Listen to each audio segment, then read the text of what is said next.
People in this world don't love antiques or famous paintings, but they are obsessed with dangerous sequences. Once a top sequence is identified, it can bring wealth and status, and some may even have the power to destroy the world. Sequences originate from the border between the mist world and reality, but only 1 in 10 who attempt to explore them survive. To identify and deal with dangerous sequences, the profession of sequence identifier emerged. But I, clearly a member of this profession, am different from others, living in poverty and earning a meager living by live streaming to buy steamed buns. However, in a chance live stream, I unexpectedly identified the top sequence, 001 Bronze Tree. I thought this would change my fate and lead me to the peak of sequence identification, but I didn't expect the Sequence Management Bureau to show up at my door. At this moment, in a dim interrogation room, I sat in handcuffs on the interrogation chair, facing 2 sequence management personnel. Suddenly, one of them asked for my name, followed by a bright light from the desk lamp that made it hard for me to keep my eyes open.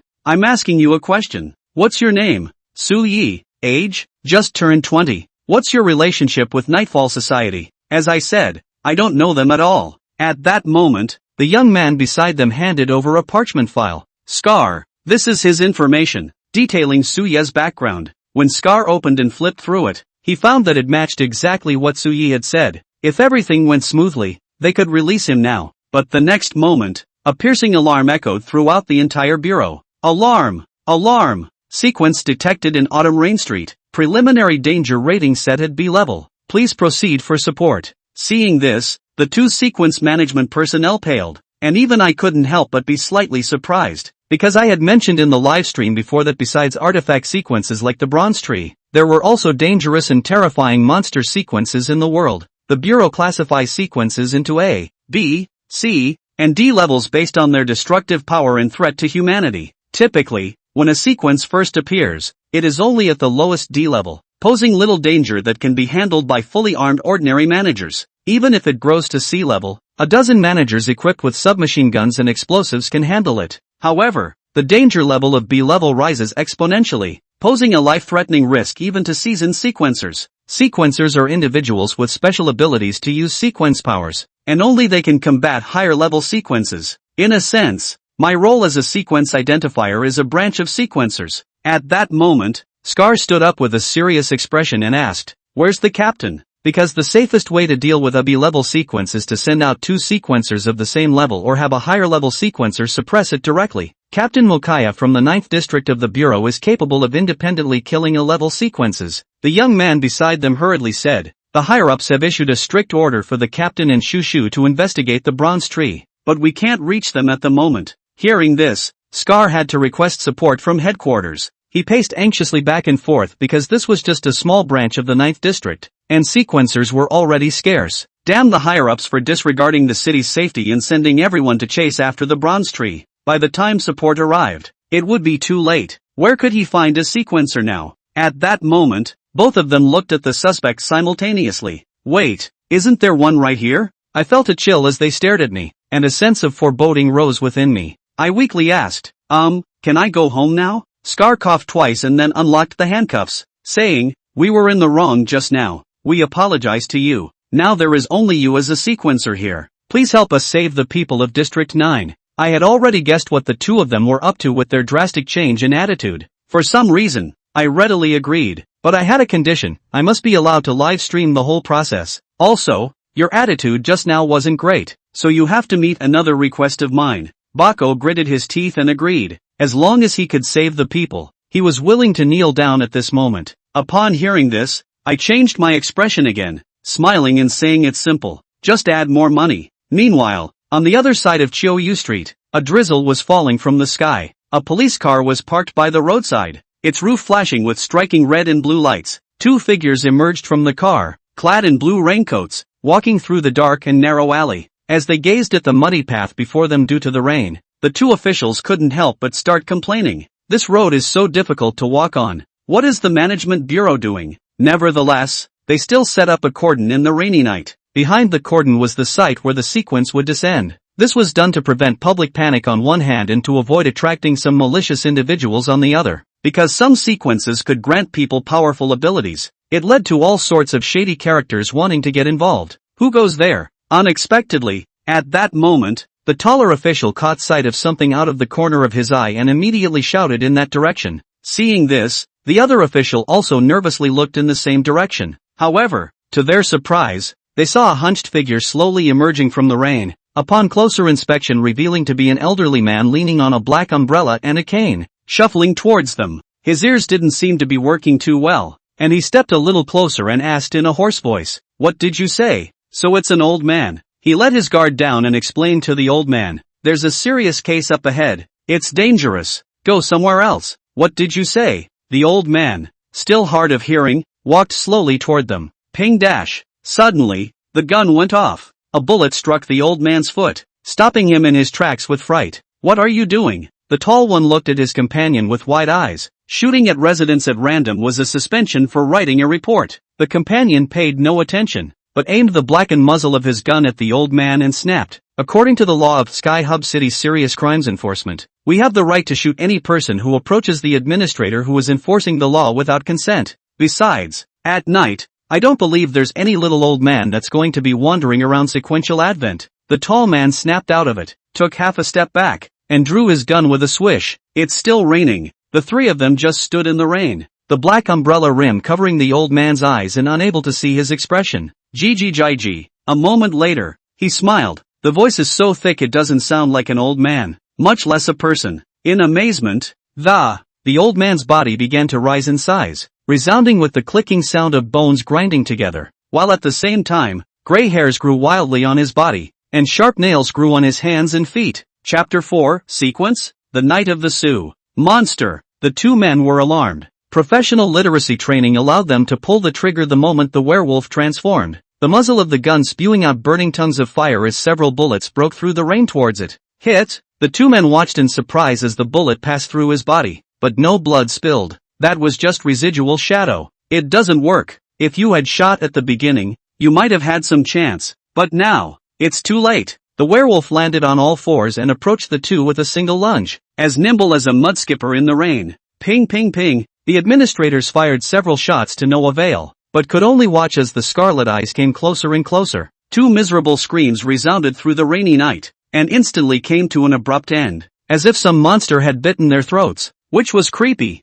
Dash. The werewolf jumped onto the police car, dented the roof downward, and drew the sky into a long snarl in a blinding red and blue light. The blood on the sharp teeth flowed down, dipping the neck hairs along the throat, the splash of blood red, shocking in the rainy night. Nearby households have closed their doors and windows. Adults cover the mouths of children. Pet dogs clamp their tails. They hide in their homes shivering. Not even the courage to call the police. Damn, even got hurt. The werewolf looked to his thigh, where two bullets were embedded in it, deep enough to be seen in the flesh. He gritted his teeth, pinched his two claws into his body, and clipped the bullets out alive. Ha ha ha, it's so good. He laughed maniacally. It was not in vain that he had held back for 30 years, successfully seizing the opportunity of the appearance of the bronze tree. Mokaya and the others, who predicted the authority, would inevitably pour out their nests and head to the other world to track it down. No one in the entire 9th district can stop him now. As long as I absorb the descending sequence, my strength is bound to increase greatly, and then the entire world will be mine. Jia jia jia jia jia. Horrible oozing laughter echoed through the rainy night and carried far and wide. How many Soul Temple elders is this meal? Holy, who's laughing so ominously in the middle of the night? Scared me so much I can't pull it out again. Upstairs, I've got a bottle of corkscrew here. Want it? Sitting up in shock from a dying illness. The anchor is still alive. When Su Yang reopened the live stream, tens of thousands of people instantly flooded in to watch, and as soon as the viewers came in, they saw the muddy streets that were raining. Su Yang adjusted the angle and turned on a beauty face in the process. He joyfully looked at his fan count, which had risen wildly to a staggering 10,000, realizing that there were only 100,000 people in the entire 9th district. The audience just loves him so much. After all, he's got another top sequence and a 1-2 punch in the booth, and the show is pulling out all the stops. Set of marshals. Su Knight knocked on the screen. Double-click to follow the anchor if you haven't yet. Don't go away. There's a heavy hitter next. He stared down the screen at the users who kept pouring into the live stream, and finally locked on to two names. Socializing with you.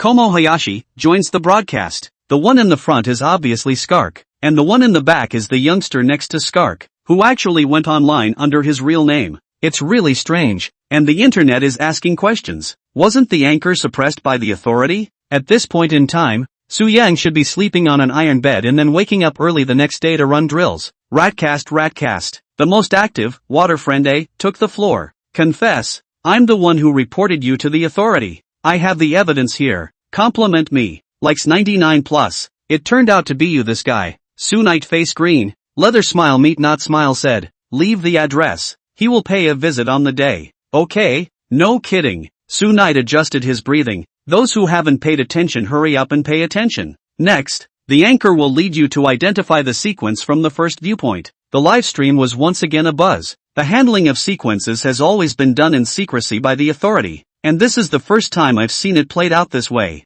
The anchors have really opened up a new track in live streaming. Netizens have questioned this. Is the sequencer okay? That's right. No one else sequencer dares to pack their bags. You sequencer hiding in the back. Isn't this going up to give away heads? The anchor will surely fail. I'd like to see which unlucky person from which place. Wait, isn't this my neighborhood? Anchor, believe in yourself. You can do it. Upstairs, pure clown. Su Yang can't see the pop-ups because he's already hooked his cell phone to his chest and started to dive into the sequence's descent into the land and put it on mute. Ka-ching. Without a raincoat that got in the way, Su Yang walked down the street in the rain, his feet stepping on the waterlogged short step. The streets were bustling during the day, but at the moment they were as cold and silent as a ghost town, and every house had its doors and windows closed. There is a hidden ghastly wind blowing, and the ghostly cries and howls in the gaps of the buildings are like the death bells of life demanding life. This horrible atmosphere is suffocating people through the screen. Families, so scared. Don't be afraid. Pa, come and hide in my arms. Brother will protect you. Clip and lick dog in front of you, hold your tongue. It's interfering with my ability to see the air. Bullet guard. Someone's coming. It didn't take long for the network to rush the alert. 10 meters away on the corner, a black umbrella appeared in the frame, and the hunched-over old man propped it up and stood there motionless. Su Yang stopped in his tracks, and the two of them who were looking at each other with four eyes rained down on each other. What the hell? I thought it was from the authority, thanks to me hiding my original form. The werewolf thought to himself, but why does this kid look so familiar? Whatever, it's important to find the sequence. Almost at the same time, the two men moved, stepping through the rain in opposite directions, in order to make sure, when he was approaching, his hands secretly contained power. As long as there was any movement, he would immediately ring off that kid's head. Luckily there was nothing unexpected and the two staggered past. Just then, the person behind him spoke. Ladies and gentlemen of the audience, I will now teach you how to identify the monster sequence. Su Yang introduced. 30 years ago, it appeared in a middle school in District 7, biting and killing a total of 354 students and teachers of the school in 10 minutes, thus earning its name, Sequence 354, Fallen Werewolf. The little old man stood still, but he didn't turn around, while the claws on his hands and feet grew wild. Su Yang didn't turn around either, instead scoffing. He had his leg broken by a sequencer from the 7th district, and has been fleeing with his tail between his legs for 30 years ever since. It's so pathetic. Brush. The netizens didn't react as a huge claw slashed through, and Su Yang Limit lowered his waist and dodged it in a shocking manner. Even so, the shirt on his chest was slashed open with 5 claw marks that were shocking to the eye. Just look at their eyes, staring at people's necks all the time, with a bloody sequential aura about them. Su Yang was still explaining. Wolverine recalled which anchor the kid was. Just a sequencer. So what if you recognize me? You're still going to die. He angrily swung his claws at Su Yang. Kadam dash. Su Yang also swung his fist in response, and the two clashed with blinding sparks. Upon closer inspection, his fists were surrounded by black chi, which was the sequencer's sequence power, the power that could fight against them. Bouncer. I told you this little old man wasn't simple. Don't be a horse's ass. Why didn't you post it earlier? Go on, beat the hell out of him. Social your scar, rewarded with 2. Go for it. For the sake of a better live broadcast, Su Yang took advantage of the gap in the attack and jumped back a few meters, erecting his cell phone to the side of the road to contain the two figures. The scene showed Su Yang tangling with the terrifying Zhang Tall werewolf. The anchor is off to a bad start. Anchor sad face. Under the opponent's tidal wave of fierce attacks, Su Yang's smile disappeared and his brows furrowed into a rope. Anchor faints a lot. Su Yang was knocked into a corner, and in a panic, he copied a fire extinguisher and threw it, and the werewolf slashed it into 6 pieces with 1 claw,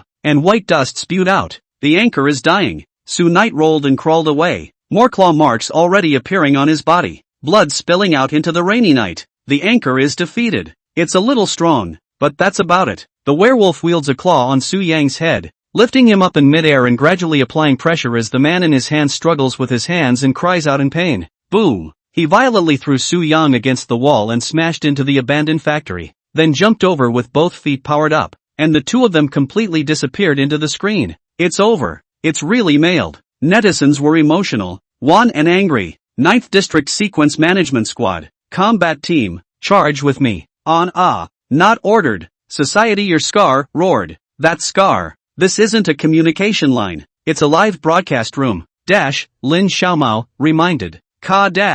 A bolt of lightning struck down in the sky. In the corner of the factory, unseen by others, amidst the dusty rubble, the massive form of the werewolf was revealed, stepping on top of the rumbling rubble and looking down on the ants struggling to stand up. It's time to end it. The werewolf's claws built up their strength and swung out with full force the moment Su Yang got up, his sharp claws hitting his head solidly. Something's wrong. His mind snapped. The expected scene of his head exploding did not happen. Instead, his claws were fixed there, as if they were hitting a hard diamond, unable to go any further. What kind of monster are you? Only to see Su Knight slowly stand up straight, body wounds instantly recovered as before. The corner of the mouth can be horrified upward. Had a good fight in front of the audience just now, didn't you? Now, it's my turn. Chapter 5 Sequence 099, Heavenly Fetal Eggs. Escape. Get as far away from this monster as you can. That was all that was left in the werewolf's head. An instinct drove him to pull his legs free and turn to flee.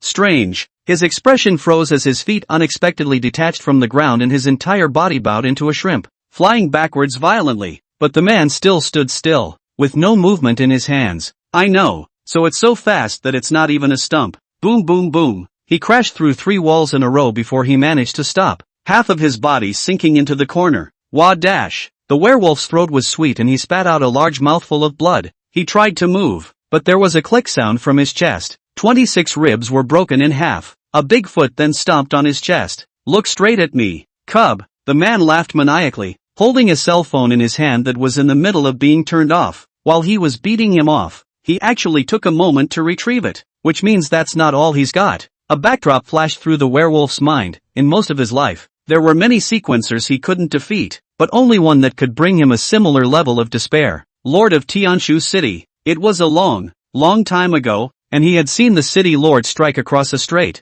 snapping his fingers and leaving a crater 10 miles in circumference. That is to say, Su Yang's strength reached an astonishing S-class, quite a walking humanoid nuclear weapon. Say it. Su Yang closed the live feed so he didn't have to worry about being exposed, and he exerted a slight force under his feet, and the werewolf couldn't even send out a scream, as the pain that drilled through his heart caused him to almost faint. You're not even the B-rank sequence that showed up in Sector 9, and let me guess, that sequence is the target of your trip. How did you find out? It's simple, because you're just too weak. Su Yang tried the level. He was at most at the peak of C rank, and he was still too old to even touch the threshold of B rank. Too weak, he was perceived. Surprisingly, because he was too weak, the werewolf nearly fainted again as a mouthful of reverse blood rushed up. After hiding for so many years, I think you dare to crawl out of the nest now because you are so sure of your search. Tell you what, I'll let you off the hook if you take me there. Su Knight did not want to talk nonsense. His eyes were cold, as if as long as he heard the word no, he would not hesitate to kill. I'll take you there. Please let me go. In the face of absolute strength, the werewolf didn't dare to play it safe and could only obediently beg for mercy. A moment later he struggled to his feet and walked ahead, holding his chest. The two of them were simply too conspicuous, so Su Yang snapped his fingers and used the skill, camouflage, and the two of them disappeared into thin air. Come on, come on, come on. Not long after, the sequence manager squad bursts into the abandoned factory, led by none other than Skark with a scarred face. Where are the people? Originally thought that there was going to be a vicious fight, but as soon as they arrived at the scene they were dumbfounded. In addition to the ruins all over the ground, they didn't even see half of the ghosts. Scar, Xiaomao said as he flipped open the live room. 10 minutes ago Su Knight's live room shut down right here. There's no sign of them in the neighborhood either. Skark's hanging heart completely sank to the bottom. Now they really became headless. The other side, somewhere in an abandoned underground parking lot, Su Yang lifted, disguise, and the two of them were revealed. The scene before us was astonishing. The entire parking lot was eerily crawling with a white, silky substance that looked like hair and silk, writhing with life. A foot stepped in, and before they could touch, they scattered in all directions, leaving a clean spot on the ground, and then merged back together when the two men were far away. Amazing! Su Yang turned his head back. Even after seeing a lot of sequences, these light scenes still surprised him. Within a few moments, led by the werewolf, they walked up to a parking garage, and the sight before them was shocking. Countless filaments gathered from all directions and merged into the huge round egg in front of them, which was so white and flawless that it resembled an egg and a cocoon at the same time. Inside the soft, silky eggshell, filled with amber-colored nutrient liquid, there is a white girl's body, sleeping, 3,000 white hair like silk. She had wings on her back, wrapped herself tightly and inseparably floating in them, like a legendary angel. Sequence 099, Heavenly Tire Egg. The werewolf looked at the giant egg and fumed, a million times more upset. 10 years ago he roamed to the 9th district and inadvertently discovered the celestial tire egg. Waiting 10 years, but giving others the opportunity to do the graft. But it was worth it to stay alive. You can go, the man behind him said languidly. Really? He couldn't believe it. Really? I'm not such a bad guy after all. Freedom! The werewolf looked to the exit to his left, where the light of the moon spilled over, and it was as if he could already smell the sweet evening breeze. As long as I can live, what's wrong with just holding back for another 30 years? In the moment of turning around, Su Yang slapped him into a bloody mist. Alas! Su Yang closed his eyes. He was too kind-hearted to see this. Well, what to do with you? He turned his head to look at the huge, heavenly fetus egg, one of the angel sequences, and as the name suggests, this sequence was still in the middle of incubation. But just that alone triggers B-rated dangerousness, which is already quite impressive. When she hatches into her full form, the serial number goes up and is fully capable of A sequence or above. Su Yang watched carefully, and just then, as if sensing that someone was staring at her, the angel in the nutrient solution moved. Her ruby-red pupils opened, and she stretched out her right hand, her slim and slender 5 fingers slowly spreading apart as she looked between them at the uninvited guest outside. Immediately after that, the heavenly fetus egg began to tremble. It wanted to break its shell and hatch early. That's too bad. If it hatched early, it wouldn't be able to become a full body, not to mention that its essence would be greatly damaged. Click! Su Yang snapped his fingers and activated the skill, God Eater. He's moving. His shadow moved. To be precise, the black shadow seemed like it had life, instantly extending in all directions, transforming into a secretive cage that covered the entire underground parking lot. He opened his mouth wide, revealing terrifyingly sharp teeth, and violently engulfed the heavenly tire egg. The next moment, the large parking lot returned to its previous appearance, empty as if nothing had happened. Where is she at? When the angel came back to her senses, she had already appeared in another space. Underneath her was a turquoise blue and calm lake, and the sky was dotted with billions of stars, which could not be seen. The center of the lake, an ancient bronze throne stood. The man sat there with the back of his hand crookedly resting on his head like a cynical monarch. Chapter 6, The Eerie Mist. This is God Eater Space. One of his skills, equivalent to the legendary storage space, could store everything, including living things. Su Yang sat on top of the throne, recalling the information in his mind, and found the sequence file about it. Sequence 099, Heavenly Fetal Egg. Danger Level, B. Short description, a giant oval-shaped egg about 5 meters in diameter, spawned from another world and containing an amber-colored nutrient solution for the growth and development of the humanoid sequence inside. Note, you can rely on the tips of your hair to absorb nutrients, and after breaking your shell, you will grow into a higher-ranked A-class, angel, sequence. After the recollection he spoke slowly. Don't rush the hatching, it will hurt the foundation. The angel inside the egg couldn't understand human language, but Su Yang's voice had a magical ability to work directly into the mind for unhindered conscious communication.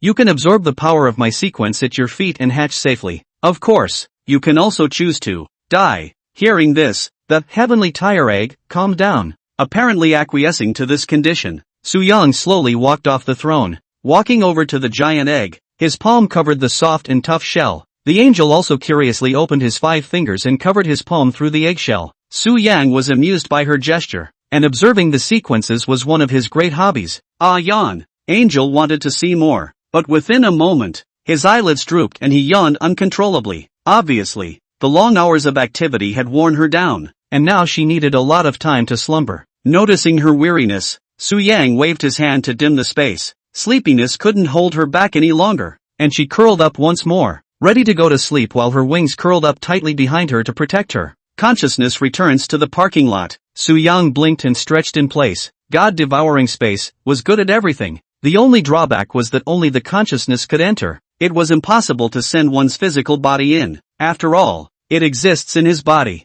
And sending himself to his own body sounds a bit strange how it sounds, doesn't it? Roar! Suddenly, a strange change occurred. The originally calm underground parking lot suddenly resounded with gut-wrenching roars. Misty coming? Su Yang looked around in surprise. As if appearing out of thin air, a thin mist gradually spread up. Everything was shrouded, and the human eye could only see the blurred outlines of objects. Some weird black shadows appeared and disappeared in the mist, accompanied by a distant and creepy roar. What's on the other side of the fog? This was the first lesson for every sequencer, and Su Yang naturally knew the answer to the question Fog Realm. That's where the sequence originated. Like sequence 099, Heavenly Fetus Egg, comes from the Misty Realm, where legend has it that the ultimate answer to all questions is hidden. Z-.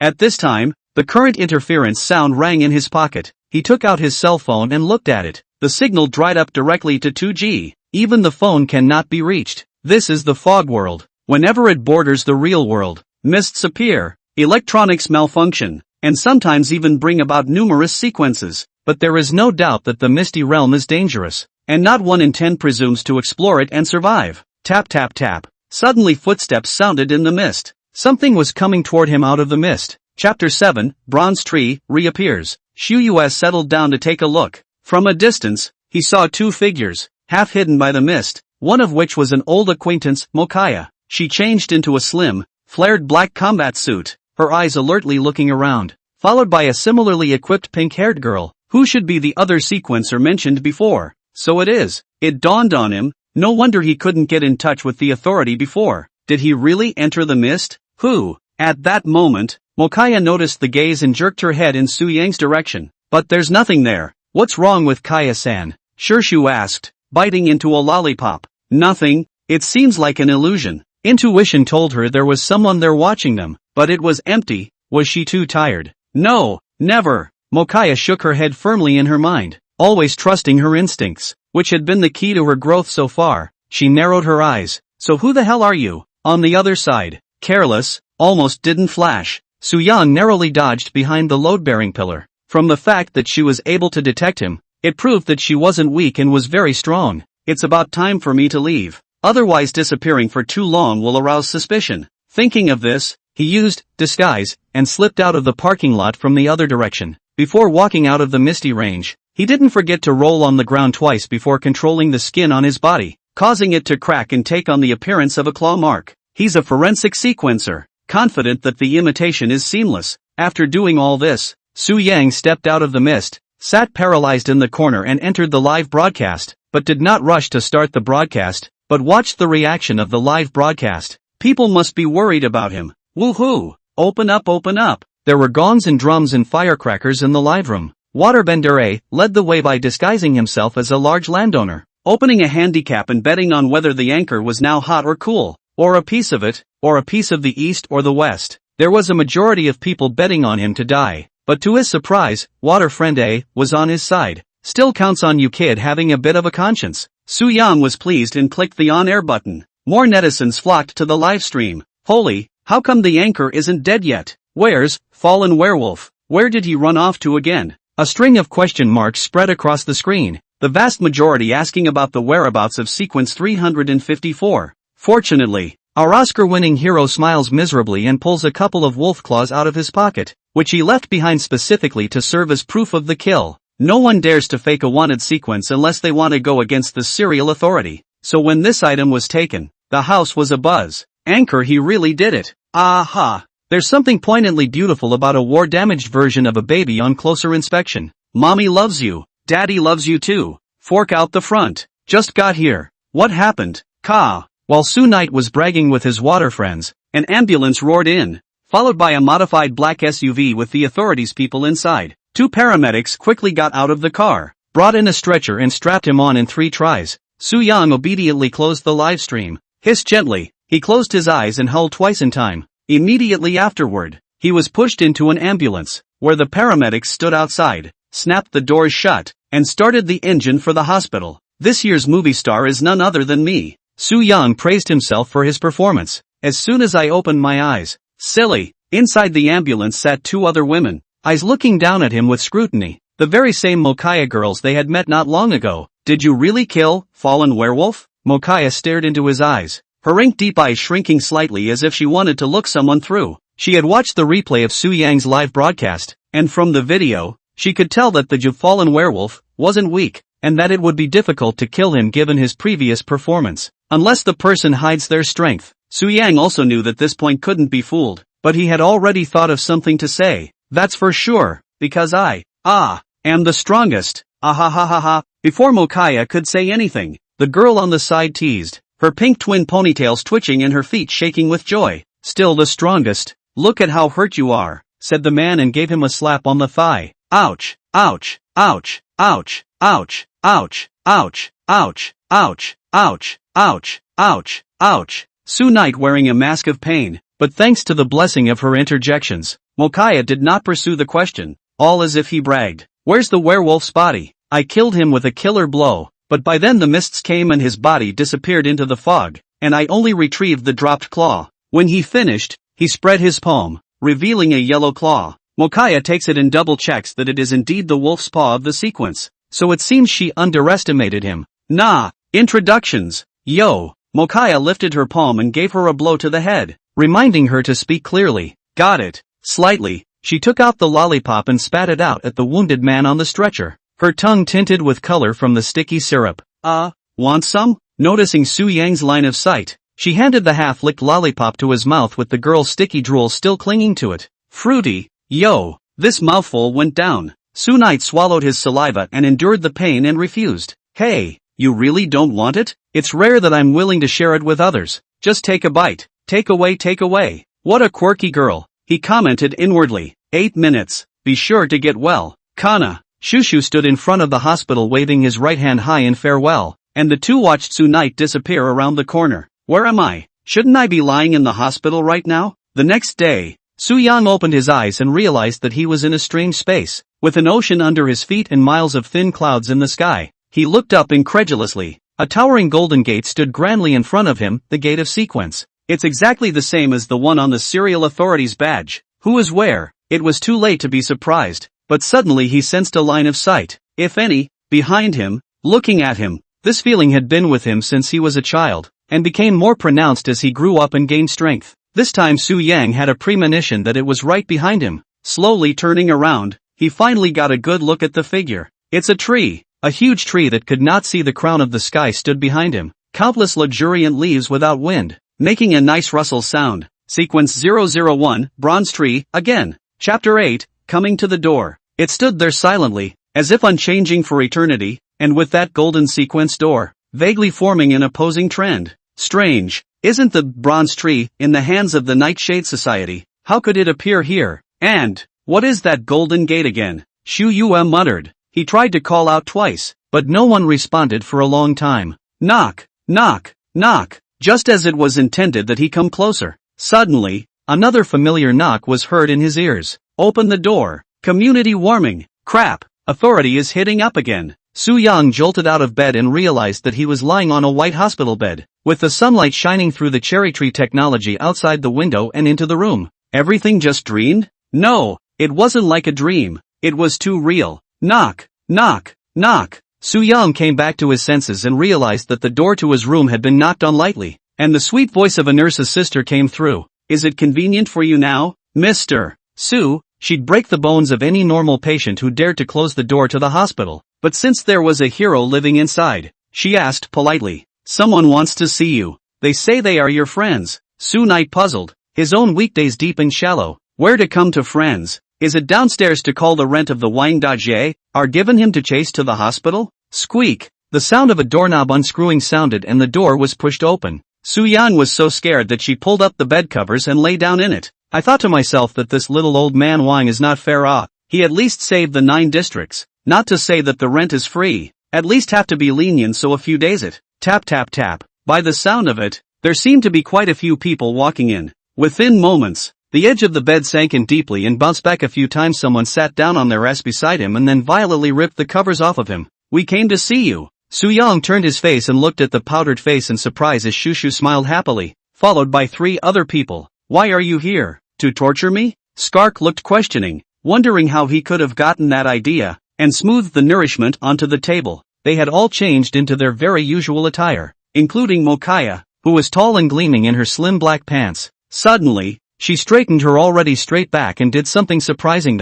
She bent at 90 degrees and bowed solemnly toward Su-young, her long hair that was the envy of the girls almost falling to the ground. Thank you for everything. It was her duty to eradicate the sequence, but she wasn't in the 9th district at that time, and it was hard to imagine how many more innocent lives would have died if Su-yang hadn't stepped up to the plate. She sincerely thanked Su-young. However, Su-yang did not say anything. Obviously in his heart, he was a bit upset that he had violently beaten himself. Mokaya knew what he was thinking, too, and braced herself, bending down again and apologizing as she handed over a large wad of red bills. Oh, the great red! Su-yang swallowed, the mustiness in his heart dissipating. For someone in her position to go to such an extent is completely sincere, and it's understandable that her purpose is to protect the safety of the people. There! That's when Shush spoke up, shaking her legs and holding out her palms mischievously. Welcome to the Serial Authority. It's my honor. Fortune? Chapter 9, Su-yang's Choice. Su-yang subconsciously prepared to shake hands, and suddenly reacted,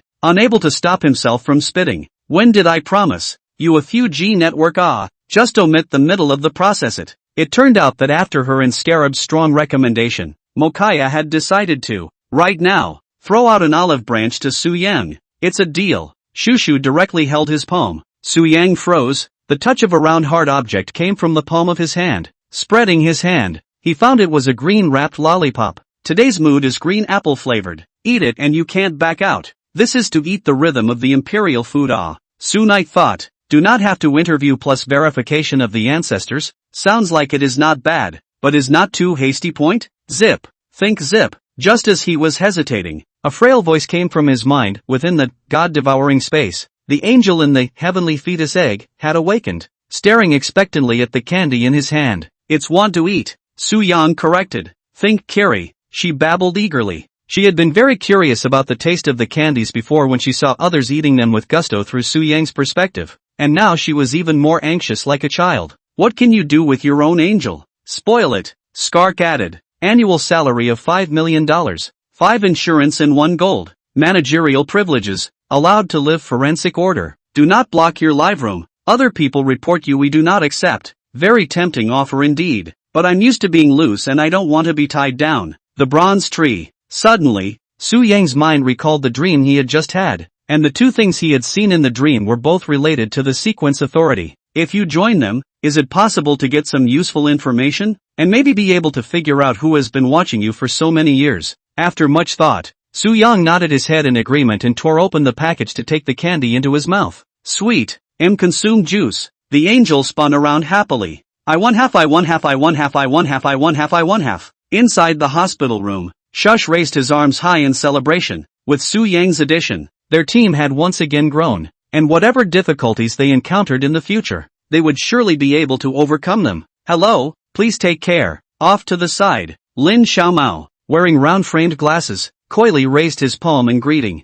He often operates with Scar and is part of the team's logistics staff, responsible for organizing trips and providing technical support. Ahem. Mokaya coughed twice to end the cheerful atmosphere. Since Su-yang had joined the Sequence Authority, it was time to tell him about the bronze tree. When we went to arrest you, we didn't find any suspicious people, including you, who were innocent, Mokaya recalled. But bizarrely, in the location provided by the live streaming platform afterward, we found the Nightshade Society right on the edge of District 9. It was such a big deal that they had to choose to report it. Hearing this, Su-yang guessed what happened afterward. It's probably that the headquarters ordered them to go to capture, and when they arrived at the destination, the mist appeared, and when the outside world couldn't contact them, the sequence descended. I have a point to ask. Xu Yue raised her hand. Who exactly is the Nightshade Society? Or maybe he doesn't mean a specific person, but a group of people. I at least also engaged in the identification of the sequence of more than 10 years, traveled around the world, and the sequence of things related to know a little bit, but never heard of this number of people. I didn't know that before. Mokaya shook her head. HQ won't tell us what's going on, but based on the clues revealed, I'm assuming it's some kind of organization. An organization with serial 001? That's interesting. How deep the water in this is, and how many big names are involved. No one knows. The only thing they know is that they will not be easily found. Right. Mentioning him, Sunite opened his cell phone's live broadcasting room, clicked on the gift ranking list, and was surprised to find that the first big brother of the list was still Nightshade Society. That's odd. By all rights the platform should have banned him. Why is he fine now? Because there's no way for the platform to block him. Mokaya, the account seems to have a magic power. No matter what the platform's coders do, there's no way to block him. He's like a ghost on the internet, visible and invisible. The only explanation is the ability of the bronze tree. Su Yang nodded his head. Manipulating the network it will sounded unbelievably heavenly, but when it came to top-level sequences, it made sense. The enemy is in the dark, and the headquarters are riddling people. Anyway, we can only take one step at a time now. Alright. Shushu got impatient. It's off-duty time. We should eat and drink. Just let the big shots bother us. He said that his right hand reached into the fruit basket and took the washed red apple into his hand, which was a fruit that they had carefully selected for its sweet flavor and very suitable for the wounded to recover. Moved, Su Yang opened his mouth and prepared to thank him. Ah, she took a bite out of her apple. What are you trying to say? Nothing. You eat. At this point Shigeru, who was off to the side, acted a little anxious, raising his arm and rolling up his sleeve, glancing at the clock on his wrist as if he had something important to do. Trying to go for the little girlfriend again? Noticing his little gesture, Skark teased. Go. Young people should take advantage of their youth to pursue sensational love. Don't wait until you're my old bones to regret it. Shigeru nodded happily and hurriedly left the room. Then we'll leave you alone too. Mokaya knew it was time for them to go, and before she left, she told Su Yang about joining the authority. Strictly speaking, you're not an official team member yet, and you have to take the test at the Heaven's Pivot City Authority headquarters before you can become an official team member, but that's still a month away. So go ahead and report to the station as soon as you've recuperated. Bye. After sending the four away, Su Yang inexplicably smiled knowingly, but the corners of his mouth drooped again as he looked at the room that had become empty. It's actually okay to leave late. On the other side, the three of Mokaya walked to the entrance of the hospital. I have to go patrol the streets. What about you guys? She stopped and looked at the team in front of her. It was off duty and the authority would be fine with her alone. I've got to go pick up my wife and kids too. After saying that they all looked at Shushu in unison, asking her what she planned to do next. I'm going on patrol too. No, you should get some rest. Mokaya shook her head firmly. Tracking the Nightshade Society was physically exhausting, and she needed to rest now. After having spent the night eliminating hazards to prevent the mist sequence from intruding. A few minutes later, King Shushu, I'm back again. Shushu pushed the ward open again, but frowned, puzzled at the scene inside.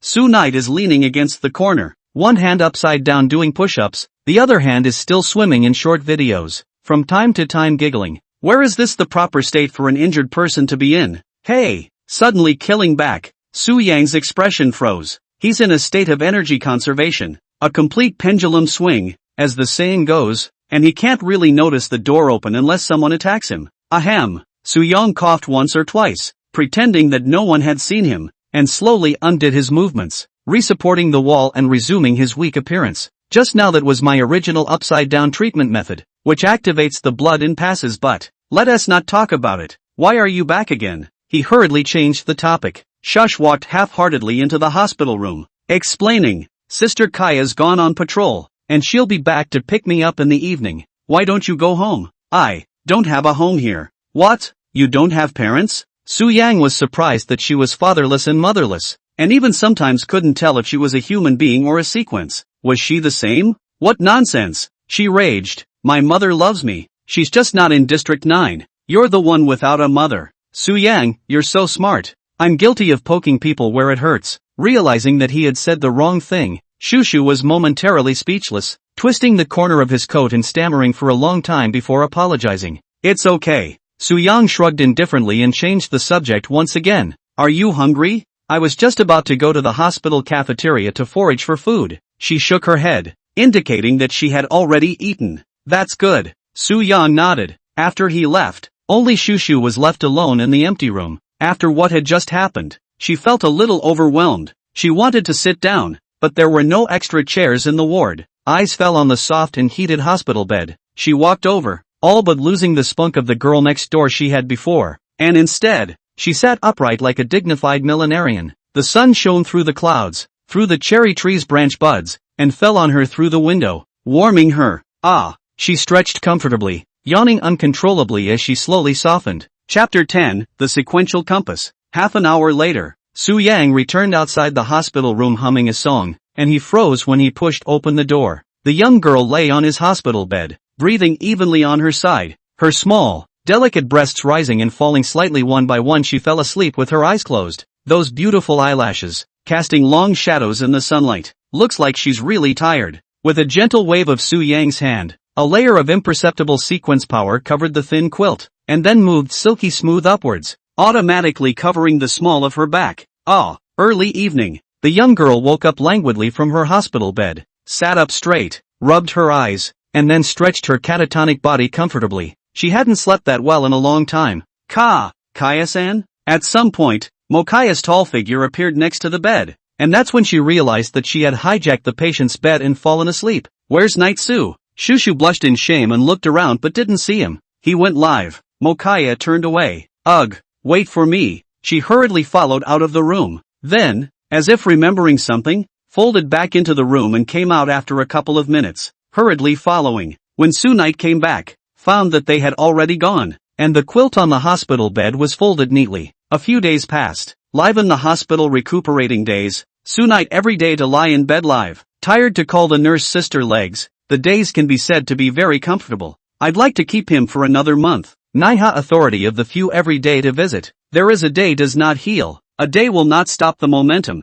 He could not hide, only to apply for the withdrawal procedures. After being discharged from the hospital, he went back to his rental house. I was under the impression that the doors were separated, the windows broken, and the house as if it had been swept through a war had been repaired and even cleaned and swept. This is part of the authorities' good faith. Su Knight took a taxi and came to the downtown area under the authority. Just as he stepped out of the car door, a tall shadow enveloped him. In front of him was a vertical black building, which, like a mouthful of blackened nails, was nailed to the center of the city, firmly pinning the ill-intention to the bottom. Not so long ago, he was its prisoner, but now he's transformed into one of them. It's a real world, a big bowel movement. Here it is, here it is. A cheerful voice reached his ears. Su Yang looked around at the sound. Those pretty pink double ponytails stood out. Shushu waved from the doorway. The two of them had gotten acquainted quite a bit over the past few days together, and she stopped her catwalk, bouncing up to Su Yang's heels. This scene is truly enviable.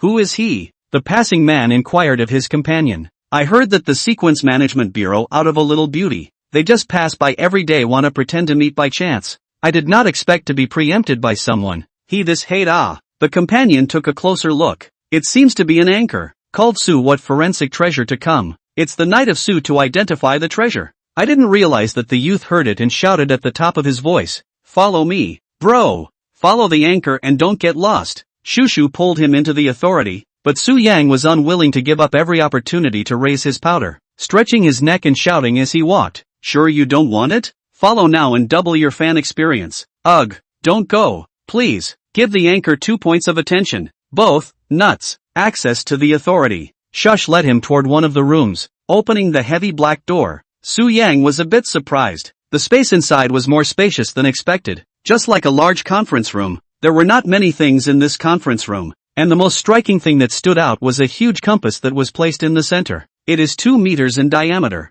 The body is yellowish, engraved with the central heavenly pool. The innate 8 trigrams are densely packed with hundreds of symbols, and it looks mysterious and incomparable. The sequence compass, Su Yang blurted out. The important instrument used by the authority to detect the descent of the sequence was built by a great power of the sequence, and the vast majority of the sequence could not escape its capture once it appeared in the world. Like the previous B sequence descent, it was detected by it. I've only seen it in photos before, but now that I've seen it with my own eyes, it's even more enormous than I imagined. Baby, he couldn't help but swallow, rubbing the ancient casing of the compass, feeling the scent of age coming from his fingertips, his mood becoming soothing and serene. As a forensic sequencer, collecting strange and bizarre things has always been his hobby. He wanted a compass for a long time, but unfortunately, the human authority did not give it, or do it tonight. Not bad, you do know your stuff. Someone spoke up to interrupt his thoughts. Mokaya came from behind. Looking at Su Yang's obsessed appearance was comparable to those old antiques. Such a person, to say the least, had 800 hard eyes. Hold it, she threw a contraption, and Su Yang leaned back slightly, taking the thing in her arms. Shushu curiously turned his head sideways and realized that it was a circular instrument with 100 or so strange symbols engraved on it, almost like a shortened version of the sequential compass. There's also a silver pointer in the center. Tiny, sequence pointer. Su Yang's expression was as if he was constipated, and he didn't hide the disgust in his heart. This is the kind of low-profile version that even he can build, and for the most part, it's not as good as what he can see with the naked eye. If you recognize it, you must be able to use it, right? It will be. Why? We'll just take it to patrol as an alternate administrator. She bites the word alternate hard. It's our manager's daily job, and according to the schedule, it's the turn to be near Rainbow Street today. Su Yangi, that's all the scheduling. Where's the employee training before you start? Did you finish reading the manager's training manual that was sent to you? She asked rhetorically. Look is finished, but you have to send a veteran employee to bring it. Like in the TV show, the old bird to bring the rookie like that ants. Yes. Who? It's me. It's me. The young girl jumped up to get attention. Captain Shushu-chan is here. Knight of Su. The old bird is actually myself. However, having said all that, Su Yang could only nod his head and follow orders, but he still put forward a little request. That is to allow me to broadcast freely. His real job is forensic anchor. The manager is the side job. Okay. Surprisingly, Mokaya agreed very painfully, and she believed that Su Yang had his own measure, knowing how to broadcast and when to stop. Depart. Shushu couldn't wait to get out of the room. Excited to be on her first solo mission away from Kaya, Su Yang tried to follow, but just as he took a step, he was called back. What else? Mokaya, I have an important favor to ask of you regarding your patrol duties. Chapter 11, Yellow Hair Seeks Help. Mokaya looked at the young girl's back as she ran away happily, and her eyes couldn't help but show concern. I'd like to ask you to teach her more. Teach her what? Many things, such as dealing with emergencies, rationalizing the use of the power of sequences, and most importantly, how to deal with the perils of society. Shushu did have talent, but was too innocent, and sooner or later he would suffer at this rate, and not in a small way. Why don't you teach yourselves? Su Yang asked. Mokaya replied. I tried, but my methods didn't work for her, neither did Scarix. He's not a sequencer, so you're the best person for the job. Su Knight's file she has read. Lechery practiced treasure identification more than 10 years, to solve the countless hookups, otherwise it cannot persist until now. In this respect, he is especially superior to himself. You know, that's my valuable experience. Su Yang swept her eyes over Mokaya's near-perfect figure. What do you want? She narrowed her pretty eyes slightly. If Su Yang was that kind of denizen, then she would immediately fire and teach him a lesson. Shu Yue replied, gotta add money. Oh, what a plain and simple request. Unexpectedly simple. Mokaya agreed. Hurry up. Don't dawdle. Seeing that Su Yang was slow to follow, Shushu doubled back and poked his head through the doorway. Coming. Squad leader. Su Yang walked quickly, and the two-man patrol squad officially set off. Satellite navigation was not yet available in this era, so Shush took a map of the 9th district and, as a navigator, led his men to Han Lantern Street. She was confident that she would be successful in her mission. 10 minutes later, the two looked at the authority in front of them in a daze, going round and round, and they were back to square one? I told you I should have turned left earlier. What left turn?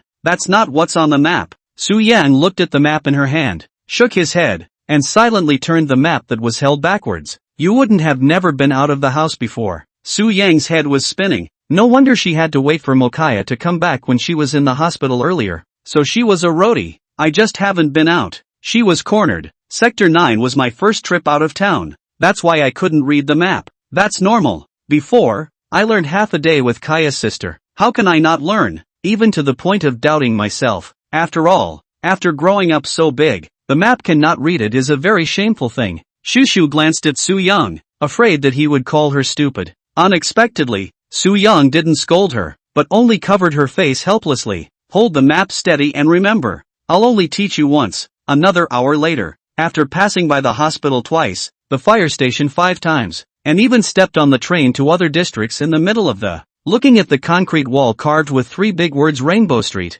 someone moved to tears. They finally arrived. Humph, surely I can do it too. The corners of Shushu's mouth couldn't stop rising. The proud look as if he had discovered a new continent instead of coming to a neighborhood 2 kilometers away. Help! The two had just arrived at their destination when the unexpected happened. Someone panicked and ran into the line field, both hands over their buttocks. A young man with dyed yellow hair, commonly known as yellow hair. Sir, As if he had seen a life-saving straw, he ran his ass to the front. Save me, someone just now plotted against me. What is it? Shushu asked. Just now, I was bouncing around the bar when I suddenly felt dizzy and in a blur someone pulled me down and put me down on the couch prone. Then I felt someone peel back my pants, and with a jolt of pain, I snapped out of it and turned my head to find a man who was, just, yellow hair stammered as if recalling something unspeakable, subconsciously covering his ass tighter. What did he do? Is he hurt anywhere? Just that. He is at least a man,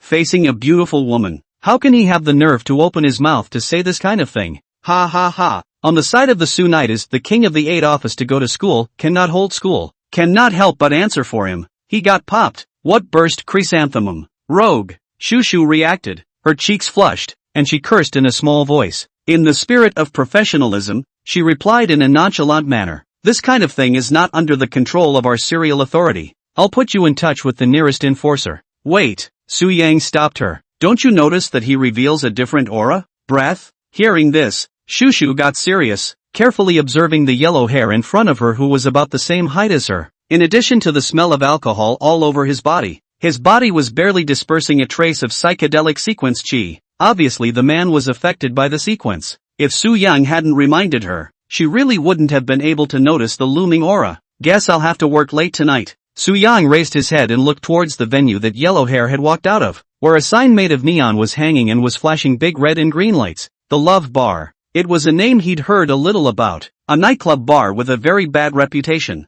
Buck up and take the badge first. Oh, Shushu obediently ripped it off, put it in her pocket to hide it, and followed Su Yang towards the bar. Just as he approached, he could hear from inside the deafening sound of a DJ, and a couple of men and women lying dead in the roadway at the doorway, drunk and unconscious. Stop! Suddenly someone bellowed and stopped the two in their tracks. Chapter 12, Immortal Chrysanthemum Breaker. A thick palm blocked the way. It was the security guard at the door, as strong as a bull, with a face full of horizontal meat. He sized up the young man in front of him. These two people, especially the young girl, it doesn't look like they come to the bar to play. As a security guard, he can stop them, so as not to happen any trouble. Not allowed in? Heo Knight stepped forward and tilted his head to confront the large man. Shushu watched the scene nervously, just when she thought that the two were going to break out friction. Su Knight pulled out a ticket from his pocket and secretly stuffed it into the big man's hand. Oh, great red! He coughed dryly and craned his head to signal them to go inside. Thank you, Mr. Zhao, for ordering 10 cases of Ace of Spades. Tonight's entire consumption will be paid for by Mr. Zhao. Screams. As soon as we stepped inside, the room erupted as we heard the DJ announcing that someone had bought the check. The bar was dark. The mesmerizing rainbow lights flickered, and the large dance floor was filled with men and women clinging to their torsos, unleashing their hormones to the music that was saving them. Some even hugged and nibbled together. It's just so unashamed. Shushu had never been to a nightclub before. How had she ever seen this kind of scene? She couldn't help but feel her heart beating faster and her cheeks reddening. It's just a pile of rotten meat. Su Yang noticed her expression and reminded her to adjust her mindset, or else it would not be conducive to the next action. He himself, on the other hand, is scratching his ass in an unimaginative manner, with a look that says, people's sorrows and joys don't connect, I just find them noisy. Su Yang swept the entire room and spoke faintly. Pay attention to the sequence scents left in the field and recall how they are similar or different from what you've seen before.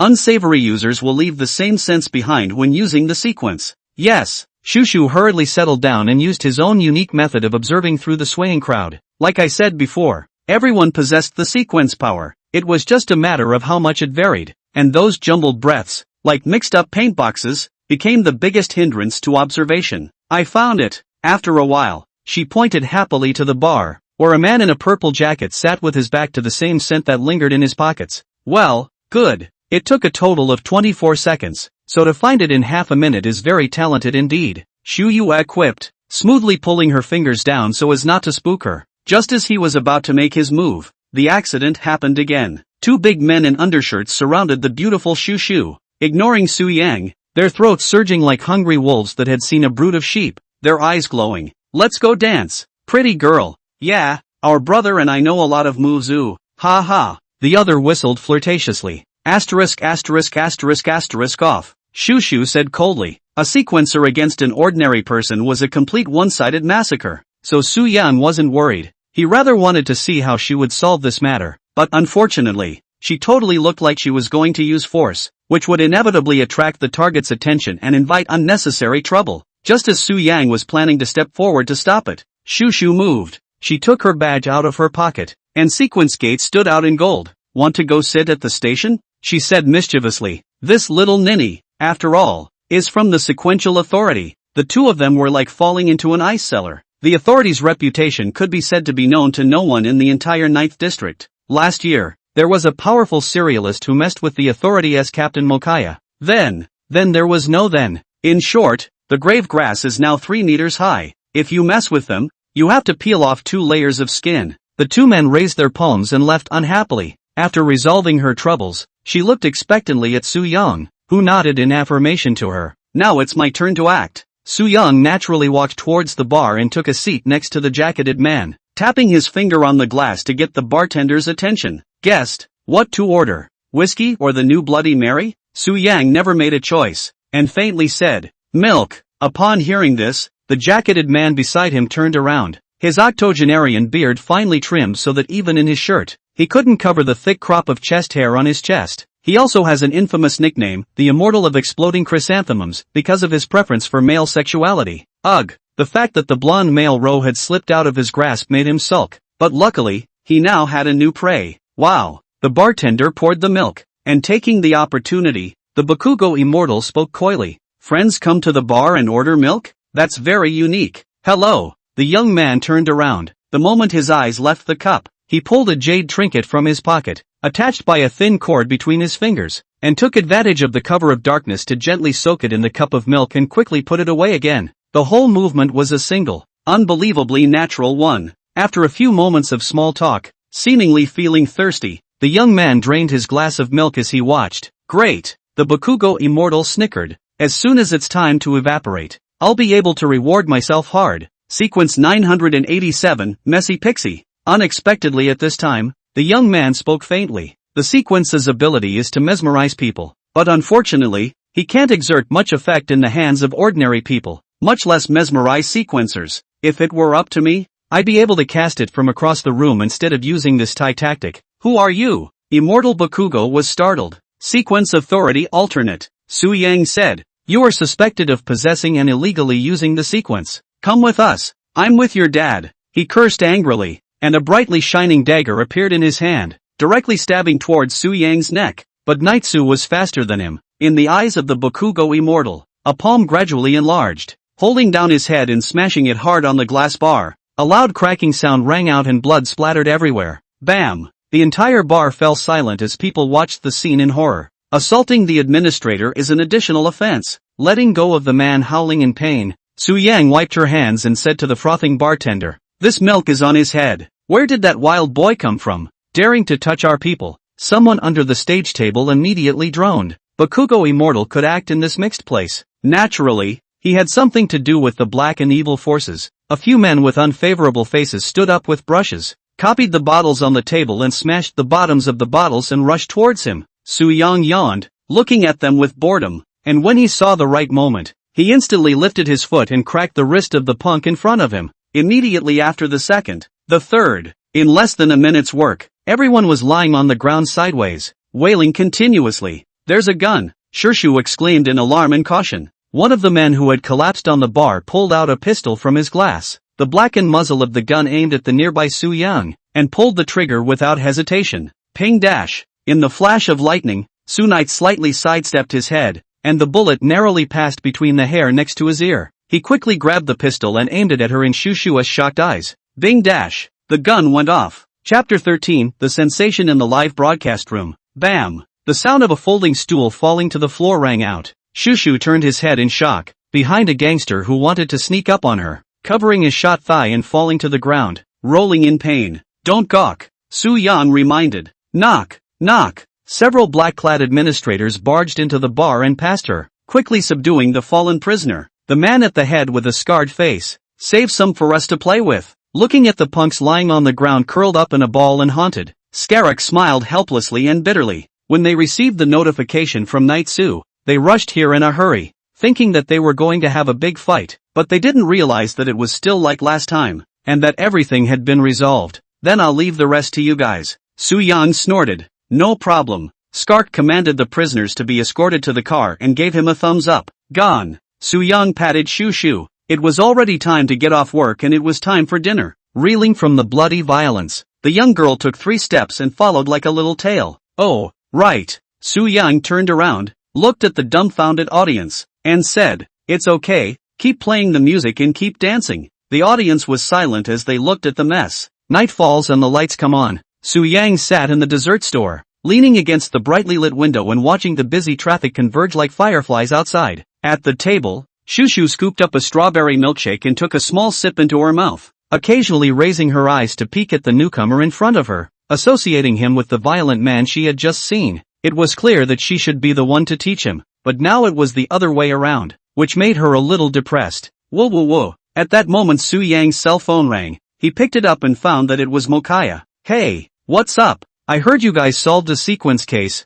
That's pretty good. I'm calling to ask how Shu Shu's doing." Shu Shu's performance? Su Yang turned her head to look at Shu Shu in front of her. Her eyes dodged and she pretended to be unconcerned, but the hand that tightly squeezed the spoon betrayed her. Yes, she was apprehensive, and in connection with today's performance, she felt that she was really bad, and was worried that Su Yang would tell Sister Kaya about it. "It's great, too," Su Yang honestly said. "There are still a few minor mistakes, but she's a fast learner, and I think she's very talented." There was a hum on the other side and a hang up. "Thank you," Shu Shu cheered excitedly. "Su Yue is the best." Su Yang shrugged his shoulders. He was just being honest. He didn't expect her to be excited like this. It seemed like she was looking forward to being recognized by others. At this time, the cell phone rang again, and it was the alarm clock that Su Knight had set in advance. He only glanced at it, as if it was a big enemy. "What's wrong?" Su Yang hurriedly opened the live broadcast and explained. "Today's live broadcast is not long enough. This month's full attendance is going to be gone." "Shush. Ha ha hi. Families, your anchor I'm online.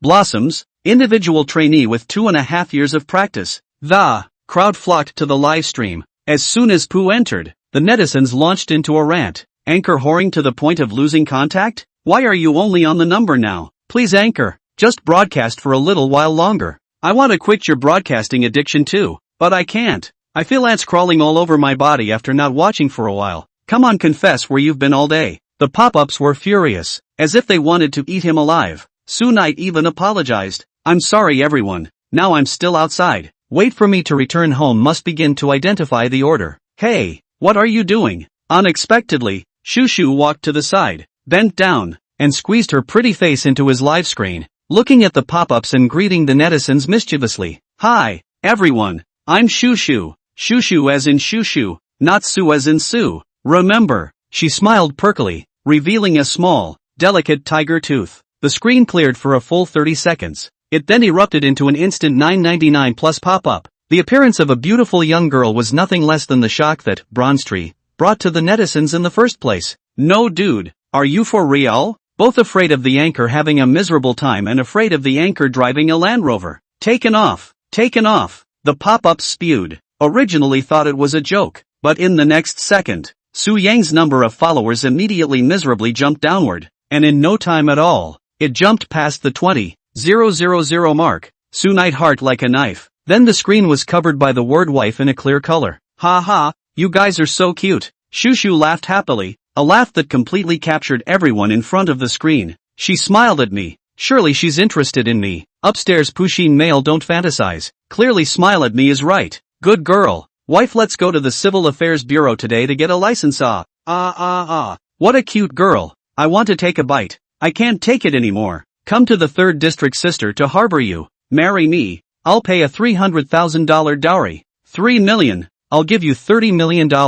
Knife music. How much the guy upstairs offers. I'll always outspend him by $1. It's crazy. It's all crazy." Seeing that the situation was about to get out of control, Su Yang hurriedly gave the picture to himself and said loudly, "Treasure hunting. Let's do it now." I had not thought that the netizens were not happy. Have shouted, "Identify the treasure." "What treasure? Shu Shu is my treasure. I want shush. Ka." Suddenly his screen went black, and just when he was confused, a line appeared in the screen. "The anchor has been pulled into a small black room. Please contact the webmaster for unblocking. He's been double-teamed again by the internet." The report was about pornography. Although the authority had said they wouldn't block him if they received a report, It would have to wait until he became an official member of the team, and it was a direct block from the live platform. So the webmaster said he'd have to wait until the evening to unblock him. Ah, did I cause this? I'm sorry. Shushu apologized. It's fine. The full attendance designation was gone. Su-young smiled bitterly. It's getting late. Let me send you back to the serial authority first. He was even more worried now. If he let Shushu go back alone, with her road-wise attribute, she might not be there by dawn. With that, the two got up and left the dessert store. Walking on their way back, Su-young walked with her head in her hands, and next to her, Shushu stepped on the curb and had a good time. Phew, cars drove by, their lights cut through the low railings, casting interlocking shadows on their legs and feet, gradually lengthening and fading, and the next car came along, and so on and so forth. Kana, at the door of the sequential bureau, Shush waved goodbye. Su-young waved back in response and watched her walk back to the authorities' gate, unable to help but breathe a sigh of relief, thinking that she had finally completed her first day's work. And unnoticed on the fourth floor, behind the opaque flat glass, Mokaya calmly watched the scene and nodded in satisfaction at seeing the two safely back. 10 minutes later, back inside the small rental house, he turned the live stream back on. As soon as it was opened, a flood of questions came, all of them inquiring where the young girl had just gone, and clamoring for her return. Of course, it was more of an inquiry about the relationship between the two. Su-young knew very well, they just wanted to ask him if he had to eat. Ordinary friendship. Really? Of course he can't reveal his identity as an administrator. And thinking about it, it's still a proper relationship. Really? The anchor swears? Su-young stretched out 4 fingers. Really? I swear. It's just a normal friendship. Just then, ding dong, Sugar Shush joined the broadcast and spoke. Humph, what ordinary friends? It's the best of friends. At this moment, inside the room, Shushu was wearing white pajamas, sitting in front of the computer with a plush pillow in her arms, looking at the screen and blinking her eyes animatedly. She's angry that Hyo-Nike refers to her as a normal friend. Are you really a fake Shushu? It's not going to be stingy fishing, is it? Netizens questioned. Ugh, it's true. The sharp-eyed ones had already realized that she and the anchor were in a state of mutual attention, which was equivalent to identifying the identity. What's more, rushing to click on a friend request and getting ready to say something 18 banned and flirty in a private chat. But Shushu was prepared. She simply set up a refusal to add friends and turned off private chats with strangers. She just wanted to watch the live stream properly. Well, family, Su-young hurriedly shouted to draw attention to himself. Start appraising the treasure. Get on the sequence and let's open up. Now it's time to pull the live feeds back on track. Ding! The netizen named World Treasure Sequence connected, and the youth's voice came from the other end. His voice sounded like it had been electrocuted by an electric eel, and he came straight to the point. That's Sue. Don't feel pressured to watch this one. Chapter 14, Brother Barbara. That's quite a mouthful. Su-young boarded up, and not only him, but all the sailors in front of the screen wanted to see what the big deal was. The camera moved. The image is given to a book with a few coins printed on it, the cheap cover reflecting the cheap light. Sequential Pirelli coins, he said. I'll show you the entity later. 150W shot. Sue Knight and the netizens are puzzled. What doubly profitable coins, but also 150W to buy? How have never heard of it? Immediately after the youth stood up and took 2 steps, a 2-meter-long glass display case appeared in front of him, inside of which a piece of clothing made of jade fragments was clearly arrayed horizontally. Sequence, witch hazel. Extremely good stuff. The audience sucked in a breath of cold air. Wearing it can defend against attacks from an A-ranked monster sequence, as well as purify negative statuses and so on. It's very rare and precious. And you should know that one of them is still in the sequence pavilion in Tianshu City. Really big stuff? The netizens froze, but Su-young hid her face and couldn't help but laugh. What's the anchor laughing at? Stupid. Look at that witch hazel. It's so shabby looking. It's just a piece of groundwork. Water friend A. Yes, this stuff is fake at first glance. Su-young vaguely guessed his situation, but could not be sure yet, so he patiently explained. My friend, do you know how much trouble the last, golden witch hazel, caused? You all can search for it. That was a bloodbath in District 2 at the time. Do you understand what I mean? If this were true, there's no way it would still be lying peacefully in the display case, and it would have long ago provoked serializers to kill for the treasure. Got it, he said firmly. It's ancestral. I've tested it. It's completely real. It can defend against the attacks of the sequence force. That function is the same. Brother Sue. He tapped the glass, and a green chi emerged from the jade coat as the chi of the sequence. which had already manifested and materialized. See, he was proud. Su Night and then look carefully. Observe the direction and change of those breath, which is the basis of judgment of the line identification sequence. Based on those presumed one by one is last week. Meet the National Treasure Gang. Someone on the pop-up screen swiped. What is the National Treasure Gang?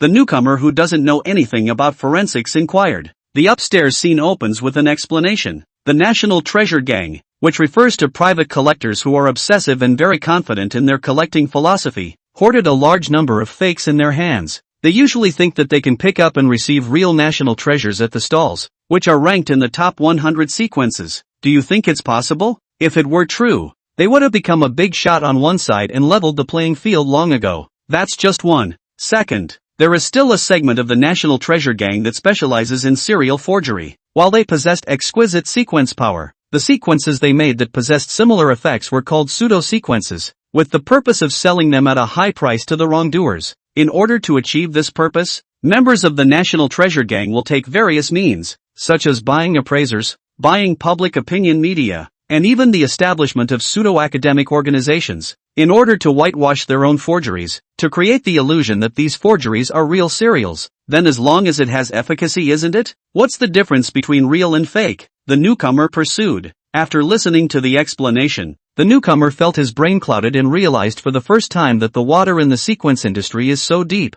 Really, my internet mouth for. Su Night inwardly praised. This kind of industry insider. He is not convenient to say, otherwise a careless will cause a killing. Sure, he wasn't afraid, but he didn't want to get in trouble either. Back on the air, the netizens said it was a fake, but World Treasure Order acted as if they didn't see it, and instead continued to walk around. You can see that he is in a small sequential gallery, and after a couple of steps, he displays another counter. Crap! The netizens were again shocked. The counter was cabbage-like, displaying a dozen swords of different lengths, without exception, all made of bronze. Bronze sword in the bronze sequence. The pop-ups heard a lot of wow. I didn't expect there to be this kind of vicious goods. Su Night battle technique tilted back and swept two eyes. Well, it's very pure. Pure fake. But instead of saying so explicitly, he continued. Friend, where are you now? National Sequence Pavilion. What's up, Su? Night of Su. This answer really shocked him and the audience in the live broadcast, directly dry to the human cerebellum atrophy. I'm talking about that National Sequence Pavilion. There's only one in the 7 realms, and it's the one in the Forbidden City. You were in the Forbidden City?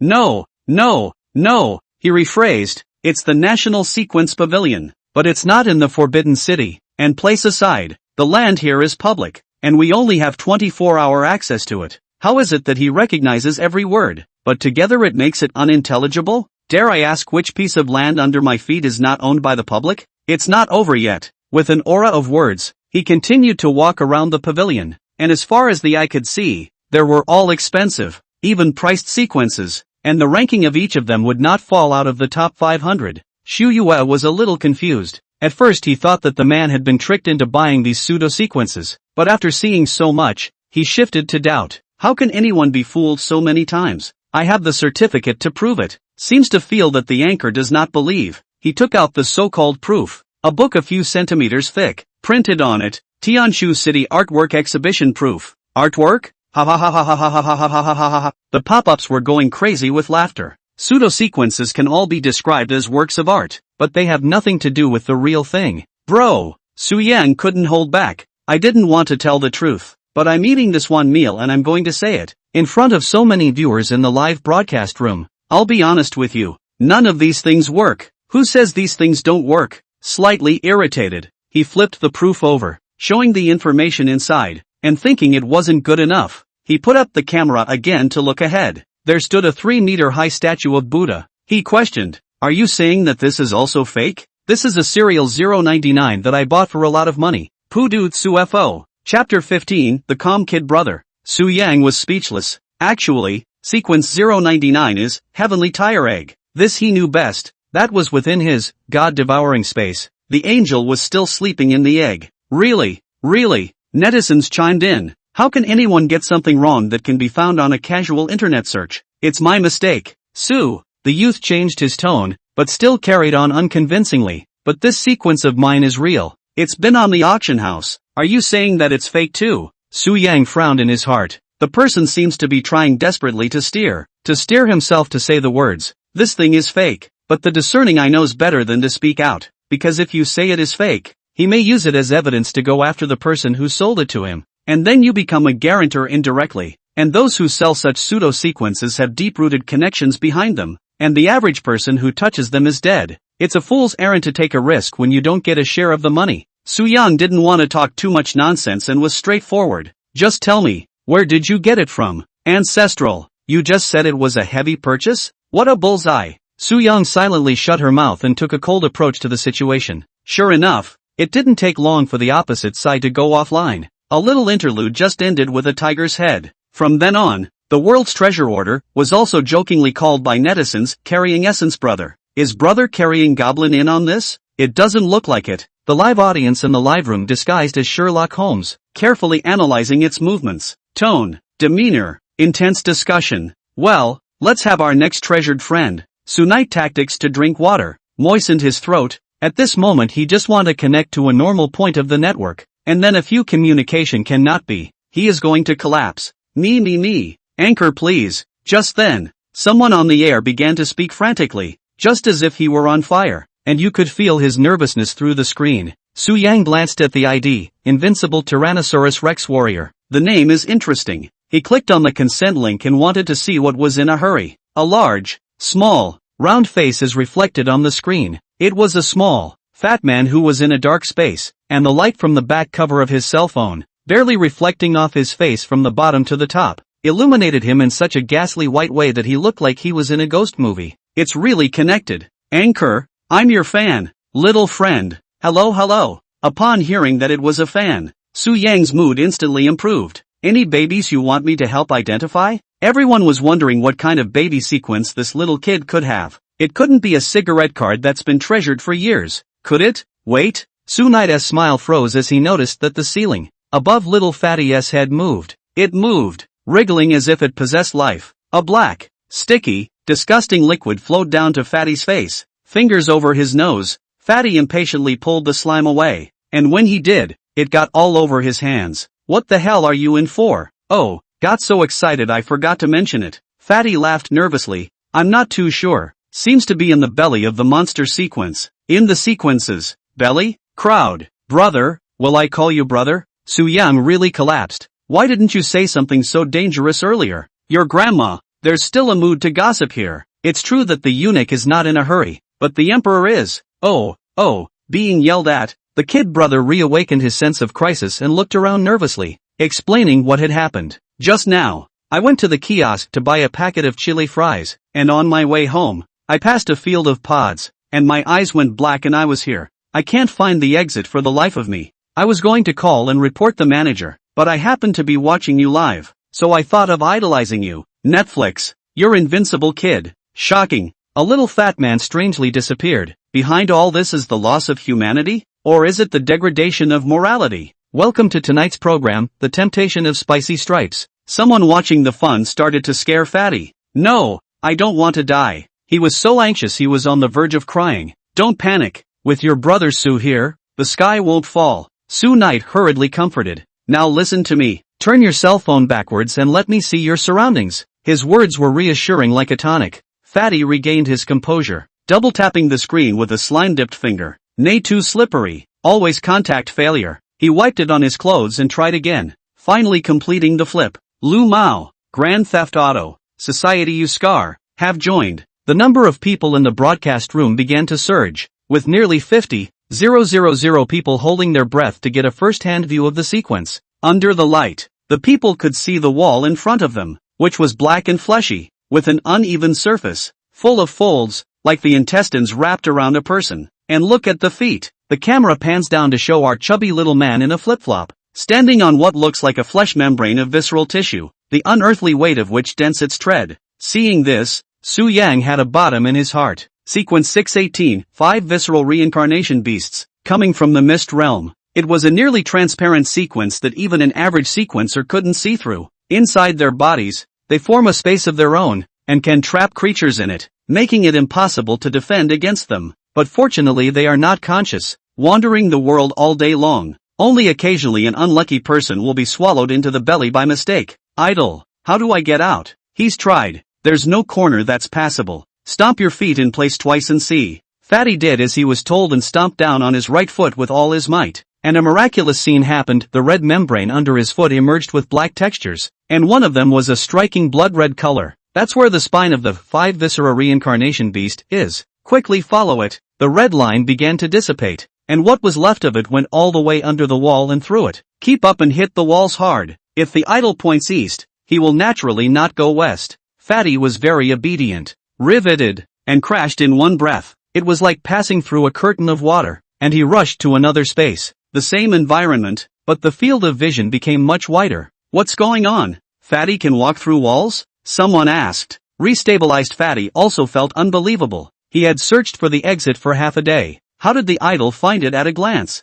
Su Yang explained. The space inside the visceral reincarnation beast was a straight line, connected by a red thread, just like the human spine. So follow the red line to the exit. Great. I can go home. It's still too early to be happy. Su Yan reminded. Sequence 618, 5 viscera reincarnation beast. The real danger isn't the space that traps people. As soon as the words were out of his mouth, Fatty froze, looking ahead in apparent horror. Chapter 16, The Nightshade Society Calls. The half-meter tall, dark creature was hidden in the darkness ahead, its back to the camera and a single sideburned hair on its body as tough as a needle. The sudden light caught its attention and jerked its head around, its mouth topped with inch-long fangs. Wild boar? There's actually a wild boar here. Fatty looked at it. It also looked at Fatty. Both look at each other speechless. Everything seems to be destined. A few seconds later, the boar's eyes were scarlet, and it screamed strangely, charging at him with all its might. Run! This was the only thought left in his mind. Then the screen shook and fluttered, and from the vague few clips, one person and one pig could be seen in a wild ride. The pig mutiny. Ha ha ha ha ha ha ha ha ha ha ha ha ha ha. The rather comical scene caused some of the audience to laugh because they were not being chased themselves. Su Yang was helpless. This was the danger he was talking about. Within the body of the 5 viscera reincarnation beast, it had absorbed a lot of strange things, and with a little bit of bad luck, there was the possibility of encountering other sequences. Anchor, save me. Follow the red line. Follow the red line. Fatty sniffed and immediately looked down at his feet, but was surprised to find that the red thread had disappeared. Disappeared? Su Yang frowned tightly, realizing that the texture under his feet was indeed only black, a phenomenon that had never occurred before. Now what? Fatty asked, panting from exhaustion. This made it difficult. If Su Yang was present, he would still be able to observe the changes in the sequence chi and project the correct direction, but now he was separated by a screen. After thinking about it, he immediately cut off the image and analyzed all the textures, trying to find where the red line should be from. There! Su Yang shouted. Run towards your 1 o'clock. Which direction is 1 o'clock? Straight ahead and a little to the right. The boar behind him whined like a tractor, and just at the moment it was about to hit, Fatty burst out of the wall. All around him, the green bracts reappeared, and he escaped. Humbug dash. By mistake, the boar followed and escaped, stumbling on its feet and rolling like a cinder block toward the side of the road, where it fell at the feet of a scarecrow. It struggled to its feet again and shook the dirt off its body, running in a panic deeper into the pods and disappearing into them. This is. Fatty sat paralyzed on the ground. He raised his head and looked ahead incredulously. The fantastic huge white jellyfish floated in midair, emitting a faint blue light. This is the sequence 618, 5 viscera reincarnation beast. It was too late to take a closer look as its figure gradually became illusory and eventually disappeared into the night. The anchor is really awesome. The pop-ups have expressed their astonishment, and there are some knowledgeable forensic sequencers among them, who asked themselves that they could not find the correct exit in a short period of time in the situation just now. Phew! Seeing that the fan had escaped safely, Su Yang was also relieved, happy that his judgment hadn't been wrong. Don't brush a gift for the anchor yet. Someone from the pop-up screen egged Fatty on. Oh, yeah. He nodded his head like a chicken pecking at rice. Of course he had to thank his idol for being able to escape alive. It's my dad's personal money. It's all yours. Don't. Su Yang's mouth opened wide. Too late to stop. Fatty immediately swiped a couple $100. Ka! Suddenly his live room went black, and a line appeared in the screen. Anchor has been pulled into a small black room. Please contact the webmaster for unblocking. He has been double reported by netizens again. The report was compelling underage recharge. That's right, I reported it again. Waterbender A jumped out to take credit. Dependable. Steady play. Lao. Ha ha ha,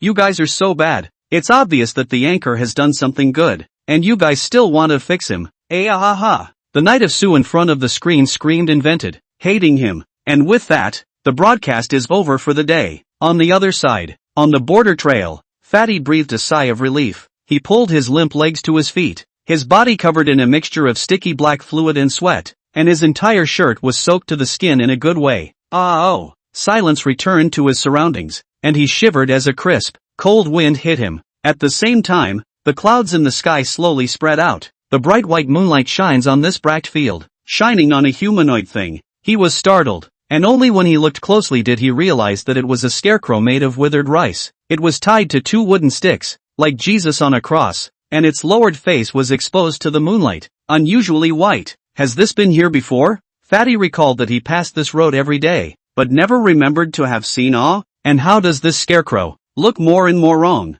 especially the face, just like the real one? Goo goo. Suddenly a shout exploded. He looked up into the treetops with trepidation and realized it was a gray owl with its head rotated 180 degrees, looking at him motionlessly, standing as if he were a statue. OMG. That's horrible. Fatty, who cares so much, numbly ran in the direction of home. In a few moments, in mid-air, the huge white jellyfish silhouette reappeared, and it was the originally disappeared 5 Viscera reincarnation beast. If a forensic sequencer had been present, they would have been shocked beyond words, because this kind of sequence would not appear twice in the same place, in a short period of time, unless it was manipulated. It's finally over. What was the result of this test? Something even more shocking happened. The owl spat, fluttered its wings and flew over the jellyfish, shifting into a woman in a gray linen cloak, head turned luridly behind her. She held the head down with both hands and wrenched it upright. Then she lay down, half of her body sunk into the jellyfish as if she were lying on a soft couch, with silver bells hanging from the necks of her feet,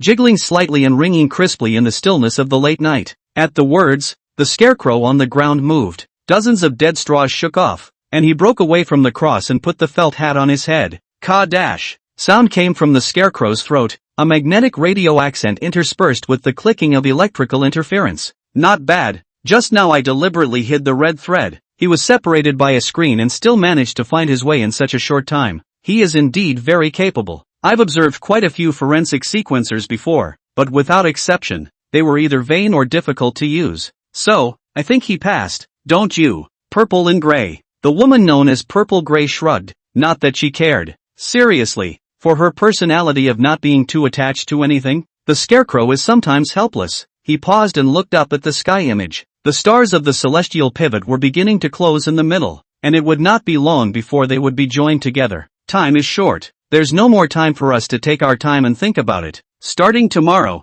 you'll be in charge of contacting Su Yang, and remember, make sure to pull him over to our side. In the name of the Nightshade Society. Chapter 17 Conflict. Aha! Violet Gray nodded, but instead of getting up immediately, she lay in even further, looking like a beatnik working overtime. After a long time, she patted the 5 Tibetan reincarnation beast under her, and its body gradually disappeared again. Phew! Losing her support, she began to fall downward and shifted into a gray-furred owl that flew off into the distance with a slight flutter of her wings. That's the direction of Sector 9. As a result of attracting the attention of the authority, they had to change the location of their operation to the area next door. Good luck! Scarecrow waved his hand, then lightly snapped his fingers to activate the skill, Spirit Shift, only to see his body actually strangely shrinking inward. And finally, together with the clothes on his body, he shrunk into a withered rice at his feet. I don't know how long. An owl amazingly flies 10,000 meters in the air, weaving through the thin clouds, its sharp eagle eyes looking down at the lights not far away. The tip of his nose sniffed lightly, as if he had found the goal of the trip.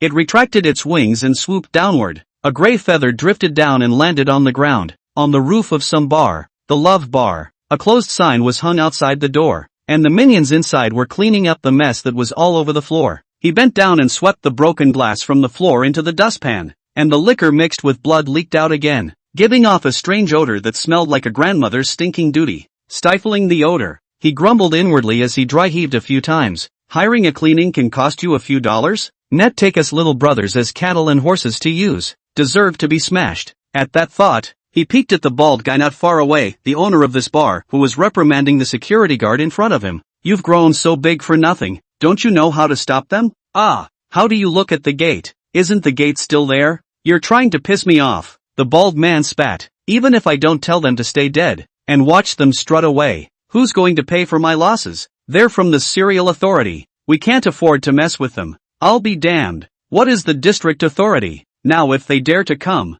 I'll designate that they'll be left in the lurch. Squeak. As soon as the words left his mouth, the door to the bar was pushed open. With the cold wind of the night, an unfamiliar man walked in, wearing a pure white suit, and at 5'9", he was lanky like a tower of iron. Entering the door, he surveyed his surroundings as if no one else was there. No eyes? Get the hell out of here. The bald man was in a rage and turned his head to angrily scold the visitor. The man didn't say anything. He gave them a faint glance and pulled out a coat of arms from his chest with the word Sequence Gate tattooed on it in hot gold with a strange gold star in the center. That represents the city of Heavenly Hub. The man in front of him was not only an administrator, but he was from the headquarters of the Serial Authority in Sky Hub City. Big. People, good evening. The bald man's face was so white that he couldn't speak properly. They were trembling with fear at the mere fact that it was a subordinate sub-district's administration, let alone the adult from Heavenly Pivot City in front of them, who he was sure would kill them as if he were pinching an ant. No, it's simpler, but he really didn't understand why such a big shot would visit here, when it was clear that everything that happened today had been resolved. Just look around. The man walked past the dumbfounded cleaning boy to the bar, his white-gloved right hand rubbing the crack delicately. That was the spot where Su Yang had knocked the Bakugo immortal's head clean. He inwardly commented, there is no trace of feeling the use of sequence power, almost purely relying on the physical body, to complete a series of attacks. Squeak! Suddenly, the sound of a door opening behind him disturbed his thoughts. The howling cold wind poured into the bar and the temperature dropped a few degrees in a row, making people stop shivering. A tall figure stepped in. The woman stood at the mouth of the headwind, her waterfall of black hair fluttering slightly, her eyes fixed on the man's back, her face impish, like a cheetah ready to hunt. Boss, what's wrong with you, boss? Seeing the visitor, the bald man covered his heart and fainted in fear. District 9 Administrator Captain Mokaya, what are you doing here? Monty, she said,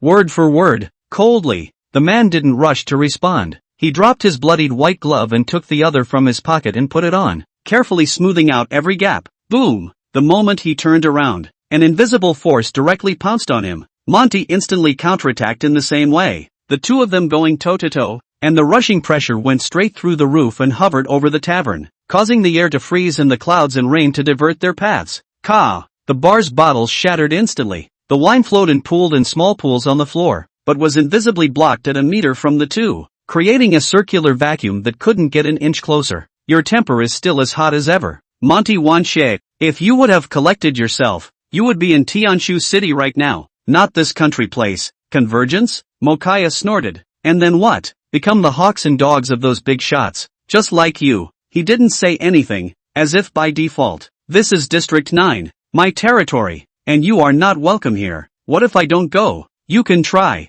Mocha was dressed in a slim black combat suit, carrying a knife magazine on her back with two titanium knives crosswise, their black hilts exposed. She held them in both hands backward and slowly drew them. The obsidian straight and slender blade glowed with a cold light. She stopped speaking, as if the next moment she would kill and decapitate him. It's appalling for a division manager to threaten the people at the headquarters, but Mokaya just did it, and that's the strength that brings her bottom. Monty does not recall the conflict. He took a brand new piece of parchment from his pocket with a few lines of black writing on it, covered with the red cover of the headquarters of Sky Hub City, which was exceptionally eye-catching. I was ordered by the higher-ups to come and investigate Sequence 001, Bronze Tree, as well as the suspect, Su Yang. Received a report from Mokaya to HQ that the suspect has become an alternate administrator and also solved a serial case here. He came first to observe the battlefield. This is important because from it you can get a lot of important information about his fighting style, approach, and many other things.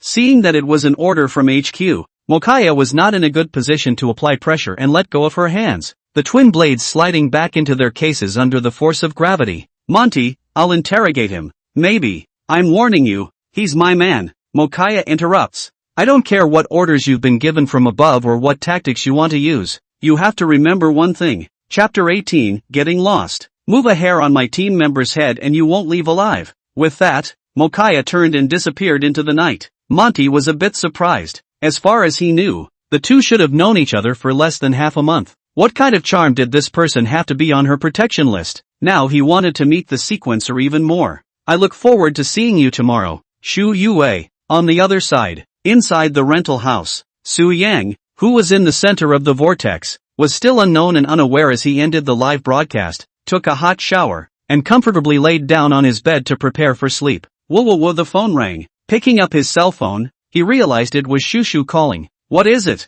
On the other end of the phone, Shushu was lying on the gaming chair, wearing only a slender white shirt in addition to his close-fitting clothes, barely covering the springtime of his lower body. She was barefoot, her legs crossed across the computer desk, her head tilted back as she relaxed and leaned against the backrest, typing on the phone, her pink double ponytail hanging to the floor. Nah, asleep yet? You're going to wake me up even if I fall asleep. Sorry La, I actually wanted to ask you something. What is it? Su Yang was puzzled. How did that? Me today, she whispered delicately, twirling her hair around the tips of her index finger, twisting them a few times and loosening them, and so on. Didn't we talk to Mokaya? Calling in the middle of the night for this, he didn't understand why he had to ask again. It's not like that. She actually got a little warm and angry. What I said is not to take care of my scene, but Su Knight your true opinion. Now you boldly criticize me. I will change it. Obviously he was the squad leader, and it was undoubtedly humiliating to be educated by a newcomer when he had sworn so much before setting out. But it's only when you know you're wrong that you can change. As long as you study hard, you will be a qualified manager in the future.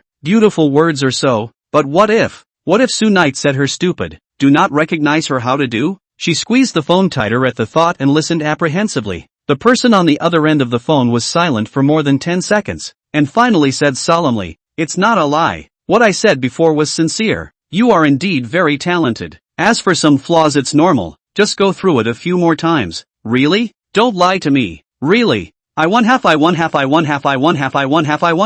She was so happy to be recognized that she couldn't help but cross her toes and raise her voice in a whisper. In the next moment, she realized that showing too much obviousness was just not enough reserved for a girl, and was busy covering her phone to restrain herself. That's it then. I'll have to rely on you to take care of me in the future. Little Captain. No problem. She was very flattered by this little captain and patted her chest. Shoo, I'll take care of you. Good night. He called me squad leader. I won half. Immediately after saying goodnight she hung up the phone, and with a tumble, rolled ostentatiously onto the bed in a room where no one could see her, wrapped herself in the sheet, and cheered happily from inside. This guy. Hanging up the phone, Su Yang was inexplicably amused by her. Dang. That's when another antique clock on the wall chimed, pointing to 2 a.m. Meaning he had to get some rest. After all, he had to go on air tomorrow to earn his full time. Su Yang stood up and walked over to the window. Just as he was about to close the window and go to bed, a gray shadow outside the window caught his attention. Looking up, I spotted a gray owl. It fluttered its wings as if it had come from a million miles away, and with a sharp vibration, came to rest on the branch of a sycamore tree outside the window, and then closed its left eye, while its right eye, still half open, looked through the glass at him inside the house. Su Yang was a bit surprised. He had a bit of research on birds, but he had never seen this kind of owl before. That silky fur must be so comfortable to jerk around. Hey, wanna come in and sit down? Man. He opened the window and hooted twice to the owls outside. I don't know if it understood, but in any case it raised an eyebrow, glanced at the Spartan display in the room, and then closed its only open right eye with a hint of dislike in its expression. Who would have thought that he would one day be disliked by a bird? Hey, kinda proud. The corners of Su Yang's mouth twitched as he simply turned off the lights, but still left a gap, expecting it to jump in on its own. Half a minute later, the lights in the house turned on again. Aren't you even coming in? It's cold out there at night. In the face of compulsion, our Miss Owl was not half as impressed, and even turned her head. Come on, has any other bird ever said you're really loaded? Ugh. Actually, I don't really want you to come in, so you're really not going to come in? The next day, a sharp ringing of the phone woke up the sleeping Su Yang. Sleepily, he felt for his bedside phone and turned on the screensaver, only to realize that it was morning and that it was no other than Scarab who had called. They exchanged contact information earlier. Hey, what's up? What's up? Are you two ready? Don't rendezvous at the authority yet. The captain has been waiting for you for a long time. When did he say he wanted to rendezvous? Su Yang was at a loss for words, and he hadn't received any notification. Puzzled, he looked through the message logs, and indeed there were none. And who else does the word you refer to? Skark, shush. She volunteered to inform you this morning and left an hour ago.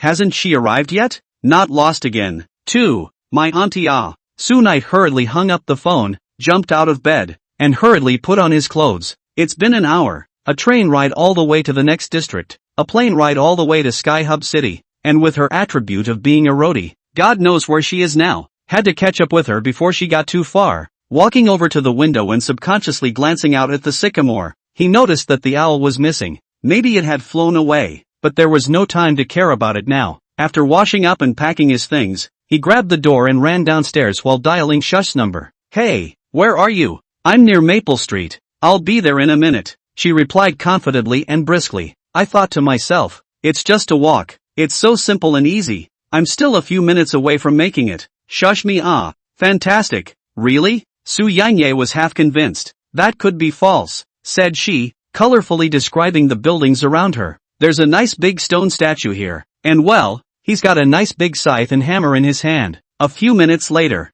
he came to the place. As expected, the girl with the pretty pink twin ponytails was seen under the stone statue, holding a map, repeatedly looking up to compare the nearby terrain and frowning lightly and thinly from time to time. Ha! What brings you here? Glancing at the oncoming youth, she hurriedly hid the map behind her back with a slightly sultry expression. Really? I thought I told you to wait. I'll be able to accomplish the feat of recognizing the road and get rid of the title of roadie once and for all. Ugh. Su Yang also could not bear to hit her, just sighed and covered her face, pointing to the statue behind her, the base of which was clearly written in 3 big words, Time Street. She's gone wrong again. All right, she said with both hands crossed, straightening up. Just get the person. Let's go back. After saying that, he went to the right. Knight Su corrects. Actually, it's the left side, because they were in a hurry. The two finally decided to take a taxi back to the authority. Sitting in the car, looking at the charge meter that kept wildly soaring, a certain poor man's heart was dripping blood.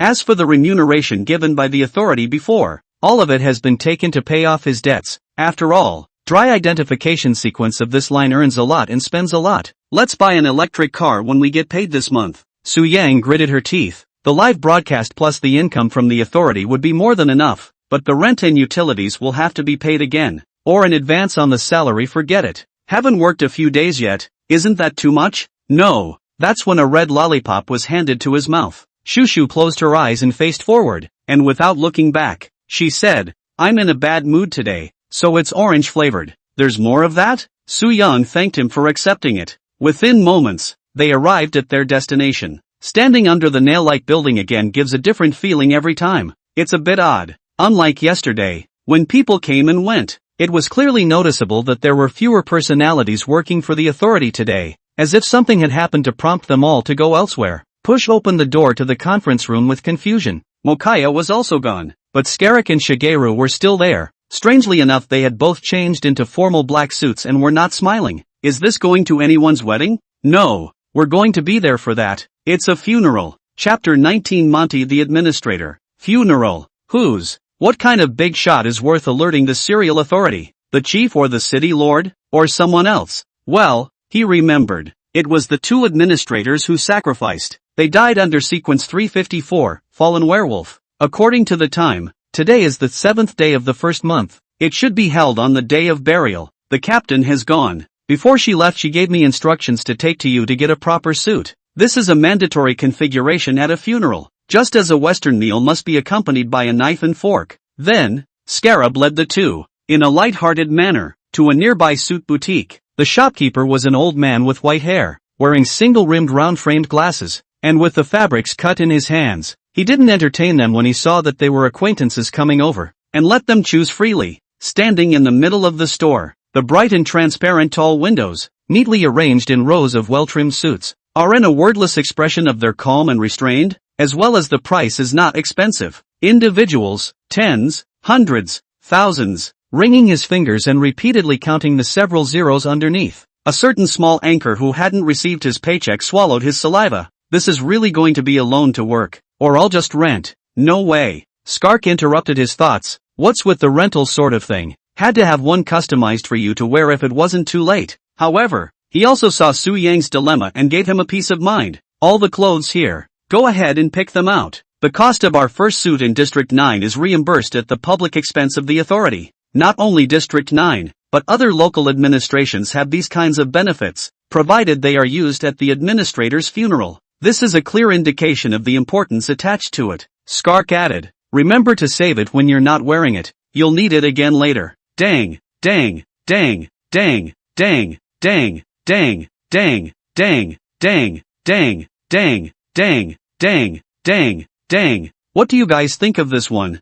At this point Shushu changed her clothes and stood there with her chest out for everyone to evaluate. Slim and capable women's suit. Better set off her exquisite and qualitative body, so that the already tall and more upright, so that people's eyes. Su Yan carefully surveyed it. I have to say, it's also quite a contrast to change from the previous lively dressing style to a calm one. At first glance, it kind of looks like Kaya. Of course, her eyes widened happily. Kaya-san was her idol, someone she admired. Being told of the resemblance now was nothing but a compliment to her. But well, it doesn't look like it again. No saying it doesn't look like it. Well, get changed, Skark urged. He had a bit of a headache. With these two live wires added together, the atmosphere was a lot quicker than it used to be, which was indeed great, but it didn't apply to today. In a few moments, Su Yan also changed into a suit and stood in the middle of a few people. To be honest, he hadn't really worn one before, and he didn't know if it suited him. Well, not bad.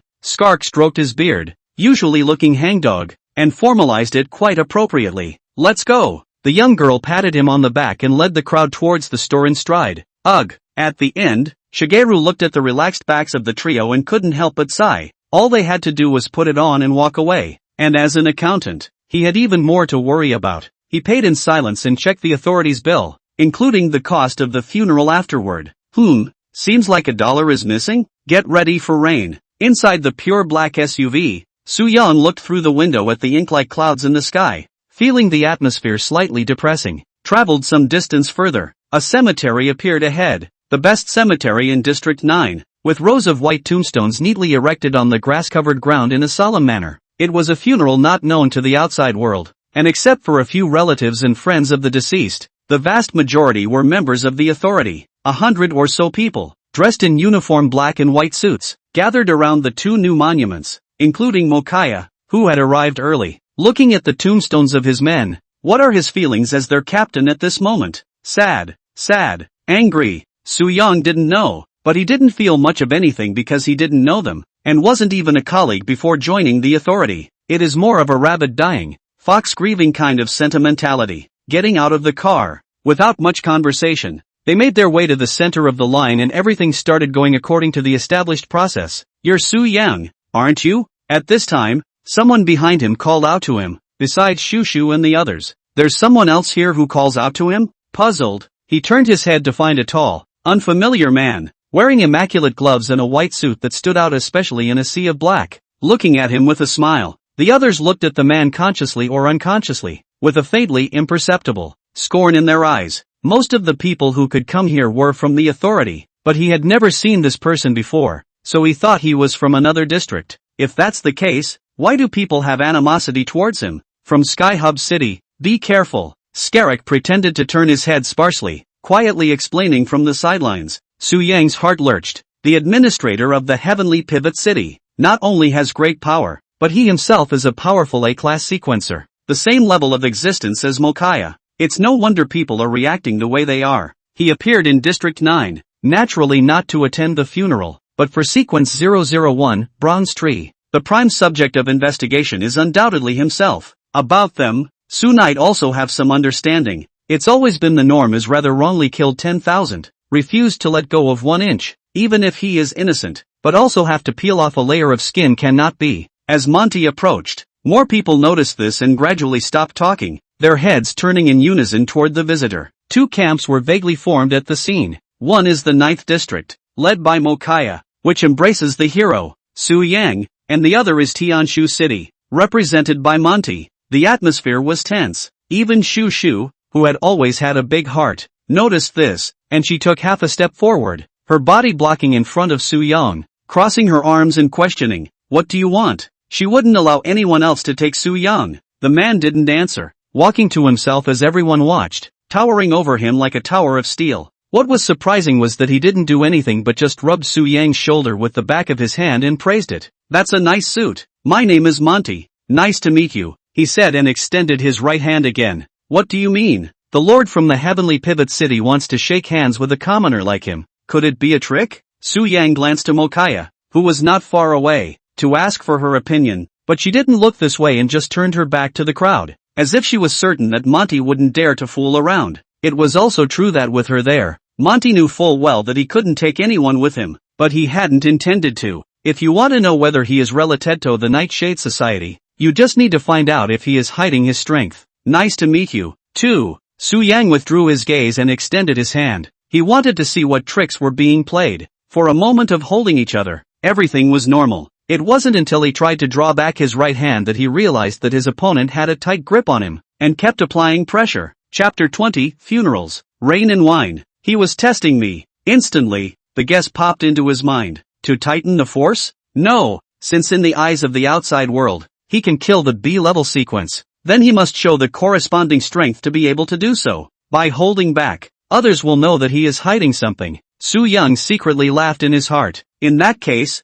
let's do it. I don't fool anyone when it comes to wrist strength. Monty, who held his hand, was somewhat surprised as the power coming from his palm became more and more raw and vigorous, although it was far inferior to his own. It proved that Su Yang did not have the intention of hiding his strength. Interesting, he had also seen the video replay of the kill sequence that day, and according to his judgment, the man did have something to hide. If he continues to faint, there is a high probability that it will have something to do with the Nightshade Society. But now, just by a few glances, he had abandoned that speculation and had tentatively ruled him out as a suspect. This is his intuition. The fact is also true. Su Knight has nothing to do with the Nightshade Society, and is just an ordinary serializer with a bit of strength. Just as Su Yang was planning to continue her power, the force in her hand plummeted. The opposite party let go of her hand. In confusion, Monty smiled as he retreated to the back of the line. It's inexplicable, he muttered in his mind, wondering what this lord had in mind, but unaware that he had already avoided suspicion. Humph, the obnoxious guy finally walked away, and Shushu snorted coldly. Upon hearing this voice, Shushu Knight realized that the crowd was vaguely shielding him, which was not something he was used to alone. But it's not so bad. The funeral has officially begun. As the coffin sank into the pit, a sad and majestic dirge was played, and the sound seemed to have a magic power that penetrated everyone's heartstrings. The two administrators, kicking their feet and holding wreaths of white chrysanthemums in their hands, walked solemnly toward the headstone, followed closely by Mokaya, dressed in black. They turned and stopped, turning the front of the wreath toward the congregation, toward the line of administrators who stood in this row. A 2-minute-long moment of silence ensued, filling the entire cemetery with the sadness that crawls from the grave. But Knight Su was unaffected by that, because he knew full well that death was inevitable. Everything in the entire heaven and earth, whether it is a grass, a wood, or mountains, rivers, and even the sun, moon and stars all have to die, all have to be destroyed that day. The only difference is just a difference in the length of time. So, it's just a little bit of frost. It's raining? There was a coldness on the back of Shushu's hand, and his eyes looked into the air as a droplet of water dripped from the lead ink clouds, dripping onto the white tablet and dispersing into more tiny droplets. The rain is getting heavier. She subconsciously raised her palm to cover her head. When someone pulled her back, Su Yang shook her head slightly, her eyes always looking ahead. Sister Kaya. Following her gaze, her eyes narrowed slightly. With everyone and anyone behind her watching, Mokaya gently straightened the white band on her wreath, then stood straight in place, facing the two tombstones. Wow! The rain poured down in torrents, and it fell in wild streams. Her clothes were soaked, so thick that they crumpled together, and clanked in the cold wind. She didn't bother, just stood there like a speechless statue, letting the wind and rain beat her. Oh, all the thoughts of the heart, told by this wind and rain. The 2 minutes of silence ended, with 2 bright red chrysanthemums handed to her by her men, which she removed and placed them on the headstone. Gradually, the rain stopped. The funeral was coming to an end by this time, and Mokaya left this cemetery alone without talking to anyone. Looking at that lonely back, her image was taller and fuller in Su Yang's mind, and he understood why everyone obeyed her orders. After all, with a boss like that, what's not to like? When it was over, several people returned to the car. Phew! Shush buried his cheek in the clean towel and let out a long, comfortable breath before passing it aside smoothly. This you wiped. Don't! Su Yang gave it a disgusted look and twisted her head. Che, pretentious. Ahem. Skark, who was driving in front, glanced in the rearview mirror, from which he saw the 2 men pushing and shoving in the back, and spoke gravely. You have been informed of something. What is it? Remember what I said before about how you're only an alternate right now, and that in order to become a full-fledged administrator, you still have to pass the Heavenly Pivot City's trial. Is it time to prepare for departure? Su Yang guessed. Yes, he handed over a ticket. It's just a week from now, on the East End train. On the train? What's the trial then? Skark explained. It's not really there, but we don't know exactly where it is, and you've only been ordered by the higher-ups to make sure you're on time for that train. What comes after that is naturally organized. So what did you guys take before? Su Yang inquired, assuming that they had taken it as well. I don't know. He shook his head, a hint of melancholy in his tone. The truth is we don't have the qualifications. This Heavenly Pivot City's selection trial was specifically for sequencers, and as ordinary people they naturally hadn't been there. Just the serializer. The envy of the two men flowed out of Skark's eyes. He knew that it was about talent, being able to achieve success, not being able to spend his life as just an ordinary person, and he had long since gotten over that. You can ask the captain. She's been there. After handing over everything, Skark sent a few people back, and the last one was Su Yang, standing outside the car door. Su Yang realized that something was wrong with him and asked, "Are you okay?" "It's fine." Skark shook his head. What could be wrong with him? His worries were unnecessary. See you then. After dropping off his offspring, Skarab drove back to the authority, where he pulled into the underground parking garage and familiarized himself with switching back to his personal car there. Then it drove straight back home. The car pulled up under the door of the house, but instead of rushing to open the door, Skark sat in silence for 10 minutes to calm himself. He went upstairs and tiptoed open the front door. The house was quiet. He changed into his slippers and walked outside the bedroom and turned the door handle lightly through the doorway to see his sleeping wife on the bed, and the swaddled baby, with a smile on his little face. Closing the door behind him, Skark went back into his room. As an excellent manager, he has received many honors, but what hangs on the wall is not shiny medals, but a photo with his colleagues, including the two today. He removed the photos related to the two men and sat disheveled at the foot of the bed, his rough thumb stroking them delicately as his thoughts pulled back to the old days. Skark reaches under the bed and pulls out a case containing a bottle of spirits. 96 degrees. He tilted his head back and took a mouthful. The 21st time, the Kung Fu master swiped the copy, and Su Knight angrily lit the lanterns of heaven. Fuck, how can it be okay? He couldn't help but cover his face and cry. He had thought he was strong enough. Now why was he so weak? He hates. He repents. If I was a sequencer too, wouldn't I have avoided all this? But there are no such ifs in this world.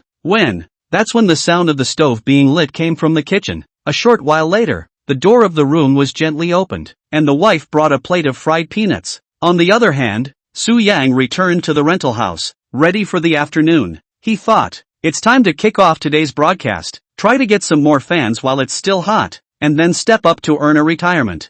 Sitting at the table, he adjusted the camera head for the live broadcast and aimed it at his handsome face. Oh, right. Su Yang looked up at the window. The verdant sycamore branches are empty. Still no gray figure. It seems it probably did fly away. The heart is inexplicably a little lost. Never mind. Live is important. Shaking his head and clicking on the live broadcast, Su Yang realized that his number of fans had already surpassed a full 30,000. One step closer to his goal of becoming a big anchor. Cheer up. Su Yang gave herself a pep talk. At this time, some sharp-eyed netizens realized that the heartfelt anchor was online, and they sent a warning in the pop-up screen. Anchor run. What? Is he in trouble again? Subconsciously turned his head to look at the door of the room. Quiet. No one door warmth. The window is still intact. So what happened? Stare at the screen with confusion. The pop-up went on to explain. The Barfly brother is at it again. As expected, a message inviting to link up kept popping up. World treasure sequence. Impatiently clicked furiously. He had been squatting on the air for a whole day. Crap. I didn't read the calendar when I started today. As soon as he recalled the Kung Fu brother, Su Yang could not stop his stomach from hurting, and God knows what he was going to do this time. So he was going to pretend he didn't see it and muddle through. Seeing the anchor indifferent, the world's treasure order more anxious. Immediately in the live room brush a few $dozen. As the bounty scrolled across the middle of the screen, the other lezzies sat back and immediately brought up the tempo. What's with the fertilizer? Didn't you see that people gave you a reward? Don't even say a word of thanks. The anchor is really too ding-dong. Another inch. Crusade against the anchor. These guys, they're all set on making trouble. Seeing the tempo rolling bigger and bigger, Su Knight know that now again pretend down. Sooner or later we'll have to fall into a big brand hat. The marketing number and then cut. the whole career will be over. He had no choice but to rush to say thank you. Thank you from the barbarian. Cough. Thank you from the world's treasure order, reward, Big Brother life piece. He then shakily clicked agree. In the anticipation of the Leco people, the opposite side connects and the picture is given to the room full of sequences. Really? Brother Su. Brother Kung Fu opened the door and asked directly. I've told you before, these sequences are not okay. Su Yang was annoyed, and he was close to writing his face and picking a fight. Are you saying these sequences are all imitations? Heaven and earth knows I never said these were imitations. One must always be careful in this line of work because every word or phrase that comes out of one's mouth can have unforeseen consequences. That's why he killed himself and was determined not to reveal the cracks. I really do have proof of that, the barbarian said and rummaged around again, trying to come up with so-called proof of the authenticity of his sequence. Xu Yue shook her head, took out a pen and paper and casually drew a copper coin, and distortedly labeled Sunite Treasure Appreciation a few big words. I said this is worth $100 million.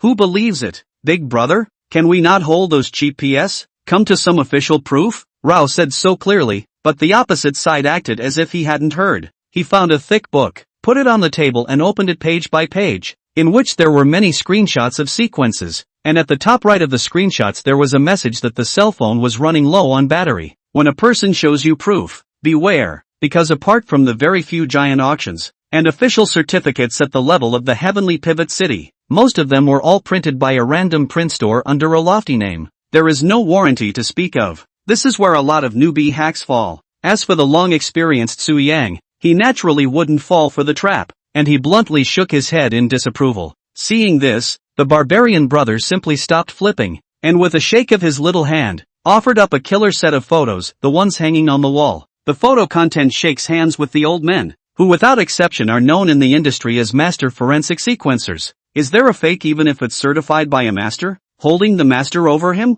The line of seniority is notorious. Compared to them, the seniority of the shallow Sunite naturally not ranked. Su Yang's tone was forced to ease up a bit. I know all of these masters, and although they don't know us, I still respect these masters. Since they've all palmed their eyes, there's no need to come to me, right? At this point, some of the audience was puzzled. Since it's certified by a guru, it must be true. How is it different from what the anchor expressed? Grow a pair. The pop-ups were answered by those who knew what they were talking about. Who told you that what a guru certifies must be true? True or false they can certainly identify a two pieces out of the wrong can understand. Cannot be every piece of the wrong to see. Is it they are also involved in counterfeiting? It's so famous. It's completely unnecessary. If someone finds out, wouldn't that be a sign of smashing one's own name and reputation? According to you there are no corrupt officials in the world? The pair's repartee made some of the still confused viewers realize what was going on and look forward to what was coming next even more. Back on the air, the two sides in front of the camera are not convinced by anyone, and they are facing each other with swords drawn, with a great momentum of fighting through the screen. Look at this again. Before he finished his sentence, Su Yang interrupted him. Tell you what, as long as these things of yours make it to the auction, I'll go along with any amount of money. Okay. The barbarian agreed heavily, as if relieved. Dare I ask which sequence you are referring to? Just that jade cloth, and that beneficence coin, as long as it makes it to the auction. Starting at 150W, I'll go with as many as I can get. I'll smash the pot and light the lanterns. Chapter 22, Miss Owl's Gift. Light the sky lanterns. The whole room was shocked at this statement. What do you mean by lighting sky lanterns? Are there lights in the sky too? Sweet Shush inquired. Latecomer, Waterman A, explains. Lighting a sky lantern has many meanings, and when applied to an auction, it means that no matter what's in the round, he'll keep raising the bid no matter how much anyone else bids. It represents the determination of the auctioneer to win. Ooh, so that's how it works. Learned a little more. Shush in front of the computer quietly took it to heart. What about other people lighting sky lanterns too? Someone had a sudden thought. Ha. Perpetual motion. Back in front of the camera, Su Yang added. I'm talking about auctions that I recognize, like Polyguard. This was a big auction spanning 12 divisions in several realms, and quality was guaranteed, so as long as they recognized it they would naturally not lose out. And they have a very pretty auctioneer called Maybone. As long as she can raise the hammer, I'll be sure to crowdfund with my brothers in the live room to keep up. The barbarian raised his eyebrows. Good, let's follow each other then, and sign a betting agreement. Sign a hair. Su Yang was really going to break down. He's got nothing better to do than push himself into the fire? My attention is full, so get off. and don't come up and link up later. But, he said reluctantly, trying to say something, but the next second the anchor across the room froze and didn't move, as if the video was stuck, obviously loaded. The barbarian stopped making a fool of himself and silently went offline. The next day, the marketing number cut a show-rich video that gave him another small hit, but of course, that's all an afterthought. After experiencing 2 hours and receiving more than a dozen guests, Su Yang was completely drained. After we shut down the live feed, he leaned back hard against the chair, stretching his stiff back comfortably, and looking up suddenly, he noticed a familiar gray shadow outside the window. That owl flew back again. It was still resting on the branch, eyes half squinted, its entire body set in the huge full moon behind it. I thought you flew away. Coming to his senses, Su Yang stood up and left the window completely open, and took out another snow-shaped piece of meat from the refrigerator, placing it in his palm and slowly extending it out the window. Good snowflake beef, won't you have some? Goo. It grunted a few times and opened its eyes to the fresh beef, clearly enjoying it, but its bone-high pride wouldn't let it put its foot down, so it hiked its head over. Come on, I'm begging you, Su Yang begged bitterly. While we're at it, let's give it a grudging taste. It fluttered its wings to fan off a few leaves and flew to the edge of the window in a single breath, its gray claws clasping the wall to secure it, wary of keeping a safe distance. Between less than a foot, Su Yang could also see its appearance, with diamond-jeweled gray pupils, a shot of purple dull hair on the top of its head, and silver-gray fluffy fur on its body that was oily and smooth. It seemed that on a regular basis, it cherished its feathers. Not a moment later, it tiptoed on its paws and hopped closer. As a raptor it looks but rather comical. When it reached the edge of the palm, it made a sharp paw and grabbed the slice of beef, and at the same time turned around and waved its wings and flew back to the tree with a whoosh. What a shame. I thought I could touch it. The owl in the tree bends down and takes the beef in its pointed beak and throws it slightly upwards, opening its beak and swallowing it by gravity with a look of enjoyment on its face. Hey, after eating my food, even if you don't say thank you, at least let me touch it. Goo. After hearing this, the owl, who is well versed in human nature, immediately turned his head and disappeared into the dark night. It flew away. Crap, ruthless? This is a kind of stolen chicken failed to etch the rice. Su Night froze in place, the heart of the idea of rushing over to the grab, instantly open jerk. But as the saying goes, what is twisted by force is not sweet. There was no way out, so he had to go to bed angry. The next day, early morning, a sparse series of knocks on the door awoke him. Who is it? There's no one in there. Shouting, he hazily got up to look at the door, but there was no movement, and upon closer inspection, it wasn't actually a knock, more like a tap on the glass. He turned his head. There was a gray shadow by the window. Saw Su Night got up, and whoosh flew to the tree. It's the owl from last night. It seems to have brought something with it. Push the window open and a little mouse is lying straight up on the edge of the window. Apparently this is its return gift. The little guy in the tree looked down as if waiting for a reaction from the human. Su Night made a mistake. He remembered that in the animal world, a similar situation is like a cat has brought you a mouse. The best response should be eaten in front of its face, with gratitude. Do we really need to eat rats raw? Su Yang inwardly refused, but one can't fail it, and if one doesn't eat it, won't it make it think that one is ungrateful? After a few seconds of thought, he decided on a compromise. Picking the mouse up by the tips of his fingers, he brought it up close and sniffed it, and showed a happy face as he said, I'm not hungry yet, huh? Save it for later. Seeing him put the mouse away, our owl lady nodded her head and flew away satisfied. From then on, every evening, it would come here on time to collect the tribute and return the gift the next day. Sometimes a mouse, sometimes a frog, even a snake. This went on for several days, until tonight. Really not coming? Ending the live broadcast, Su Yan looked at the empty branch and fumed. Half an hour had passed from the point where it often came. It seemed to have really left. Just, shaking his head, Su Yang's heart didn't have too many ripples as he clearly knew that there was nothing in the world that could accompany a person forever for the rest of his life. As passers-by in their respective lives, it's enough that their intersections can be easy and uneventful instead of ending in tragedy. He grabbed his gear and walked out of the room. On the other side, Night Scent Street. It's the liveliest night market in District 9, boasting barbecues, cakes, and all sorts of inexpensive meats, and it's crowded with people and lights. In the corner where no one had noticed, an owl flew into the back of a stone pillar and out came a young girl in a gray linen cloak. It's none other than our Miss Owl. She chose the less crowded lane and began in observing the merchandise on either side of her, and the cupboards not far away. She wanted to pick out some good gifts to send to Su Young and then extend an invitation to him to join the Nightshade Club, which was why she was late today. Why didn't you say so before? It was because he still had to be observed as a person. And with the sudden invitation, or joining an organization that was wanted by Tianshu City, many people would run away in fear, right? So it wasn't until today that she felt the time was right. What's a good buy? Purple Gray stared at the wide array of goods. His head involuntarily turned backward clockwise. The child next to him was looking up, surprised at the scene, and the candy cane in his mouth fell to the ground. Realizing she couldn't be exposed, she wrenched upright again, walked around for a while longer, Purple and Gray stopping by, looking at the beautiful snowflake beef under the purple lamp. In the past few days of observation, she realized that Su Young had been eating a little bit, but it seemed that because she was poor, she couldn't afford to buy more, so she left it all for her. Just buy this one, she thought. The most important thing is that you enjoy eating it. The young owner of the butcher store also noticed the strange guest, wearing a cloak in the middle of summer and not feeling hot, so he tentatively asked, what would the guest like to buy? She didn't say anything, just pointed to the whole slab of beef. Good snowflake beef. The guest is really discerning. How many pounds do you want? I'll cut it for you. Business came to her door. The boss received her warmly, but she still just didn't speak. Like a mute. All of it? He tentatively packed the whole lot. The opposite party nodded, picked up the bag and left. Hey, you haven't paid yet?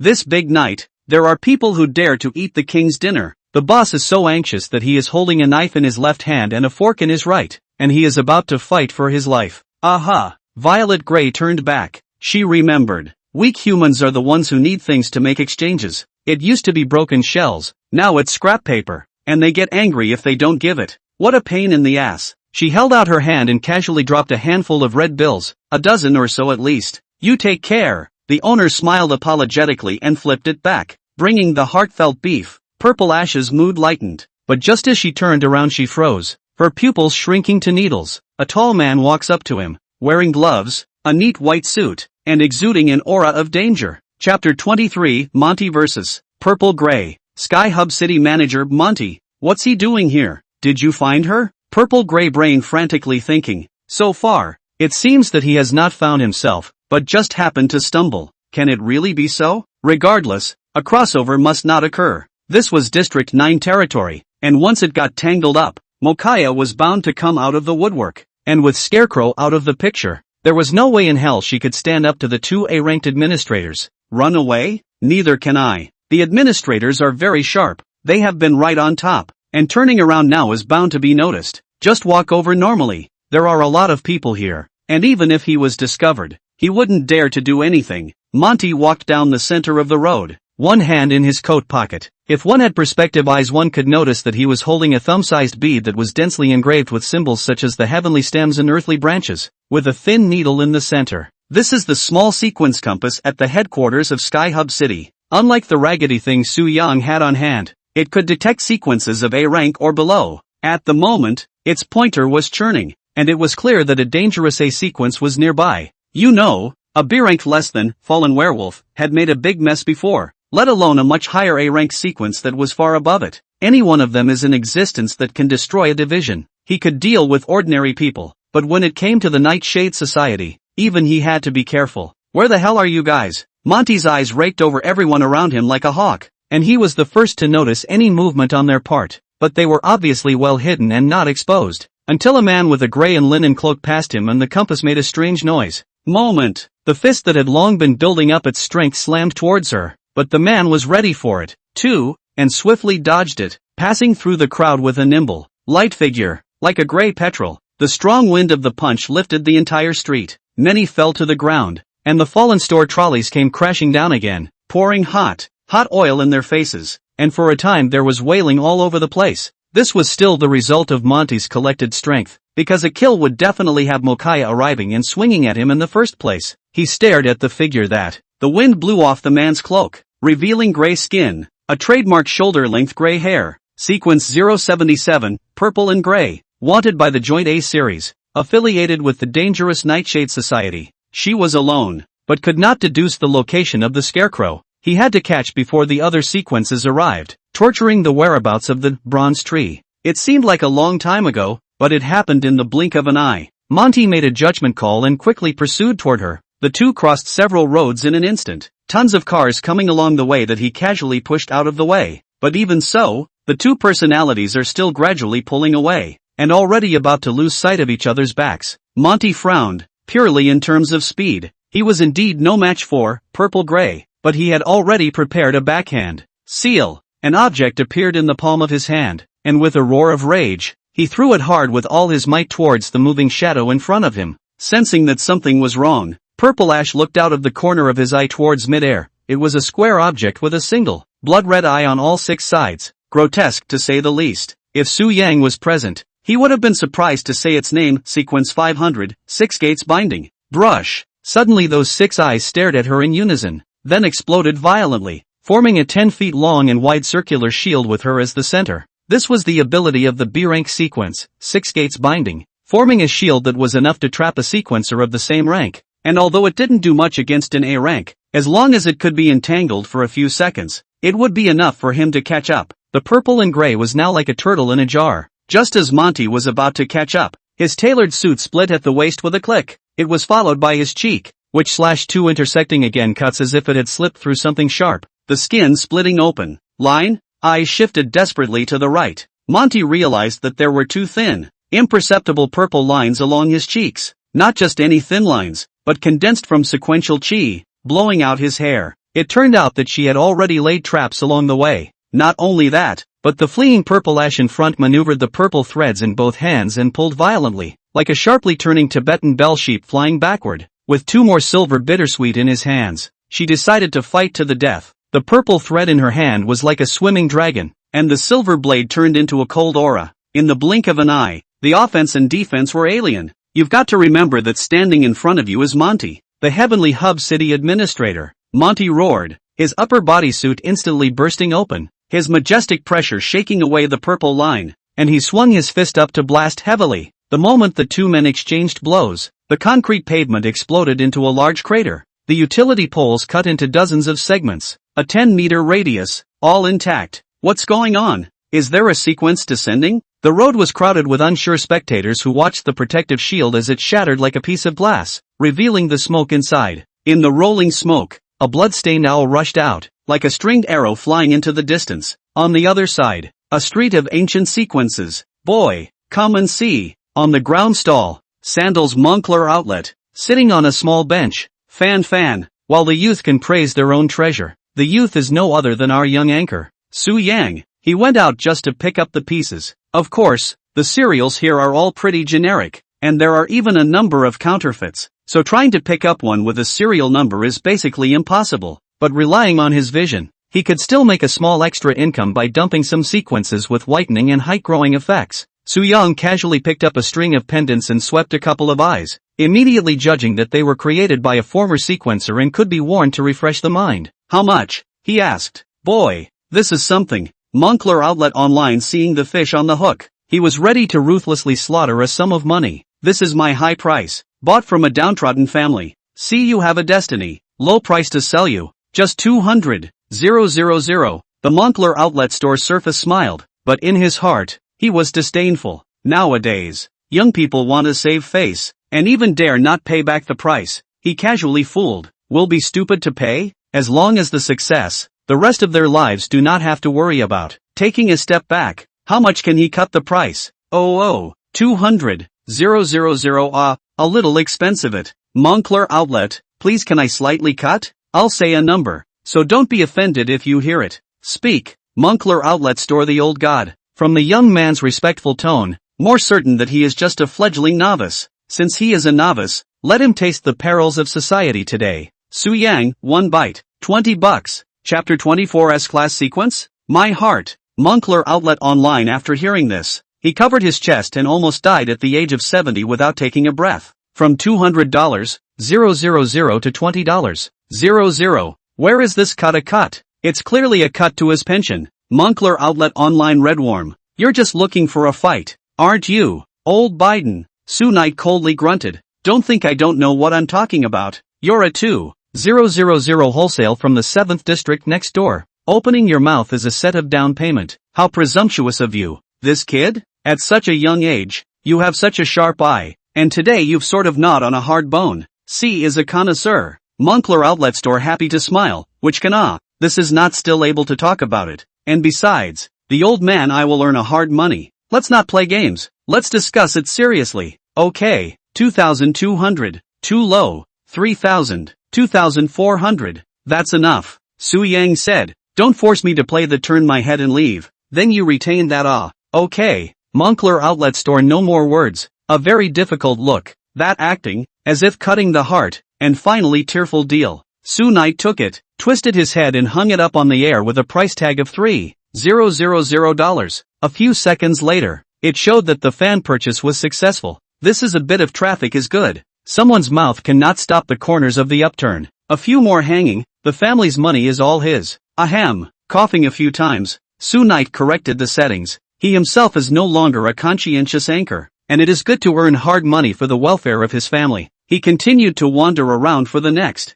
but strangely enough, after a few turns in a row, the stall owners all looked at him with a wary look on their faces. Recognize him as a big star? Taking advantage of its inattention, Su Knight peeked at the stall owner's cell phone, found that just now, Moncler Outlet Online even published his own message to the group, and now the whole street has pulled him black. In that case, it's good to keep them from recognizing me. Su Yang thought of a way out, so he sneaked away, walked to a corner where no one was, and took out a heavy mask from the god-devouring space, crafted of bronze. It is engraved with ancient tree totems. Naturally, it wasn't a ringing sequence, it was just a gadget he had tinkered with in his spare time, with the advantage of being able to block the prying eyes of sequencers. Putting on his mask, discreetly, he also changed his clothes, ready to kill the big Moncler Outlet Online. Tic-tac. Just then, some kind of liquid dripped from the sky onto his head. Not rain, warm and lukewarm. One touch, it was blood. Scarlet blood. Brushing the ground, the gray figure dropped out of the air, and he was shocked that it was the owl he hadn't seen all day. Its wings were broken and its beautiful feathers were drenched in a big red color that was shocking to the eye. With its last ounce of strength, it struggled and fainted at Su Yang's feet, its head still resting on the top of his shoe. God damn it, who got my owl? Shocked and heartbroken at the same time, Su Yang bent down and carefully took it in his arms, caressing it gently and comforting it like a flower. The next moment he frowned and, something was coming, with a furious aura of sequence, like a train filled with fuel. Boom! The several feet high fence was smashed to pieces, and the iron tower-like figure emerged. The dozens of deep wounds could be frighteningly hideous. Is he, Monty? Recognizing the visitor, his heart couldn't help but thump. In his own impression, Monty was the kind of man who would remain elegant no matter what, and was a far cry from the hideousness he was now. What drove him into a frenzy? Su Knight glanced at the owl in his arms and realized that he should have seen through it. This little guy is the monster sequence of the Nightshade Society. By mistake, Monty had taken the two as a team, and once his own true identity was discovered, he couldn't wash himself away even if he jumped in the Yellow River. What now? Turn it in and he can't give it up. Should he escape? Su Knight was suddenly caught in a dilemma. Monty was also surprised by the sudden arrival of the masked man. This number from the Nightshade Society had never appeared before, and his strength was even more unknown. Why? He was mentally stunned. Why? That man is obviously covered in brokenness. Yet I have the feeling that I'll finish him off as soon as he strikes. Monty stayed calmly where he was and didn't risk launching an attack, but he wasn't about to give up a duck in the hand. If you're berated, you can win if you put your life on the line. He took out the small sequence compass. Now that he had lost a lot of strength, the best way to detect the depth of the other party. Compass. Su Yang recognized the thing and immediately gained insight into Monty's thoughts, so he quietly released a wisp of his breath, intending to make it know what to do. What's going on? Monty couldn't believe the scene in front of him. The pointer in his hand began to rotate frantically, as if out of control, turning faster and faster, and finally ping sound. Bombed. Meanwhile, in the conference room of the Sequence Authority, Mokaya receives a report of the appearance of a sequence in the night market. Just as she was about to set off, the massive sequential compass in the center of the room moved, pointing to the northwest, and she grimaced, knowing what it meant. Beyond the A-list sequence descends. It can't be. It can't be. Monty was shocked. This could only happen when bordering the fog world. Excluding the compass damage, the monster in front of him might have reached the terrifying S-class. It's an existence capable of destroying the 3 million people of Tianshu City. Without the slightest hesitation, he turned around and fled, that panicked look as if there was a flooding beast behind him. It must be reported to Sky Hub City in a hurry. If it was truly S-ranked, The only one who could compete with it would be the Heavenly Pivot City Lord, the Nine Heavens Flare Star Monarch. That's gone? Su Yang was dumbfounded where he was,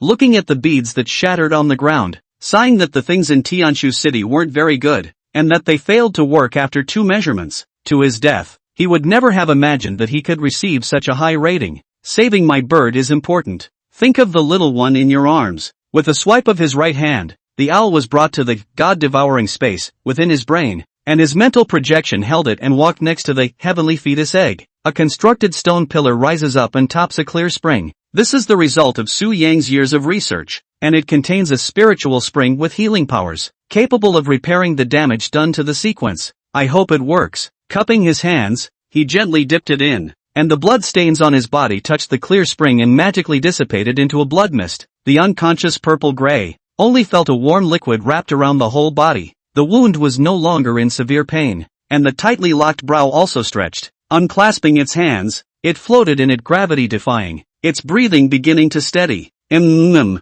angel in the egg woke up. She lay curiously on her back on the eggshell, observing the peculiar guest with wide eyes, turning in circles from time to time. Your new friend. When it wakes up, you guys can get along. Can the angel do that? Su Yang coaxed.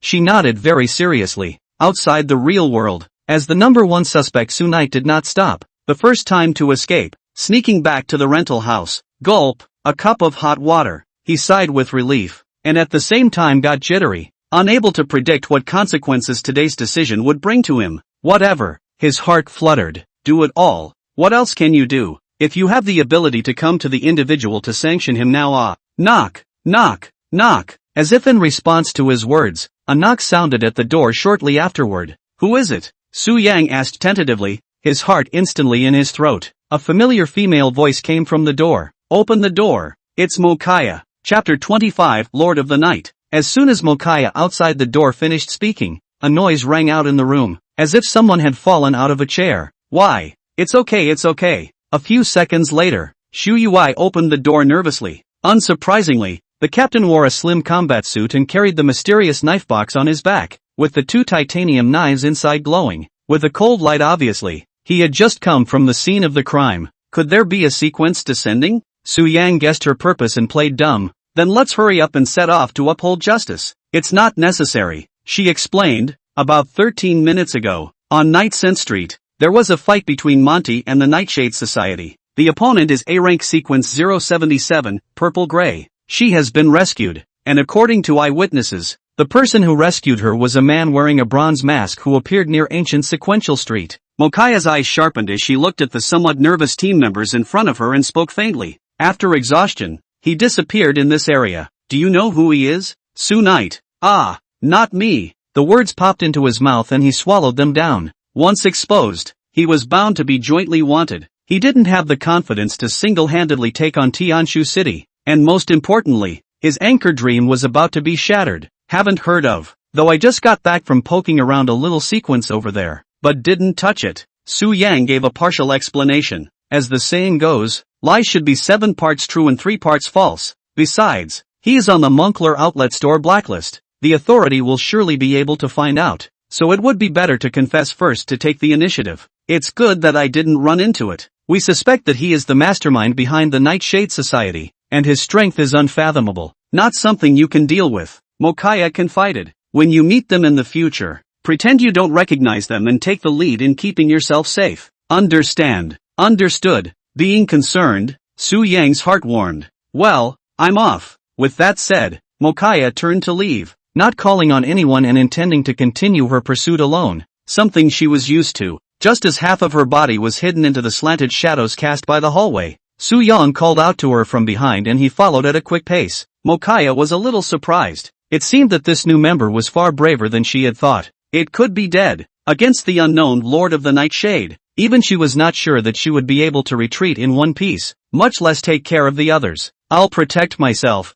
don't worry about me. Besides, isn't that what the Sequential Authority does? No matter how much you run away from it, you'll always run into it later. Of course Su Yang wouldn't tell her that the person you're actually looking for is me, so it's safe to go out now. Mokaya nodded in agreement. It did make some sense to say that, and added, what's the matter? Hide behind me. Then the two set off side by side, and Su Knight stole a glance and saw her tough eyes from between the dark hair, making him inexplicably a little weak. To cover his heart, he made a point of finding a topic of conversation and inquired about a question he'd been meaning to ask. What's the test trial like in Tianshu City? It can't be a bunch of people answering questions in a classroom and then looking at the rankings for a preliminary exam, a retest, and finally vetting the immediate third generation, can it? There are 2 sequencer slots in District 9. Mokaya glanced at him and withdrew her gaze again. The place you will eventually travel to is the Abyss of Order, which contains order fragments that can dramatically increase one's sequence power and complete ascension.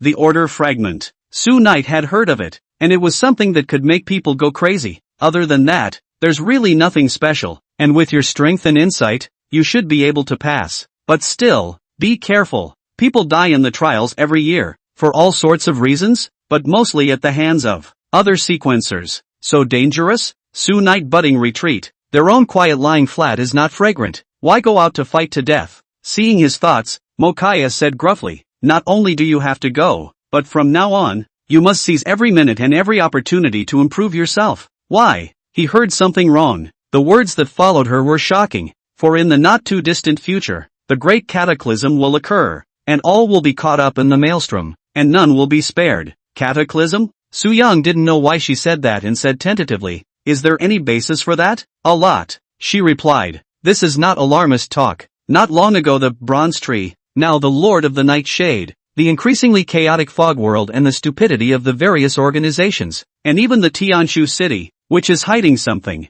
Various rare sequences are also gradually becoming available. Her intuition told her that chaos was about to begin, so they had to be well prepared before the crisis really hit. I don't know how much longer I can protect Sector 9, she voiced the concern. Currently, the only 2 unrated sequencers in the 9th District's authority besides her were Su Yang and Shu Shu, which was far from enough. So, you want us to guard Sector 9? There was some displeasure in Su Yang's heart, although it was by duty, but frankly speaking, it was just a job, and with a few $100s a month, he wasn't going to play around with his life, much less as aware as she is. Come after me. At that moment a childish voice entered their ears. It was 2 young children of 7 or 8 years old, chasing past them. Without realizing it, they had walked out of the building and passed by a street that was too normal to be sparse and ordinary, at which point Mokaya stopped in her tracks. Su Yang stood on her feet and followed her gaze. There are vendors there who get up early in the morning and work hard to support their families. There are young men and women holding hands and looking forward to the future in their passionate love. There are also families eating candy canes and overflowing with happiness. District 9. It doesn't matter at all. Without turning around, she calmly said, I just want you all to live. Here it is. The crime site wasn't far away, so it didn't take them long to walk there. Here has been surrounded by a circle of cordon. Inside the mess, as if after a hurricane, the victims of the masses lying in a row, constantly groaning. The scene was under control, with fire, paramedics and law enforcement all on hand for an organized rescue. It's also a good thing this isn't the main battlefield, otherwise we just need to call in the body collection team.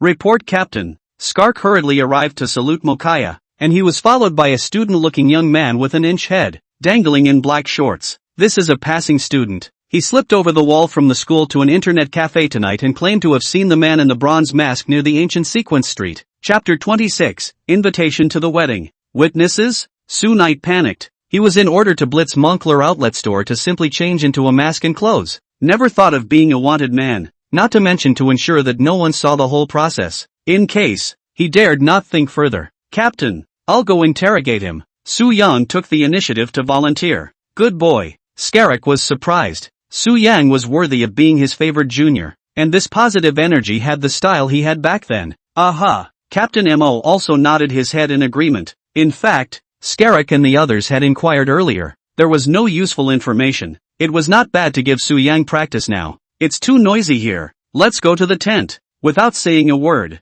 Su Yang pulled the witness into the makeshift rescue tent, now empty and suitable for interrogation. The curtains were also pulled down in passing as he entered, to insulate the sound from being transmitted to the outside. Why is a man interrogating me? Mo Pai thought he could be alone with the imperial sister outside, and when he saw that it was Su Yang, he couldn't help but droop his head. He sat on his butt on the stool, crossed his legs, and spoke with some impatience. Ask, what have you seen? Su Nightfly rubbed his hands together. Same chant as I said before. I turned my head to look over when I heard a boom and realized it was the fence just falling down in a big, bruised guy came charging out. Not far away was another man standing, wearing an ugly green mask with something painted on it that looked like a tree. He noticed the Inquisitor in front of him and couldn't help but narrow his eyes, rubbing his chin and measuring. That masked man is about the same height as you, and at a closer look his temperament is quite similar. Hey, what are you doing with that stick? Where? And lying? Do you really think I didn't see it? Hi. Accidentally exposed. Su Yang awkwardly laughed and put down the mallet behind his back. Don't care. Let's get back to the point. Are you sure there's no other information? Like seeing his face or something like that? The right hand then quietly tightened again. If he did see it, then he would have to take some urgent measures himself. No.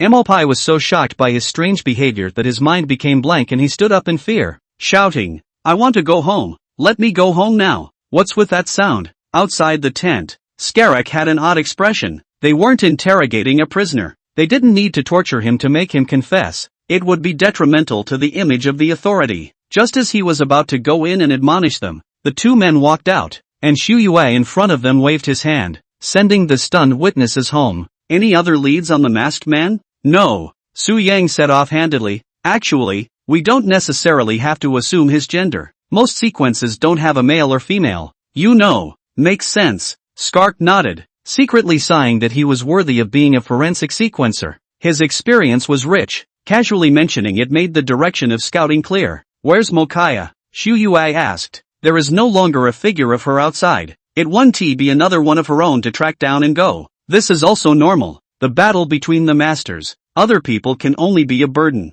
Skark shrugged. They had long since gotten used to the captain coming and going without a trace. Looking at his watch, it was already midnight. He said to Su Yang, here we have us on the line. Aren't you going to participate in the Heavenly Pivot City's trial tomorrow? But you have to rest early to get your spirit. Remember to take a good rank. Don't lose the face of our 9th district. Su Yan was not good at failing to live up to his expectations and nodded in agreement. Wait, just when he was ready to go back, someone ran over at a trot, but it was Xiao Mao, who had not seen him for a few days. His physical strength was not good enough, and he ran to the eyes of the two of them so tired that he was bent over and panting. What's wrong? Su Yang was puzzled. The eager look of these glasses all running away. Was there another sequence appearing? Shigeru took a slow breath, straightened his back, took a red envelope from his pocket and handed it solemnly with both hands. It was an invitation with the word printed in gold on a big red cover. From Brother Su, I'm getting married in a month. Please attend my wedding. Just this sudden invitation.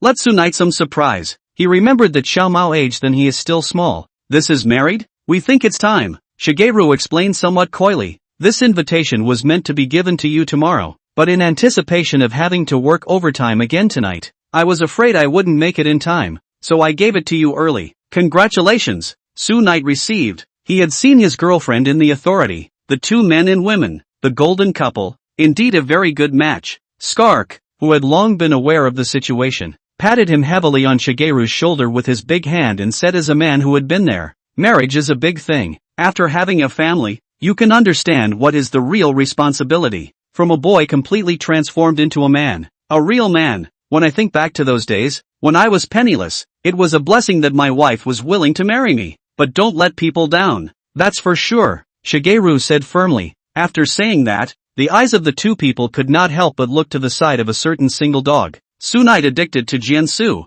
to this age has not had a girlfriend. Don't be discouraged. Skark comforted him to himself. When you come back, Uncle will introduce you to a few objects. From the south of the sky and from the north of the country. Any type of person. I'll go back and talk to my fiancée as well and see what BFFs she has for you. Su Yang was speechless. How do these two guys look at each other like they're looking at some poor loner? Seeing that the two people are like the village gate ama, talking and ready to talk endlessly, he took the opportunity to take a break to hurry to hide away. That's nice. Shigeru looked up. Looking at the wandering night, the 7 stars in the high sky gradually began to connect, his eyes filled with expectations for the future. In a month's time he'll be entering into marriage and heading for a brighter future, if nothing else. On the other side, the outskirts of the city in the 9th district, young people have moved out of the area with the city's construction program, leaving some old people who can't let go of their former homes. And there are not many people in the daytime, and at night it is even more deserted. An old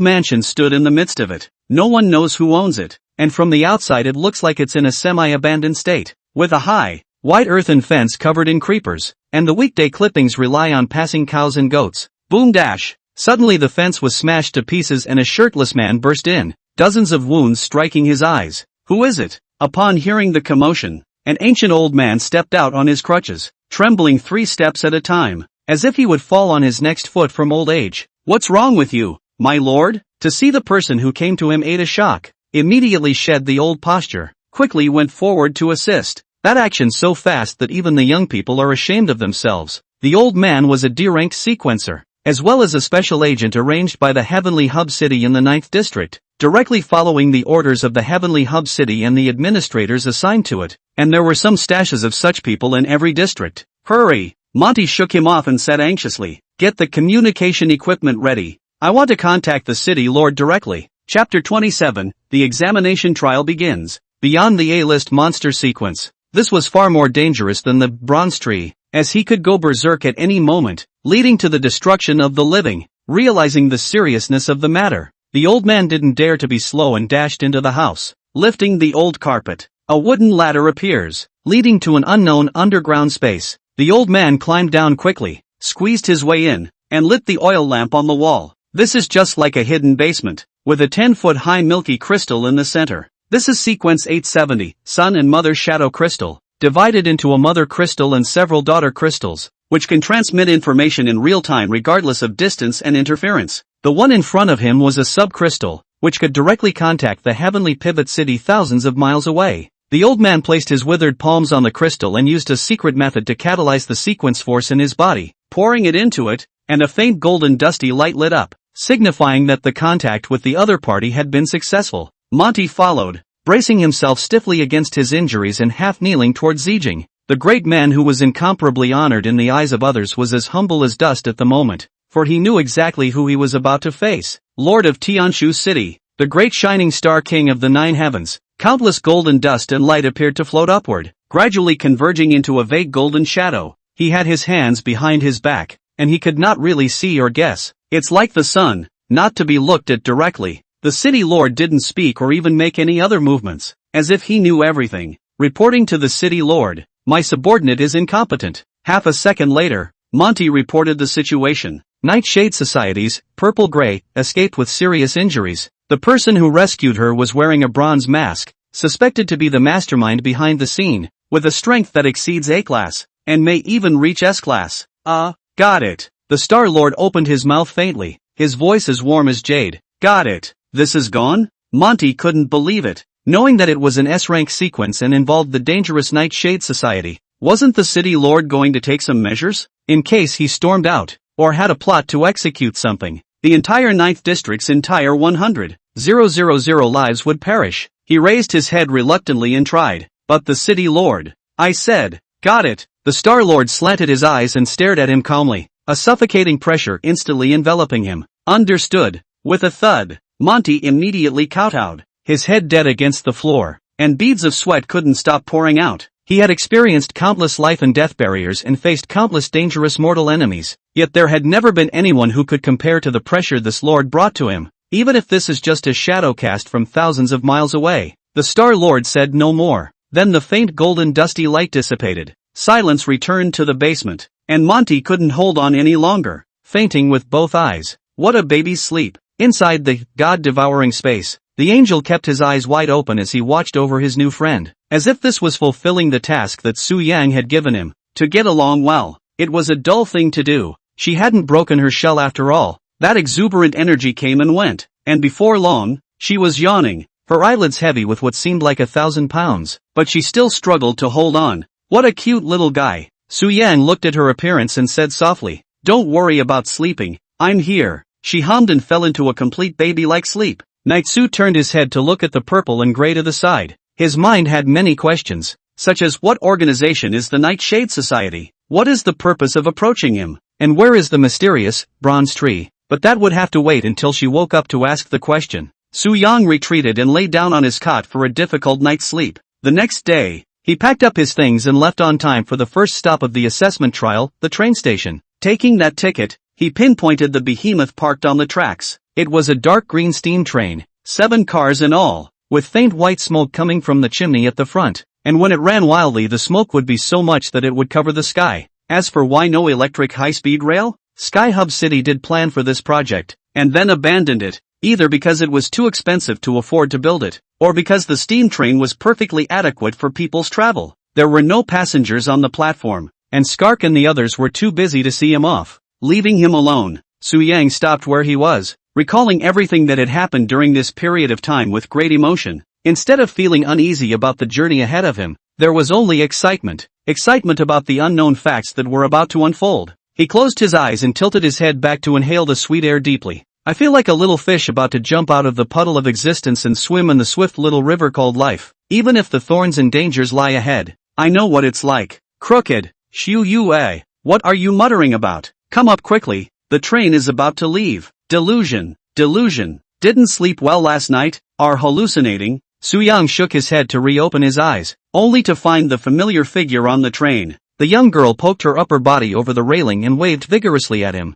Shush, how do you? He was surprised and opened his mouth to ask but closed. Yes, he should have known. This guy is also an unrated recruit. It's normal to come to the trial. Who sent you? Of course shush, I walked here on my own. Su Yang naturally didn't trust this roadie. Sure enough, the next moment, Mokaya sent a text message, confiding that she had sent Shush to the station and hoped he would take care of it. Dash. It was at this point that the front end let out a shrill honk. The engine started, and the behemoth shuddered and began to move forward. Su Yang stopped revealing her and quickly jumped forward. Don't worry, the two of them stood in the railing of the car. Shushu proudly patted him on the back. I've got the little captain on my side for this trial. Follow me and I guarantee you'll pass. Ah yes.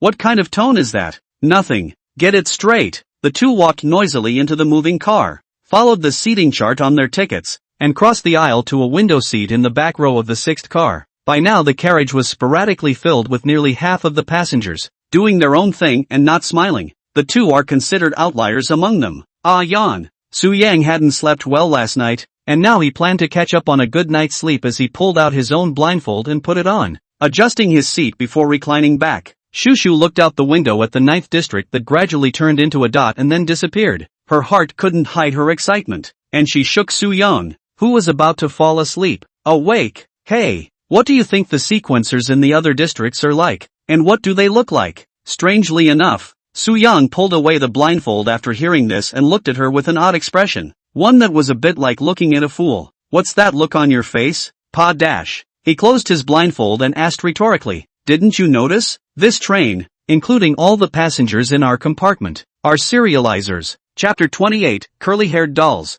All serializers? Shushu's expression froze, and in the next moment, she probed the aisle and looked around. The bald uncle with a muscular body occupying two seats, the spectacled scholar resting on the back of his hand, idly flipping through a book, and the young man with pigtails and a long silver sword. The train was filled with almost all young and strong soldiers, who did not hide on purpose and exuded a strong aura of sequence. Obviously, this was a train that was not known to ordinary people, responsible for transporting serialists from various districts to participate in the examination. If they paid more attention, they would naturally be able to know about it. It didn't catch on in time, which she was a little depressed about. Ticket. At that moment from the carriage in front of them came a stewardess dressed in blue, who came up to the two men and smiled politely. Tickets for both of you. Please show them to me. Welcome to the Sky Hub 7 train. I hope you have a pleasant journey. After checking her ticket, she went back to car 1 in front of her and resumed her seat at her place. Apparently even the unimpressive-looking stewardess was a sequencer, and Shush stared at her back, this time observing her closely. The carriage quieted down after that, and her jumpy mind remembered something else, so she gave an elbow to the side. Why didn't you guys yell at me yesterday? It's about last night's incident. Ah, Su Knight replied. Nothing to shout about. People can arm wrestle with Monty's level. What are you shouting over there for? To be a hostage. So how did you go? It's not, by the way. I don't care. Next time you go you have to call out to me or I won't spare you. Well. You let me sleep for a while. But Shushu was worried about Mokaya again. I heard that a remarkable sequence has appeared in the 9th district. Although I know that we can't be of any use yet. But do you think that Sister Kaya? She can cope with it alone? Pax. She's the strongest after all. Su Yang was about to say that he was surely safe in the 9th district after all the running outside. Also, Kaya-chan is the strongest. That being said, she couldn't help but worry. Other than her mother, Sister Kaya was the closest person to her, like her own sister, and she couldn't dare to imagine how she would live if anything happened to her. Nearly an hour later, the train arrived at the 10th district as originally planned, and this trip up 5 sequencers, 3 men and 2 women. 1, 2, 3, 11, counted Shush. Upon reaching the next sector, a full 11 people came up, and counting the previous ones, there would be roughly 100 sequencers participating in the trials on the entire train. This data is normal. In fact, the number of sequencers is not small, and the lesser ones are always the higher-ranked ones, while there are only 2 shabby ones in the 9th district, perhaps just because they are not lucky enough. Ugh, look, the sleeping someone took another elbow. Sunai thought something had happened, confused, looked out the window, and found a huge sign outside, written with an eye-catching 12. The train slowly pulled into District 12. I've heard that their twists here are delicious. Shushu had a craving for it and pulled him along, saying, why don't we get off and see if we can buy 2 while we're stopped? God knows how long it stops. Su Yang refused. She also knew it was out of place, so she said no more, only sulked and plopped herself down at the window, looking off into the distance at the platform where she was about to dock. Look, as if discovering something, she gave Su Yang another elbow and said in surprise, there's a doll there. Ugh, so cute. Where's the doll? Su Knight squeezed over and looked over there from a distance. Sure enough, there is a little girl, about 8 or 9 years old, with a head of red curly hair, and the whole person is powdered. She stood timidly outside the yellow line of the platform with her chest crossed over her fuzzy bear and her princess shoes together on her feet. Weird. This is a trial-exclusive train. How come there is such a small doll in it? Is it really lost? That's what Su Yang thought at first,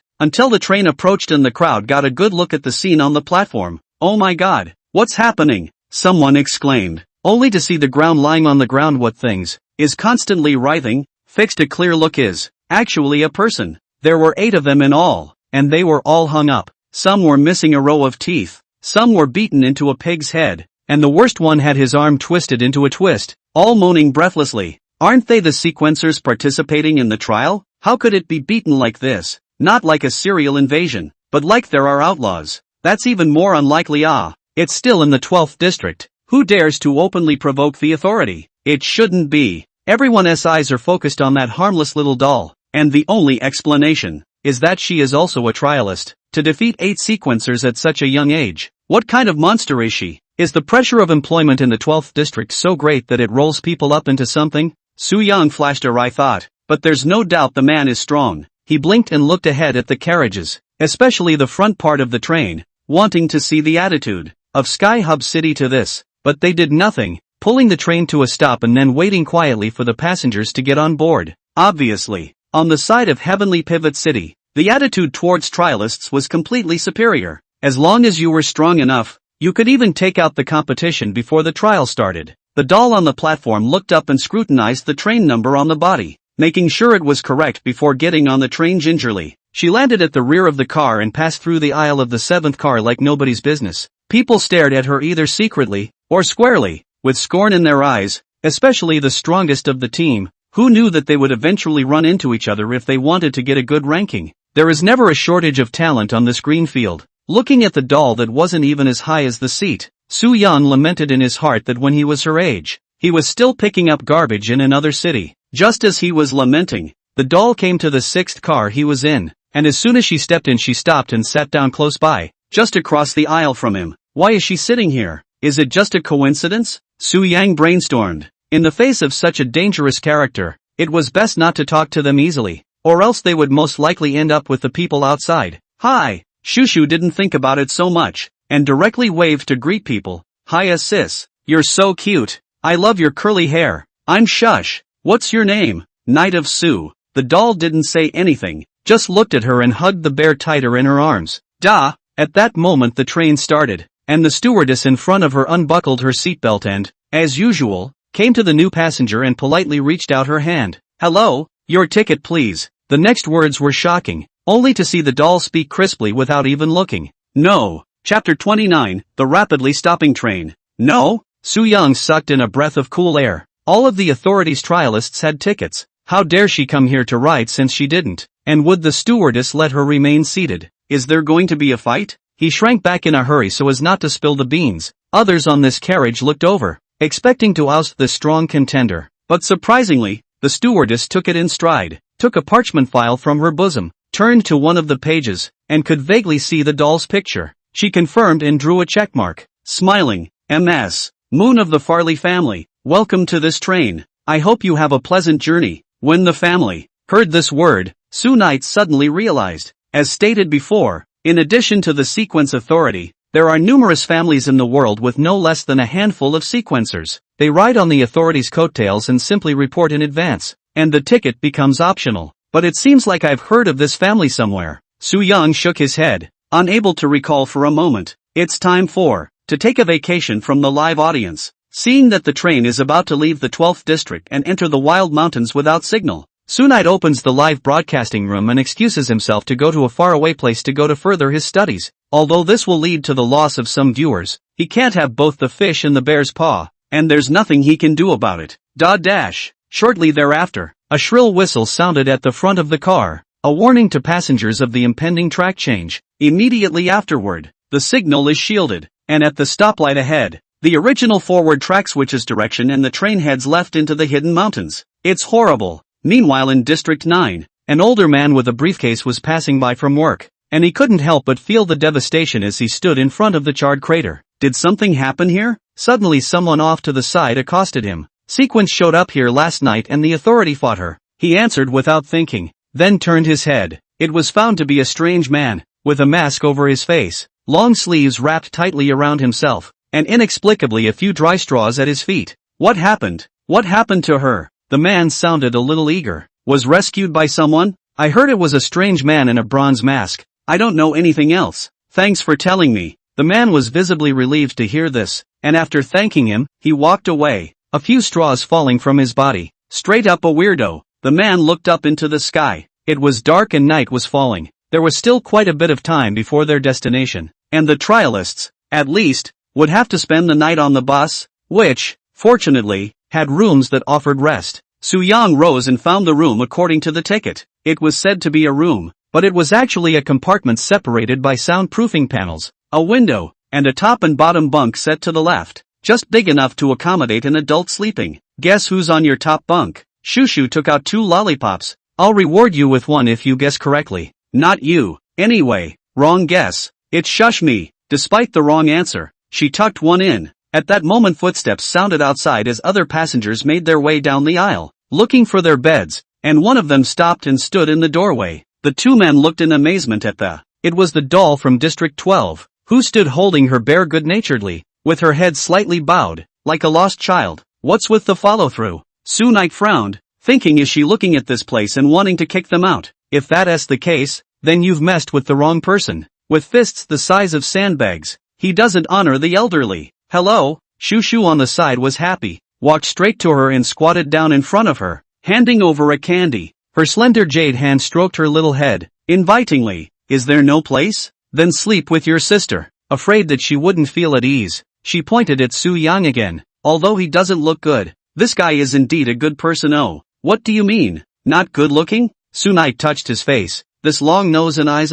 Surprisingly, she did nod her head in agreement. Goody. Shushu happily hugged and couldn't help but rub her cheeks. The soft touch, just as cute as a porcelain doll. If he were her parents, he couldn't afford to let her go out on her own. Things have come to this point. What can Su Knight say? I believe that in the train she will not fool around. Simply brush your teeth and wash your face. They drew the curtains that covered the door, and the 2 women took off their shoes and placed them neatly by the bed, left and right, and then Shushu carried her to the top bunk and climbed back up herself. Su Yang, on the other hand, lay bored on the bottom bunk with his arm resting on his head, outside the car window. In the darkness of the night, the occasional auto sound of birds chirping creates a sense of detachment from society. At that moment, a handful of pink tresses dangled into his face, and he peeled them away with the back of his hand before another handful stuck. Shush poked half his head out to look at him and warning, absolutely no peeking. What's so great about a duckling boardwalk? Humph. She puffed out her chest proudly. I've got a very toned body. You can't fool me. Slightly. Bad. She really knows. But let her figure be as good as it was. There wouldn't be any ripples in Su Yang's heart, because he clearly knew, the so-called beauty, in the end, is but a handful of yellow earth, while dust returns to dust and earth to earth. Beautiful maidens are but as flowers in heaven and earth. Quiet downstairs. We're going to bed. Okay. Into the night, the group fell into sleep. The bright moonlight poured down and turned back into crooked white squares as it passed the windows, casting itself on the floor of the cubicle. A petite figure, barefoot on it, the original sleeping doll, quietly stood on the side of the bed. She hugged the bear, and looked at the sleeping Sunite on the bed with a complicated mood, her eyes gradually determined, even with hatred. As if deciding something, she stretched out her right hand, and the nails on her hand gradually became longer and sharper, and rendered into a brilliant scarlet color. She stared at his neck and jabbed, "Ka-dash." Suddenly, the train began to brake sharply, and under the impact of inertia, Su-young nearly rolled out of the bed.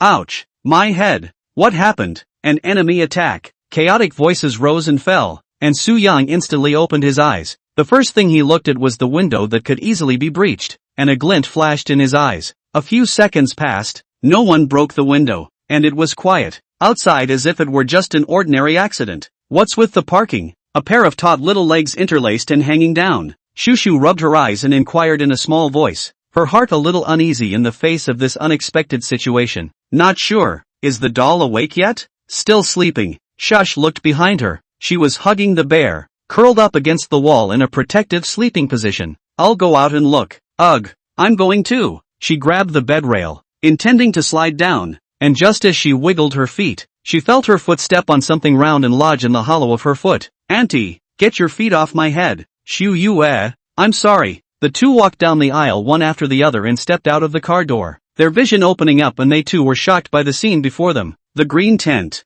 Chapter 30. A cry for help in the tall grass. The word flashed through both men's minds. The train at your feet lies on the straight railroad tracks, and the perspective gradually pulls away. The sides were lined with endless clumps of tall grasses that looked like white scales in the moonlight, and a gust of wind pushed them to squirm. People who had already gotten out of the car surrounded the bottom, and they, too, were full of confusion, not understanding where they were. Get out of the way. Said to get out of the way. Without waiting for Su-young to turn around, someone behind him squeezed him out of the way and rushed down impatiently. Sunite stabilized his stance and found that it was a young man with an inch head, holding a woman with a blue plaid shirt in his right hand, and it was obvious that the two were a couple. He shrugged his shoulders indifferently, not caring about this kind of small matter, and treated it as if it hadn't happened. But next to him, Shushu did not do it. Hey, you guys bumped into my friend. Hurry up and apologize. She frowned slightly and crossed her arms in anger. Just bump it. What the hell? Inexplicably being disturbed from making out, Gao Jiangyuan was already angry, and now he was even more annoyed, raising his head with the intention of teaching the person who spoke a lesson. By the moon and the faint yellow light, he could see that it was a pretty girl with a pink double ponytail and a tall figure, and his tone softened steeply as he tried to explain. It was too dark just now. I didn't see much. Where are you looking? The woman next to him was jealous and pinched the neck of his hand fiercely, warning him to keep his eyes away. The youth begged for mercy in pain, and the two of them just got tired of being where they were. Gao Jiangyuan, Gran. Someone recognized them, the very same trialists from the 6th district, and greeted them. You've come to participate in the trial as well. Yes, the two of us will be able to pass, and when the ratings come out, we'll be able to achieve a B grade at least. I really envy the two of you, participating in the trial and still being able to be together. You must be very affectionate. Ha ha, that's for sure. The two of us are more in love than gold. When it came to feelings, Gao Jiangyuan was very firm. He took his female companion directly by the waist and kissed her on the lips right in front of everyone. He loved her and she loved him, and he believed that they could stand any test between them, even die for each other. Quiet. Someone's coming. Someone in the crowd called out softly. Everyone followed his gaze ahead. A faint yellow light drifted in at the front of the dimly lit car. It was a kerosene lamp, and someone carrying it, mostly hidden in the shadow of the lamp and the darkness around it, was walking nonchalantly toward the rear of the car. It was a stout old man with a white beard, wearing a white chevalier's cap, and with a lighted cigarette in his mouth. Compared to the conductor, that adornment was worn more like a long-suffering old captain. Introducing, he lifted the oil lamp so that the crowd could see his knife-sharpened cheeks. I am your conductor, Reguff, and have been commissioned by the city of Skyhub to take you to the abyss of order. Why did the train stop? Nothing, said the conductor, waving the stick in his hand and casually tapping the iron lump next to him with a dull thud. There's something wrong with the engine. It won't take long to fix it, so please go back to the car and wait. About how long will it take? Someone asked after him. Depending on how is fixed, I'll sound the horn at the front of the train, and after 3 blasts I'll start the train whether you're on board or not. Without waiting for the crowd to speak, he made his way through the crowd to the rear of the car, ready to go around here and take a closer look around. Right. He turned his head, his ancient eyes under the brim of his hat, and to add to that, never leave the train, can't leave the train. Su Knight heard something wrong, want to open the mouth to ask, but Lei Guofu carries the oil lamp and walks away, leaving the people to look at each other. Where can you sleep in this situation now? So most people didn't heed the advice and chose to stand still and blow off steam, and some lit up cigarettes to relieve themselves. I don't know how much time has passed. A few imperceptible noises came from. What's that noise? Someone was surprised. It seems like someone is shouting? I heard it too. It seemed to be screaming for help. People coincidentally look ahead. From the bottom upward growth of tall grass is more than 2 meters high. Layers and layers, covering all the prying eyes of the outside world, as if hiding something unknown. Su Yang also pricked up her ears to listen. Help! Help! Intermittent voices came, and this time everyone heard them. There were actually cries for help from the boy in the tall grass. The crowd couldn't believe their ears. How could someone be in deep trouble in the middle of nowhere, when not even a ghost could be seen? Could it be a resident of the neighborhood, or a traveler who wandered in by mistake? Any of these explanations are too far-fetched. Should we check out? Someone mentioned, but it was limited to lip service. No one acted, not even a word in response, because it was just too grotesque. Bunch of cowards. Cao Jiangyuan stepped forward and said righteously, as a future administrator, no matter when or where you are, you can't just sit back and do nothing in the face of another person's plea for help. With that, he slid down the slope, ready to step into the tall grass as the crowd watched. Honey, didn't the conductor say not to leave the train? Glenn got anxious and tried to pull him back. As long as I can save people, I'll go even if it's dangerous. He broke away with determination. Is he really trying to save lives? No. In fact, he had already guessed that this was a test set up by Heaven's Pivot City in order to test their hearts and become a righteous administrator. And the fact that the stewardess who hadn't been present on the train was the best proof that she must have been watching from the shadows.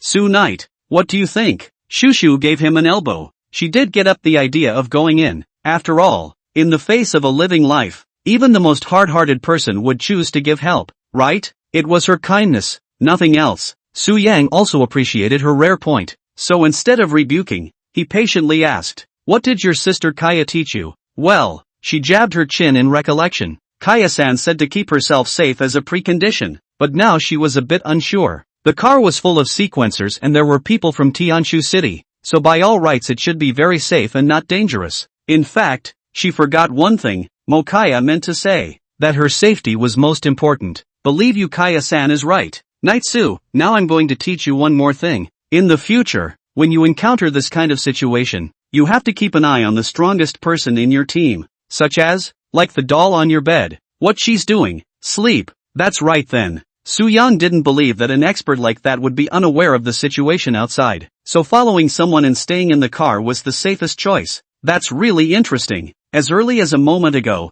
Su Yang's eyes had swept over the boundless green veil tent, which was filled with a bizarre sequence chi that ordinary sequencers couldn't see. What was even more amazing was that even he couldn't confirm if someone was trapped in it without opening a teal or releasing his strength. If he had the time, he'd be happy to get into it and study it, save someone or something in the process. But right now, he didn't care to be a babysitter for the group. Unfortunately, Su Yang wasn't a good person, but he wasn't a bad person either, and he spoke out to remind him, come back, it's not right in there. Gao Jianyuan turned around and glimpsed that it was the weakling who didn't even dare to hum after being hit just now, and couldn't help but sneer. Take your time and cower in the car. I'm going to save the day. Chapter 31 Sequence 149, The Green Tent. Watch me bring people back. Gao Jianyuan stepped in with one foot, and the sharp long leaves in front of him were like razor blades cutting into his face. Cursing, he plucked the long leaves that were in the way and flung them behind him, but to the others they looked like eerie claws that slowly covered his body and finally faded away.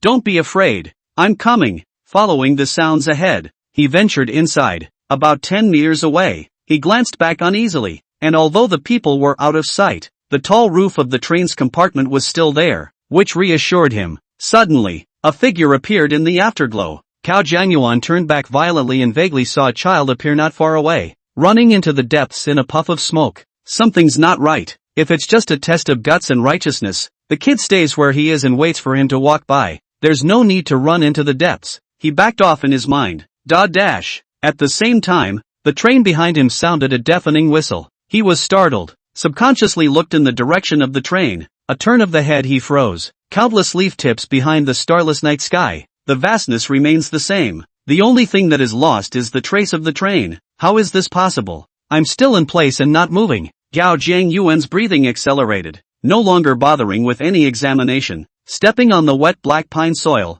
walking quickly back in the direction he came from. 1 second. 2. 5 seconds passed. But this short 10-meter distance. But how can not go to the head? Could it be that he's going in the wrong direction? Glenn! He yelled anxiously. Gao Jiangyuan. Luckily the girlfriend responded. I'm here. The sound came from the left side. It seemed that he was just going in the wrong direction. Gao Jianghong sighed in relief and ran towards that side. He had just taken a few steps when he realized something was wrong, and the steps he had taken came to a halt again, his sweaty hairs exploding. Glenn never called him by his real name, so who was that voice and where was it trying to lead him? Calm down, Gao Jiangyuan consoled himself, then tapped his head. Right, I'm a sequencer, but the grass is more than 2 meters high. I can't just jump and see the train. Say it and do it. Immediately he crouched lightly, flexing his calves to spring upward with all his might, his head quickly looking around, then grinning with excitement. For just a short distance away, he spotted the train,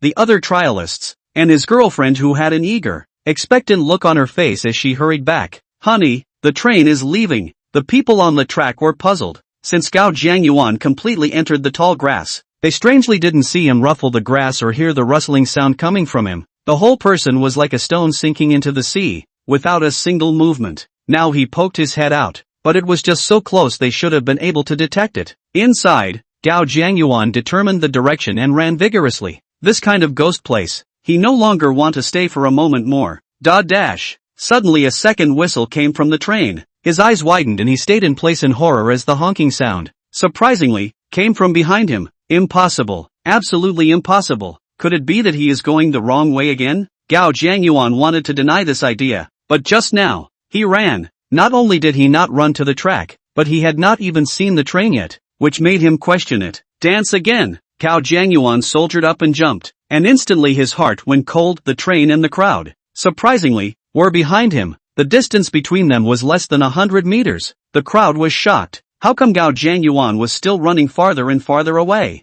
Then they realized something was wrong. It was a stone's throw away. Even a normal person couldn't possibly misrecognize the wrong direction, even if he ran the wrong way. It was just a few seconds. He definitely couldn't pull it off this far. The only explanation is that this tall grass is preventing him from leaving. Come the on. Gao Jiangyuan was furious. He took out his short knife and soldiered on to slash at the grass next to him and shouted at the top of his lungs. But no matter how hard he tried, the tall grass in front of him seemed to have no end, and could never be cut. A turn of the head and he crumbles. The original place that he had cut off was back as good as new. He was completely lost, and at this moment, fear turned into an invisible cage that enveloped him. What man? Just then, a shadow flashed through the grass beside him, and he looked furiously, but found nothing. Clan. Something else swept by behind him. Immediately afterward, whispers resounded around them, and the strange black shadows grew in number, like hungry wolves trapping a lamb, cheering in anticipation of a feast. The grass in front of him shifted violently,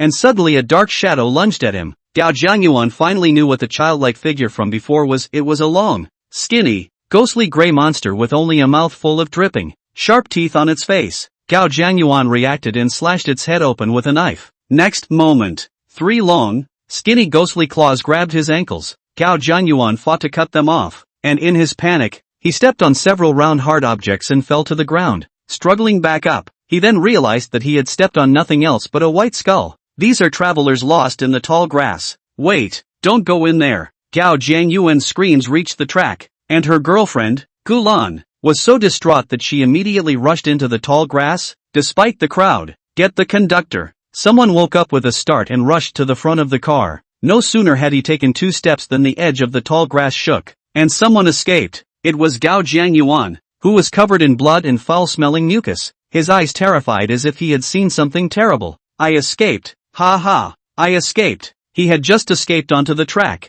and before he could rejoice, suddenly he froze again. Behind him, in the tall grass, came a familiar cry for help. Honey, come help me. It's Glenn. He looked around, and sure enough, there was no sign of his girlfriend, and realized from the stunned looks in the crowd that she had gone in to save herself. Wait for me. I'm going in to save you. Dash. Suddenly the train's third whistle sounded, the engine started, and the whole huge steel machine trembled and slowly drove toward the front, and everyone scrambled to get on the car, fearing that they would be left in place, except for Gao Jiangyuan. He froze in place as if dazed, his eyes wavering between the rapidly departing train and the eerie tall grass. Help me, dear, please help me. His girlfriends please. The booming sirens constantly stimulate his nerves. God, how in the world do you want me to choose? Finally, he stepped away. Chapter 32 Commitments. Wait for me. Don't leave me. Gao Jiangyuan stretched out his right hand toward the departing train, as if chasing after a life-saving straw,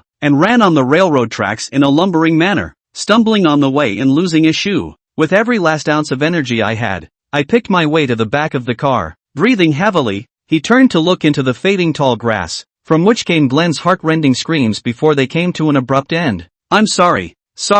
Gao Jiangyuan was powerless and fell to his knees, and he originally thought that he could die for the other party, but now it seems to be a joke. He did not even dare to turn back, afraid to know from the eyes of other people that he is a coward. Sequence 149, Green Tent. The shadowy stewardess recorded on a piece of paper, Grade, B. Short description, unknown sequence with a very small probability of appearing on the side of a track or highway. When it appears, transportation breaks down and recovers after 10 minutes. Confuse passing travelers through sound. Entering it will lead to disorientation and attacks by long, skinny evil spirits, not very strong but numerous. Do not enter if you are not an A-rank sequencer. After taking notes, she flipped through the file pouch again to find the list of authority-affiliated trialists, sliding her index finger down from top to bottom to Sector 6 and crossing out the names of 2 of them, and the word death after Glenn, 1 dead before they reached their destination. It's hard to imagine what dangers lie ahead. Looking at the poor man in the back of the car, the other trialists had mixed emotions as they slowly dispersed back to their bunks. The carriage was terribly quiet. And, on the other hand, our Suiwei didn't have any mental fluctuations. He even ate some cookies and comfortably laid down on his bed to prepare for sleep. Shush! On the other hand, tosses and turns. The occurrence just now had really shaken her, and her heart could not be calmed for a long time. If she was the girl in the bushes, how desperate it would be to cry out vociferously and get no response. Nah, Su Night. Half a minute later, Shush from the upper bunk poked out the side of his face, looked at Su Yang with a death stare, and asked, if it had been us just now, would you have gone to save me? Su Yang was speechless. That's as strange as the question. Would you still love me if I turned into a caterpillar? He stroked his chin, carefully pondered the scene just now, and began to judge the level of danger, but he was unaware that he had already fallen into a trap. You hesitated. Shu grumbled. What about you? Su Yang asked rhetorically, intending to put her on the spot. Absolutely. Unexpectedly, she spoke without hesitation and her tone became agitated. You're my best friend. I'll absolutely save you. I promise. Su Yang swallowed, not knowing how to respond. Shu calmed down and begged slightly. Then, can you promise that if it really comes to that time, you will also come to save me? Depends. Why? Didn't your sister Kaya say to keep yourself safe as a precondition? I'll come to your rescue, and you must come to mine. Wow. You're morally abducting me. Be careful, I'll put you up for little groundhog internet storming you. I don't care. You have to come and save me. No more. I'm sleepy. Su Yang immediately closed her eyes, intending to pretend to be asleep to muddle through. Su Night. Hui Night. Hui Night. Hui Night. I didn't expect Shu to come to the force. Iron-heartedly to ask a so-and-so, she is not winning to chant his name, has lasted more than half an hour. To see that he did not respond, and even ready to climb to the lower bed to continue to shout. All right, auntie, tired of being asked, Su Yang begged. I promise you just let me sleep. Ah hey, Shu Yue is the best. The ruse worked, and Shu smiled happily, contentedly turning over and cuddling the doll as she fell asleep. Su Yang smiled helplessly and bitterly. He was a man who kept his promises, both verbally and in writing, and would usually abide by them, except for the last one, Fallen Werewolf. Last time I promised to pay back the downstairs Moncler outlet store rent, and on last time. Late night, inside the empty, dimly lit room, Gao Jiangyuan trembled and shrank in the corner. His eyes were covered with blood, as if he were a scared bird. He did not dare to sleep, desperately pulling his hair, afraid that as soon as he closed his eyes, Golan's miserable white face would appear in his mind. Sorry, I didn't mean to do that. I'm sorry. He lost his mind and apologized repeatedly, his voice echoing through the curtains and down the narrow aisle. The routine-checking stewardess came along and she stopped outside his room, glanced at him, shook her head again and continued on until she had crossed all the compartments to reach the outside of the caboose. Knock, knock, knock. She tapped on the tin hatch, and the dull sound carried into it, signaling that someone wanted to join them.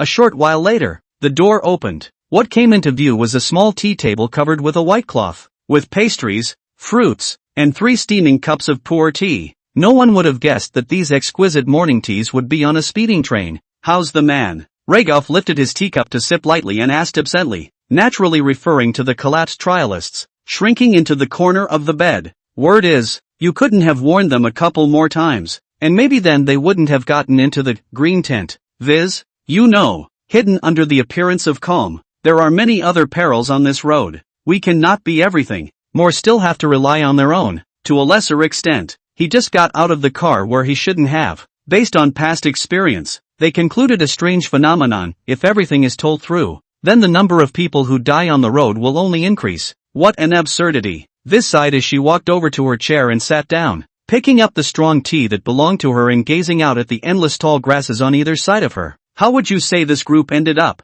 Reguff, as per previous years, after the trials, most of the team is D or C ranked, and it's rare to have a B rank. But grades are ultimately just superficial evaluations. These people are still young, and their strength will increase until they become qualified managers. After that, the two men stopped talking and the empty sound of the locomotive echoed in the quiet and vast wilderness. This small train is lit with a faint light, shuttling through the dark night before dawn. Gradually, the sky spat white, and the Norse morning sun rose from the horizon, shining golden on them. We're here. Reguv stood up, pressed his captain's hat with both hands, and pulled down hard on the car's hooter cord. Dear passengers, welcome to the abyss of order. The train gradually began to slow down, and the crowd came out of their rooms one after another with excitement, peeking out of the windows and looking forward to it. However, they could not have imagined that another group of people had appeared beside the track in front of them, roughly 100 or so, all sequencers of a similar age to them, as you can tell by the insignia on the arm.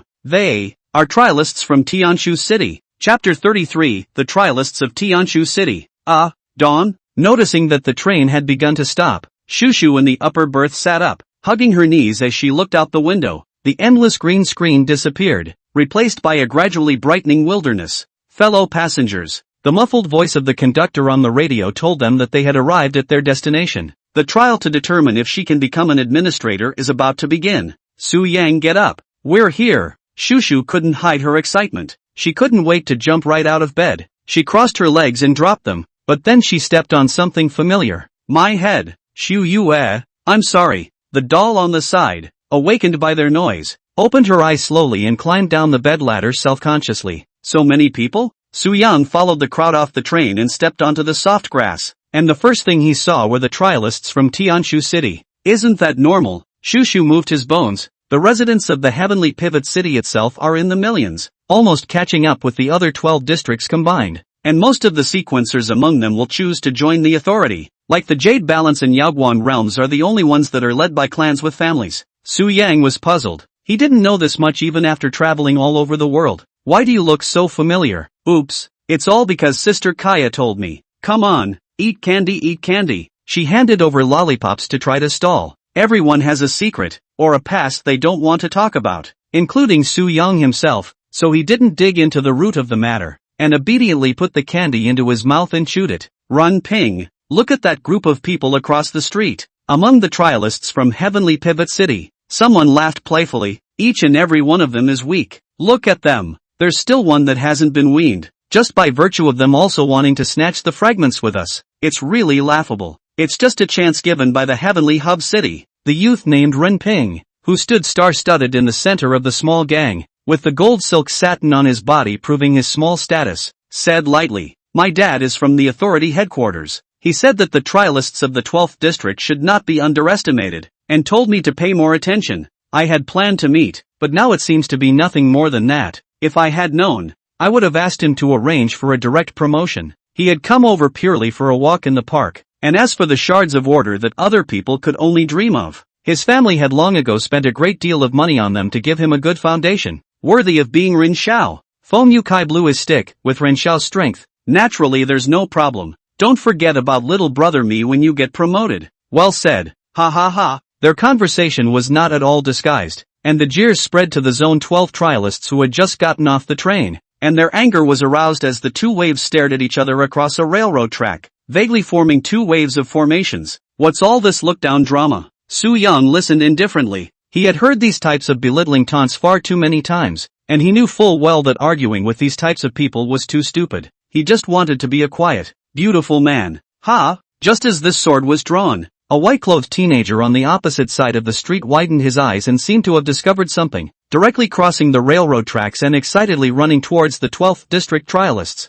In the midst of the crowd's confusion, he ran up to a youth who was none other than Su Yang. Dude, who are you? Su Yang was confused. His mind kept pondering but coming up with completely unrecognizable answers until he handed up a piece of paper and pen. I watch your live stream every day. Now I can see you in real life. Please give me an autograph. Su Knight. Ah no, it's Brother Su. Su signed me an autograph. Su Knight? The others scratched their ears. The name is a bit familiar. I remembered. Isn't this that little anchor? The live room is called Su Knight Treasure Appraisal to come. Really fake. Is that the 9 District killed, fallen werewolf, anchor? My mom now even do not watch TV. Just every day to see him live forensic order. Can be funny. Not long after a few more people surrounded, the scene suddenly changed. Just like a fan needing to catch the horse. Easy. Easy, all of it. Su Knight happy flowers, one by one to sign. Really enjoy a star treatment. Didn't you say you're going away for further study? No wonder it's such a coincidence.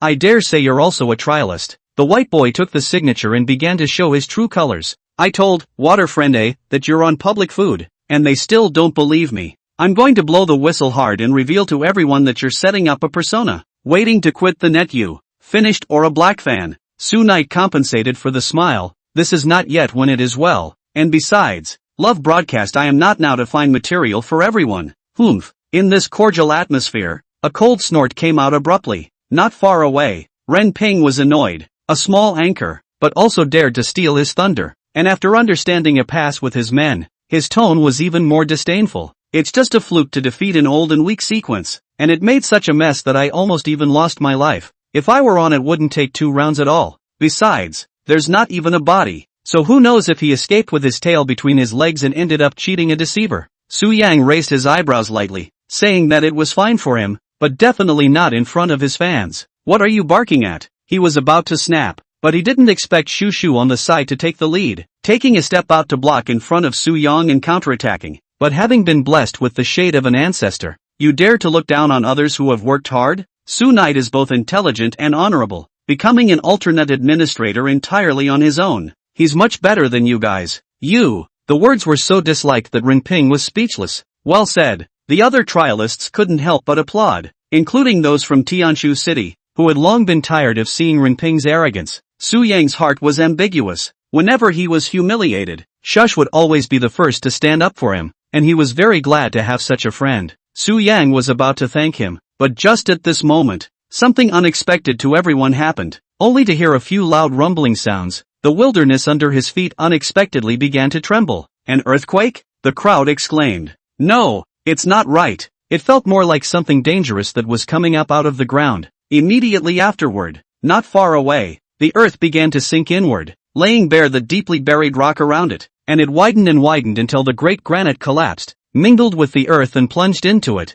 and was then churned to pieces. Miraculous. Hundreds of meters wide abyss presented. It was like a huge beast opening a hideous mouth, deep and unfathomable, with clouds and mist inside, and just glancing downward was palpitating. Snap dash. The sound of a loud slap awakens the dazed crowd. The crowd looked up into the sky. At some point, the conductor Reguff stood on the roof of the car. He smoked a cigarette in one breath, and then spoke majestically. All be quiet and listen to my instructions. The abyss of order has been opened. Enter it on your own and explore. You have 3 days. The abyss will close in 3 days. Make sure you come out before then. The only rule is that killing each other is strictly forbidden. Violators will be penalized according to Article 9 of the Candidate Management Penalty Law of Tianshu City. Execute by hanging. Chapter 34, Beneath the Abyss. Arigato's Small Actions. Hanging? Ren Ping's heart trembled, and immediately dispelled the evil thoughts that arose, but touched the iron law of the authority. Not to mention him, even his father had to obediently buy a hemp rope. still have to pay out of pocket. Because these administrators cannot talk to you about human accidents. Judas is now the captain of the 9 districts. Ruthless, even the city master dared to top. Don't worry, Ren Xiao. Jia Yukai, the junior brother at the side, quietly egged on. Tianshu City tacitly allows us to compete. So as long as we use the name of grabbing the fragments, we can teach him a hard lesson. Tell him never to dare steal our thunder again. Not bad, reliable. Ren Ping smiled in satisfaction, and his eyes became ruthless as he stared at Su Yang. Everyone, move out. At Reguff's command, the group of 200 men marched toward the abyss in great numbers. How are we going to get down there? Standing at the edge of the cliff, some people were scared in their hearts. There's no elevator here either. Do we have to jump off? You cow, you jump. His companion gave him a scornful look and craned his head to indicate that he should look a short distance away. At the edge of the abyss of order, a 2-meter-long staircase of blue stone is carved in a spiral that has existed for so long that no one can say how it was formed. Su Yang took a deep breath and, forcibly resisting the urge to jump down directly, he turned to survey the bottom of the abyss and found that the sequence of chi inside was very rich, and he could practice here with half the effort. Listen up! At that moment, Shush behind him began his pre-war mobilization. How about the two of you follow the squad leader, me? I protect you, and then we'll do an equal split once we get the order fragment? Su Yang and Dal nodded in agreement, and with that, Shushu took the lead in leading the way down the stone steps to the bottom of the abyss. She took each step with extra care. To be honest, she didn't have a clue in her heart when facing the Norse abyss and the unknown menace, but with Sister Kaya out of the picture, she had to take on the heavy responsibility of protecting her teammates. Su Yang walked on the side that leaned to the side, stretching out his palm. He rubbed the uneven rock wall, feeling the ancient vicissitudes of the atmosphere. The further down the crowd went, the more sparse the light became, but this doesn't affect the sight, as the sequencer itself can see through the darkness at a certain distance. Moreover, on the rock wall, blue crystals gradually appeared, and the faint light they emitted could be used by the group to move forward. Su Yang exerted a little force and tried to gouge the crystal down, but it was as solid as if it had grown on it. Roughly 200 meters down, their feet finally hit a wide, solid layer of deep earth. Su Yang raised his head to look up at the sky. The azure-colored circular dome covered their heads, and at this moment, they felt like they had become a frog in a well. Clan. Everyone brushed their torches, and the dancing flames illuminated the ground as if it were day. This was not an ordinary torch, but a compressed torch, made in a special way, able to absorb the surrounding sequence chi source to burn constantly, with a bigger and longer lasting flame. The firelight danced across the faces of the crowd, each one filled with anticipation and apprehension. Why is our team missing one? Su Knight looked around, only did not find the figure of the doll.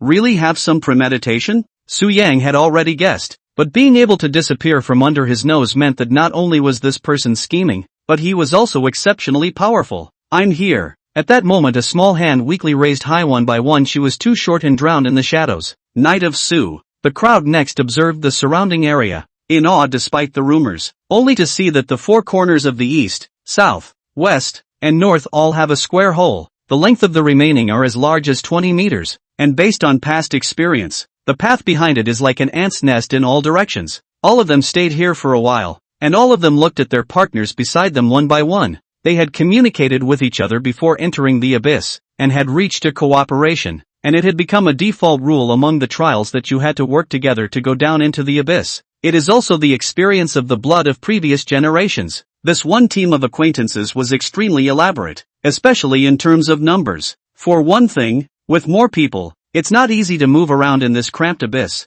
and you don't get enough shards to split them equally, so the team gains are low. Secondly, it's not safe for fewer people. Traveling alone, it's hard to guard against the unknown dangers that lie beneath the abyss, and there's a good chance you've long been targeted by shadowy enemies just waiting for you to fall in line. But if you have 3 of them, they won't dare retaliate, and even if they are targeted, there's a good chance they'll run away, and it only takes one of them to report it to the administrators, and those haters are going to be in the position of being hanged. So small groups of 3 and 3 formed vaguely around it. Depart! In order to get a jump on the others, the various small groups began to charge as originally planned. Su Yang, let's go! Holding a torch, Shushu picked the south gate with the least number of people, and then led them in. Ren Ping and Jia Yukai hid to the side as if nothing had happened, seeing the 3 go in without hurrying, waiting to walk a little farther before jamming their viewpoints to follow from afar, their eyes fixed on the burning torches at the end. In order to see more clearly, the 2 quietly leaned together, only to hear the pop sound. Jumping fire flickered to Rinping's eyebrows. It burns me. You dumbass. Oh, Jia Yukai was busy moving the torch away. I'd say you're stupid or really stupid. Worried that others won't notice, right? Don't put out the fire yet. Rinping fumed again. Sorry boss. Noticing a small movement behind him, Sunite did not move and glanced back, pretending to be unaware again, and secretly staring. If they want to make a move, he has a way to make them disappear forever. Stop. Not long after, the trio reached the first fork in the road, and two almost identical passages appeared in front of them, making it easy to get lost in them if you weren't paying attention. Shirshu picked up the rock on the ground and scratched arrows into the rock wall with the sharp end. It's a marker, a safety precaution that needs to be made when you come across a fork in the road. Quite handy and quick, but of course we could have done it differently. With that she picked up rocks on the ground again and built a one-stone pile in place. If we're in a desert area where the sand moves around easily, we can mark it by digging holes too. I learned this. How about awesome? She looked at the two of them proudly, clearly wanting praise and recognition. Awesome, awesome. The two duly acted as stick eyes, clapping their hands and applauding. At this time, Shushu more and more confident, arm calmly wave, leading the crowd toward the left side of the cave slowly explore forward, like 100 battles, command like a general of victory. Watch me take a big shot. In a few moments, Jia Yukai came to the marker and kicked the pile of rocks it marked off, adding a few more smug kicks. Now they won't be able to come back at all. Chapter 35, Shards of Order. How is it, boss? I did a good job. Egu, boss, you still hit me yesterday? Jia Yukai rubbed his aching head. He was confused. He had done such a good job. Not only did the boss not praise him, but he also backhanded him and smacked him upside the head. If you're stupid, why are you so bad? Rinping unexpectedly educated him. Didn't I say just give people a little lesson? You still really want to go and harm people? How do I usually teach you? Do you usually bully less? What did you say? No, no, no, no, the boss is educated. Jia Yukai said yes repeatedly, squatting on the ground to re-yard the pile of stones. Rinping which nodded his head in satisfaction, with an expression of a Confucian son who could be taught. These two livewires. The front Sunite observed this scene. The heart is speechless. How they are not ruthless at all, so that their own hands will be burdened. Stop. In front of them Shushu raised his hand to stop the two once again. Su Yang's attention was all in the back, unaware of what was happening in front of him, and as soon as he turned his head, a luscious backside in front of him kept enlarging and crashed straight into it, quite bony and warm and soft, and, Sunite sniffed the tip of his nose, also quite fragrant. If this were normal, Shush would have cursed a rascal, and maybe even a slap, but this time she didn't even return her head. Is there something up ahead? Su Yang passed his head to the left and realized that they had come to a peculiar place, flanked by straight rock walls as if they had been cut by hand. But that wasn't the reason she stopped. Shuyua noticed dots of ghostly purple light appearing on the walls, expanding larger and larger, followed by a claw sticking out. As if born, a black creature burrowed out, resembling both a wolf and a tiger. It stared intently at the crowd, its eyes scarlet. It's a demon seed, Shushu reminded. This strange creature spawned from the abyss. There is no intelligence to speak of differently. There is a great difference in strength between different individuals, and it is possible that the shard that the crowd was thinking of is hidden within them.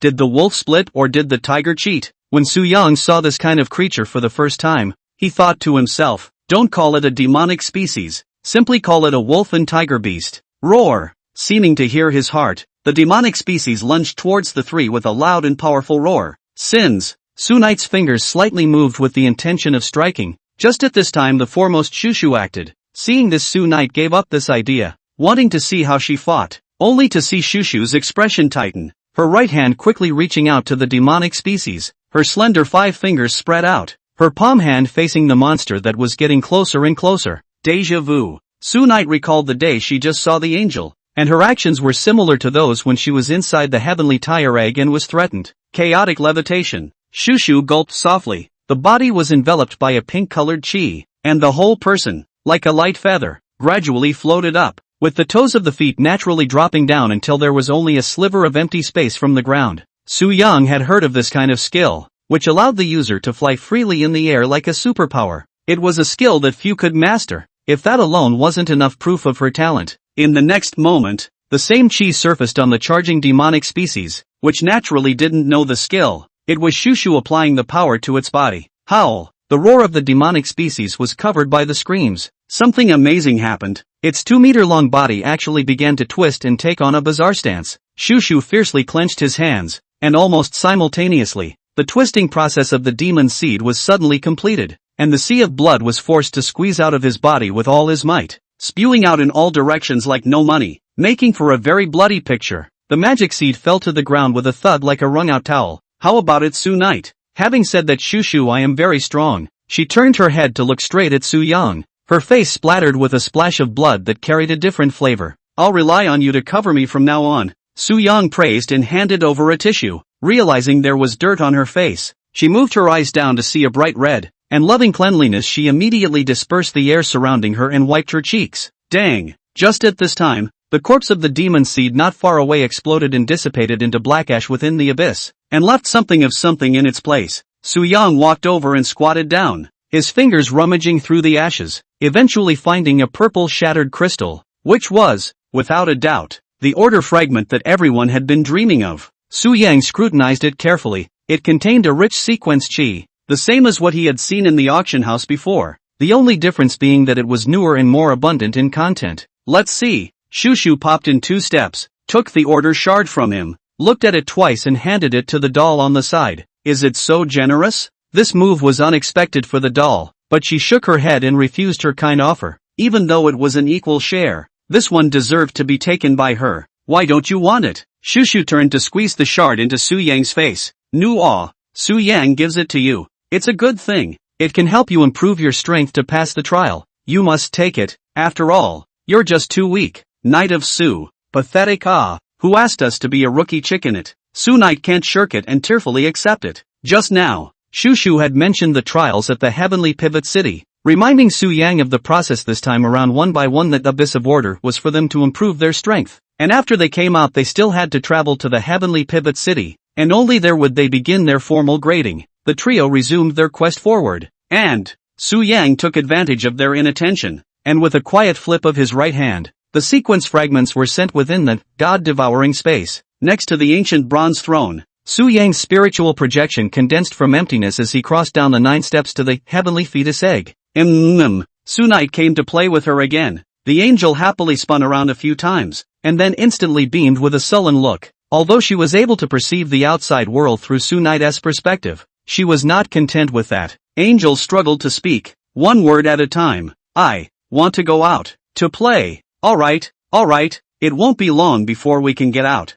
Su Yang coddled and comforted. The angel is now becoming more and more active. Each time he awakens from his slumber, the number and time of his awakenings increases, a clear sign that he is about to break out of his shell. Here you go, try to absorb it and see. Su Yang pressed the fragment in his hand onto the eggshell, and the fragment merged into it, eventually turning into a purple liquid that diffused within the egg liquid. The order fragment that everyone had their hearts set on was completely useless to Su Yang, who thought of the angel and guessed that it should help her develop. Consume, eat. Angel felt more comfortable all over. Seeing the effective, Su Knight nodded with satisfaction. His consciousness all returned to the space outside, ready to pound some more. Something's wrong. The second he returned, Su Yang stopped in his tracks. He looked around and suddenly felt an abnormality occurring in the entire space. Decisively using his pupil skill, Heavy Teal. Chapter 36, Strange Spatial Fluctuations. If anyone had noticed Su Yang's eyes, they would have been shocked, only to see the edges of his eyeballs radiating golden escaping light, forming a near-perfect circle. At the same time, the middle part of the eye became dark and flattened, and it even gradually generated pupil after pupil, instantly bursting forward and backward to overlap, like a fantastical kaleidoscope, visible to the naked eye. The space around it was filled with mist, like a calm lake, but at the moment, a drop of rain seemed to drip into its center. Tick-tock, splash ripples expanding and eventually spreading throughout the abyss. Everyone's body is wrapped in a layer of mist that is both there and not there, and along with the body begins to dissipate. This space is going to teleport all the trialists away. That's funny, but just that level isn't enough to move me. With a slight tremor, the mist on Su Yang's body disappeared without a trace, and he raised his hand, intending to help Shushu and the girls as he had done, but on second thought, he gave up again. It was impossible for her to grow by helping her in one way or another, and it was not in keeping with Mokaya's delivery. Su Yang once again used Heavy Teal to extend the tentacles of her perception into this entire fog, and continuously projected the location of her upcoming teleportation. After all, If you teleported directly on a cliff and fell to your death straight away, there would be no point in talking about the trial. After hesitating for a moment, Su Knight extended the object to all the trialists, and deducing the positions of all the people was undoubtedly an exhausting task, and gradually a fine sweat began to overflow from his head. Why did you stop, Xu Yue? The Shushu duo in front noticed the abnormality behind them and looked at him suspiciously. Fortunately, Su Yang had already turned his back, so he wasn't able to detect the use of heavy tea. Is something wrong? Shu asked. Safe, Su Yang secretly said in his heart. In the next moment, Shushu let out a soft cry, and her entire body disappeared into thin air, along with the extremely strong doll. Holy boss, how did they disappear? Jia Yukai, who was following far behind, had his eyes wide open and was about to discuss with his boss when he turned his head and realized that his boss had also disappeared. A flash of light. Even he had arrived at a completely unfamiliar place, where a pile of huge rocks appeared under his feet, and the surrounding area was dark and out of sight. Boss? Jia Yukai bravely pulled a sound, and the response was the terrible roar of the demon seed, which echoed continuously throughout the space. His legs went limp, and he completely sat down on the stone. What's going on in there? Next to the abyss of order, Reguff was leisurely sipping his midday tea, when suddenly he frowned, sensing something, and turned his head to look into the unfathomable black abyss. Gusts of demonic species cries came from the bottom of the cave, and ordinary people could be scared straight when they heard them. This is not normal. Viz came to the front of the train. She finished checking every compartment of the train, including the room that Gao Jianyuan was hiding in, and then came to the conductor's side and spoke gruffly. We've been shuttling trialists for more than 10 years, but we've never seen this happen to the abyss of order. So just to be safe, go in and take a look. Raghav was silent. Sudden accidents were part of the trials as far as he was concerned, and he picked up his cup of tea. Those who have overcome such difficulties are truly qualified.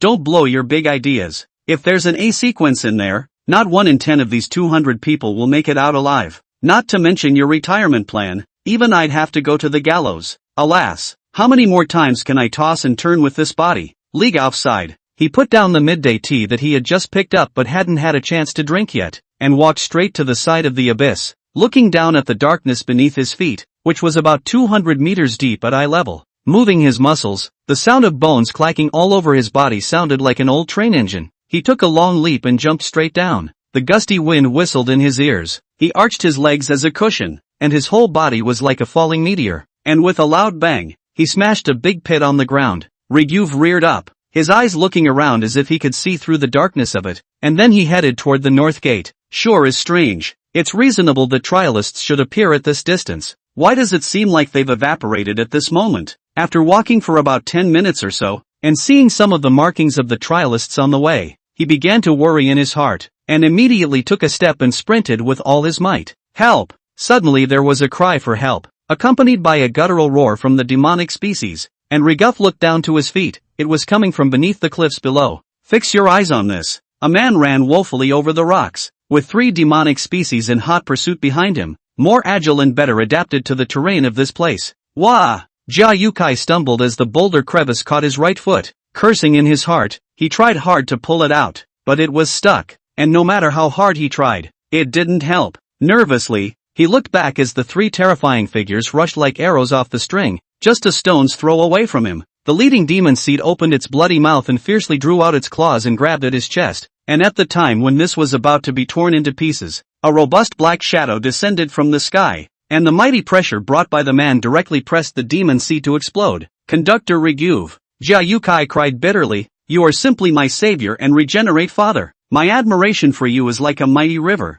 unceasing. Hold it. Reguff shook his head straight in his mind. There was no way he would have come to the rescue if he didn't have to understand the situation. Why are you alone? I remember you entered with another person. Where is he? It's my boss Rin Ping. I remember that the 2 of us were tracking, following the other trialists forward. Suddenly the 2 people in front of us disappeared into thin air, and when I turned my head I realized that the boss had disappeared as well, and then we came to this hellish place. Spatial fluctuations? Said Reguv, rubbing his chin. The abyss of order is not a product of the 7 realms, and its very arrival involves the laws of space, which is similar to the picking up of the mist realm. But this place has been stable for a long time, so what exactly made it change? Reguv walks away while thinking. Hey, wait for me. Jia Yukai hurriedly followed, and then turned back after just a few steps. quickly identifying a fragment of order among the 3 pieces of ash. He was secretly pleased. That's a nice white-knuckle carcass to leave to the boss. On the other side, after Shushu was teleported away, she was surprised but kept her composure and looked for an outward passage at the first opportunity. And Su Yang stopped where he was. He enveloped his spiritual power over Shushu in the distance, so that he could ensure that if there was any danger, he could rush over in time.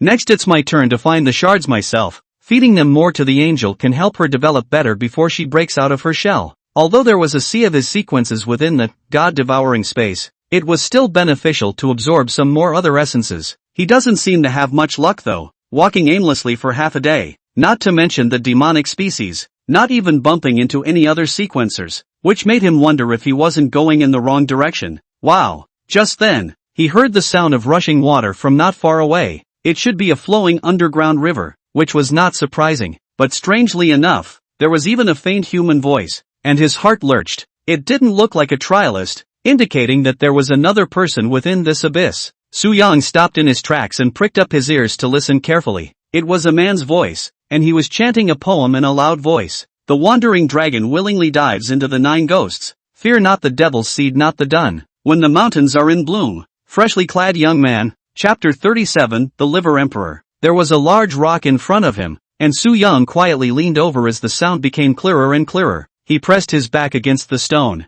including his head and limbs, and then quietly poked his head out, trying to see just who was behind this stone. Why do I feel like a voyeur? Like the cowherd who peeped at the 7 fairies back in the day. With this flash of thought, Su Yang saw a clear creek flowing over the rocks, but there was no beautiful 7 immortals in the creek. On the contrary, he saw the thick waist like a bear, the coiled back like a tiger, the totem, embroidered with vermilion, and the white ass. Against all odds, there is a naked man here. Su Yang stared wide-eyed, not daring to imagine. He clearly remembered that there was no such person at all on the way here. Slipped and slipped. Watching him rubbing himself there with a towel, Su Yang intended to bolt, when the naked man in the river stopped, flung the towel around his neck, and spoke with surprise. Which good brother is there? Su Yang was a bit surprised. Although he wasn't at his full strength in this state, he had to be at least A rank to be able to detect him. It seemed that this person wasn't simple. Seeing the peeping was recognized, Su Knight resentfully walked out. The man in the river slowly turned around.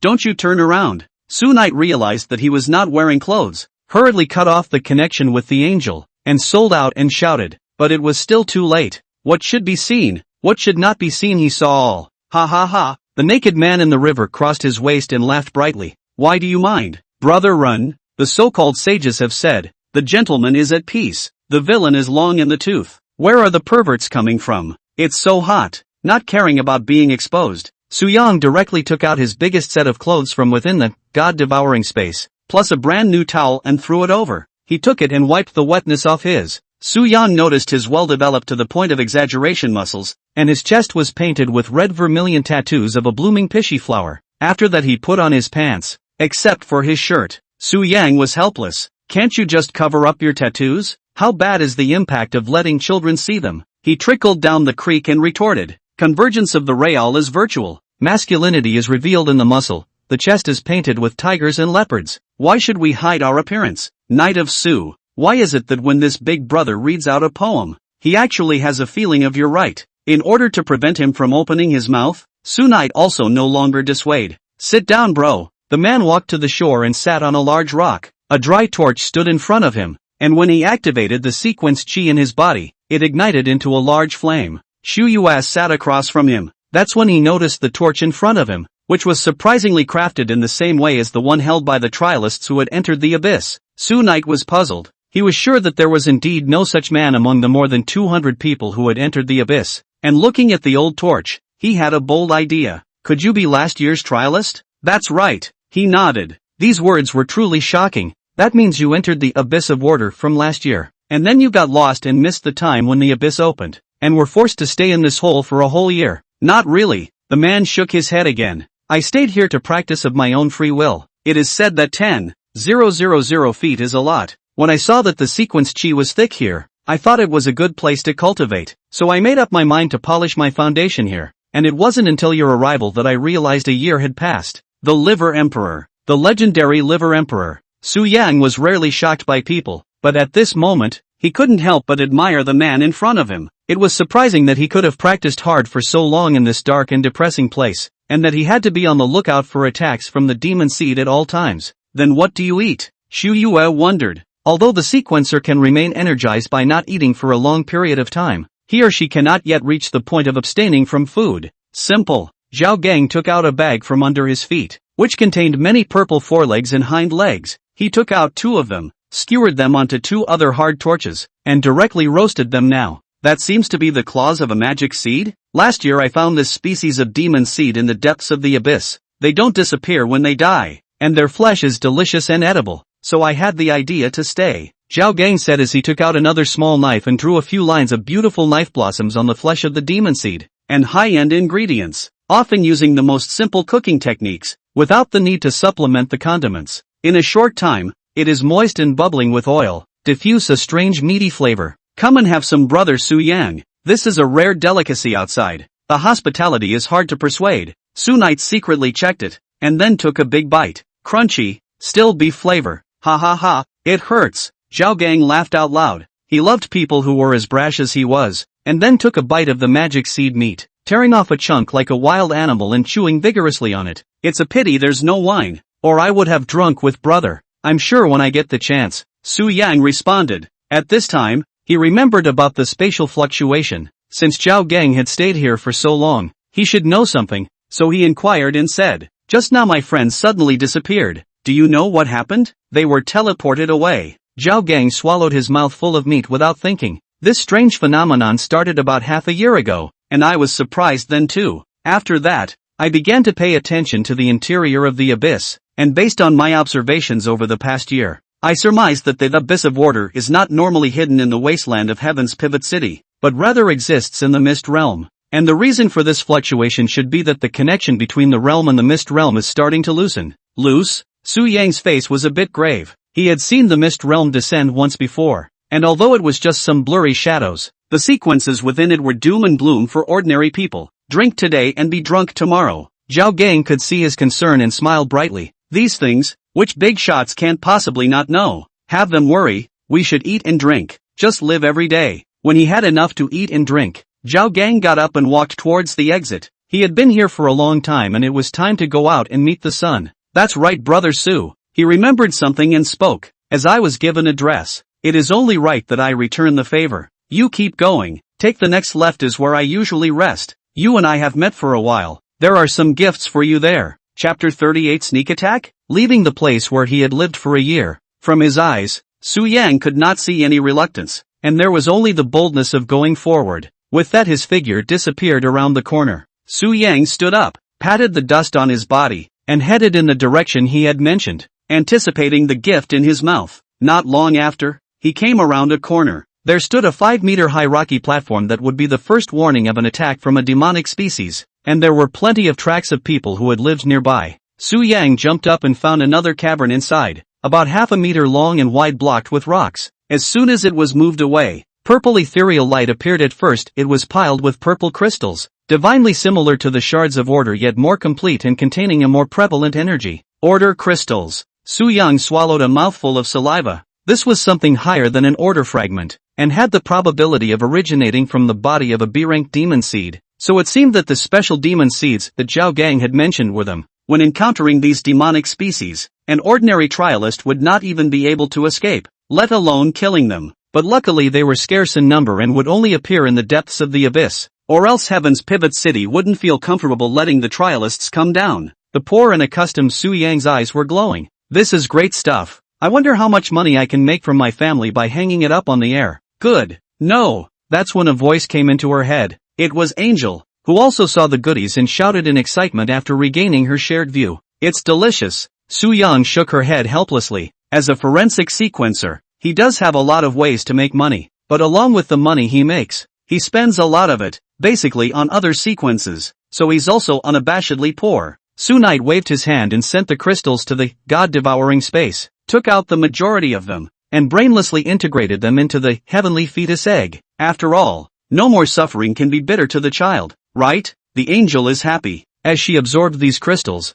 that head full of rich white hair continued to take root into the sea of sequences underneath, constantly drawing in nutrients.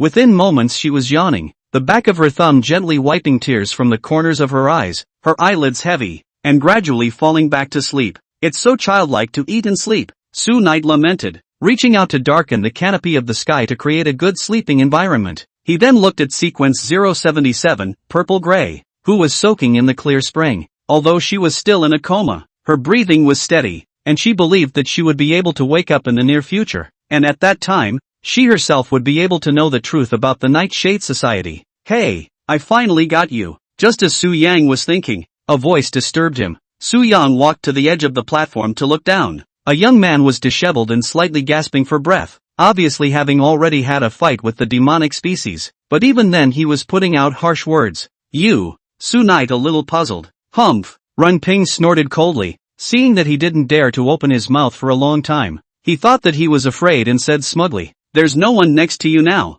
so if you want to avoid a beating from me, then be a good boy and kneel down and call out to your grandfather, then I'll let you go. Su Yang opened her mouth and asked, who are you coming from, good fellow? Unexpectedly not putting him, the young master ran. In his eyes, Renping's anger increased, carefully explaining to him, oh, Su Yang remembered. After all, he had made such a mess that it was only natural that he wouldn't recognize himself. Hello, what can I do for you? Are you really stupid or not? Of course I'm teaching you a lesson. Is it hard to come to make friends? Renping sneered, nor did they wait for Su Yang to speak. Renping chanted up, followed by him slitting his wrist. A stream of blood coalesced in midair, forming 3 sharp drops of blood. Taste my blood dance technique, Renping shouted, and a drop of blood spun up at high speed, transforming into streams of light with a swoosh as it rushed straight towards Su Yang. Su Yang rolled over and ducked, rolling off the platform. He turned his head in the direction he had been standing, where a small hole had passed through.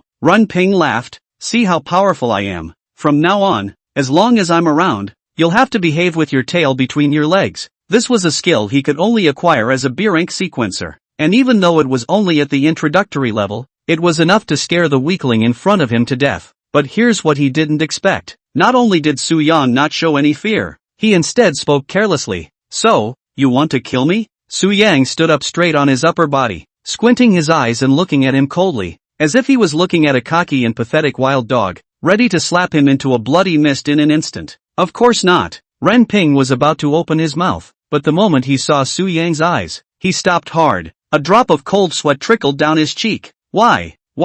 This man in front of me is obviously covered in brokenness, but I have a feeling that I will be killed in seconds as soon as I strike. It must be an illusion. Renping wanted to deny it, but his sixth sense was roaring, including a certain pore on his body, frantically reminding him not to be a deadbeat. Su Knight quietly waiting for his action. Renping also do not dare to act easily. The scene is in a stalemate. Boss? A sudden shout broke the deadlock. Not far away, Jia Yukai ran his ass over, followed by a burly silhouette in the form of Reguff. It's not good to start with the witnesses. Su Knight immediately gave up the intention to do it. Renping also unlocked the dance of blood, and the 2 drops of blood in the air dissolved into bubbles and dissipated. His heart inexplicably sighed in relief while his mouth continued to scream. Count yourself lucky. Let's forget about this today and don't let me see you again. Su Yang shrugged and turned his head to look at the approaching Reguff, guessing that he had sensed what was happening in the abyss and had come down to see what was going on. Is this what happened? Reguff stood to the middle of the 2 men. He had long ago seen the 2 sides facing each other from a distance and deduced what was going on in relation to what was happening on the ground. But Renping didn't do the killing, and as the faction of managers that encouraged competition, he didn't want to meddle. At the sight of Legouv, Renping remembered the hanging and was afraid, so he immediately stared at Su Knight with a threatening look, warning him not to tell the truth. Su Knight naturally will not be like a baby. Something is crying to complain, that will be very troublesome, but he cannot be aggrieved for nothing, so the spirit of a good way to think of a good idea. As the 3 men looked on in shock, Su Yang screamed miserably and fell to the ground. Oh, it's a beating. Chapter 39. Both? Su Knight covered his thighs, lying on the ground rolling. That pathetic appearance. Do not know also thought he suffered some great grievances. Jia Yukai scratched his head and quietly asked for instructions. Boss, Conductor Ray is over there watching. Should we go help him just to show that we're the good guys? Why did you help if you didn't hit it? Renping was angry. What do you mean? I didn't touch you. Conductor, look. He is slandering me. I want to sue you for slander. I have proof. Su-young reached into his pocket and unhurriedly pulled out his cell phone, on which was a screen that ended the recording. I recorded the whole thing that just happened, with sound and truth. Renping's face brushed white. The shadow of the hanging loomed over him. He didn't dare to gamble on the truth or falsehood of Su-yang's words, and his tone immediately wimped out. I'll pay for it if I accidentally hit it. Then I will grudgingly forgive you. How much do you want? Not much. Just a little over $200,000. $200,000? Renping was so angry that he was shaking. Do you really think that my father's money came from the wind? Opening your mouth to ask for a set of down payment. Why don't you go and rob it? Conversation was fruitless, and Su-young made a gesture to click on the recording. No, I'll give it. He gritted his teeth. How do you expect me to give it to you when I don't have that much cash with me? And now there's no internet? Good point. Su-yang stood up like a nobody. Just make a note. With a note, young Master Ren will not back out, right? People like them are good at saving face. If not, they won't go to their own trouble. Renping nodded, and neutralized the note under the trio's gazes. Ryuv just watched them acting. Sunite knows he knows, and he knows Sunite knows. Sunite knows more he knows. Let's go! Renping waved his big sleeve and led Jia Yukai away in indignation. Reguff, on the other hand, continued to go in search of trialists who had been injured due to teleportation problems, or who had gone deeper into dangerous territory they shouldn't have entered, making it impossible to leave. Su-yang accepted the note. He whistled, happily heading elsewhere, when the wall to his left squirmed with a ghostly light, and a 5-meter-long demonic species emerged from it, lashing out at him. Su-young didn't even look at it and slapped it into a bloody mist. The 9th district, which is extremely far away. It had been 2 days since Su-young had left, and in the absence of sequencers causing trouble or sequencers descending, they became dispensable. In the center of town, the work of the sequential authority continues in an orderly fashion. In the hall, all these workers coming and going, no matter how busy they are and how heavy the paperwork in their hands, subconsciously take a look as they pass by somewhere. It was an office, and you couldn't see inside from the outside, just a heavy black door looming over you. They knew exactly who was inside the door. Squeak dash. An extremely soft sound rang out as the door was pushed open and the woman with long black hair stepped out of it stoically, dressed in combat fatigues, her gaze looking around the crowd present. The crowd had a heart attack and rushed to bury their heads in the sand, because the captain didn't like anyone holding up the work. Nay, Mokaya's aura was too strong, and a female administrator holding a file passed by, and because she was too nervous, her high heels forked under her feet, and she fell down with a soft whimper. Whoa! Handful of papers scattered all over the floor. The entire hall gradually stopped what they were doing and looked over in unison. But the female administrator didn't fall because someone held her up. M.O. Captain M.O. Looking up to see Mokaya's face, she hastily stood firm and apprehensively apologized, nodding her head as if she were pounding. I'm sorry, Captain M.O. I didn't mean it. Please forgive me. It's okay. Mokaya ruffled her loose hair and straightened her glasses with both hands, pointing to the scattered papers on the ground. Just pick them up and rearrange them. With that said, Mokaya walked around her towards the door, and before she left she turned back to resweep the hall, which immediately returned to its feverish state. What obstructive shoes! The female administrator cursed and crossed her right leg, breaking the heel of her high-heeled shoe stiffly, and the other side did the same thing, and then she crouched down to pick up the papers one by one. On the other side, Mokaya walked out into the streets of the city, ready to patrol, and the route of the patrol was known only to her, which prevented anyone with an axe to grind from tracking her movements. Be careful not to fall. The sound of a loud noise coming from far away. Mokaya wanders away from this laughter, silently guarding it all until dusk draws quietly to a close. Ka-dash. Suddenly she seemed to have stepped on something, and there was a slight, thin thud from her foot. Mokaya paused, slowly removing her paws. At her feet was a dry, crumbled straw, and her gaze moved upward as they scattered in bits and pieces, stretching all the way to the dim alleyway ahead of her. Someone was drawing her to it. Mokaya scanned the area, not spotting an ambush as well as innocent passers-by, and then she stepped in of her own accord, confidently and calmly, not even drawing the knife from her back. The alley is silent, cannot hear the cicadas, only the night shines Buddha here. Mokaya walked to the end of the line, and before her stood a high, gray wall, with the shadow of an ancient tree reflected on the wall when there was clearly no vegetation around it. Bronze tree, Nightshade Society, she murmured. Meanwhile, in the unseen corner behind them, a dead rice seems to have life like began to wriggle and grow, and gradually change more dead rice, to form the outline of thighs and torsos. The whole process is quiet without any sound. The instant the scarecrow formed, A flash of blade light cut through the air. Without looking back, Mokaya unsheathed her sword with great speed and chopped precisely at its neck. Lightning flashed, and the ear-splitting sound of gold and stone rubbing together sprang up. The long blade had already slashed at its target, but a closer look revealed that the scarecrow had caught the white blade with one hand. Captain M.O., please don't get excited. It's not very friendly to brandish a sword at your first meeting. A magnetic radio accent came from him as he released his grip. I wish we could talk, and so do you, or you wouldn't have stayed with this cut. Mokaya drew her blade back and pointed it diagonally at the earth. Sequence 055, Scarecrow, a rank sequence of the Nightshade Society, and a joint wanted criminal in all major realms. Mokaya turned around and spoke faintly. She had guessed this possibility before entering the alley. Surprisingly, it was just him, as it would take at least 3 people to deal with her. We don't recall the conflict either. So, looking for me for something. I'm sure you'd like to know something about our Nightshade Society, like what we're up to. Mokaya did not deny that she wanted to know the truth about what the Celestial Hub City was hiding, and where the Nightshade Society came from. Scarecrow saw that the time was ripe and spoke leisurely. We are an organization that seeks the truth about the world. The rest of us cannot tell you too much, and I came here just to remind you. Beware of the 9 heavenly flare Star-Lord. Chapter 40, The End of the Trial. Some are happy and some are sad. Beware of the City Lord? These words, but no resident of Tianshu City would believe them, let alone coming from a wanted criminal. Mokaya raised an eyebrow lightly. Though I have a different philosophy than him, I'm sure he won't hold it against anyone. Indeed, the Scarecrow affirmed. Even we, who are wanted by him, have to admit that he is a near-perfect man, full of divinity. But you know that when divinity is greater than humanity, what is done is not tolerated by the world. Mokaya was silent,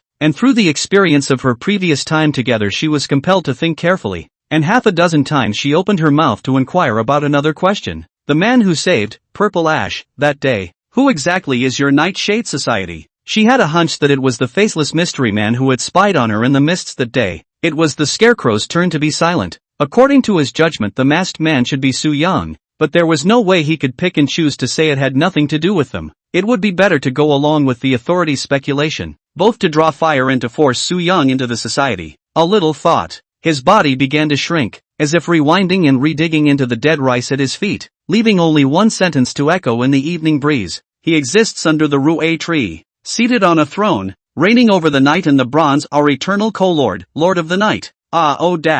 Thousands of miles away. Su Yang sneezed. What a strange thing. He should not be invulnerable to poison. How to sneeze inexplicably. He cannot help but sigh. Is there a rich white beauty is thinking of him? Shaking his head to dismiss the idea, Su Yang continued to advance into the depths of the abyss, and it was 2.5 days of walking. Within these 2.5 days, Su Yang used the supplies from the god-devouring space to eat and sleep. Sleep and eat. The days were really boring, and it is said that there is no time in the cave. On this day, relying purely on his senses, Su Yang projected that they had come to the cave for almost 3 days, and had to head for the exit to leave, or else the abyss would close, and they would only have to wait for a year in misery. Shush should be up front. According to the guidance of the spiritual power, Su Yang went ahead and passed through a corner with no perspective. Suddenly, the sound of breaking air came. A blood-stained fist slammed into his face. Su Knight a jolt side head to avoid. Boom sound, smashed a hole in the wall. Su Knight, it's you. Seeing the visitor, Shush slowly drew out his right fist, and the debris from the hole landed on his shoulder. At close range, Su Yang could also see her miserable condition one by one. A few spots of clothing shredded into cloth. Red wounds could be seen within the skin, and what had been a beautifully smooth scalp became messy, stained with blood from either the demon seed, or herself. Her eyes were red. That was due to day and night exhaustion. After all, she was the only one left after the dispersal. In addition to fighting the demonic species, even resting with constant caution, it was the moment she saw Su Yang that she loosened up, and her body bones went limp, nearly falling over. Su Knight hastily held her, hands resting on her torso, could not help but sigh, really very light, estimated to be only 100 pounds. Shu steadied herself as she gasped lightly and asked, do you know where there's a river? There is, not far from here. And do you have any extra clothes on you? All the clothes she had brought with her had been torn during the fight with the demonic species. She hadn't found an underground river in the last few days,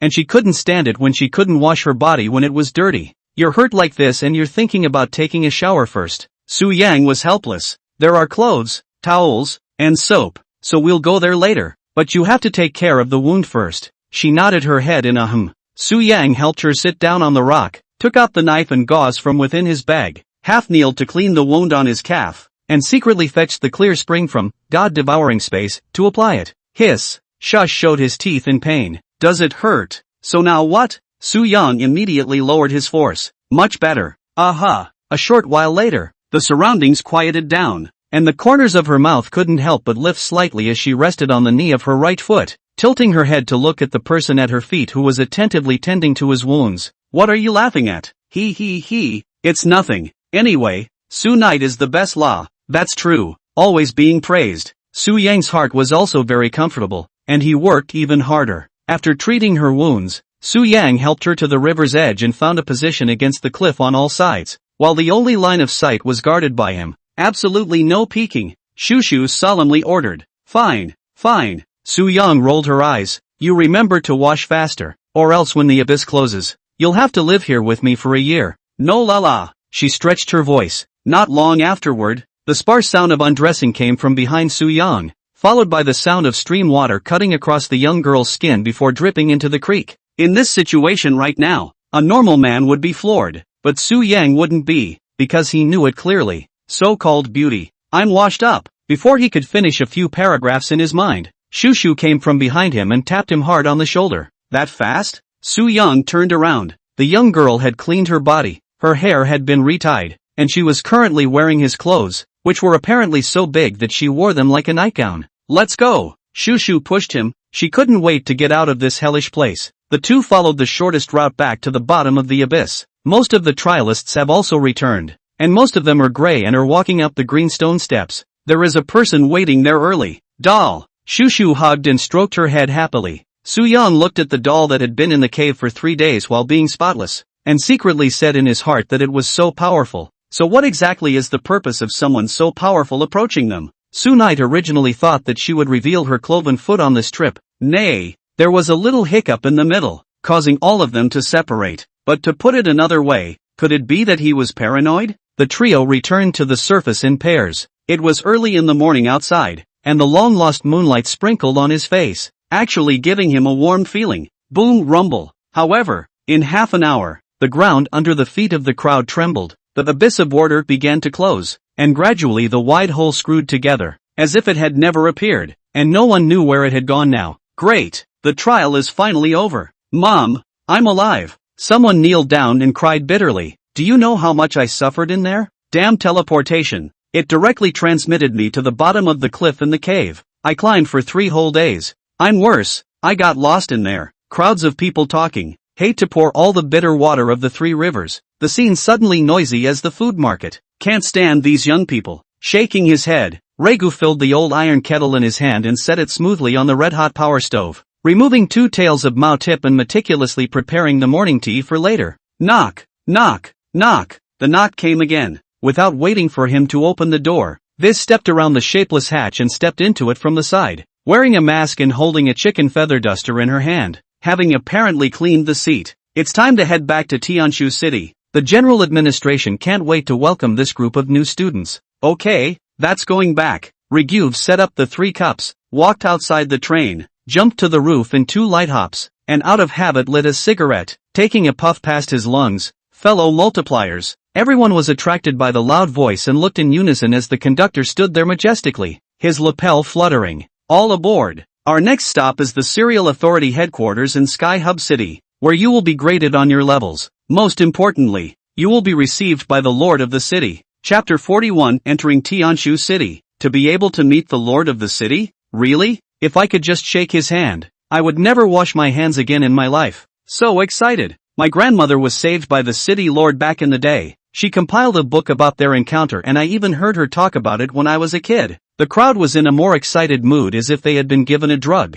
and without being directed, they obediently got into the train. Who is the lord of Tianshu City? Is he that charismatic? Shushu asked curiously. Su Knight recalled. It was said that anyone who had met the city lord would be overwhelmed by his charisma, but he hadn't grown up within the boundaries of Heaven's Pivot City, so he had only heard rumors. I wonder how it compares to Mokaya. Definitely can't beat Kaya-san. Shushu raised her face. In her eyes, Sister Kaya was the only being in the world. The next few people like installed wind ear. heard their treasonous speech, instantly stared over, eyes with a little displeasure. It's fine. It's fine. In order to avoid unnecessary trouble, Su Yang hurriedly pushed the two to board the train. Before boarding the bus, he scanned the people who had passed the trial. There were about 180 people with a 90% pass rate. Because of the spatial fluctuations, this result was actually worse than previous years. After all, sequencers were scarce, and Heaven's Pivot City was still counting on them to contribute, so the difficulty of the trial wasn't too great.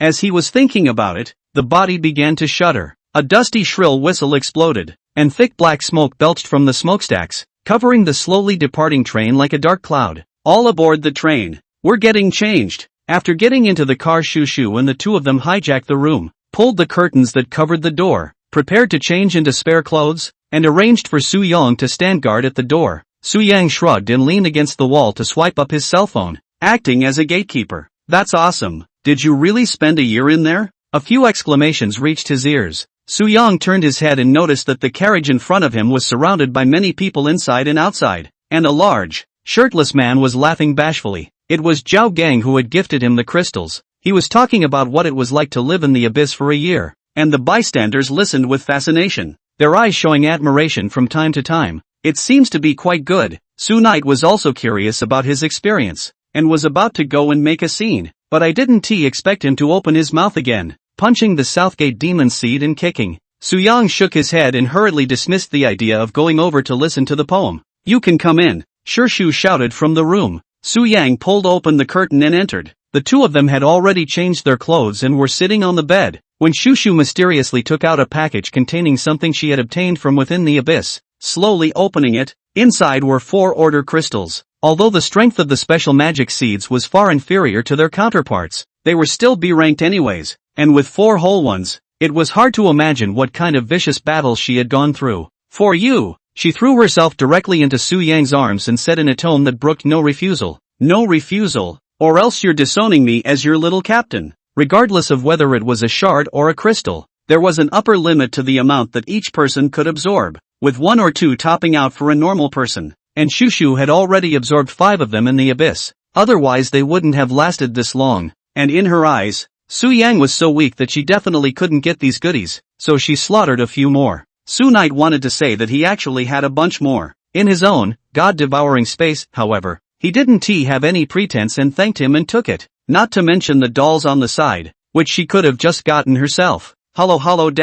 The train traveled through the wilderness of the wilderness. After a flurry of activity, the car quieted down. Su Yang was lying on the bed, and the 2 people on the upper bunk were already asleep, and although it was already daytime, all the trialists were tired and were resting quietly, until dusk comes. A strong honk sounded, alerting the occupants of the car to the presence of a man peeking out of the window, pointing desperately ahead and shouting excitedly, Heavenly Hub City. Under the distant canopy, a majestic city rose from the ground, and the most striking thing about it was its golden city wall, towering over the clouds. Unable to see the border from left to right, the crowd looked around, excited. Su Yang was also surprised. He had never been to Tianshu City before, and when he saw it today, it was indeed a mythical giant fortress, just as the rumors had told him. From his angle, the buildings inside were hidden behind the walls, except for the centerpiece, a black spire. That's the Tower of the Stars. A townsman introduced. The Sequence Authority Tianshu City headquarters is located.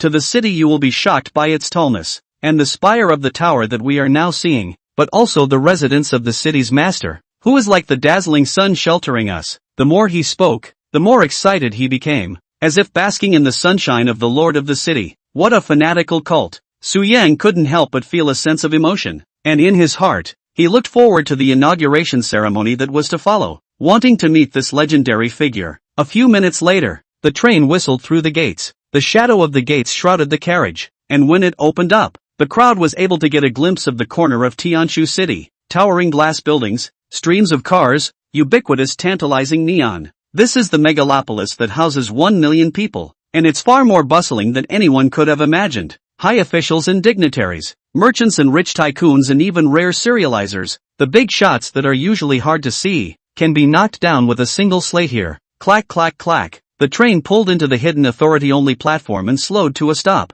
The crowd couldn't wait to get out of the car. The 3 of you, Su Yang, stood on the platform. The grading and inauguration ceremonies were both tomorrow, which meant that they could rest here for the night. And naturally, the general administration had given the trialists a place to stay. Of course it's just offered. Stay or not stay as you please, like the rich or local ones will choose to go out and stay. Before they left, Mokaya had given them a sum of money to use as official expenses, and everything for the trip could also be reimbursed. So of course Su Yang nonchalantly chose a luxury hotel. What about you, doll? Shush asked, but the doll had her own arrangements, shook her head no, said goodbye and disappeared into the crowd. Wait, just as the two were also planning to leave, someone called out to them, or to be precise, called out to him. Su Knight turned around and realized that the visitor was actually the conductor. I've read about you. He spoke. Your name is Su Knight, right? If I remember correctly, you are from the 9th district. So what if it is? Su Yang frowned. Chapter 42 Offline Reel.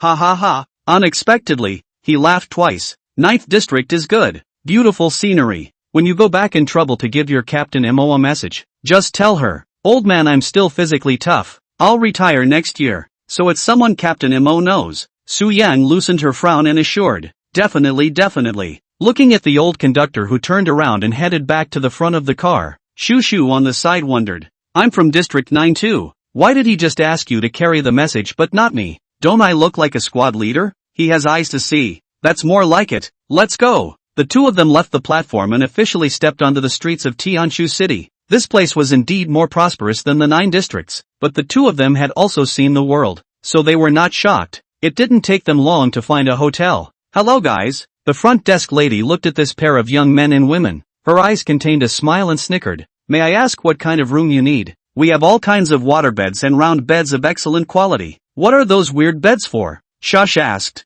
Knowing that others had misunderstood them, Su Yang asked for 2 better adjoining rooms in a straightforward manner. Next Shu Shu went over to rest while Su Yang informed her and picked up his cell phone and went downstairs. That's right. He's finally going live after a long time. A few days without live broadcast. His fan number grows slowly. Until now there is only a small 40,000, and other forensic anchors have sprung up, which makes him a strong sense of crisis. Su Knight flipped through self-mastery for anchors. As a face anchor, his first chapter is naturally image. As long as the image is good, it cuts both men and women. Su Yang nodded, closed his book, and went to the public restroom not far away. Catching some fresh water from under the faucet into his palm, he wiped his hair in the mirror, then set up his cell phone holder and kept pointing it at himself and the street behind him. At that moment a woman passed by with a child. Seeing this comical scene, the child stopped and pointed at him, asking, Mommy, what's that? That's crap, kid. Let's study hard so we don't grow up to be like him. Knight of Su. Su Yang was inexplicably a bit sour. As an orphan, he had either wandered or was on his way to wander as a child. How could he have time to study? But it's good. Society taught him about survival. And now he looks back and realizes that studying wasn't the best way out. What are you thinking about? Su Knight shook his head and pulled a smile to solemnly open the live broadcast. Families, Lovecast, I'm back. Help! The anchor is swindling. Quickly go to the Western Heaven to have Uncle Ing. Grandpa, open your eyes and look the anchor you follow is on. Woo woo, sofa, *0, waterbender A. Damn, even by your kid again grabbed the sofa. Water friend A you are open hanged it. And, don't make a statement of love okay, what do you pretend to be purite? Water friend A, the audience is really enthusiastic Su Knight will turn up the screen to illuminate the streets and pedestrians behind them. Good evening everyone, guess where I am now? Maplewood Evening Street in Tianshu City? Someone instantly recognized it. Did the anchor turn out to be going there for further study? Many people inquired. At this time a netizen with the ID, Train, White Handsome Man, spoke. I know where the anchor went. You guys will never guess. And let me tell you, the anchor's real identity is actually done. Su Yang instantly recognized that this was the first guy who had come to him for a photo during the trial that day, and was worried that he would reveal his identity. After all, a significant portion of those who come to him for forensic sequencing are in illegal possession, and if he puts on an official identity, then who would dare to come to him? How else can he do the program effect? Upstairs buddy speak up. It's crazy Thursday. Vini 50 and I'll tell you. Shay the pop-ups booed, all thinking he was here to cheat. It seems that there is still no betrayal of their own well. Su Knight hanging heart finally put down. Immediately the topic to himself. First time in Sky Hub City. What sites do you all recommend? Su Knight thought to himself that if he didn't carry out forensics, switching to being an entertainment anchor would actually be quite good. easy and profitable, and now he was going to try his hand at water. Nah, if he doesn't find someone else will find him. Anchor? Someone swiped a gift. We are your fans. If we can meet you in the future, will you help us forensically for free? Turkey-flavored potpourri, Sue Knight scanned. Thanks to netizen hot pot-flavored chicken. Read to half. Sue Knight realized that something is wrong. Immediately stopped his mouth to give himself a slap. If he read faster, live room to be blocked again. Ahem. Soo Young, it's well known that I'm the most favored fan. As long as it's a fan's favor. Not to mention one, even 10,000 I'll help. He naturally agreed with his mouth full, but his heart was full of disdain. The world was so big, how could he meet it by chance? Brother Sue, we're here. The words were followed by his hallucinations, followed by question marks from the audience, which proved that it wasn't a hallucination. The corners of Soo Yang's mouth twitched as he turned his head woodenly. 3 young men were standing behind him, looking at themselves with smiles on their faces, and it was his live feed on their cell phones. Ha ha ha, mouth high brother meets offline reality. The pop-ups cheered. Good guy. It turns out that turkey-flavored potpourri was right behind him the whole time, and he was so watered down that he was counted on by someone else, and his whole life was ruined. Watching the anchor's expression stiffen, the leader, Shaolin, apologized. I'm sorry, Brother Sue. We were joking with you. It's a rare encounter. Let's treat you to a barbecue. The pop-ups started to get on the pressure. Brother Sue doesn't count on his word. That's it. And favoring fans, just look at that face, you know you don't want to help. Take down the family. Right now, Soo Knight could be said to be riding a tiger, but words spoken were like water thrown out. He couldn't go back on his word, so he resumed his smile and said with bravado, isn't it just a barbecue? Anchor, I'll treat you guys. After we eat we'll go and do you a favor. Thank you, Brother Sue. Barbecue is not necessary, but please do help us. The 3 of them remembered that incident with an anxious look on their faces. Soo Knight and the viewers are puzzled. What is it that 3 big old men can't handle? Must pull on him as a forensic anchor?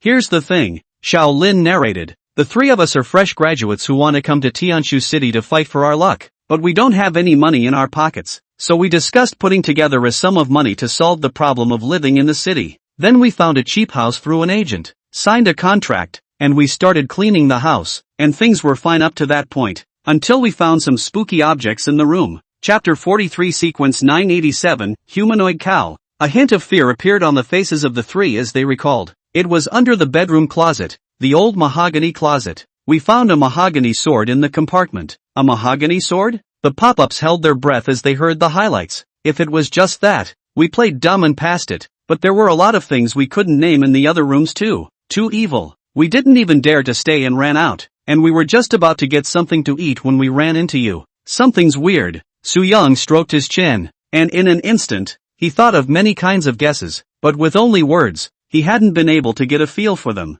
You guys take me over there. Well, please. The 3 were overjoyed. They were all poor students, no money to invite those high-ranking people, and the Sequence Authority didn't care about such trivial matters. They couldn't wait to invite Soo Young to take a look. My name is Kobayashi. He reintroduced himself. This is my classmate, Xiaolong, and that one is Xiaoying. Hello, Brother Sue. The 2 smiled coyly, their eyes revealing a clear stupidity that had obviously not been subjected to the harshness of society. They came on a small electric donkey and solemnly wiped their hands on the back seat. Get in, Brother Sue. Come on. Soo Yang sat up and interacted with the audience. You 3 say hello to your friends in the live broadcast. Next, Anchor, I'm going to take you to explore the mysterious rental house. Shocker. A male university is looking for an anchor for this very thing. Soo Knight changed the live title again, with the audience calling out to their friends. The number of people in the live room rose miserably, and in a short while it surpassed the 20,000 mark.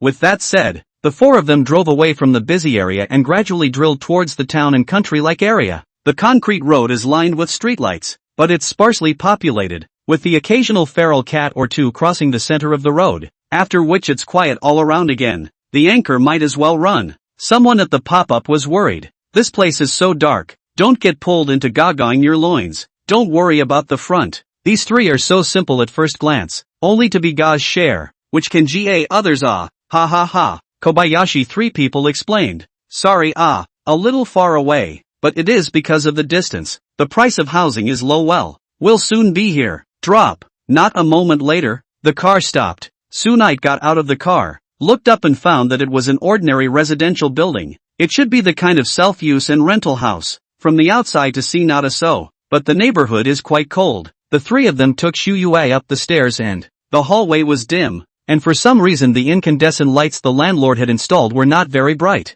Cluck cluck cluck. At that moment, the creepy sound of a child's laughter came vaguely from nowhere. The pop-ups are blowing up. What the hell is that noise? It's not like someone would have a small sequence. Really? You guys don't talk so metaphysical. Jiao Min, don't dare to listen to it. Kobayashi was visibly startled. We don't know. There wasn't this sound during the day. If there was, we definitely wouldn't be renting this. The three men stopped and looked at each other, not even daring to open the near door. Positive energy. Brothers, Su Yang yanked his voice, and the sound in the hallway magically disappeared. Audience, how did the anchor do it? Is it the lost Mao Shan? Stop. Su Knight drank to stop the momentum. Do not all day to that side. Now what era? Talking about science? Science do not understand. If you want to take a step back, I'm here with you. Brother Su, what are you afraid of? Open the door. Swallowed saliva. Kobayashi shakily inserted the key, clicked and twisted the knob. Is a 3-room self-built house. The lights inside are still on. The floor is half cleaned. The garbage is piled up on the ground, and it can be seen that the walk is very hasty. Who goes in first? The three of them dawdled and finally looked at Su Yang. Su Knight, let the fans go in first. With that he extended the selfie stick and slowly moved the phone in as a periscope to remove the danger. Good for you, Anchor. You usually eat meat without thinking of us, but you let us go first when you're in danger. Anchors hate it. The images from the live broadcast were so immersive that some people even stiffened up in sweat and rolled over under the covers before they dared to look on, and those who threatened to turn off their cell phones, but also in the curiosity of the more and more fascinated to watch. The number of people in the live room in one breath soared to 30,000 plus. The four of Su Yang went in with them, stepping over the black garbage bags and walking towards the nearest room. This is it. Kobayashi pointed to the mahogany armoire on the left. I found it in the lower compartment. Su Knight survey, very ordinary, a cabinet well, like the old generation of dowry furniture. He squatted down and found that the lower part of the closet had the door panels removed, with a layer of dust sticking to it, and next to it lay a mahogany sword,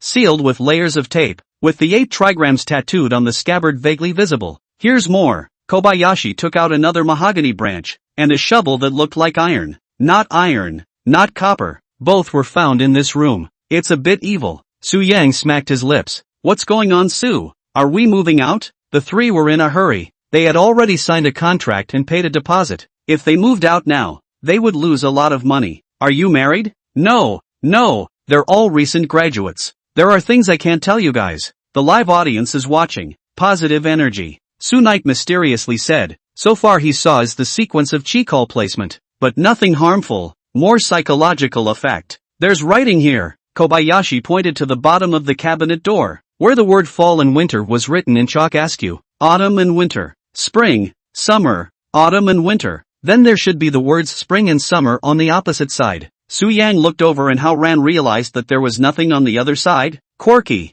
At this time Ing moved. He moved a stone the size of a disc and asked, "What's wrong with this kind of stone?" Ooh. Su Yang turned around and realized that it was an odd grayish stone with a pitted surface, like a pockmarked face. This piece came from under the bed. Su Knight sniffing removed the phone, half squatting down, and the live audience to look at the bottom of the bed. Crap, ha, 666. The pop-up exploded, only to see a dozen other smaller rocks under the bed, arranged in the shape of a man. Put the stone back, Su Yang said seriously. This stone could be considered a small sequence. Destroying the pendulum would easily make people sick, so it should be put back in the moment. Then Su Knight came to the second room, with chili peppers hanging on the door and a beam facing the center of the bed. The third room. Crikey? Su Yang was about to walk over, when he was suddenly attracted by a section of the wooden contraption on the doorframe, and was startled when he looked closer. Minotaur? Scared the hell out of me. It gives me goosebumps to watch. Just a humanoid tree branch kneeling on the doorframe,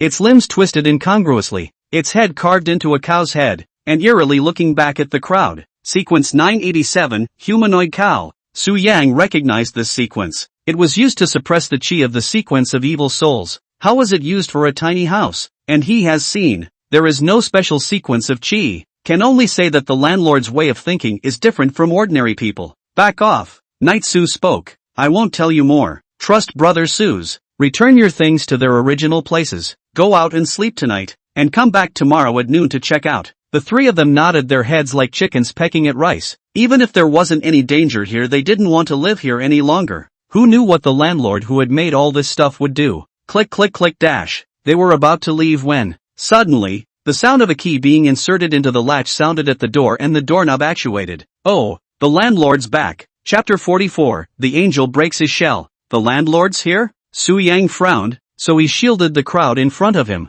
You go say. You go. You go. The three men pushed and shoved, none of them wanting to face the impending landlord. Immediately after the door opened, a man wearing sunglasses sticky hat stood outside the door of the building. See the extra person? He also froze for a moment. We're friends, here to have some fun, Kobayashi said with an awkward smile as his mind turned. Yeah, Su Yang responded, tucking his cell phone into his pocket, when suddenly his pocket vibrated strangely and an auto-reply beeped out. Super loud. Water Friend A has rewarded you with a $1 lucky bag. The anchor thanks you for the reward. Crowd. This guy. Luckily, the landlord didn't hear it from a distance, and Su Yang hurriedly reached out to lower his voice. The landlord stood there, did not come in, as if blocking the door, his eyes scanning the objects in the room, and found that they were all still in their original position, so he did not say anything. Kobayashi, hello landlord. Good. All still getting used to living here? Nothing's wrong. We're just cleaning up. What can I do for you? No, just dropping by. I'm off. He shook his head and continued up the stairs, stopping before the corner of the third floor as the four men watched, opening the door and entering. Dash. The door closed heavily, and the apprehension in the three men's minds was eased. They were really afraid that something panic-inducing would happen. What are you waiting for? Why don't you pack up? The three were instructed to move and quickly packed their bags, fearful of disturbing their eccentric landlord, and crept downstairs. Their asses just mounted on their electric donkeys and about to go on a rampage. I haven't gotten in the car yet? Su Yang followed at a quick pace behind. The four people and two donkeys fled as if they left, in the back where others could not see. Sunite pulled down his face and turned his head to look at the location of the third floor. Without turning on the lights, the landlord stood in front of the windowsill, quietly watching them drive away. There are so many weird people and weird things in the world now. Maybe he has an agenda. Maybe he's just trying to cheat the contract out of its liquidated damages. No one knows. Su Yang stretched his back. There was no need to get to the bottom of some things, and he was too lazy to dig deeper. Farewell to the three. Just after closing the live stream, Su Yang's cell phone ding-donged. Chipotle paid $200.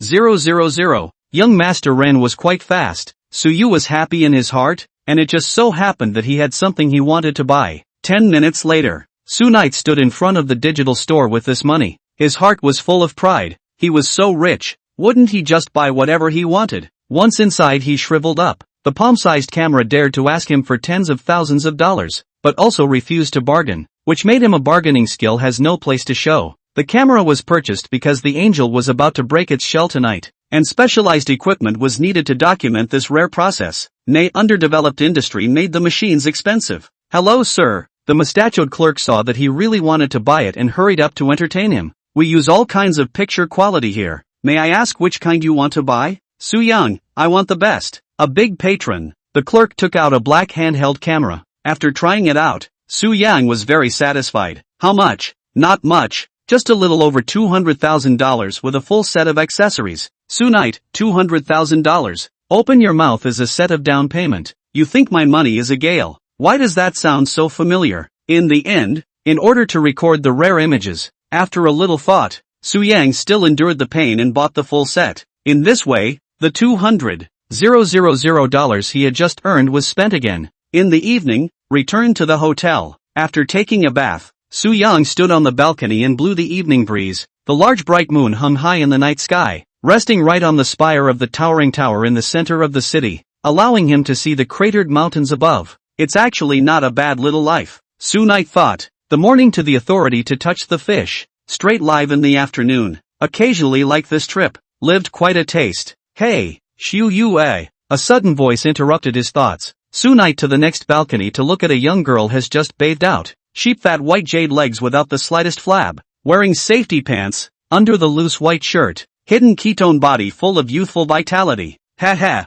she smiled wryly, looked dumbfounded. I've told you before, Shushu, I'm very well endowed, so-called beauty. What are you mumbling about again? Here you go. She interrupted the spellcasting and tossed in a lollipop. unwrapping her own green apple flavor and popping it into her mouth. Off to bed, she turned and returned to her room, like a spirited elf. This guy. Soo-young stuffed the candy into the mouth of the bag and turned around to return to his room, his consciousness spiraling into the God-devouring space. Sequential C. The night remains the same. Inside the heavenly fetal egg, angels begin to move. Her eyes were half open and half closed, her consciousness entering a haze of superimposed states while the egg liquid had been absorbed, leaving only a thin layer on her body used for protection when she broke her shell. Naitsu held a video camera and excitedly recorded the scene. Shell breaking has officially begun. With her legs together, the angel sat in a duck seat at the bottom of the shell, instinctively reaching out with her right hand and pressing it against the shell in front of her, trying to break through the barrier. It was hard to make a push, but it only advanced palm thick.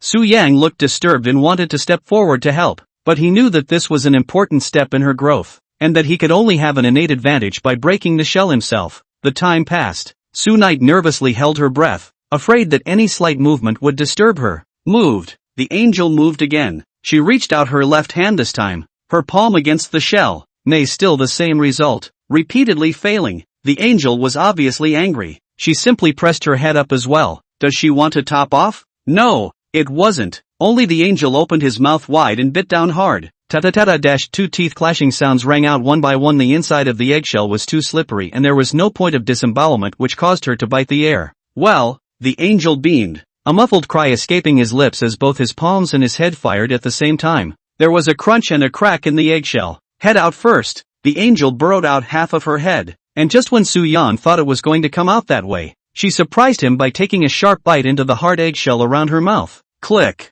click, click. The angel took a big chew and swallowed it right into her belly, followed by another bite. She grasped it with both hands and ate all the eggshells, including the pliable membrane, without slowing down. It was her instinct. Every ounce of nutrients not wasted could help her grow later in life. The angel remained seated on the ground, 3,000 white hairs covering her body and spreading out like a spinning umbrella of oil. After licking the last drop of essence from the back of her hand, the angel slowly opened her eyes fully, her ruby eyes glowing. It is said that birds will recognize the first creature they see as their mother after breaking their shells. When the angel opened her eyes, she saw a pleased and smiling Soo-night. She felt new and strange. This is completely different from what she saw in the shell through the egg liquid. Brighter and more real. She cannot say. She tried happily to get closer, bracing herself like a newborn fledgling to lift her legs, her form trembling as she drew herself up, but she stumbled and fell. Come on, angel. You can do it. Soo-young shouted in his heart. As if hearing his heart, the angel gathered courage and tried again to stand up and fall, several times in a row. When she noticed her huge wings, and with a movement of consciousness, her wings began to swing upwards as well to keep her balance. Eventually she did and she stood up. The angel was pleased. She can also stand up like the people outside. The angel looked afresh at Soo-night not far away, eagerly wanting to go over. Immediately after the wings on both sides moved. With a flick of the wrist, the angel's figure disappeared into thin air. Chapter 45, Playing with Flowers. So fast, Soo-night was too late to be surprised, and a white shadow flashed in front of him almost instantly. The angel flew in front of him, and his arms opened as hard as they could, and heavily encircled him. Hoo-dash! A gale blew across the sea of sequences, stirring up layers of ripples. Soo-young was afraid of hurting her and relaxed his body, and the next moment, the two of them rushed out like cannonballs under the effect of inertia, flying over the sea for a long period of time before gradually coming to a stop. Really? Stop it! Soo-young lay on the ground propped up on his elbows, and the angel wrapped her arms around his neck, rubbing his cheek affectionately for a long time. Persuading her to no avail, Soo-young dotingly stroked her hair and waited for her to have enough fun before helping her up. That's high, he sighed. It hadn't been obvious in the egg before, but now that the two stood together, the angel was more than half a head taller than she was, and a slight dip of her head would have brushed against his forehead. He took out a tape measure and a scale and measured his height of 190 centimeters, and his weight with wings on was only 50 kilograms, so he really deserved to be called an angel. Soo-night? The angel pointed to him and then to himself, and Siki learned. Heaven, angel? Alright, you're awesome, Soo-young complimented. She jumped for joy, suddenly thought of something else, pointed to the canopy, and stamped her feet anxiously. Out. Go. Want to get out and get some air? Soo-young understood. After all, being trapped in the egg for so long and only being able to perceive the flamboyant world outside through him, He must have been bored out of his mind, but he still had to prepare himself first before he could do so. Su Yang pulled out a set of female clothes, which he had specially prepared for the angel, and when he purchased it, he still remembered the waiter's look at the pervert. In other words, the angel is at this moment fully nude, but she is not female, but asexual in sequence, with breasts but no sexual characteristics of either sex, only the appearance of a young girl. Still, it was enough to make a normal male's heart flutter, but not Su Yang's. He looked at the sequence like he was looking at a cat or a dog, and that was all. Boo! No! Su Yang just put it on her. The angel's reaction was very resistant. These things were too snug, rubbing against her skin and giving her an uncomfortable feeling, like putting clothes on a bird. Good girl, just get used to it. Don't! The angel ripped the clothing away with all his might,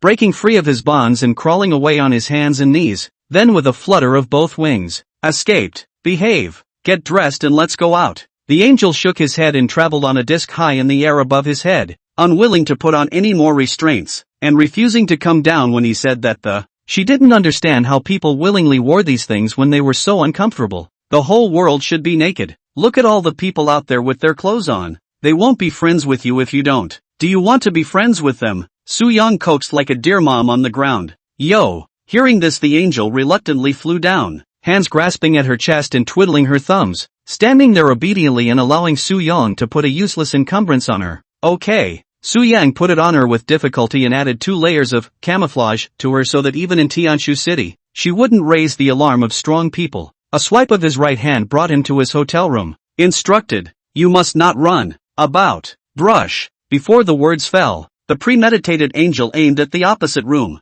brushed it, smashed through 2 layers of tempered glass in a row, and hurriedly flew through. An exclamation of surprise came from Shushu's room. It's over. Su Yang hurriedly jumped over. When he entered the room, he saw such a scene. The angel rushed to Shushu's bed, gripped her wrists in both hands and forced them to the sides of the bed, kneeling down with both knees clamping down on her brute waist, pinning her down with his entire weight, his white wings and head silk caging her so that she couldn't escape. Faced with a sudden situation, Shushu was shocked. Her hands tried to break free from the restraints, but she was surprised to find that the power transmitted from her wrists prevented her, a B-ranked sequencer, from breaking free. Shushu's 2 legs subconsciously curled up slightly, and her thighs were together in one piece, as a way to block. At this time, she realized that the one who pressed her down was actually an extremely beautiful girl. Shushu was eating candy and could only make whimpering noises, but the girl actually looked at her lips. Just when Shushu was puzzled, the girl on top of her moved and she made an unexpected move, slowly bending her head down and kissing.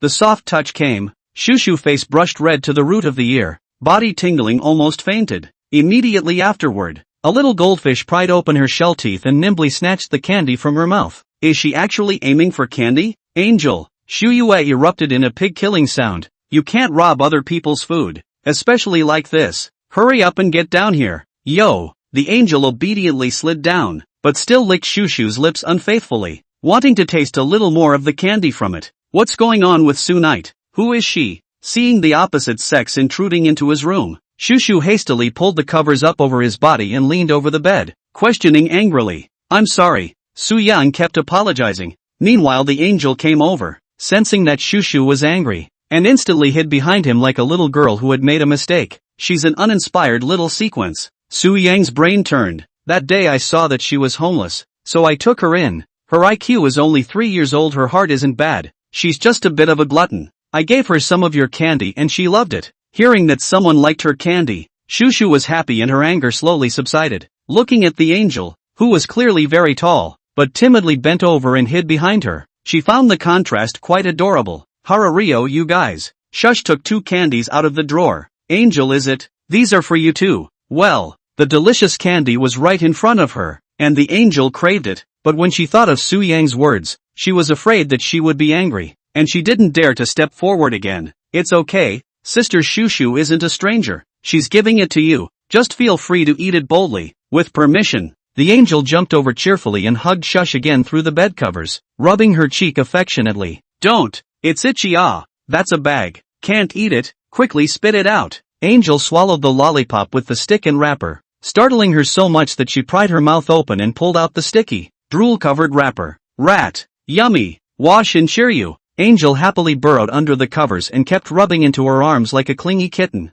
Shushu began to like the simple child, stroking her silky hair and feeling like she had a sister. Then it's decided. From now on, Angel is my sister. Shushu did as he thought and unilaterally announced this result. Knock, knock, knock. At that moment there was a knock at the door. Hearing the commotion of broken glass, the front desk lady hurried over and politely asked what had happened. It's fine, it's fine. Su Yang hurriedly replied. Oh, she said meaningfully, that's understandable, but please be careful not to disturb the other guests, and have fun. Chapter 46 Inauguration Ceremony. Star King's Carousel. What else could he be doing in a human girl's room at night? Looking at a glow-in-the-dark watch? Su Knight knew that he was misunderstood, and in order not to expose the angel, he could not explain, and other people left. He was willing to beg Shushu, squad leader, please, make sure you don't tell anyone about the angel, including Mokaya. After all, she's not that good a liar. Yes, but from now on, Tenka will sleep with me. Deal. The angel agreed,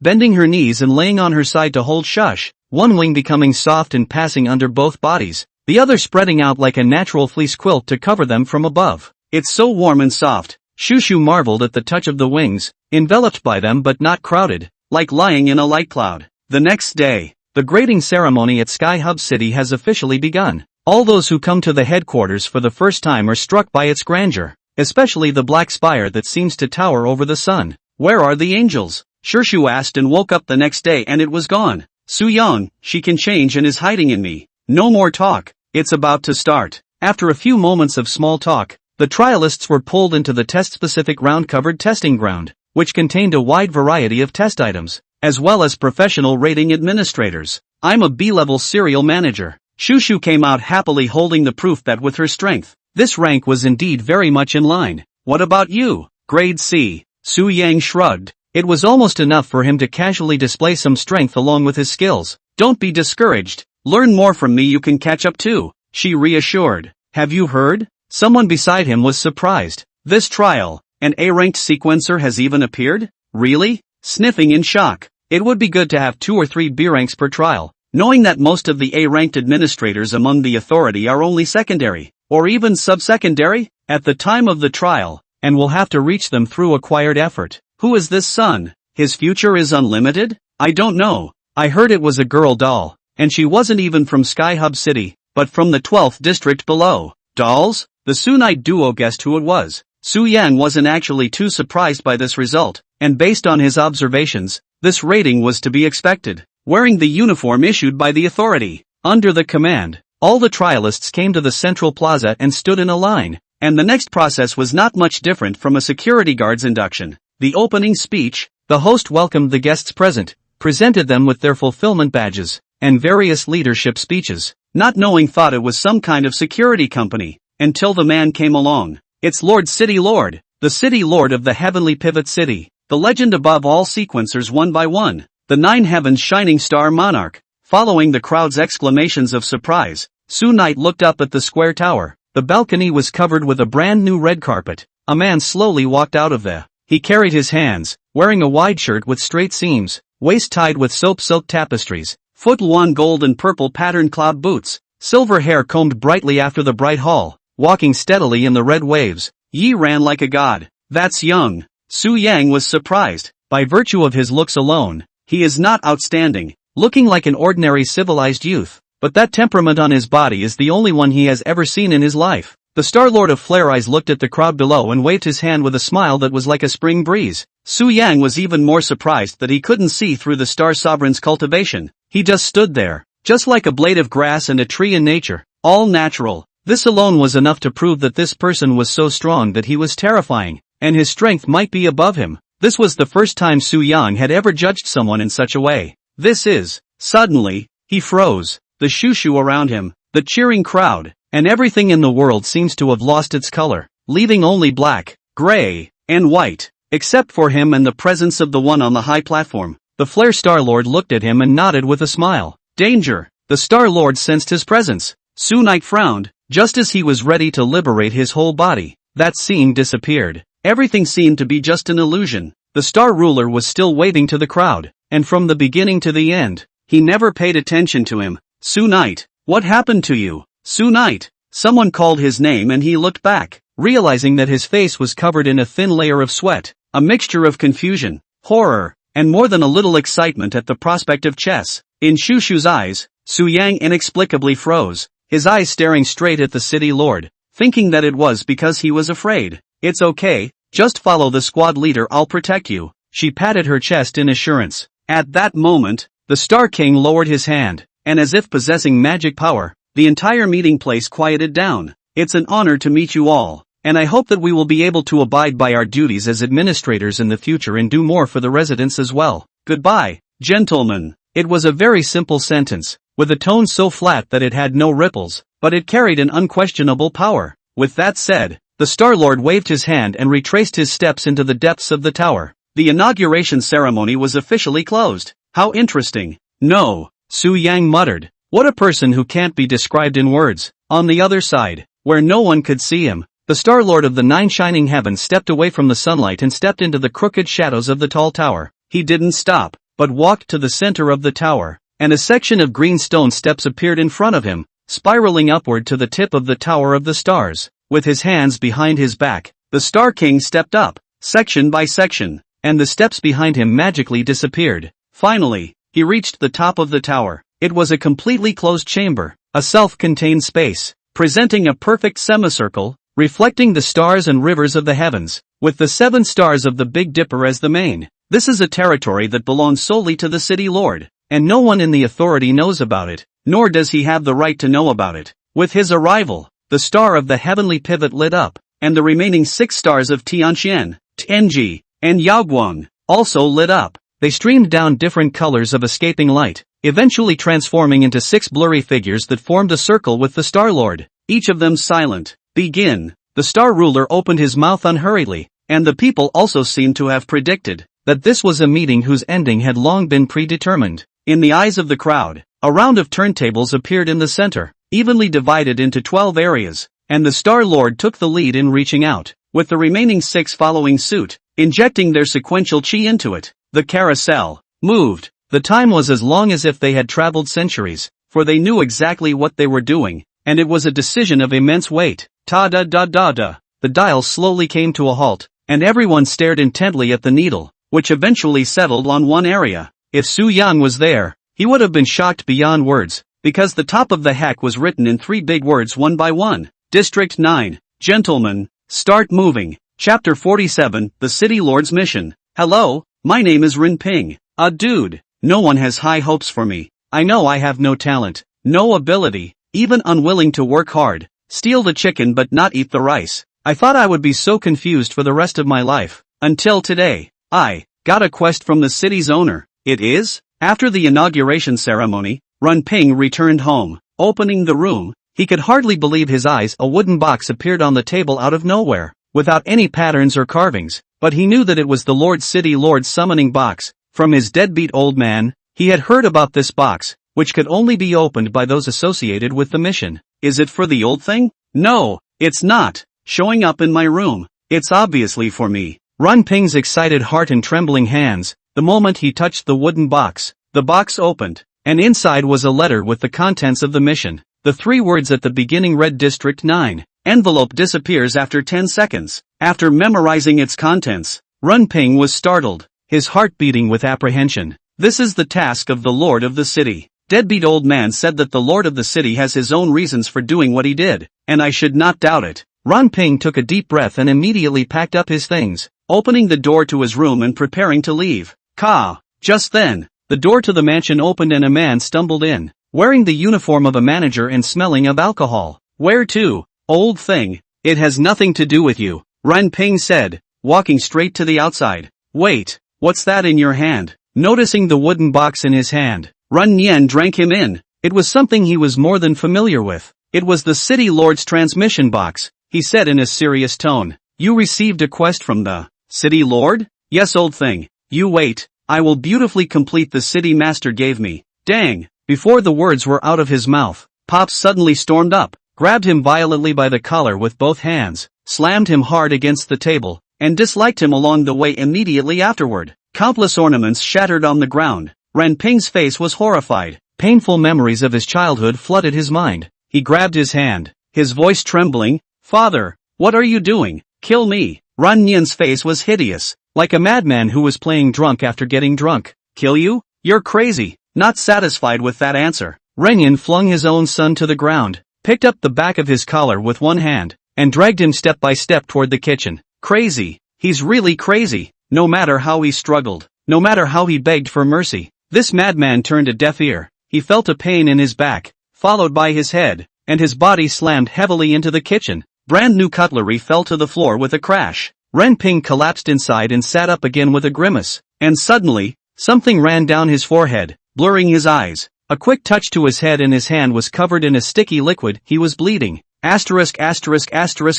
Q. Ren Ping was furious and cursed with red eyes. He was about to fight for his life, when suddenly Ren Yan threw something and stuck it straight at his feet. It was a dagger, a silver dagger, which was always hanging at his waist. Pick it up, pick it up, Ren Yan growled, constantly jangling his nerves. Pick it up and stab it at me. Stab him? Killing his own father. Ren Ping's expression was stagnant. His palm tremblingly reached out to the dagger. The moment he touched it, his fingertips were cold, as if he had touched the sharp fangs of a poisonous snake, and he instantly shrank back. Ugh, Pops took it all in. He sighed, regained his composure and said lightly, "You're not tough enough. The City Lord's mission is only suitable for all those who are ruthless. You are not ruthless enough. Listen to Dad, a word of advice. Immediately go to the City Lord to plead for mercy. He will not be difficult for you. You only need to admit your own weakness." Admitting your weakness? Don't look down on me, you old thing. Ren Ping stood up and questioned. You accomplished the City Lord's mission back then to get to where you are today.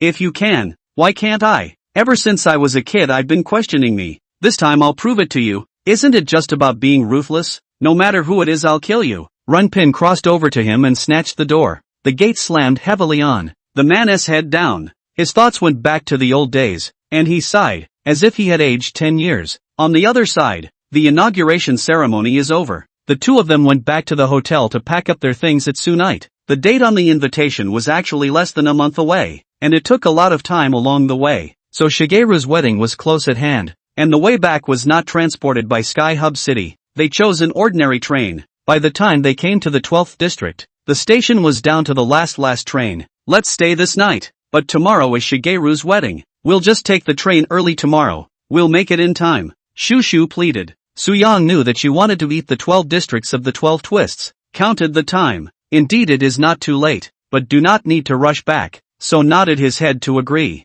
Just then, the train ahead sounded its departure whistle and slowly pulled away from the station. Suyang glanced unobtrusively, and through the window, in one of the carriages, he accidentally found two acquaintances, Ren Ping and his little brother Jia. Why are they here? What was even stranger was that Jia was agitated, while Ren Ping had changed his style, hanging his head down with his eyes lifeless, and there was a trace of blood on his face. They didn't notice him at all. Within moments, the train pulled away and disappeared from his view. The first moment Suyang saw it, he thought he was here to retaliate, but obviously not. He was here and they were completely oblivious to the idea of paying attention to him. Or are the two crazy enough to tattle on Mokaya? That was even more unlikely. Mokaya was so protective and they weren't in a position to take advantage of the situation. Going there would be a total beating. Crooked, Shu Yue, what are you gawking at again? Shushu had already made it to the exit and turned around to see him still staying there, so he hurriedly urged on.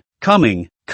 Shaking his head to put it behind him, he and Shush found a hotel to stay in, and then began to stroll around the night market. Day 2. They arrived at the train station early to catch the first train, not realizing that the train had broken down on the way and stopped in the next district. District 8. It waited until noon. Seeing that the wedding was about to take place, the anxious ones waited for the news that was beyond shocking. District 9 is lost. Chapter 48, Sequence 011, Misty Sea Devil Whale, Heavenly Pivot Realm, Heavenly Pivot City. District 9, Cathedral of St. Mary the Virgin. There was a wedding going on here, and the stage was filled with the bride and groom's friends and family, mostly from the sequential authority, and it came in unison, so you could tell the two were well liked. The good hour of noon was approaching. It was reasonable to say that the bride and groom could have come up to the stage to say their vows, but they did not, for two of them had not yet come. Why aren't Shushu and the others back yet? It's on the wrong side of a train breakdown. Really? It's going to be too late to wait at this rate. Skark sat in the first row of wooden chairs under the saloon, wearing a black and white tuxedo, and kept looking at the clock. so anxious that he could have driven and kidnapped them. He turned his head again to look toward the man beside him. Kaya, still in her usual attire, a black dress, looked up very calmly at the clock on the church, the hands approaching 12 o'clock noon by the minute. Learning that the two Sioux knights had successfully passed the trial, she was relieved in her heart. The words of the celebration banquet would be arranged when they came back. The most important thing right now was the joyous event in front of her. Begin. A once-in-a-lifetime wedding requires only that the bride and groom be present, and should wait for no one else. Besides, Sioux Knight is still able to participate when he returns. Shigeru took a deep breath and looked to the priest on the stage, who understood and declared the wedding official. Young man in a tuxedo, standing on the auditorium. With the sound of festive music, the doors of the lobby opened to both sides. The lovely flower girl stepped on the red carpet and scattered white petals, and behind her, the bride in pure white wedding dress walked. Finally, he and his beloved have made a success of themselves and entered into the sacred marriage hall. He calmed the excitement in his heart, bent down, and gentlemanly extended his right hand to take his bride to the ceremonial platform. Woo woo, Skark on stage cried into a tear, and those who didn't know it would have thought he was the father of the groom. The priest looked at the groom and solemnly inquired, Mr. Lin Xiaomao, do you take Miss Hua, who is by your side, to be your wife? I do. Lin Xiaomao looked into his bride's eyes and solemnly pronounced his vows, in good times or in bad, for richer or for poorer, in health or in sickness, in joy or in sorrow, I shall always love and cherish her, and be faithful to her forever and ever. Well, the priest nodded and turned to the bride. Then Miss Hua, do you take Mr. Lin Xiaomao by your side to be his wife? I do. The priest nodded again and looked solemnly at the congregation on the stage. Is there anyone who does not wish to be in favor of this wedding? And if there is, please come forward and object on the spot or you will be silenced forever. Half a dozen times, no one objected. Good. Now the groom can put the ring on the bride. Shigeru knelt down on one knee, left hand holding the bride's right hand, from the locket to take a diamond ring. 3 fingers ring pinch, slowly wear to the bride's ring finger. At this moment of happiness, a sudden change occurred. Woo! Whale song. A distant and long-lasting whale call came from the distant sky, sweeping across the entire 9 regions and echoing between heaven and earth for a long time. Ka-dash! The crowd was shocked. Countless glass shattered under the sound wave. The authorities' sequence compass went crazy, followed by the air raid alarm bells ringing throughout the entire 9th district. Warning! Warning! The Misty Realm borders, and the Super A-class sequence descends. Boss, what the hell are we doing? Toward noon, a small track maintenance car jammed into time on the off-station tracks in the 9th ward, rattling in from the distance between train departures. There were 2 people sitting in the car, none other than Jia Yukai and Rin Ping. Stopping the car, they disembarked, their paws on the hard rail bumps, and unloaded 2 black packages from the car, rectangular spun duffel bags, stuffed to the gills. Boss, what's in there? Jia Yukai put a bag on his back and followed behind his boss with his butt, bouncing his shoulders and feeling that the contents were so heavy that even he didn't know what the hell it was. That's it. Ren Ping walked to a short bridge and stopped, but instead of answering his question, he put down his duffel bag and squatted down, slowly unzipping it. In front of him inside was a bundle of explosives. Boss, we're going to blow up the bridge? Jia Yukai stared wide-eyed, not understanding why he had to do this. He had only heard his boss say that there were some top-level tasks, and he had come. He wasn't stupid, and immediately looked around at the terrain and saw the roof of the station shed in the distance. If we blow up this place, all the trains coming out of District 9 will fall down here, and kill people. Right, he couldn't believe it. How could the Directorate General of Management give such an order? He was inextricably torn inside. This is a task for the Lord of the City. Lord of the City? Jia Yukai was shocked. His trembling heart gradually calmed down. Since it was the task of the Lord City Lord, then there must be his reasoning that this bridge should be blown up. Besides, the boss said so it must be fine. Jia Yukai let out a deep breath and helped mount the detonator, but he didn't notice that his boss's hands were shaking. Lord of the City, why on earth would you want me to do that? Ren Ping hesitated in his mind. The mission he received only told him to blow up the bridge. Was he trying to cause trouble for the 9th district? Or was he trying to kill a trainload of people? You can do it, Ron Pei. You can prove to everyone that it's just a train, just a few hundred people. You can do it. He consoled himself. Boss, what's that? Suddenly the sky began to darken, and the mist that appeared from nowhere began to pour into the entire 9 districts of the sky, and a ridiculously large inky cloud pressed in which the thunder snake wandered, carrying the momentum of destroying the city. The most terrifying thing was that there seemed to be something huge in the sea of clouds, enough to cover the entire sky. Woo! A long, distant whale call resounded from the sea of clouds, sweeping across the city and echoing between heaven and earth. The piercing air raid warning bells rang out. The alarm of the descent of the sequence also reached their ears. Jia Yotsai's legs were soft, and he sat on the ground in fear, his voice trembling. Boss, it is sequence descent. Look at this battle. The entire 9th district won't survive. Let's quickly run for our lives. Wait. Explosives. Dynamite. Blow the bridge. A chilling speculation exploded in his head. The sequence is attacked from the highway, and it is already impossible to go there. If they blow up this bridge, that is the only bridge that can escape. Jia Yukai is shivering. Boss, let's stop. There are 100,000 people in the entire 9th district. We can't get them killed. Ren Ping didn't turn around, as if he didn't hear it, and continued the movement of his hands, muttering, "This is the city lord's task. I will complete it. I can prove it to everyone." Chapter 49, Not Tough Enough. Boss, please. Jia Yukai knelt on the ground, dragging his knees as he crawled, his pants abraded, his skin scraping against the hard, coarse gravel, leaving 2 lines of large red bloodstains that were shocking to the eye. You don't have to prove it to anyone. You're my only boss. Please, let's escape.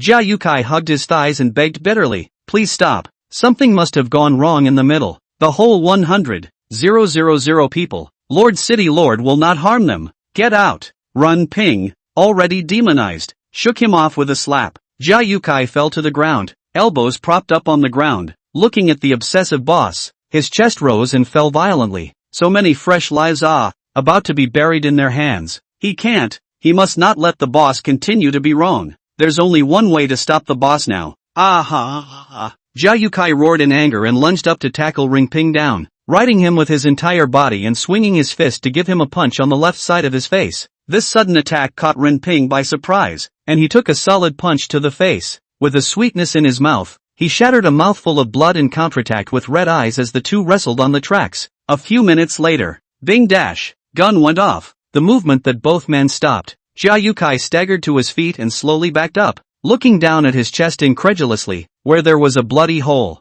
Reaching out, he tried to cover it, but the blood couldn't stop flowing from between his fingers, staining his chest. There's talent. Ren Ping on the ground held the pistol. That hand could not stop trembling, until the moment he saw the imminent death of his little brother. His eyes regained clarity. Arigato. I didn't mean it. Boss, can't harm them. Jia Yotsai's throat wriggled as thick blood gushed from his lungs and dripped onto the silver railroad tracks. With a thud, he collapsed in front of Ren Ping. He killed Yotsai, killed his friend. Ren Ping hugged his head and cried, I am sorry, Yotsai. I will dismantle the explosives. Here. Boom dash. Before the words fell, the time bomb exploded, and the heat wave toppled him over, and the debris smashed on his body. By the time he reopened his eyes, the short bridge had blown up. Let me in the car. Please take my child. I'll give you all my money. I'll do anything you want me to do. Just take him. Countless people rushed outside the station, the few explosions not scaring them away as the horrors of the sky closed in, their only hope of survival. But what they didn't know was the deeper despair that greeted them. What have I done? Ren Ping knelt on the ground and cried up to the sky. He didn't understand.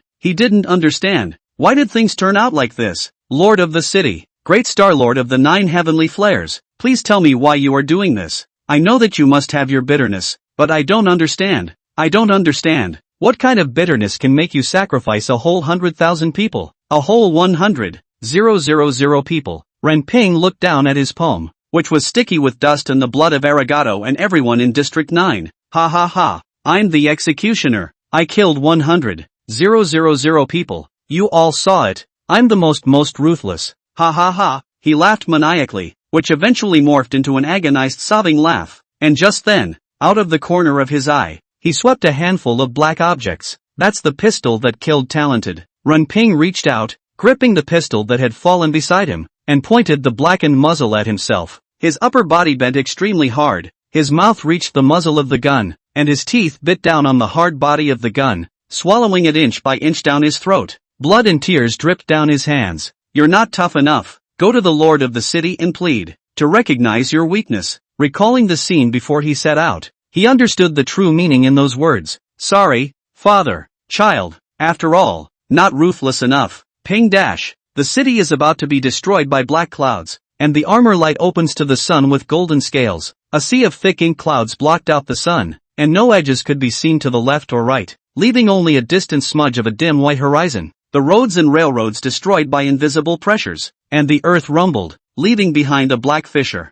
Run! The sequence is coming! I want mommy! Mommy, where are you? Help me! My leg is crushed! Somebody help me! The sounds of panicked flight, oozing cries for help, and desperate cries rose and fell through the city. In this apocalyptic scene, an administrator stands atop a tall building, her figure erect in a close-fitting combat uniform. Mokaya discarded the knife case on her back and held the knife with both hands pointing diagonally, her black hair dancing wildly in the wind. Zone 9 ahead. Sequence prohibited. Mokaya's voice spread throughout District 9, giving hope and bringing shock to the enemy. The next second, the black cloud stopped, but Mokaya knew that the enemy was undaunted, and that this was just a prelude to the attack. Click! Every lightning bolt that struck in the clouds illuminated the tip of the behemoth's iceberg. It was a whale that existed in a dream, with an ever-changing azure body, which should have been a beautiful fantasy for children before they went to bed, but had now become their nightmare. Pseudo S-Class Sequence 011, Misty Sea Demon Whale.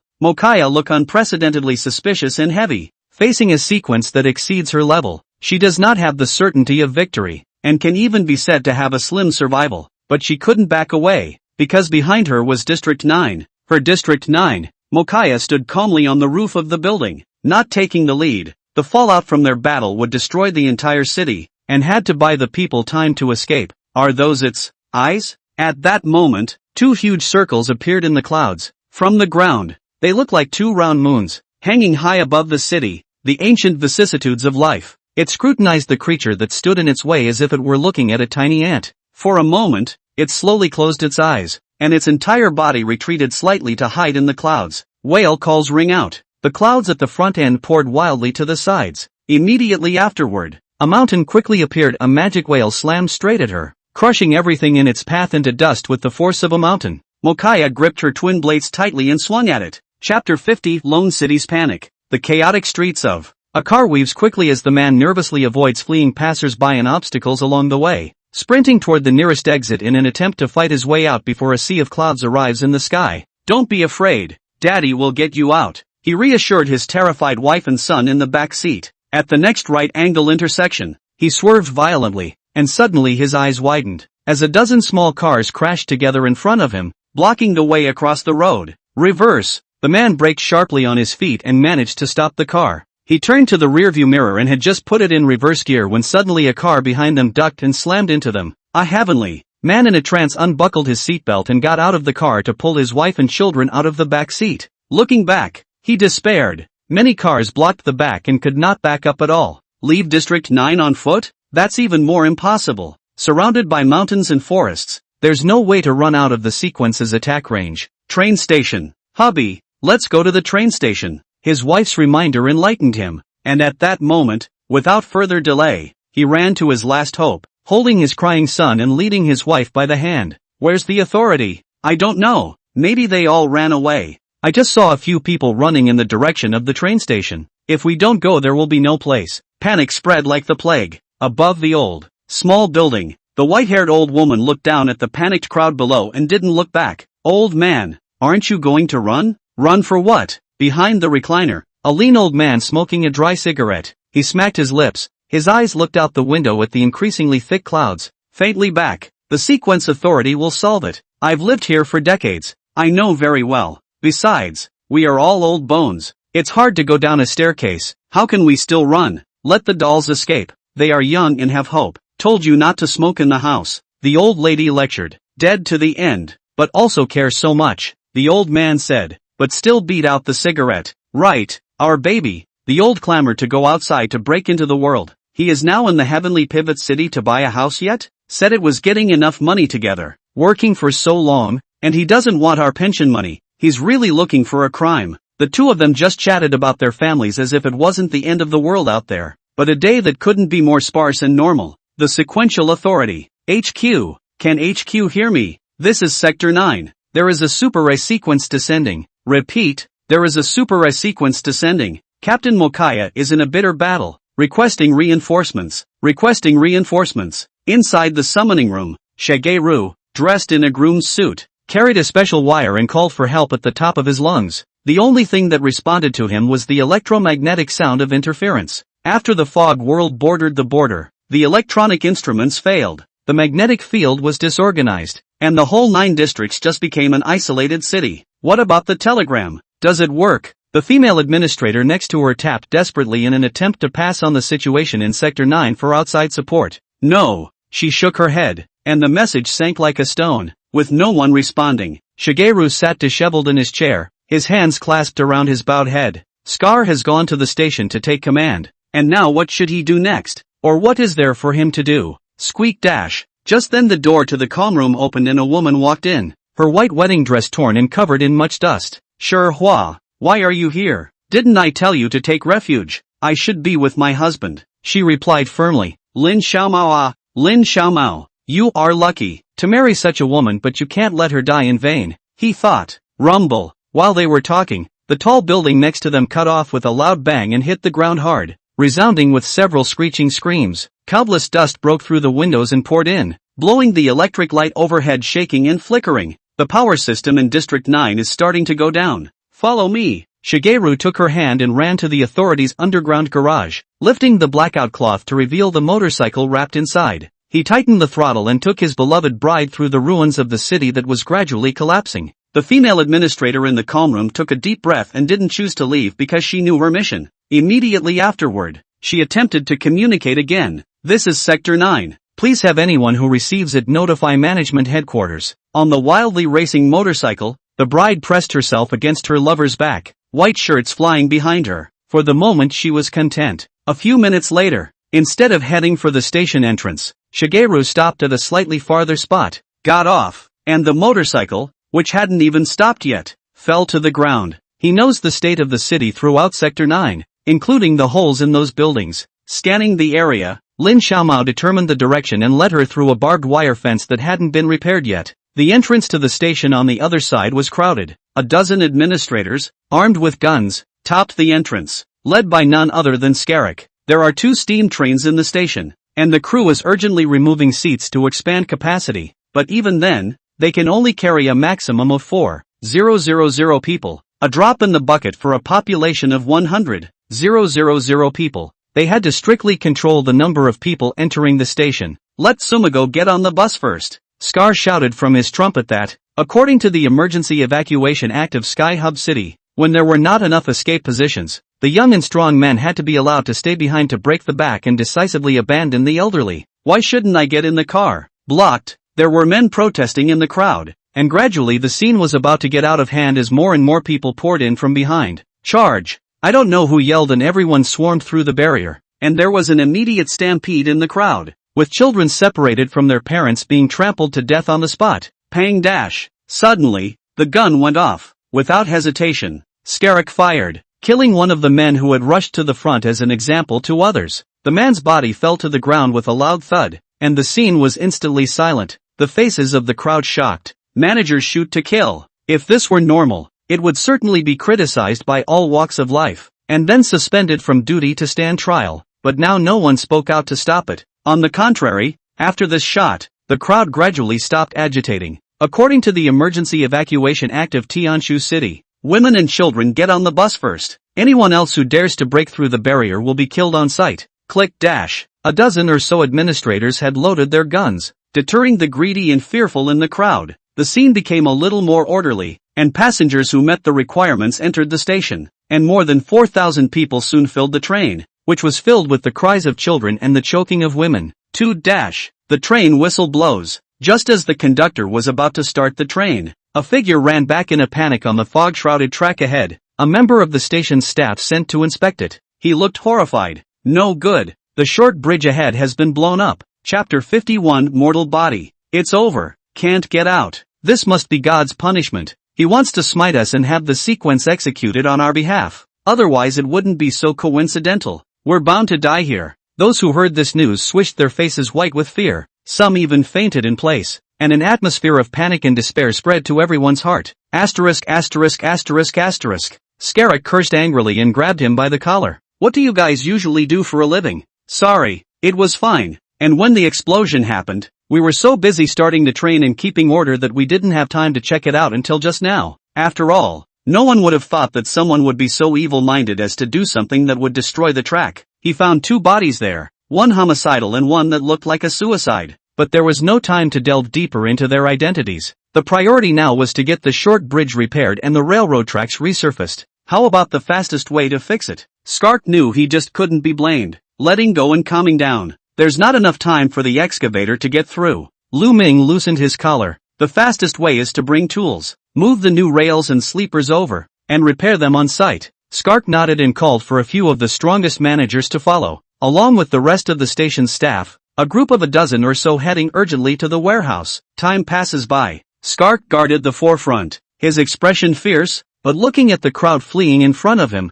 he inwardly remembered his wife and children. They're already on the train, and they'll be safe once they fix the tracks to escape District 9. Woo! Just then, the sky resounded with whale calls. As the devil whale's chirping sound got closer and closer, the crowd became restless again, and if it continued like this, the situation would soon be out of control. Scarab made a snap decision and directed the train to pull away. Cursed Lu Ming, who was up front making repairs. There's not enough time to make reinforcements. Even if they wore their fingers to the bone, they had only completed an approximate framework, and with a train overloaded with that many people driving by, the track would be unstable and would surely overturn. Empty. Just then, the railroad track shuddered incessantly beneath his feet, and the train behind him, with its headlights on, came roaring by. Lu Ming stood up and kept waving his hand toward the front of the car to try to stop it, but the train was still getting closer and closer. In this emergency moment, Skarfak brought people to rush over. After a quick look at the situation, Skark commanded, "Managers, follow me and jack up the tracks." "Okay, Scar." Yan Xiao, Zhao Weqi, Shi Kong. This one famous administrators did not have a person to retreat, have rushed to the bottom of the short bridge, and used the shoulder to raise the rail on the body. Bravo! Skarek was moved in his heart, and with a loud cry he pushed up hard to the top. The conductor marveled at the scene and knew he couldn't hesitate, immediately pushing the accelerator lever and speeding through. Bam! Hundreds of tons of train pressed through their shoulders. Even with the rock as a support, they felt a mountain pressed on them. Shoulder bones click-crack. One after another. People let out screams, but refused to let go, still desperately holding on, because there are their families in the car. 1 section, 2 sections. When the middle carriage passed by, Skarek stifled a cry, bleeding from his 7 orifices, black blood dripping down his own neck, and just as he was about to lose his hold, suddenly the burden was lighter one by one, and someone supported him to join the ranks. Good job. No shame. It was Shigeru, who rushed back immediately after seeing off his bride, his thin shoulders carrying the lives of 4,000 people, contributing his strength for the sake of the entire 9th district. "Mom, where's Dad?" On the train, the boy asks his mom why the dads and uncles outside aren't getting on the train. "Good boy, Daddy will follow after them." The woman held him close, blinking constantly, tears glistening in her eyes. She wanted to stay behind with her husband, but that would undoubtedly be selfish. They couldn't let their child die with them, let alone survive alone. Alive. As long as you live, you have hope. As long as there are people alive, the path of hope will continue to stretch into the future. The boy nodded in confusion. His attention turned to the fantastical image outside the window and asked curiously, "Mom, what's that?" At these words, the woman looked up at the front of the train, her pupils shrinking to find needles from fear. In the thick fog, an azure blue wall whisked in from midair with a cold gale, the tail of the magic whale. Who dash? The whole train rolled by, and Shigeru sat down on the floor in exhaustion, when a familiar voice came from beside him. He looked up and found the bride, who belonged to him alone, holding her wedding gown, running toward him from the front of the track. She had given up the maintenance car that she had sought, and had given up the chance of life. Lin Xiaomao didn't say anything else, braced himself to stand up, and embraced the bride tightly as she flung herself into his arms. "By the way, there's something else I haven't given you yet." Shigeru thought of something important and loosened his embrace, dropped to one knee, and took the wedding ring he hadn't had time to put on from his pocket.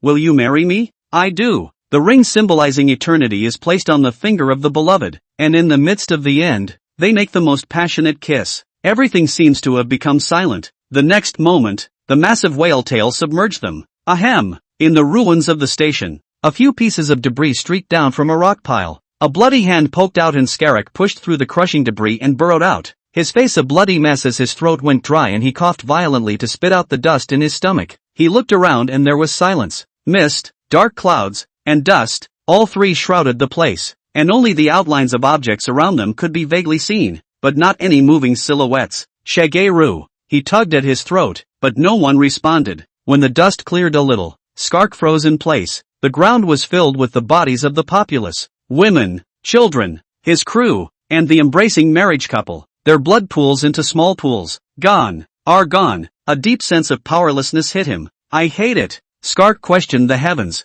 Why am I not a sequencer? I've worked so hard for so long, but I've been slow to gain your favor. If I can awaken the sequencer, I can help everyone. Maybe, then I can stop this. And the response was a chirp. The long, distant whale call was deafening. In the mist ahead, a pair of deep giant eyes emerged, and the devil whale slowly stopped in front of him, like a lofty mountain peak, looking down on the pathetic ants underneath. Come on, you beast. Scarek drew his short sword and held it back, growling defiantly. Step over my dead body. I know I can't defeat you, but know that even a mortal like me will never submit. Boom. The whale slowly pressed towards him. Scarab raised his hand, and the moment the knife hit it, there was a click, and the clear sound of broken glass resounded within. He's awakened. Chapter 52 Pika Grade. Invincible in the same realm. Jesus. Scark smiled bitterly inwardly. I knew that my efforts would eventually reap rewards, but it's just too late. The knife snapped. His figure dissipated into the mist.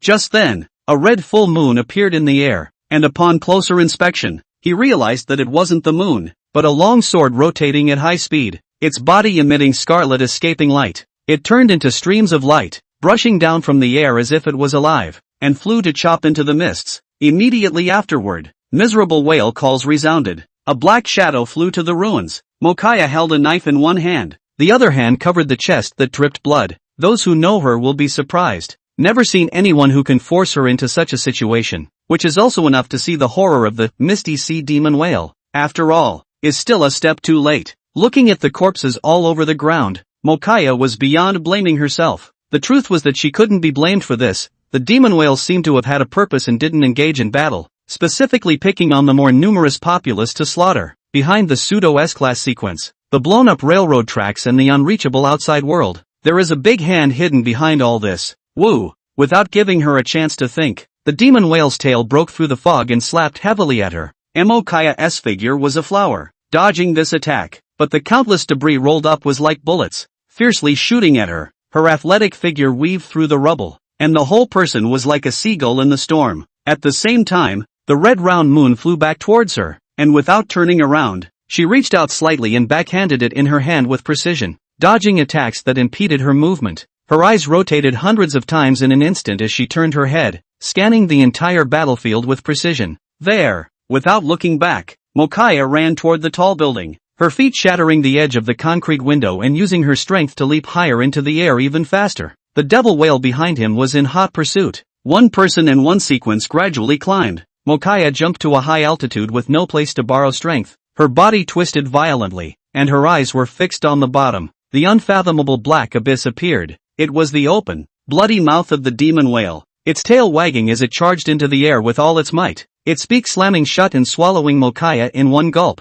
A quiet, ethereal whale call echoes as it leaps out of the sea like a feeding whale, then flips over and falls, stirring up the entire sea of clouds. How can this be? Strong as Mokaya is also dead. Who can come to our rescue? The people who survived the ruins looked at a scene of despair, and the next moment, they were hopeful again, only to see the demon whale high in the air look pained, followed by a black light coming through its mouth. Half domain, extreme Dao. Dozens of black blade lights penetrated straight through the whale's body. The buildings along the way were chopped off diagonally like tofu, and the whale's mouth was cut with a one-person high triangular gap. The cut-off triangle went off with a bang, rushing off like a discharged cannonball. Mokaya killed out with a sword. Her body exuded substantial black sequence chi, including the two titanium swords in her hands, as if she was a god of killing. She quickly closed in and stabbed the titanium blade into its eye, and immediately an amazing resistance came from her hand, as if she was cutting steel, leaving a narrow knife wound 3 feet deep in a flash of lightning.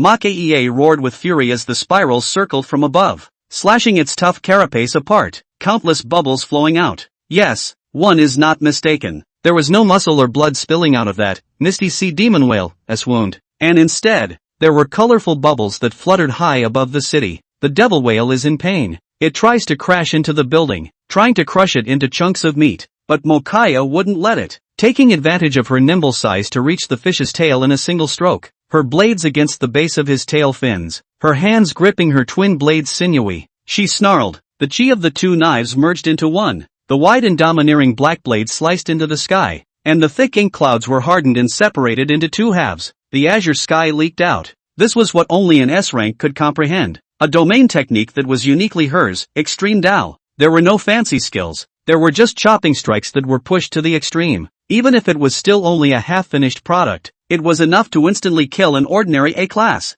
Hundreds of tons of tail fins falling slowly. The demon whale wailed in agony. The colors on its body changed even more drastically, and its side and back were amazingly bright with dazzling golden runes, like a huge mill grinding, seemingly slow but actually fast, carrying the power of destruction. Mokaya bladed across. A strong spark erupts the moment the two make contact and continues to persist for a few seconds. In the next instant, a huge brute force was delivered. Boom! Her body was slapped into a tall building, crashing through several layers of concrete floors until she smashed into a car in the underground parking lot. Twisted pieces of iron wrapped around her. Mokaya was trapped inside the car, facing up towards the gray ceiling, and spat out large pools of blood with a searing pain in her back. This was the power of a pseudo S-class, an existence beyond A-class. Feeling her bones fall apart, Mokaya shakily attempted to move her body, and as she tore open the warped car door, she was abruptly struck by a strong sense of crisis. She looked up, through the smashed-through hole and high into the sky.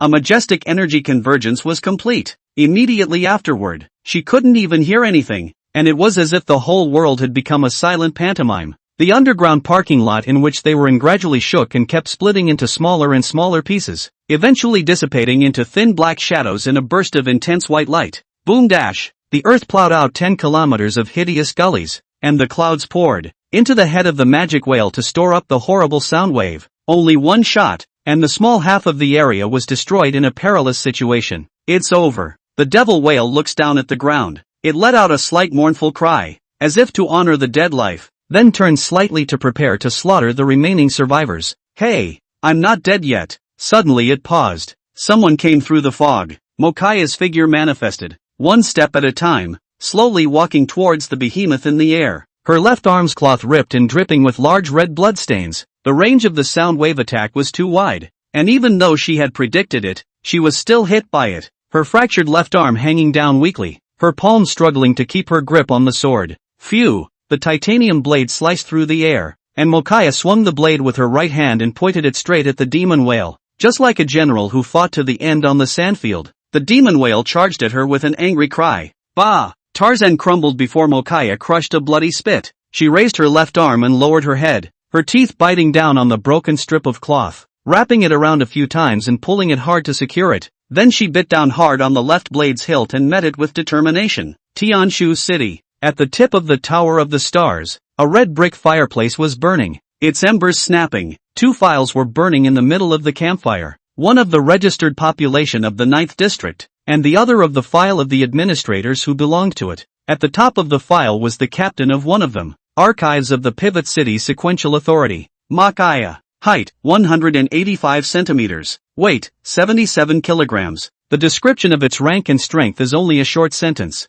PK class. Invincible in the same realm. Chapter 53 Extermination Level Sequence. The most amazing thing was that she was only 25 years old, and was known as a rare genius of the 7 realms for 500 years. So as long as she was willing, she could completely become the next successor of the city lord. Such a bright new star, but at the moment it is gradually burning out in the fire. Sue Knight, what did you say about how Sister Kaya can't contact them all right? A pickup truck sped down a bumpy mountain road. Shush leaned his arms against the passenger window and fiddled with his cell phone, raising it high in the air from time to time to try to dial Mokaya's number. But in the middle of nowhere, even with the occasional bit of signal, the other end of the line was in an unreachable state, and she was worried. It's okay, you're so strong, Kaya-san. Su Yang's eyes were fixed ahead as he drove and comforted, more to himself than anything else. Since communications had been cut off at noon, they'd rented a pickup truck and made an emergency drive back from Sector 8, trying to make contact on the way. But the weird thing is, not only Mokaya, Including Scar, they are nowhere to be found. The whole huge 9 districts seem to have disappeared from the map. Does the fog world pick up the hustle? Su Yang thought of the situation, but that was too unbelievable. Such a large range of succession was unheard of in the 7 realms. What's going on at? Approaching the 9th district, Su Yang slammed on the brakes and hurriedly stopped on the road. The two of them got out of the car and froze as they looked at the devastated road in front of them. Looking from this extremely distant place, the vast 9 districts realm was shrouded in layers of mists, and it was impossible to see any sights or hear any sounds inside. The surrounding area was filled with a sequential aura so thick that it was palpitating. An ominous premonition rose in their hearts, and they ran wildly to it, and after running close, the clouds gradually dissipated, revealing a tragic hell on earth. Buildings were bulldozed, fallen ruins were crushed over and over and over again, limbs broken, flesh and blood turned to mud, sporadic wailing echoed in the air. Where is everyone? Shushu looked bewildered and incredulous at the scene in front of her. She stepped into the ruins in a daze. Toward the familiar scent, a figure stood with its back to her. The fog lifted and her heart broke. The sister who treated her like a relative, who was incomparably strong in her eyes and able to hold up a piece of the sky in her impression, had actually become like this. Mokaya was covered in blood and stuck a single knife into the ground. Both hands firmly clenched the hilt of the knife. Strong body, unyielding to stand on top of the ruins. Everyone knows that she has already run out of oil. Kaya sis. Shushu shuddered and teardrops slipped from the corners of her eyes. She stepped in front of her and reached out her arms, wanting to hold her gently, but those uncontrollable hands trembled and stopped in midair, unable to move halfway anymore. She was afraid that any slight movement would cause her to lose her forever. Shush, you're back. Feeling her breath, Mokaya's throat trembled slightly, and her almond eyes half opened with difficulty, seeing the weeping face through the hazy curtain of blood in her eyes, as if to end the tug, and as if to see the person she most wanted to see on her deathbed. Mokaya let go of her hands and collapsed into her arms. Shushu slowly sat down on the floor, cupping her head in his hands and gently placing it in his lap. I'm sorry, Kaya-san. I should have come back earlier. She wanted to say something else, but the 1,000 words in her heart had turned into a million pins at the moment, jamming her throat and causing her to choke. Promise me. Mokaya breathlessly reached out her right hand to the constantly trembling cheek above her, and the moment her palm brushed against it, Shushu felt its coldness, and her body contracted with an electric shock. She was busy reaching out her left hand to hold it, transferring her own body heat in a vain attempt to warm her beloved. But in the end it's just an exercise in futility. Mokaya's lips nicely moved as she tried to say something to shush, but she would not, for the words of one who is about to die will be turned into a curse that will haunt the children of the living forever, causing them pain until they die. But she opened her mouth anyway. Live, heavy pupil, on. Witnessing the tragic situation in the 9th district, Su Yang's expression was very calm, unable to see that there wasn't any sadness or joy, but there was a monstrous rage in his eyes. He stepped back and hid in the undissolved cloud. Su Yang's eyes instantly swept across the entire 9th district, sensing every corner as the shadows underneath him spread out in all directions, quietly rescuing all the survivors. At the same time, he saw the stumpy whale tail of a sliver in the sky. Its predecessor completely followed into the fog world and disappeared high in the sky of the 9th district, and the invisible boundary slowly closed. Want to escape? Su Yang snorted coldly. The figure was a blur, and in the next moment appeared at the closure of the boundary, and his hands plunged in as if he had inserted an invisible curtain of water. Instantly, a brute force of closure came from his hands, like the impenetrable earth was closing in. Only when the mist realm descended could the passageway between the two realms be opened, and on weekdays it was solid as gold, so to try to open it by virtue of one's own personal strength was simply a pipe dream. This was the perception of every sequencer, except for Su Yang. No longer hiding, he roared and unleashed his full power, forcibly tearing away to the sides. Boom dash, what's going on? Headquarters of the Sequential Authority of the Heavenly Hub City. The administrator in charge of watching over the sequence compass and taking note of the sequence descent was startled, only to see the runes on the compass begin to light up and emit a slight sound, eventually becoming deafening. This situation is the fog world picking up hustle. The manager next to him was old-fashioned, picking up a cup of hot coffee and blowing on it nonchalantly as he explained. When the nearest compass senses it, it will react accordingly depending on how much the fog world is bustling and how far away it is. Usually not too far is all. It happens all the time. We just have to be on the lookout for a no sequence coming down. Like this. The man nodded, but there was still some concern in his heart as he looked at the runes that kept lighting up and arranging themselves into combinations. Speaking of which, what about the loss of District 9? Did you find out why? There is a dedicated communications channel between the headquarters and the sectors, and connectivity is maintained 24 hours a day. Since losing contact with Sector 9 at noon, they had ordered the administrators of the nearest divisions to go and find out, but that would take quite some time. Haven't heard back yet. He put down the coffee he didn't drink and said, "You know, the distance between the various contact points is already very far, and the signal is not good." Together with the Midway fog world picking up and moving around resulting in magnetic field anomalies, it's not uncommon to lose contact. And who the captain of the 9th district is, you wouldn't be unaware of it. Mo Kaya. At the mention of the name, he turned worried. No A rank can beat her, not even if you add 2 of them, and we can rest assured with her in the chair. After all, it's not like A ranks are crappy cabbages. Well, there's new information on the sequence compass. It's the sequence descending? The two looked at the compass in amazement as the runes on it would combine to produce the message that would indicate a real sequence had descended. But they were only surprised. The heavenly pivot city was full of experts. And what kind of sequence appeared couldn't turn over the flowers? Immediately after the compass began to determine the grade, a dozen runes first lit up and then slowly spread around, proving that the initial only the lowest D grade. It seems like it would be tops to have a C. Before the words left his mouth, he only heard a boom, as if he felt a shocking pressure. All the runes of the compass lit up, which meant that the extinction level sequence descends. Chapter 54, The Deep Vortex. Extinction level. The two looked at each other. Both saw the shock in each other's eyes. Their bodies swished up, their heads sweating. How could they not be horrified to realize that this level of sequence was enough to wipe out any realm and threaten the lives of millions of people? Quickly notify the city lord. If that was the case, only an existence such as the city lord would be able to contend with it. Tick dash. The back foot just lifted. Suddenly a phone call came through. This is the Yaoguang realm, which detected the descent of the extinction level sequence, regarding which we hope that the heavenly pivot city side will give us a reply as soon as possible. This is Jade Balance Fountain. Please, here is. Almost at the same time, in the 7 realms, hundreds of calls came in frantically, all of them detecting the extinction level sequence in the 9th district where the heavenly hub city was lost. That sequence he forcibly tore the boundary. The second hospital in Sky Hub City, somewhere in a single ward, a brand new, pristine white suit hangs on the coat rack, spotless and obviously owned by a gentleman with a penchant for cleanliness. Next to him in the hospital bed, Monty was bandaged for static therapy and was currently resting with his eyes closed. Since his last injury, he had received orders to forcefully withdraw from the mission to hunt down the Nightshade Society, and had arranged to recuperate in Tianshu City. His heart blamed himself. If he had been able to quickly suppress the purple-gray during the fight with her, he wouldn't have allowed her to escape, and he would have already extracted useful information by now. When he thought of the Nightshade Society, he recalled the Lord of the Nightshade and felt a pang of fear. If he is going to make a move against himself, it is impossible for him to survive. Suddenly, he opened his eyes. An invisible ripple spreads across. Monty knew exactly where the ripples were coming from, and he looked up in the direction of Sector 9 and muttered something. Are you the one who made the move? Lord of the Night. On the other side,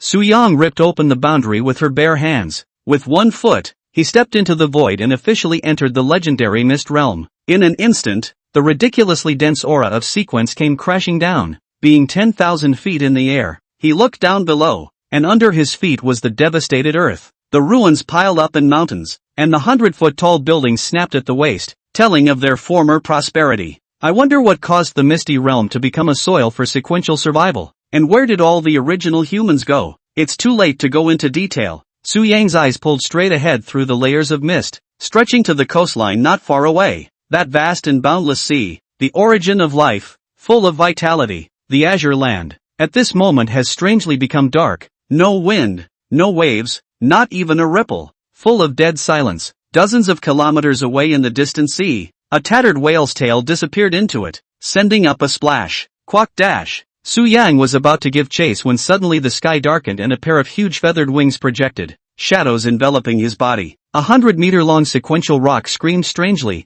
full of anger at this human who dared to intrude into the territory, and with a slight flick of its wings, it whipped up miles of fierce wind. With just this strike, an unusual sequencer couldn't even stand still, and it was hard to imagine what kind of casualties would be caused by such a terrifying monster intruding within the realm. Don't get in the way. Su Yang slapped it into a bloody mist. Then his body rushed straight toward the deep sea. From the ground, his circumference ignited with flames that rubbed against the air, dragging a long trailing tail, like a meteor falling toward the ocean, with a lurid sonic boom, and a single soldier bursting in. Boom dash! The meteor crashed into the ocean and exploded. Countless seawater competed to squeeze into his every pore, which was incredibly dense and carried an erosive aura. But that doesn't affect him in the least. Su Yang's speed did not decrease as he rushed towards the azure blue of the deep sea. The misty sea demon whale, which was extremely far ahead, sensed a terrifying aura locking it in place, and the golden runes on its body lit up as it stopped its life and swam towards the bottom of the sea. The distance between the two kept closing.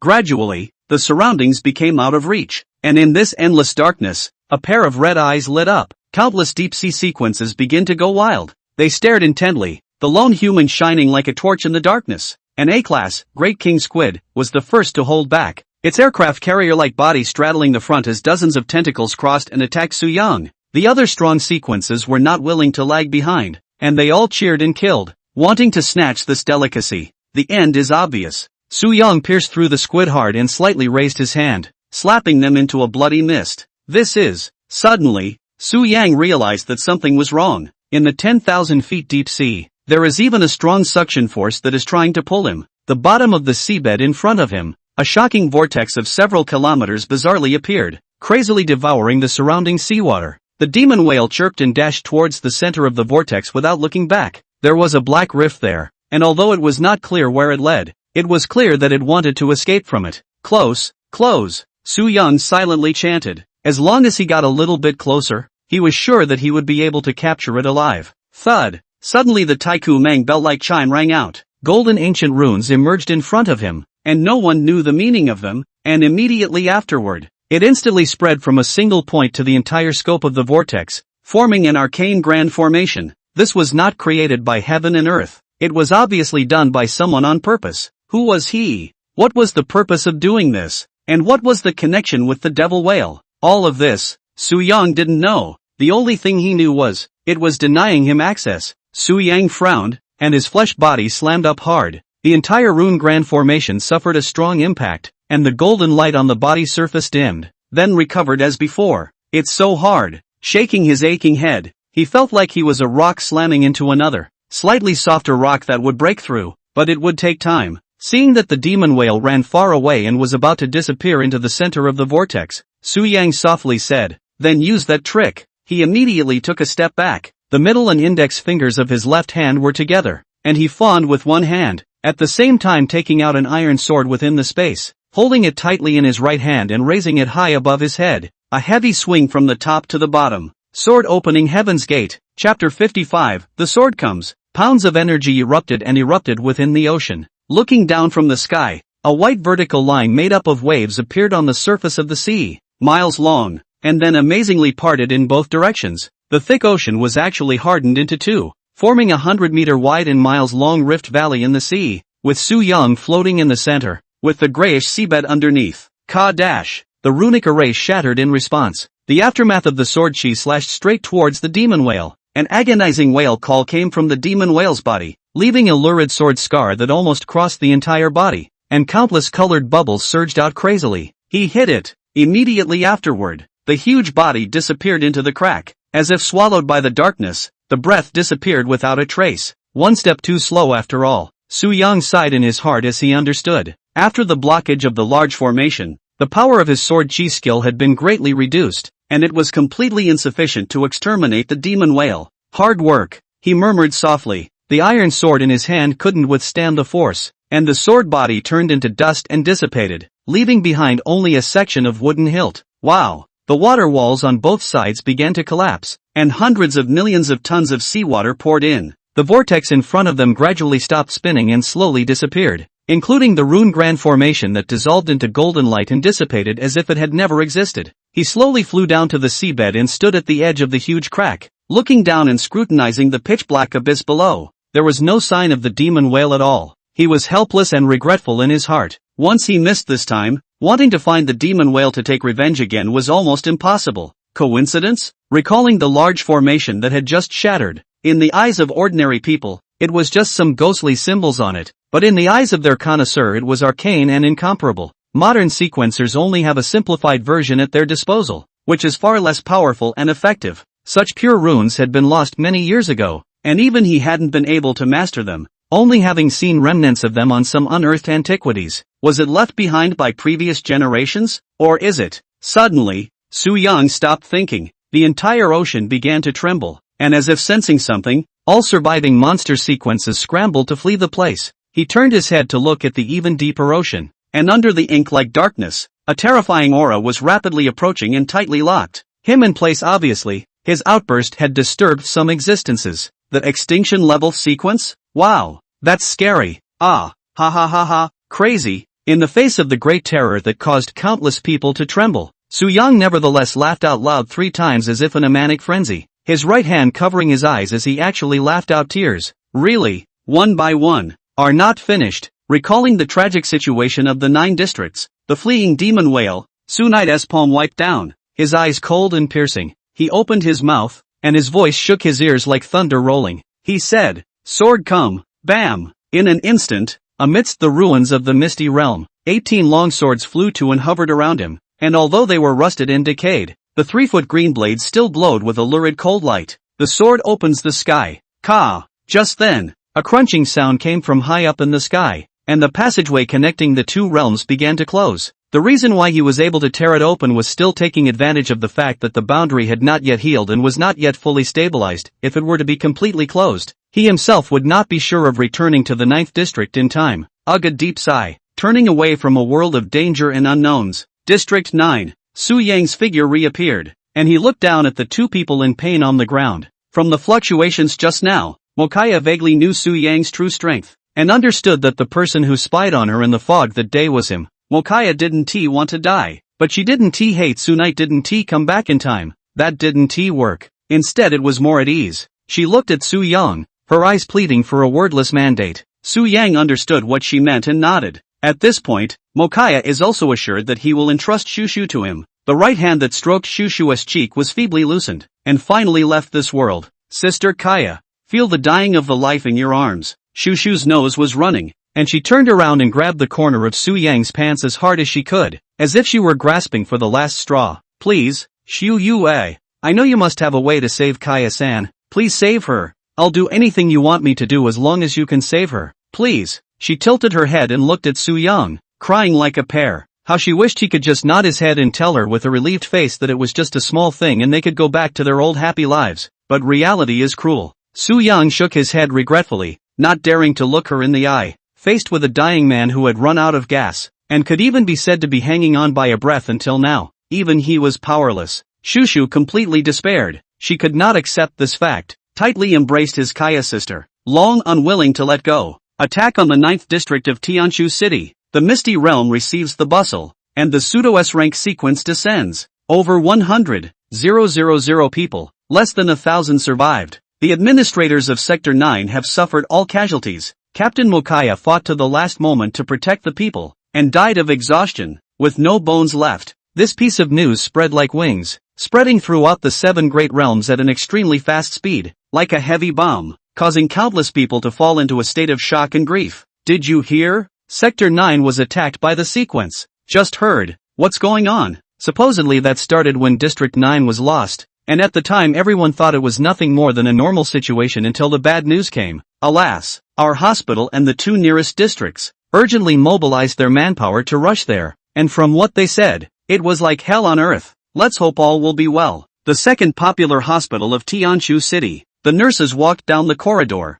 their conversations muffled, but still overheard by the people in the separate room next door. Monty lifted his eyes to the cherry trees outside the window with no semblance of sadness. For people like them, this day would always come, but sooner or later. He had long been used to it, but the heart can't help but feel sorry. That's quite a hassle, Monty muttered, raising his hand to dial the butler's number. Hey, old Lee, as you command, young master. Remind my parents to remember to be on time for dinner, and I'm going to a funeral in a while. Get my best suit ready. Dash. The train whistles in the remote wilderness. Conductor Ryuv stood at the front of the car, his stance still erect, and he looked out over the horizon ahead, the sinking sunset reflecting red in his face. A small tea table was set at his feet. On it lay an urgently printed headline newspaper, which was being pressed with brewed hot tea to keep it from being blown away by the high winds of the wilderness. He had been out of the city for more than a day, completely unaware of what was going on. and this newspaper had been tossed to him by another conductor along the way. In the newspaper,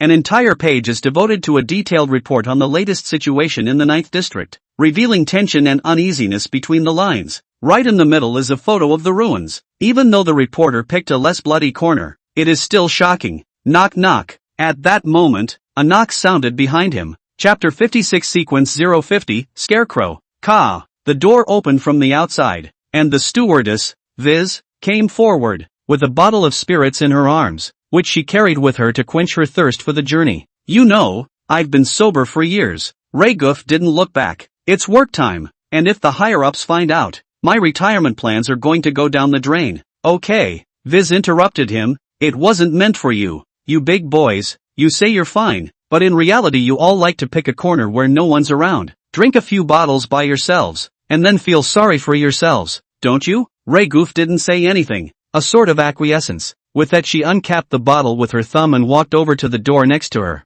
her arm reaching out of the train to pour as much of the spirits as she could, spilling them out into the uninhabited wilderness. Beyond that, within the boundaries of Heaven's Pivot City, and even within the Seven Realms, there were people who were paying tribute to Mokaya in their own way, paying tribute to the fall of a legend. Come on, come on, come on, hurry up and keep up, check the supplies you're holding, don't leave them behind. And you guys, the car is loaded with tents. Right, those are going to go on the left side, behind the power trucks in the row. Communicating vehicles are ready to restore contact from Sector 9 to the outside world at the first opportunity. Outside the 9th Ward, the convoy of rescue vehicles advanced in full swing, the tall man standing on the roof in command. Commander, the front is out of bounds. At this time the rescue vehicle in front of them stopped, the whole convoy a leak. Because the road into the area is destroyed, they are stuck outside. The excavator is still far behind. Even if they rush to try to fix it is also very time-consuming. Of course, as a professional disaster relief team,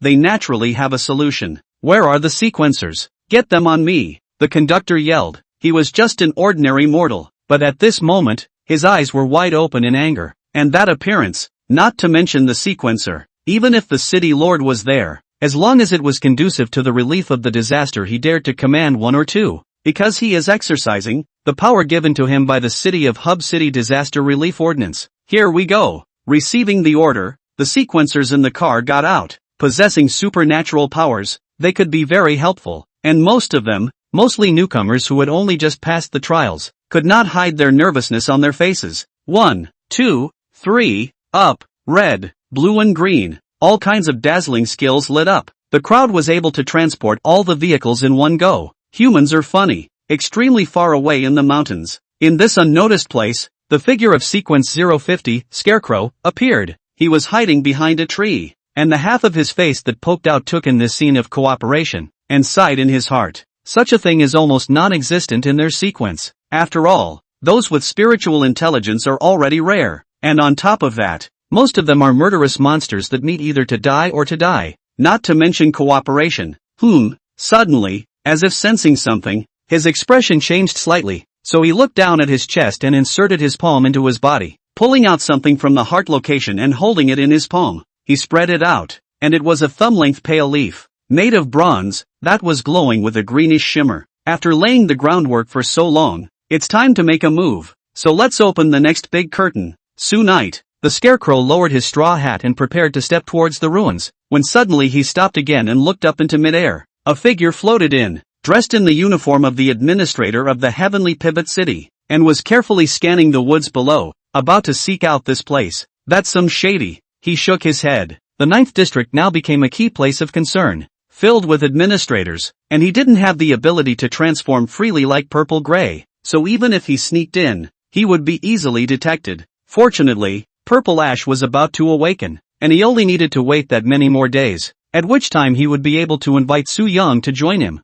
On this, he was 9 out of 10. Thinking, he activated the skill, Spirit Shift, and his body shrunk toward the withered rice at his feet. Shortly after completing the movement, the figure high in the sky landed. The teenager was mute and wore a brown turban. If one didn't look at the uniform and the insignia on his shoulder, no one would have thought that such a white and clean teenager was a special administrator of Tianshu City. At the same level as Monty, he was seen crouching down, twisting the dead rice at his feet with his left hand, carefully surveying and lifting his turban. If anyone had seen this scene, they would have been surprised, for he had a third eye growing from his brow. No. 666. 6. What's the situation on your end? A broken voice came from the walkie-talkie on his belt. The fog boundary disappeared and the electronics began to return to normal. And although there was still some murmuring, basic communication could be accomplished. No. CXS Celestial. I analyzed the withered rice and said, Sequence 050, Scarecrow, appeared in the forest to the north not too long ago. Should we go after it? Doesn't have to. The opposite side pondered for a moment. Our mission is only to secure the surrounding area and focus on lining up any other sequences to infiltrate the realm. Let it go. And I worry about it. Worried about the Lord of the Night? No. 6 said. There were no witnesses, and the identity of the extermination level sequence has yet to be determined. But it's 80% Monty based on the inferences from his encounters. Yeah, even though he's already torn the boundary and left, it's better not to mess with its members of the community right now, especially before figuring out his relationship with the demon whale. He's not behind this. Number 6 was decisive. First, the timing is off. Secondly, there was no need for the Lord of the Night to show up after the Misty Sea Demon Whale massacre. Instead, based on the survivors' descriptions, I believe it was he who saved the people in the ruins. Extrapolated in this way, the truth was rather like the sequence descending, and a certain S-rank sequence, the Lord of the Nightshade, who wished to remain anonymous, happened to be passing by, and stepped in to save everyone in the process. It was reasonable to say that the city's owner had to give him an award for being a dedicated citizen for miles. It's late though is all. Maybe. The situation here, we have all faithfully remitted a report to Lord City Lord. I believe he has his own inference. Number 6 nodded and asked, 17, what about your side? I'm in the center of Sector 9, on the ruins of the Authority. Bam! On the other end of the intercom, 17 unloaded the thick door twisted beyond recognition and entered the chaotic conference room. Through the flying dust, his gaze went to the center of the circle of long conference tables, and his expression became odd as the empty circular spot was left there. During the search, we found no trace of other sequences out, but strangely enough, one important item was missing. What is it? The sequential compass of the 9th District, Chapter 57, Purple Ash Awakens. Lost? That's outrageous. The sequence compass is a prohibited item under the strict rules of Tianshu City, and it is heavy and difficult to get out. But there are still people stealing this thing.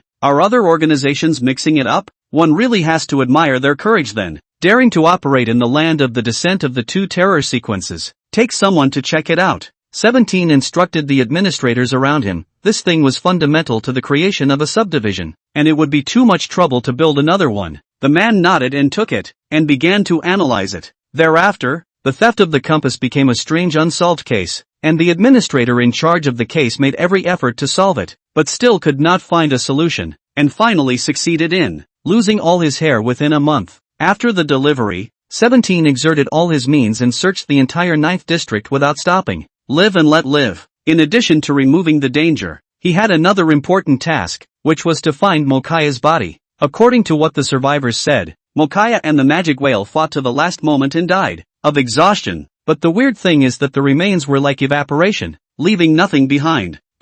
Inside, God-devouring space. Soaking in the clear spring, Purple Gray woke up leisurely. Before she opened her eyes, babbling voices sounded in front of her. A big face close to her head. She couldn't help but shrink back. Pulling away, she realized that in front of her was a long-haired, red-pupiled angel sequence with ridiculously large wings, kneeling in front of her and looking at her. Yay! Bonsai! Wake up! Angel jumped up happily, barefoot, circling around Violet Gray and raising her arms in the air to cheer. She thought it was amazing that this new friend had slept for so long. Bonsai is a friend, right? Purple Ash guessed in his mind. Then the question came up. Who am I? Where am I? What should I do? Purple Gray recalled, her head still a little sore. She only remembered that she fought with the nasty manager, flew away in confusion after she couldn't beat him, and collapsed in exhaustion after seeking out some familiar scent. And the last thing she saw before collapsing was none other than her target, Su Yang.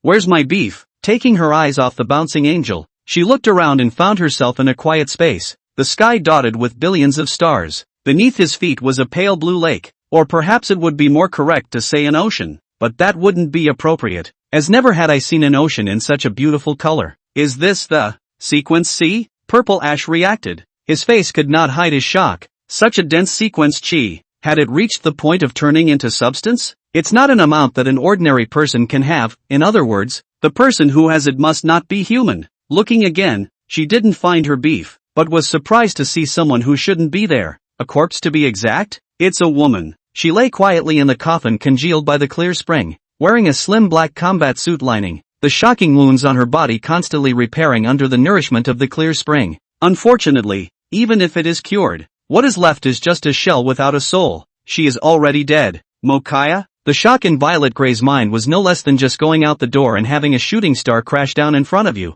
How could she die? The 7 great realms. Other than that, very few existences. Who could take her out? Even against a pseudo-S rank, it was only right that she could retreat without any danger. What had changed so radically out there during the days of his own slumber? Purple Ash attempted to fly. She lifted her wings away from the clear spring, which made a clattering sound as it dripped down. A slight movement sending tingling sensations down her sides. Tonic, it's going to hurt. The angel was anxious at the sight, and immediately stopped spinning and bent down in front of her. Tsunite had confided that she would let her new friend rest, so she was not allowed to move even by herself. The angel reached out his hand to stop it but was afraid of hurting it, so he just pointed to his wing, anxiously trying to make a point. But the more anxious she was, the less she could say. Well, Purple Gray did understand her concern, and instantly stopped swinging and resumed soaking in the water, her beak spitting out bubbles. The friend was obedient and the angel was happy. The calmer Violet Gray wanted to inquire, but judging by the angel's 3-year-old IQ and language skills,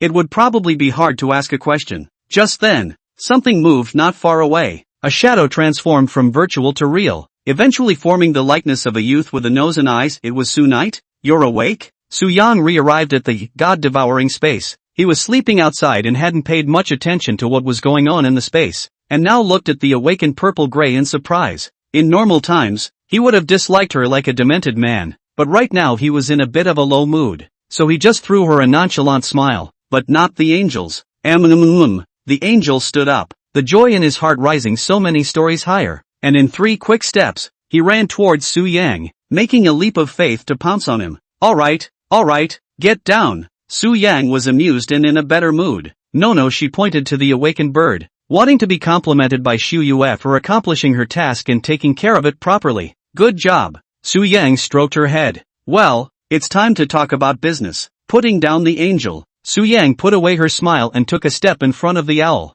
wanting to ask for clarification once and for all. Can you tell me what you're looking for from me? The Purple and Gray brothers of the Nightshade Society. Why do you have this look in your eye? Brothers? Our Miss Owl couldn't believe her ears. 10,000 alpacas were running around in her heart, and her look changed from seriousness to contempt, and it was as if she were looking at a fool. Tsunite froze, as if he said something stupid. He carefully pondered every word. His own question is very formal and serious. Swish dash. Purple Ash didn't bother to explain and rolled over to disengage from the clear spring. The angel was in a hurry again, holding out both palms to try to catch it. Landing in midair, the Purple Gray shifted into a standing gray-skinned young girl with a handful of purple dull hair on top of her short shoulder-length hair, and an indifferent look on her face. The angel was shocked at this amazing scene, is leaning north. Tsunite stayed. This also no one told him that Purple Gray is a woman and the wanted list on the sequence and does not mark the last name, so he called so long brother. Realizing this, he was momentarily embarrassed. Alas, it's a pity you're a daughter, or else Sprinkles would be your brother. The mind flashed this comical idea. Tsunite coughed twice, solemnly apologized, and corrected the name to ask the question again. Seeing that he admitted his mistake with a good attitude, Purple Gray forgave him and was ready to open her mouth to give him an explanation, and incidentally invited him to join the Nightshade Society. Suddenly, her expression changed. Under Su Yang's puzzled gaze, she took out a thumb-length emerald green tender leaf from within her clothes, which was glowing with a faint light. Bronze leaf? Chapter 58, 3 Eyes of the Masculine, 6. Su Yang sucked in a breath of cool air. Bronze leaf, as the name suggests, is the leaf of the bronze tree, the same sequence that exists in rumors, with unknown efficacy and ability. Even knowing that the Nightshade Society possessed it, it was unbelievable to see it now with my own eyes. The leaves were glowing and he guessed they were sending a signal. Sure enough, Violet Gray put it away and said, the Scarecrow is outside the city, on the south side, and he would like to invite you over for a moment and to answer your questions. A sequence 050, Scarecrow. Compared to this, Su Yang was even more surprised that the bronze tree leaves were able to ignore his God-devouring space to pass on information. He had tried every means at one time or another, which had led him to think for a moment that his space could isolate everything. Until today. To say it's worthy of a top-tier sequence, it's so interesting. Su Yang was looking forward to this conversation. Seeing that Purple Ash was moving her muscles and preparing to leave, Su Yang called out to her. Now that the outside was full of administrators, venturing out would be like throwing herself into a net. Catching dash. Su Yang snapped her fingers twice,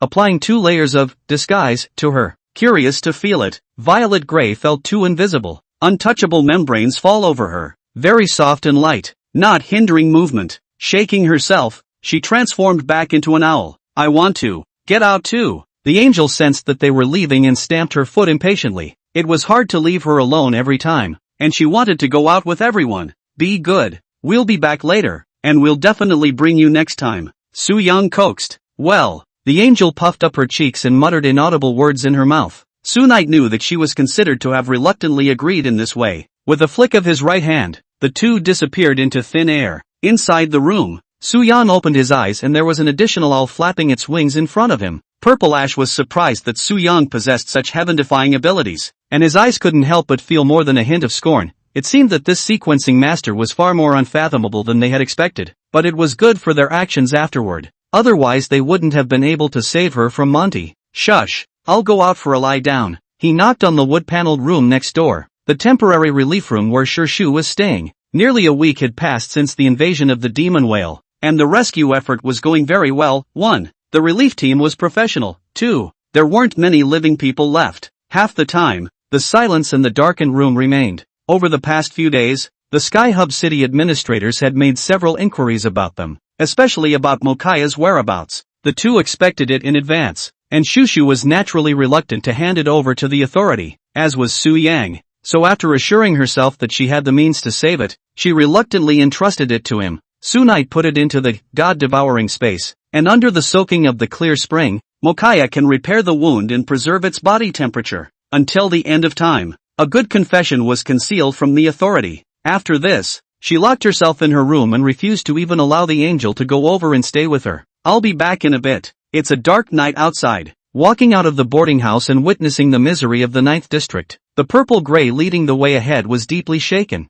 and it was hard to imagine what kind of despair had been experienced here. Thinking so, she looked at Su Yang next to her. As a human, Su Knight is leisurely, stepping on the ruins like a tourist on a spring trip. His expression is relaxed and natural, and even a trace of sadness is missing. Doesn't he have a heart? You're still injured and tired of flying. Su Knight naturally do not know her doubts. See her turn back, thought she was tired, smiled with both hands in front of the chest to create a bird's nest. So much for looking human again. It was true that her injuries were not yet healed, and it was a struggle to fly, so she nodded and glided into his chest. Well, it was still quite warm, and she couldn't help but arch into the embrace. Su Yushuan stroked her feathers and followed the directions to the outside. Stop! Suddenly, a chorus came from the sky. The two men looked up as a teenager in an administrator's uniform landed in the night sky, floating in front of the two men. No. 6. Tianshu City's special administrator, nicknamed Three-Eyed Youngma, not to mention younger than Su Yang, but the same level as Monty. He hung high in the night sky, responsible for the vigilance of the entire 9th district. And the reason why he had stopped Su Yang was because he was heading out of the city. If it was just that, he might not bother to ask, but in the past few days of interrogation, he thought that Su Yang had lied. Su Knight's answer can be said to be seamless, but on the past night Shade Society appeared in the place. Time to speculate. He became a person of doubtful. So number 6 then planned to look for trouble. Although 17 had said not to provoke, he would not choose to ignore it when it was delivered to his door. What's the matter? Su Yang had some contact over the past few days and recognized it, so he asked with a snort. Nothing. No. 6 said that it was alright, but his eyes fell on the owl in his arms. This action made Purple Gray frown and alert. He looked carefully and said, I heard Monty say that the purple gray that escaped in his hands that day was the one that turned into an owl and left, and this one in your hand is just. Hearing his name and guessing that his identity might be revealed,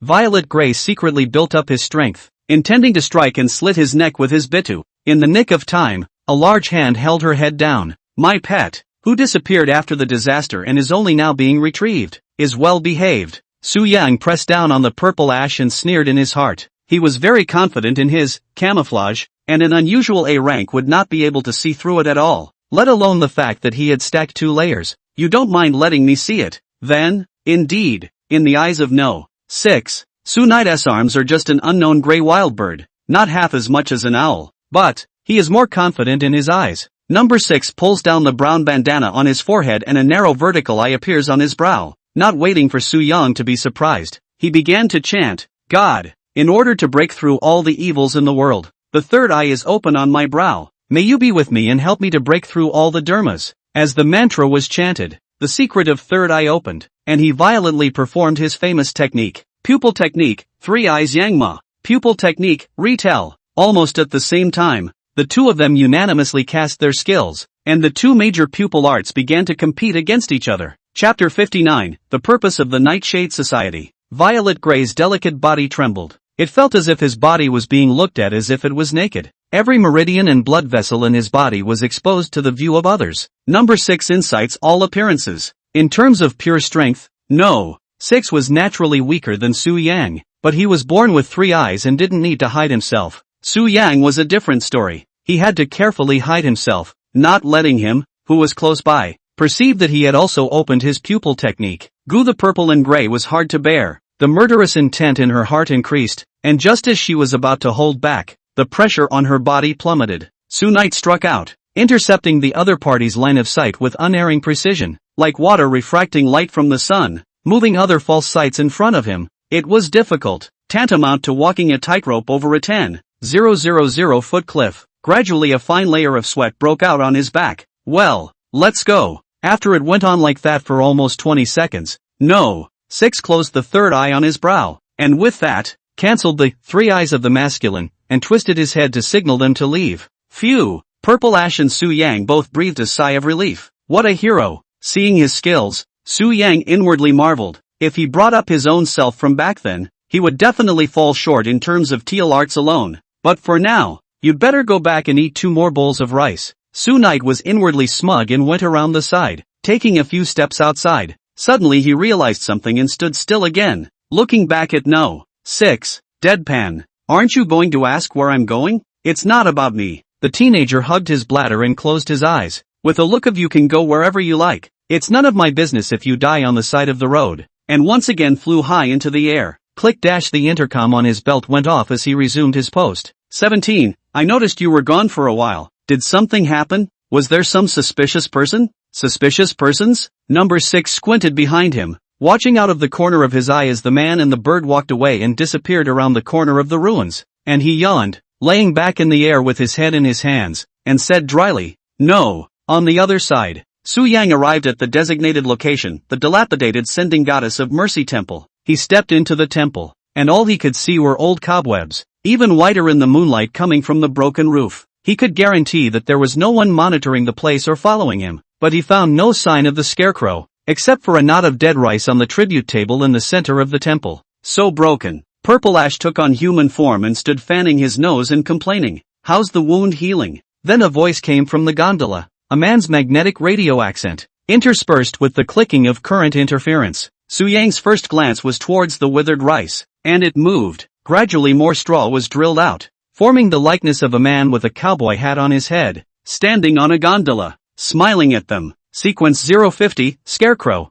Seeing the new sequence with his own eyes, Xu Yue felt new and strange. At this point, Purple Ash shrugged in response to his question and looked over at the scarecrow who had jumped off the gondola and was walking toward them, his eyes falling on his new hat as he curiously inquired, Where's your straw hat? Scarecrow, got a new top. The old one was too rustic. How about now? Doesn't it look a lot better? Same dirt. Su Knight is somewhat speechless. Rumored Night Curtain Society. Dangerous A-level sequence. How? Is the communication between their members so sand sculpture? Shouldn't it be one of those pushy or evil speeches that move to destroy the world? Hello, Knight of the Sioux. Realizing that he couldn't leave the main character of the day out in the cold, Scarecrow turned to Su Yang and extended his palm for a handshake. Su Yang boldly shook it and went straight to the point. What do you guys want to see me about? The Scarecrow didn't waste any time and said, We, the Nightshade Society, would like to invite you to join us and become one of our honorable members as we move together into a promising future. Stop.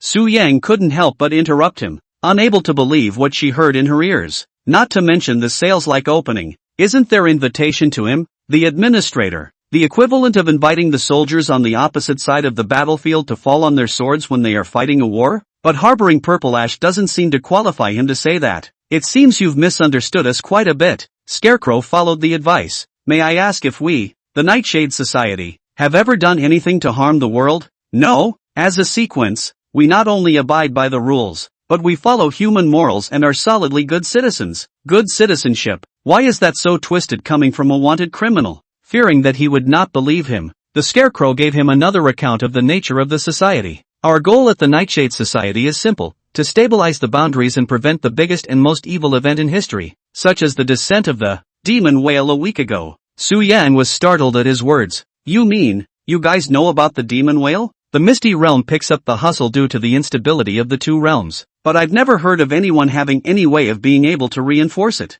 However, Su Yang's main concern right now was whether they knew that the demon whale would appear, and if they could predict it in advance, then Mokaya and the others wouldn't have to die. Calm down, calm down. Seeing that he was starting to get agitated, Scarecrow spread his palms across his chest and gestured for him to calm down. We wouldn't mind selling you a favor if we could, but unfortunately we're not that capable. Su Knight adjusted his emotions. Also, no one can predict the fog world to receive hustle. Afraid that he would think they were seeing death, the Scarecrow explained. I was indeed near District 9 when the demon whale descended, but I won't hide it from you. I'm slightly stronger, but nowhere near as strong as Mokaya, much less able to intervene in her fight. As for saving people, I can't save everyone, and they are even less likely to follow me. This was the disaster brought about by the pseudo S-class. If it wasn't for Mokaya's desperate and bitter support, the 9th district wouldn't have been able to survive even 1,000 people. Su Yang was silent for half a second. Skeptical. Your purpose is to stabilize the boundary.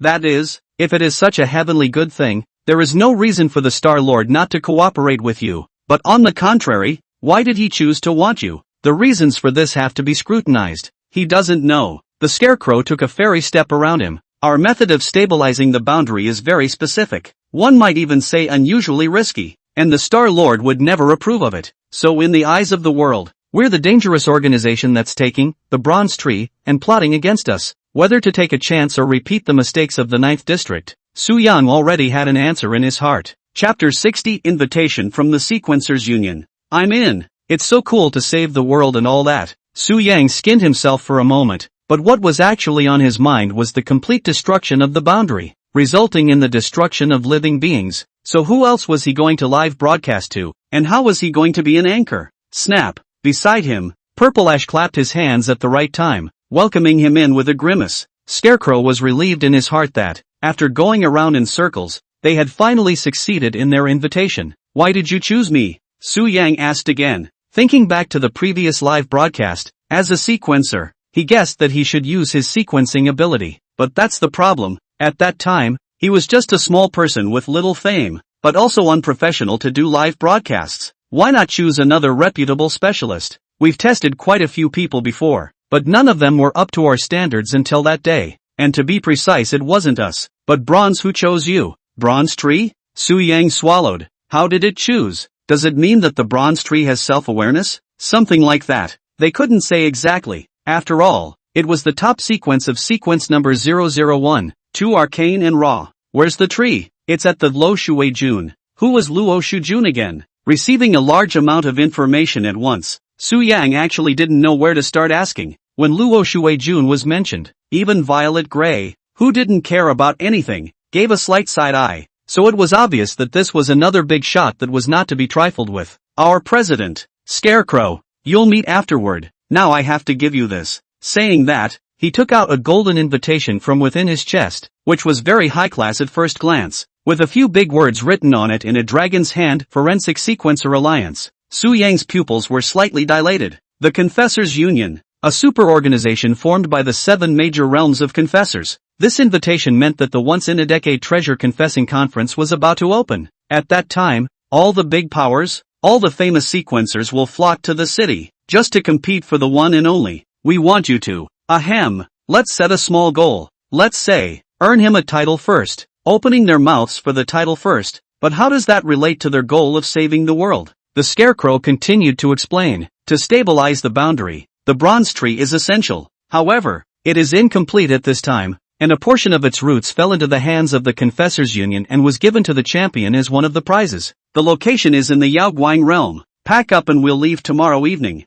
Carrying purple ash on the road back, Su Yang digested the information he received tonight. His heart caught in a conflict. He had promised Mokaya to protect Shushu. How should he explain to Shushu now? Should he say that he should abandon her and follow the two to break into the Yaoguang realm? Absolutely not. Su Yang shook his head, determined to take her with him. Returning to the boarding house, just as he was about to knock on the door to explain, he looked up and unexpectedly found the door to Shushu's room open and empty, leaving only a letter behind. Sunite opens, she's gone. The most striking thing on the letter, besides the simple word home, were 3 words, I'm sorry. The next day, early morning, the train station in the 10th district was sparsely populated on the platform because it was an early train. A young girl with long hair and double ponytails stepped onto the platform, but her pretty face was gloomy. She was pulling a pink suitcase, and before entering the door of the car, she inexplicably turned back to look into the crowd as if she was looking for someone. Apparently the man wasn't there. Turning her head forlornly, she stepped into the compartment and crossed the aisle to take her seat, but still stared out toward the window.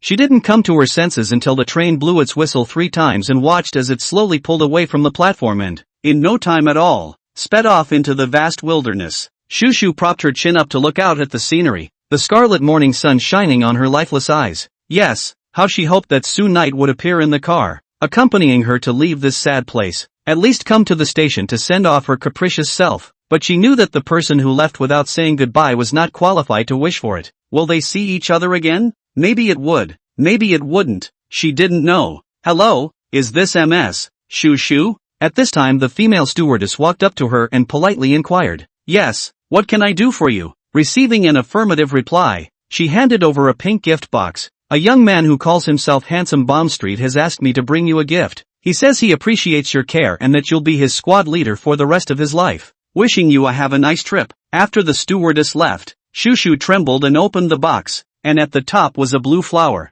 Sequence 025, Voidborn Flower. Comes with a 24-hour protection function for the owner, which can withstand the full force of an extermination level sequence and escape for 10,000 miles. Shushu didn't recognize it, but even if it was an ordinary flower, she would solemnly carry it with her as a reminder of her time living in District 9. Then she picked the flower up and saw what was underneath, and she covered her mouth in disbelief, her eyes blinking back tears. It was a lollipop, green apple flavor. God-eating space. The sequence C at night is quiet and serene. The coffin congealed from the clear spring floated, and Su Yang stood outside. Quietly, he watched as Mokaya lay inside, her expression bland, as if she was merely asleep. Shushu left, to escape and cowardice? Su Knight does not think so. On the contrary, she has become stronger. As for rebuilding District 9 and fulfilling Mokaya's last wish, that's stupid because she said District 9 doesn't matter at all. That's the way the world is, and now we're all going to start a new journey. Su Yang stroked his right hand on the clear spring coffin and gently pressed it.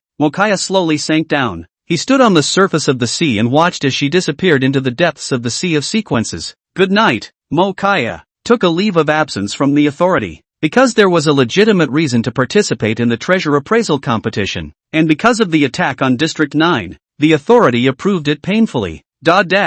Su Knight came to the dock of the 3rd district. This time is already evening. Busy sailors, for messy seagulls of the unending eye. Not much time. A ship siren docked. The Scarecrow had made all the arrangements for the trip, and the first stop on the way to the Yolngu realm was to sail through this albino channel. Su Yang froze as she looked at the only boat ticket in her hand. 1 ticket. How do you split it among 3 people? Are you that poor that you can't buy 2 more? Be frugal. Where do you think our organization gets its money? Scarecrow Education. Said from behind to pick up a suitcase? Will be the largest layer to pull open. The body is soft, the whole person lying in the scattered into a pile of withered rice. Help zipper it up, and remember to take the consignment. Tell them to move it gently. Don't throw it like a dart or I'm going to complain and give a bad review. Knight of Su. Violet Gray shrugged and turned into an owl to rest on his shoulder. She hadn't bothered to fly on her own since Shu Yue had joined. Alas. Su Yang exhaled deeply. Suddenly there was a feeling that the future had become dim. What was going on? Sail away, sail away. Strong, bare-chested sailors yelled from the ship, and the passengers lifted their luggage and hurried aboard in 2s and 3s. Hey, sadness is not our main theme. Waterbender A, Lakes 99+. After boarding the ship, Su Yang entered the live broadcast room. Just like Water Friend A's line about ivory coming out of the dog's mouth, Su Knight would not indulge in the past, and he chose to keep the show on the air. Mizuno A. 66. 3 generations of dog trainers. Many water friends flocked to the long-lost live room. They tacitly avoided the topic of the 9th district. The live room flooded with a fast atmosphere. After seeing a certain user with a pink avatar enter, Su Yang breathed a sigh of relief and laughed. Welcome to the live broadcast as I identify the treasure sequence in the hands of my fellow treasure lovers. Bouncer. Treasure testing world. Tremble. Your king has returned. Woohoo. I grabbed the couch. Water Friend A only deserves to sit on the floor. At the dog table. Train. White handsome man. Friend of the water A. Su Knight heart warmed. Just when he was going to thank the netizens, an odd phenomenon occurred. As promised, everyone in the live room stopped speaking, the pop-ups emptied, and only Water Friend A was talking, and he began to incite. Brother Su, this is the first time I've called you. Please redeem me as administrator. We agreed to give you a gift. Is this the sun coming out of the west? Su Yang was shocked. The Water Friend A, who was always against him, had become so sweet? Under the surface of this warmth, Su Yang was moved to confusion, nodded readily, and gave him the administrator's position. Wait, realizing that something was wrong, Su Yang stared wide-eyed at the online viewer list of the live broadcast room, and his nightmare, Brother Kung Fu, the world's treasure sequence, was clearly online. No. He tried to stop it, but it was too late, as a cheerful electronic announcement sounded. Ding. Administrator, Water Friend A, successfully mic'd you, the world's treasure order. Wish you guys happy communication. The 61st time, the barbarian brother visited 3 times. Su Knight accidentally lost the praise.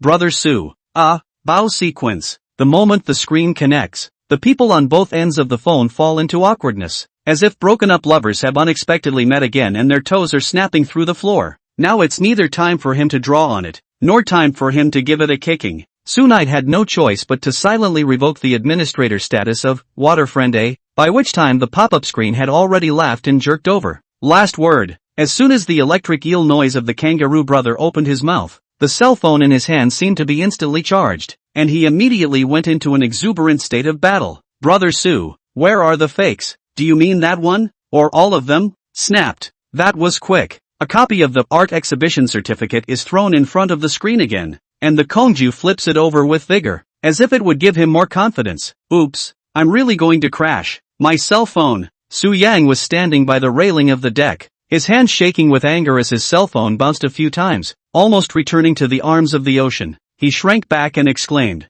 "Told you, artwork is not a sequence, and to be fair, people say artwork and those don't work." The Kung Fu guy is not convinced, and offers Sendo's killing move a picture of the master hanging on the wall. Compared to the last time, the number of people is even higher status, and some of them are even senior members of the Forensic Science Alliance. It's so wonderful that he can even be upgraded. Su Yang collapsed. Don't bring this kind of game. Since you're moving this, I'm moving it too. Su Knight's left hand flew. Take these away first. Don't give me on this, or that. As long as you can go on the polyguard. The auction does not bring a trust. I smash the pot and light the lantern. Paddle. The kangaroo brother trailed off. Are you talking about that one item? Or all of them? Brother Su? Why are you asking that again? How much did you pay, Waterboy A, for him to lift you up? Su Knight reiterated. Point Sky Lantern. No, not. Live. More than 20,000 viewers are watching it. I can still cheat you not. After hearing this, the live feed shakes and gives way to that room full of sequences, while what Kung Fu guy says next is cryptic. Good. Brother Su, with your approval, then I can also take this opportunity to give more promotion to everyone, to promote these top sequences that I've collected from others. Su Yang's face stiffened. When did I ever approve of these things? Coming. The pop-up conspirators inferred. So this is the real purpose of Brother Kung Fu, and it's not far from what I guessed before. He's trying to get the endorsement of the anchor as a way to sell these fake sequences. So dangerous? Really? As if to verify his guess, the next moment, in front of more than 20,000 viewers in the live broadcast room, Brother Barbara pulled out another cell phone and dialed the phone. Hello, is this Mr. Wang? I'm on the air. Quality assurance. Crowd. Realizing that something was wrong, Su Yang immediately opened his mouth and loudly retorted. I've never endorsed it. Don't you come messing with me? To put it bluntly, my life is worth a small 1K rocket. I'm too limited in my ability to see such a good thing. So spare me, will you, bro AC? Pop up, brothers AC. A hug.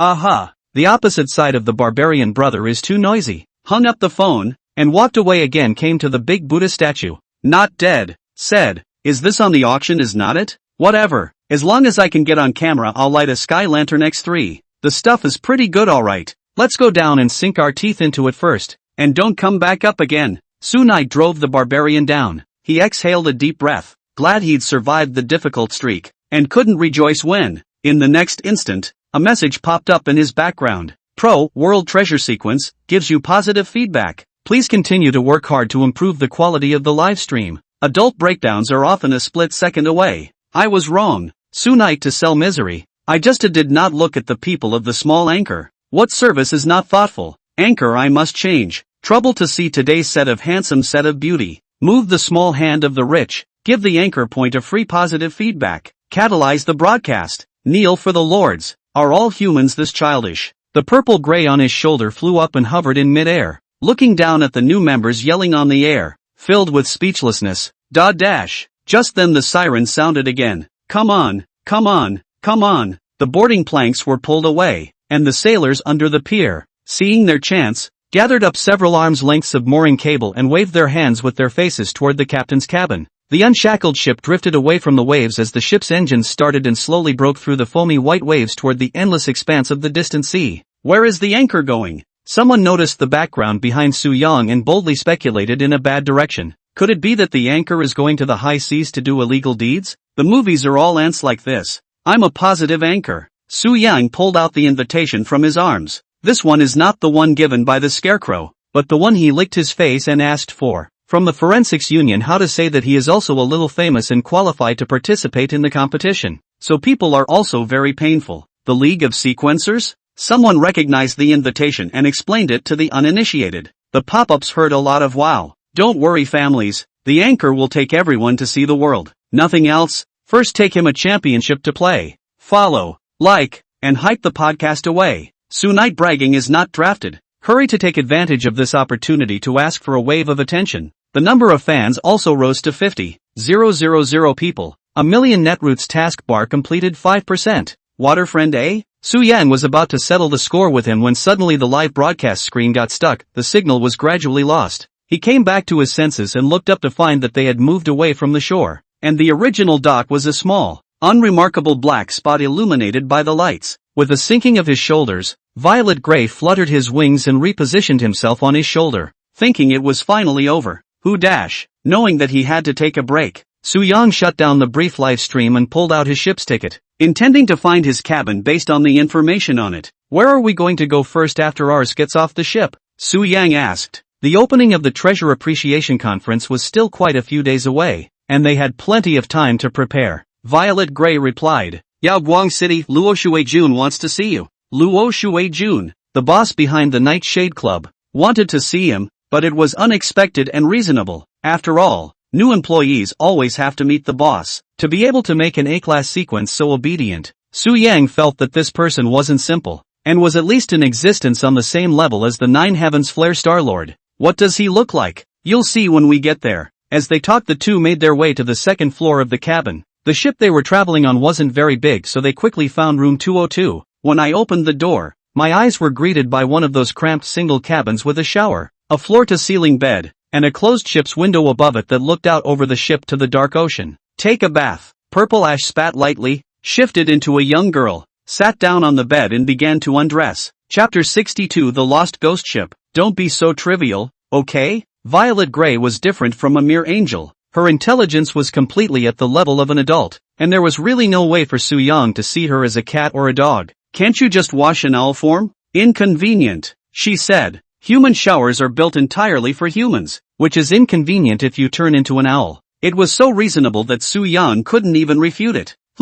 Although he couldn't quite understand the narrow-mindedness of humans, seeing him in a difficult situation, Purple Gray still obediently changed back. 20 minutes later, she flapped her wings and popped out dripping wet. Su Yang was found tinkering with her cell phone, constantly reconnecting to the network and attempting to make an on-air broadcast. Without a cell phone to play with, much less live stream, Su Yang's pained expression was like a second emoticon in his cell phone. Suddenly, the signal went straight to full. What's going on? He looked up in surprise to find the bronze leaf resting squarely on Purple Ash's head, the leaf glowing with a shimmering light that was obviously doing its job. Carefully accepting it, Su Yang put it into his pocket, and immediately afterward, he opened the live broadcast with gusto. Yo, anchor is sneaking birds in the middle of the night. Isn't Brother Su at sea right now? Where did the signal come from? Is there some kind of ulterior deal with the network company? Experience +3. Netizens were surprised to find Su Night late night resumption of broadcasting. Due to the suddenness of the live broadcast the first time only a few hundred viewers.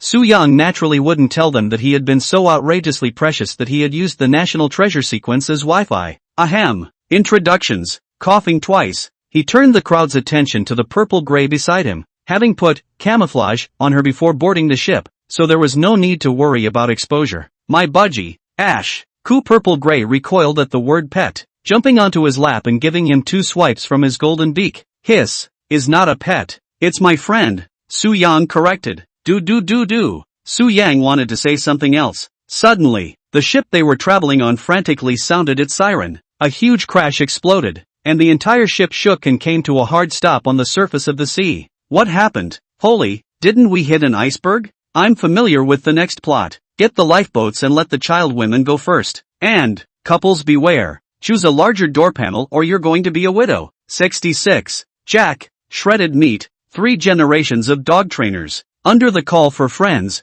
the live broadcast instantly skyrocketed to 20,000 people, and is still increasing. Su Night directly rushed to the hot search. Oh my god, look what's out there. The travelers on the ship reacted by lying on the windows, their eyes desperately looking outward with shocked expressions as if they had seen something incredible. It's not really hitting an iceberg, is it? Su Night the first time to spread out the palm, hands to protect the owl lady on the lap. When the ship regained stability, he stuffed it into the chest pocket. Purple Gray poked out the small head, eyes to observe the situation outside. Re-picking up his cell phone, Su Yang also squeezed towards the window without looking. The first thing the crowd saw was a black city wall, magnificent and wide. The wall was rusty and covered with rust corroded by the sea. No, that's not a wall. Eyes then pulled up. They actually saw rows of barricades. Behind the barricades is a white deck, each layer of more than 2 meters high. As many as 10 layers. At the top, for chimneys big enough to fit their ship loomed neatly. It's a derelict Titan ship.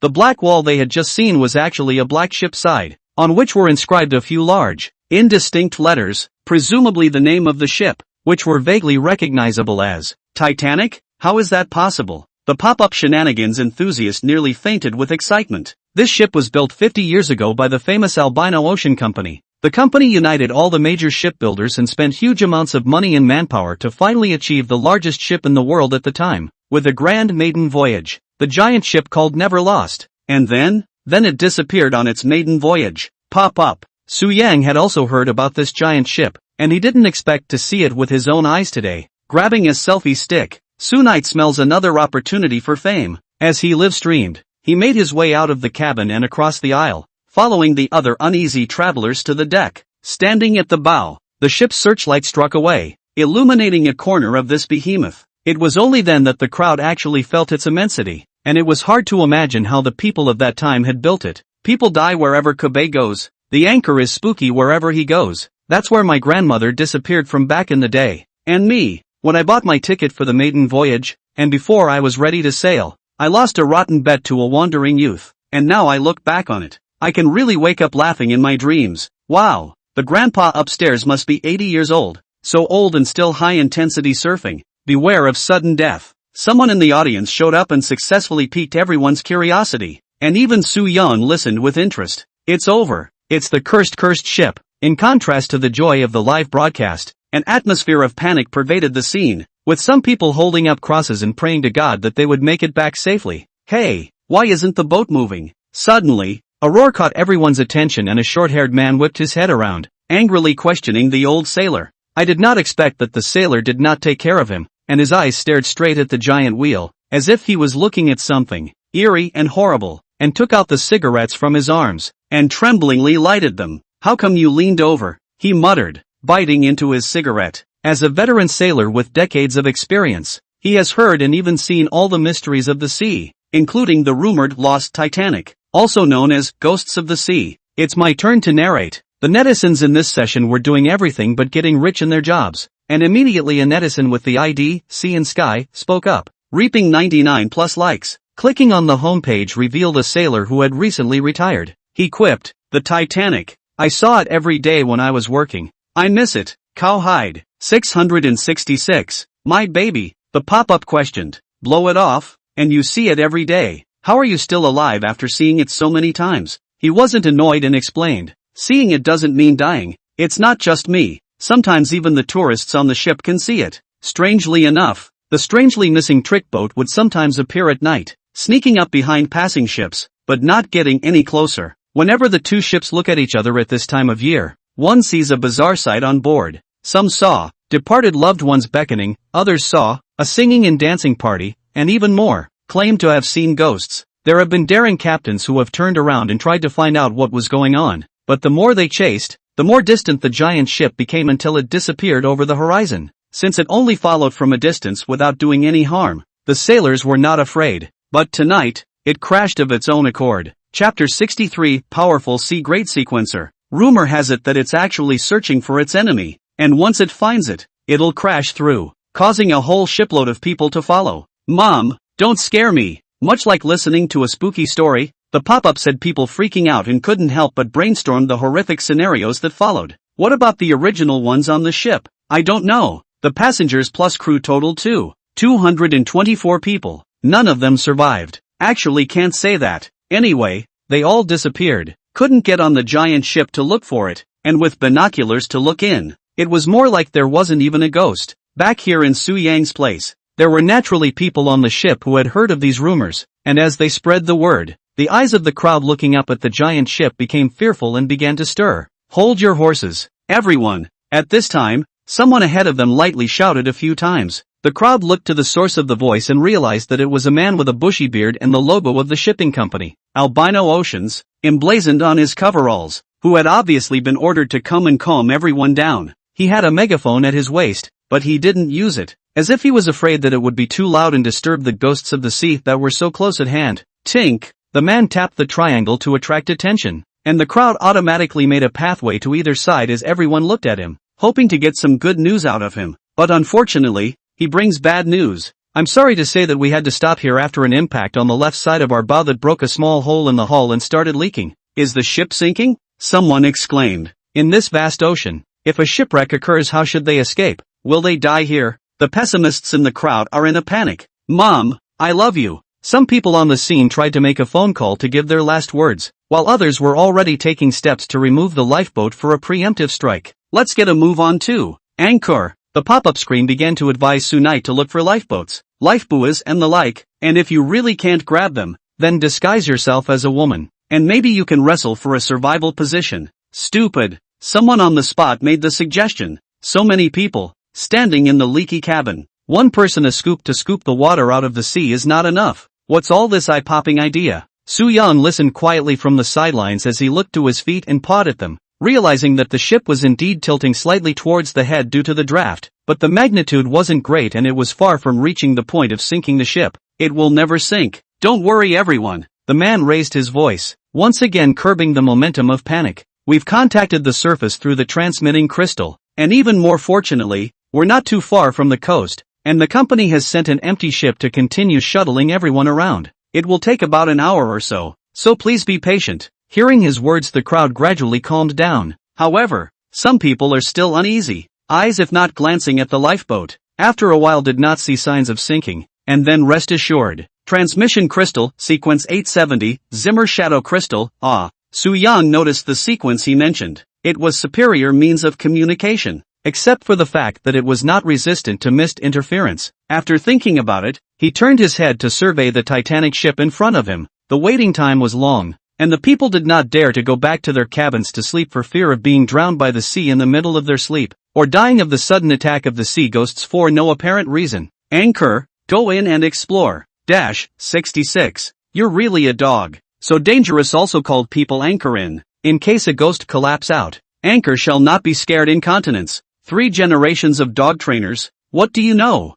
Get in there for the show. Hey, I don't understand. Come on, I'll break it up with you. The two men argued on the air at the drop of a hat. Su Yang also considered this option. He was interested in the disappearing giant ship, but it was too conspicuous for him to walk in alone stupidly, and it wasn't good to sneak out while he was live. There has to be a better reason, he thought, but as the saying goes, people can't be too idle. Once they are idle, they will die. Once they are idle, one of the three will automatically generate a king of ideas. Ugh, I have an idea. The buck-toothed youth with the glasses stretched out a finger. It's idle anyway. Or let's go take a look inside Titanic. Su Yang sniffed and looked over, realizing that it was the standard trio of 2 men and 1 woman, who were also carrying backpacks stuffed with things big and small, obviously donkeys who were keen on exploring. It's a rare opportunity, so how can we give it up? Bucktooth, that's not very safe. The woman next to her, wearing a red ducktail hat and of similar age, worried. A whole boatload of people are missing,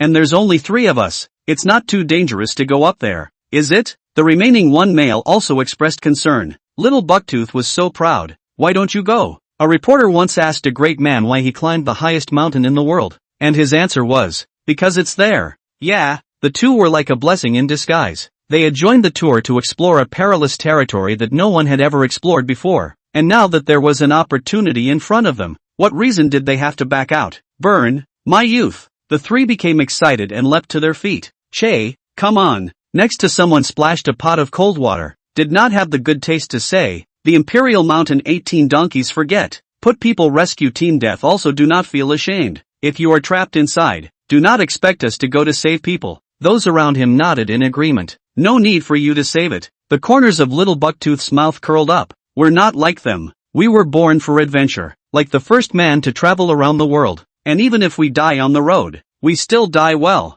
Not to mention we're not going to die, simply because all of them are serializers. Sequencer? More people, less attention was attracted, and the shocked looks on their faces made the 3 of them very useful. Don't look at the way that there are very few serializers, but in fact, there are really quite few. On average, only 1 sequencer would appear out of 20,000 people, which could be completely described as 1 in 10,000. Not to mention the fact that there were as many as 3 of them, which was a guarantee that they would be able to break into the realm. Whoa! The comment section was filled with wow, and even Su Yang herself was surprised, unable to stop herself from guessing whether the 3 were B-ranked or the more powerful A-ranked. The crowd cast envious glances. Little Bucktooth was smug. Envious? We're all incomparably powerful C-rank sequencers. OMG. So vegetable? Someone blurted out. Who said that? Little Bucktooth and the rest of the 2 were annoyed. They had traveled all over the 7 realms and no one had questioned their strength. If they could tolerate it,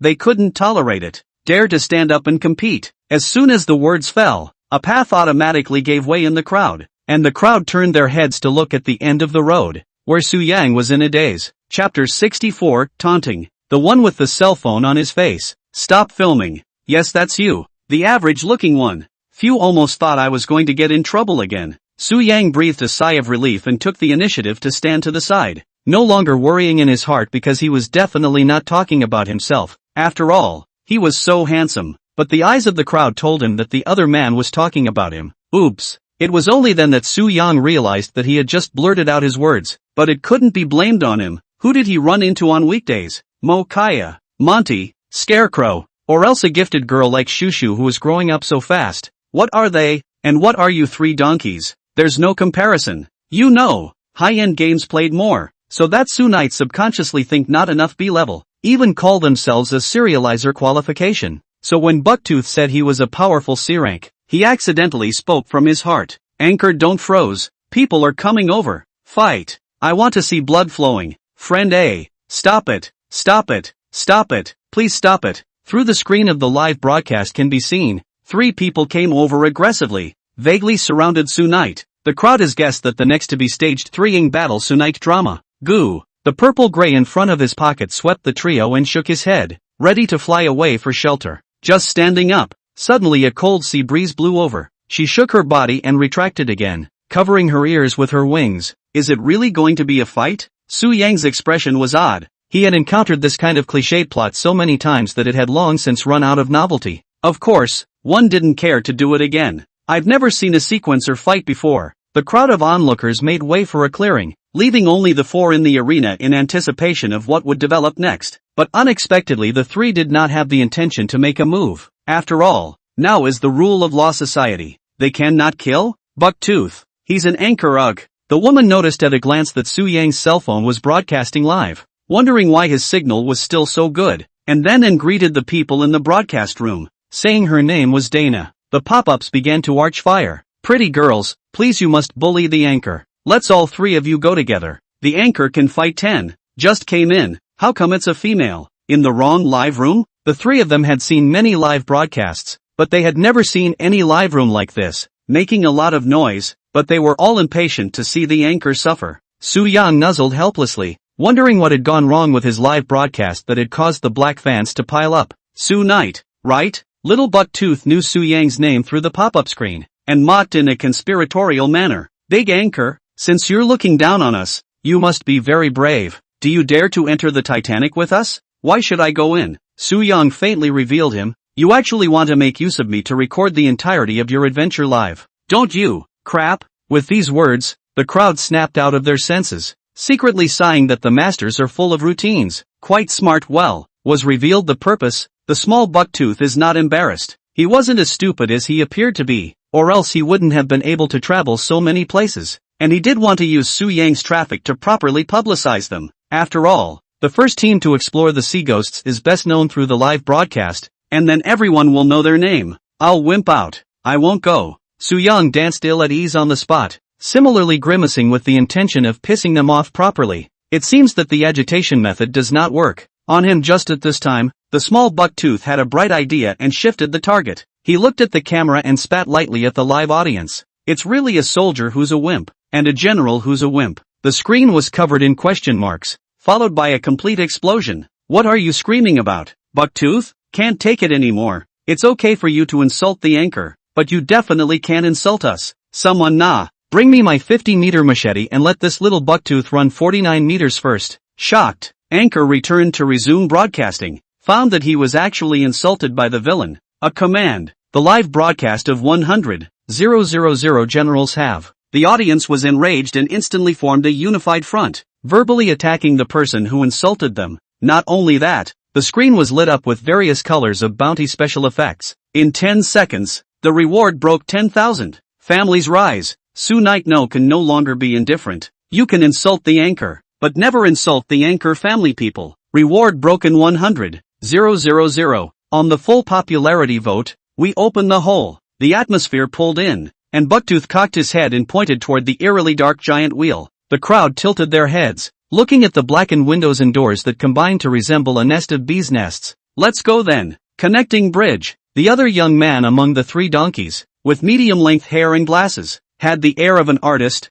and he gave a light gulp, and transparent sequence chi appeared under his feet. After a few seconds, the breath slowly drifted toward the Titanic giants on the opposite side, eventually hooking onto the railing and forming a white bridge. The dark waves below kept lapping against the side of the ship. We'll go first, so you'll have to stay close. Little Bucktooth arranged the position of the crowd. He walked in the front while Night Su was in charge of filming in the back, not wanting to steal their first place title. Su Yang shrugged his shoulders and walked behind the trio, giving the camera a look at the huge thing in front of him. Where are you going? Just as the four were about to board the ship, someone stopped them. The man was dressed in the blue and white costume of a co-captain and stood large on the bridge, holding a huge silver-bladed open axe. Lin Yongchang would not let these guys break into the Titanic. The disappearance of them is not a big deal, but they are afraid of angering it and causing the whole ship to be buried with them. Little Bucktooth had his own way of responding, saying, according to the acts of Heavenly Hub City, you do not have the authority to prevent us from boarding the ship. Yes, you're right. The man, who was also a C-class sequencer, unhurriedly raised the giant axe in his hand high, then let go as it slammed down, breaking the white bridge. But it is not within the prohibition of the bill for me to stop you. What if we're determined to go in today? You can try. Both sides no longer speak. The scene of the crossbow. There is a wave of the next second to fight. Anchor, why don't we just not go? One user sent in a reminder. He has a good point. We can't go deeper into danger than we should just to be brave. Su Yang nodded in his heart. If he didn't have absolute confidence in his own strength, he wouldn't have chosen to enter. Boom dash. Just as the stalemate continued, a loud noise suddenly came from the front, and then the ship began to shake violently, and the people, unsteady on their feet, exclaimed a few times in fright and staggered to hold on to something beside them. Chapter 65, the parties make their appearances. It crashed through. The crowd looked in horror at the titanic wheel in front of them. It was like a black mountain, and now the mountain moved,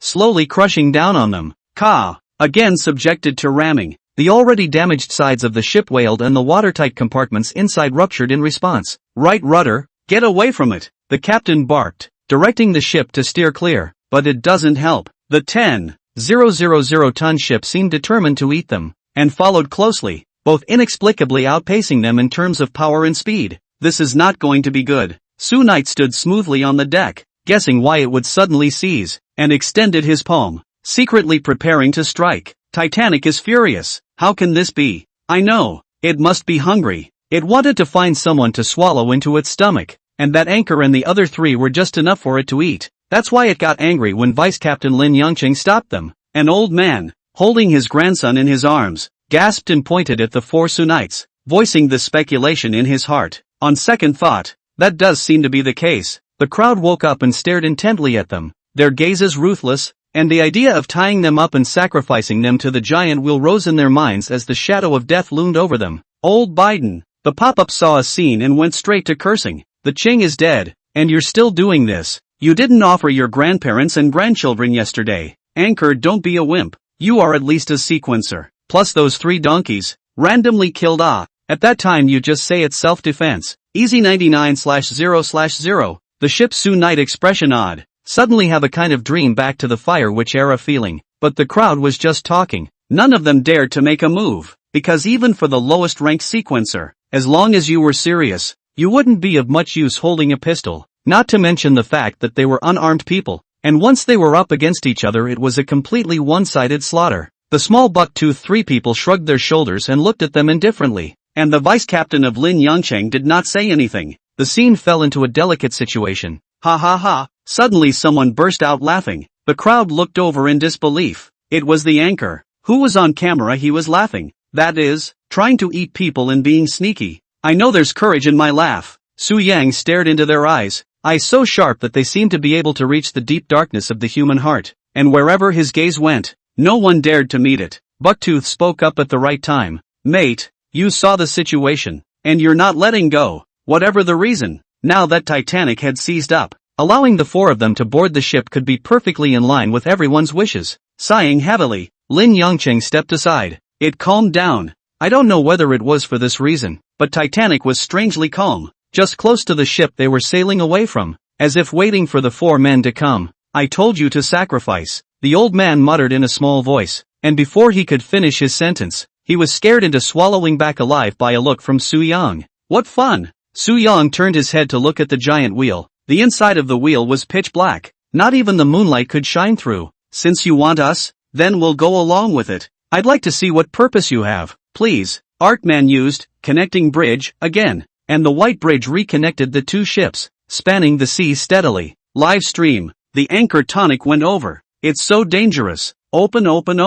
Dead or alive 1 to 2. By fixed away IU watchers. Waterboy A. As the hot word appeared more frequently, a PK bar surfaced on the screen of the broadcast room, which started out as red and blue halves open, representing 2 types of support numbers. Su Yan looked over curiously. Support his will die of the red bar in a short while over the opposite side, and then the blue counterattack. You catch up with me. Click total number of people instantly exceeded 10,000 people. He was inwardly relieved that it was only 50-50, but at least it was halfway there. Much better than last time. Will Anchor Donkey 1+3 survive a nighttime exploration of a ghost ship? Su Yang disguised himself as a title party and changed the live broadcast to an appealing word, and the heat level reached a new high, successfully drawing the attention of various forces. It even includes the official Forensics Alliance account. Come on, are you sorry? It was too late to be surprised, but the little buck-toothed man ahead of him had stepped onto the white bridge and was turning back to urge him on. Su Yang hurriedly followed suit. The 100,000 viewers in the live broadcast room held their breath and stared at the screen,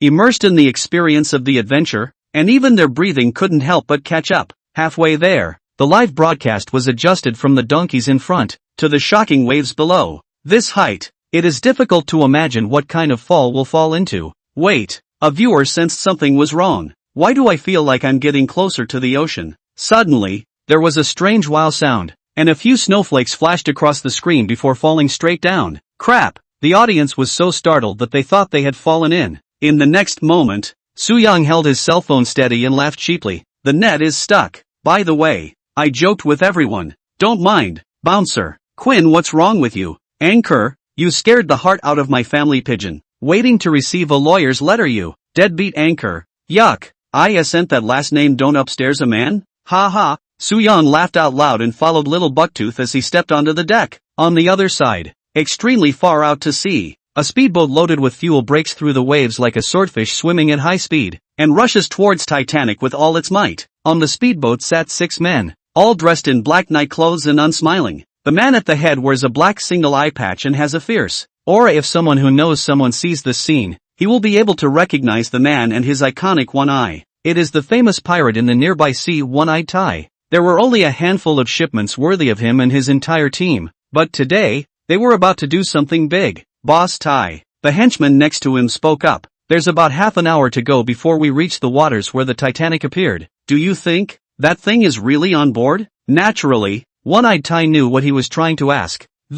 Sequence 134, Pandora's Heart. The brilliant heart-shaped crystal necklace contains almost infinite energy, also known as endless energy. It is said that for 50 years, the Titanic was built on it, and if you can get your hands on it, you will not have to worry about it for several lifetimes. When they received word that the company had gone off the rails, they hoofed it, but more precise information, such as whether the sequence is on board, they don't know. Hollow dash. Just then, a helicopter whirred and swept over their heads like an eagle, its fuselage emblazoned with the logo of the navigational company, Albino Ocean Company. Chapter 66, Spooky, the Grim Reaper. Jackpot. One-Eyed Tai smiled. Albino Ocean Company's people also came. Looking at this monkey, Pandora's Heart must be on board. Taking a step back, even if it wasn't there, all the stuff left behind by those missing rich people on the giant ship's maiden voyage, picking up any of it, would be worth the price of the ticket. Stay hidden. Let's follow them, One-Eyed Tai commanded, followed in the direction of the helicopter.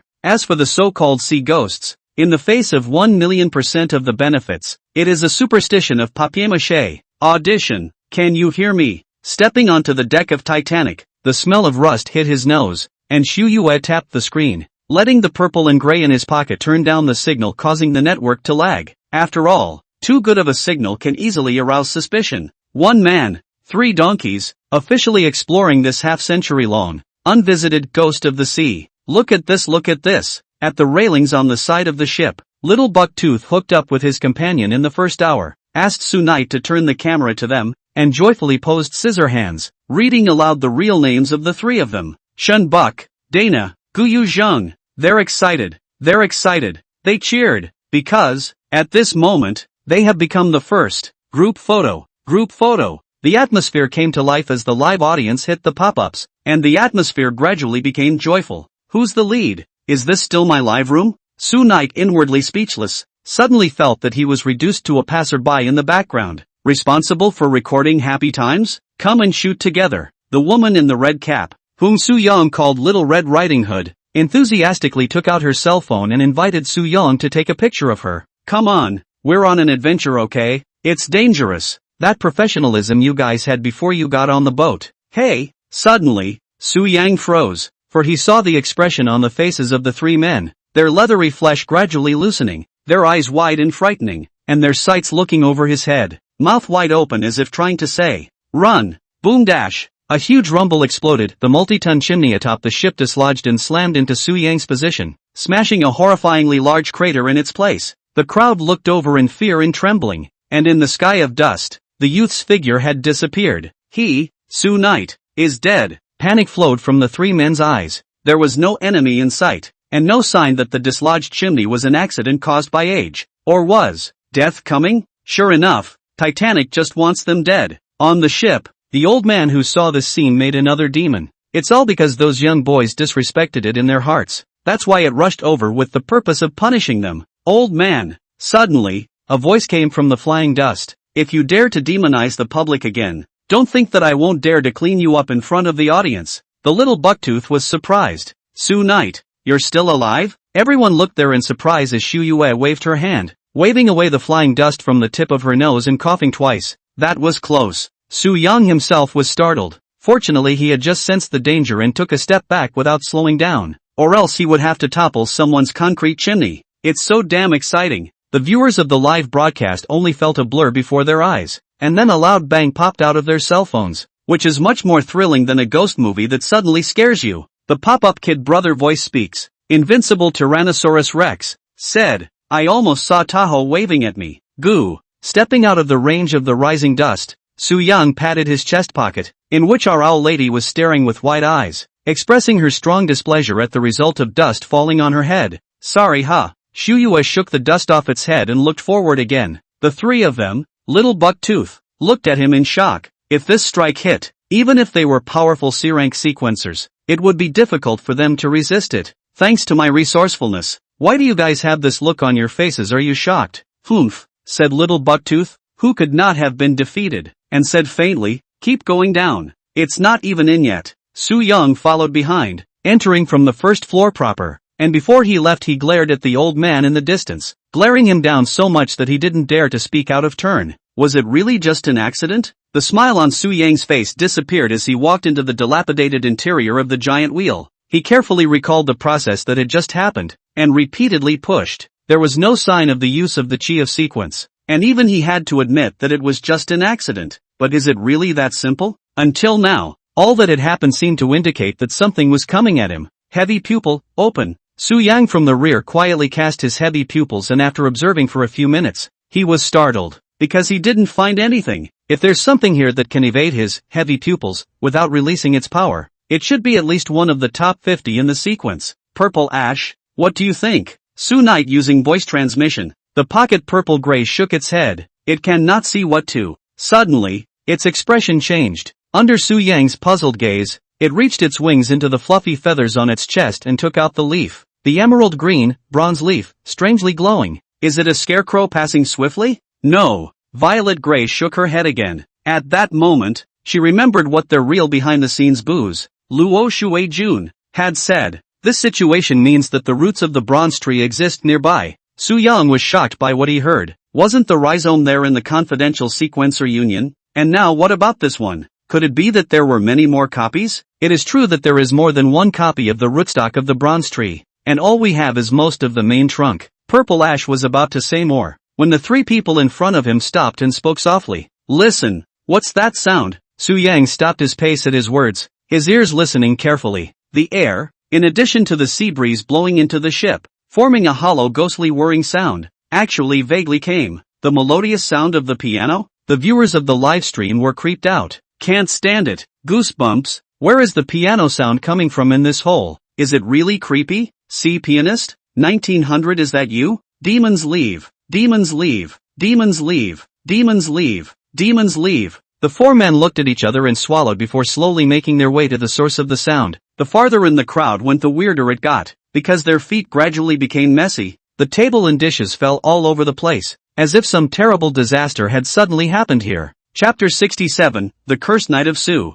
Think about it. You're mingling. Suddenly there's a noise outside, and before you can react, the crowd swarms towards you, and you fall. And even more unfortunately, you stay at the end. That's odd. Su Yang thought to himself. If they escaped, then why did it end with them still missing? And if they didn't escape, then what happened to their remains? Dang dang dang. The sound of the instrument cleared up and the melody was elegant and melodic. And the three looked to the long-haired artistic man to ask him what kind of tune it was. What are you looking at me for? I'm a painter, not a pianist. Is it Twinkle Twinkle Bright? Su Yang guessed. Bucktooth, doesn't look like it. But then again, it seems like it. The pop-ups couldn't hold back. A bunch of jungle dirtbags who don't have any art together. That's jazz, a common accompaniment to dances. And this one was a popular piece in the 50s, when the orchestra on Titanic played it. A great God explained. It dawns on the four, but then the question arises, who is playing this 50-year-old tune? 2. The sound originated from ahead,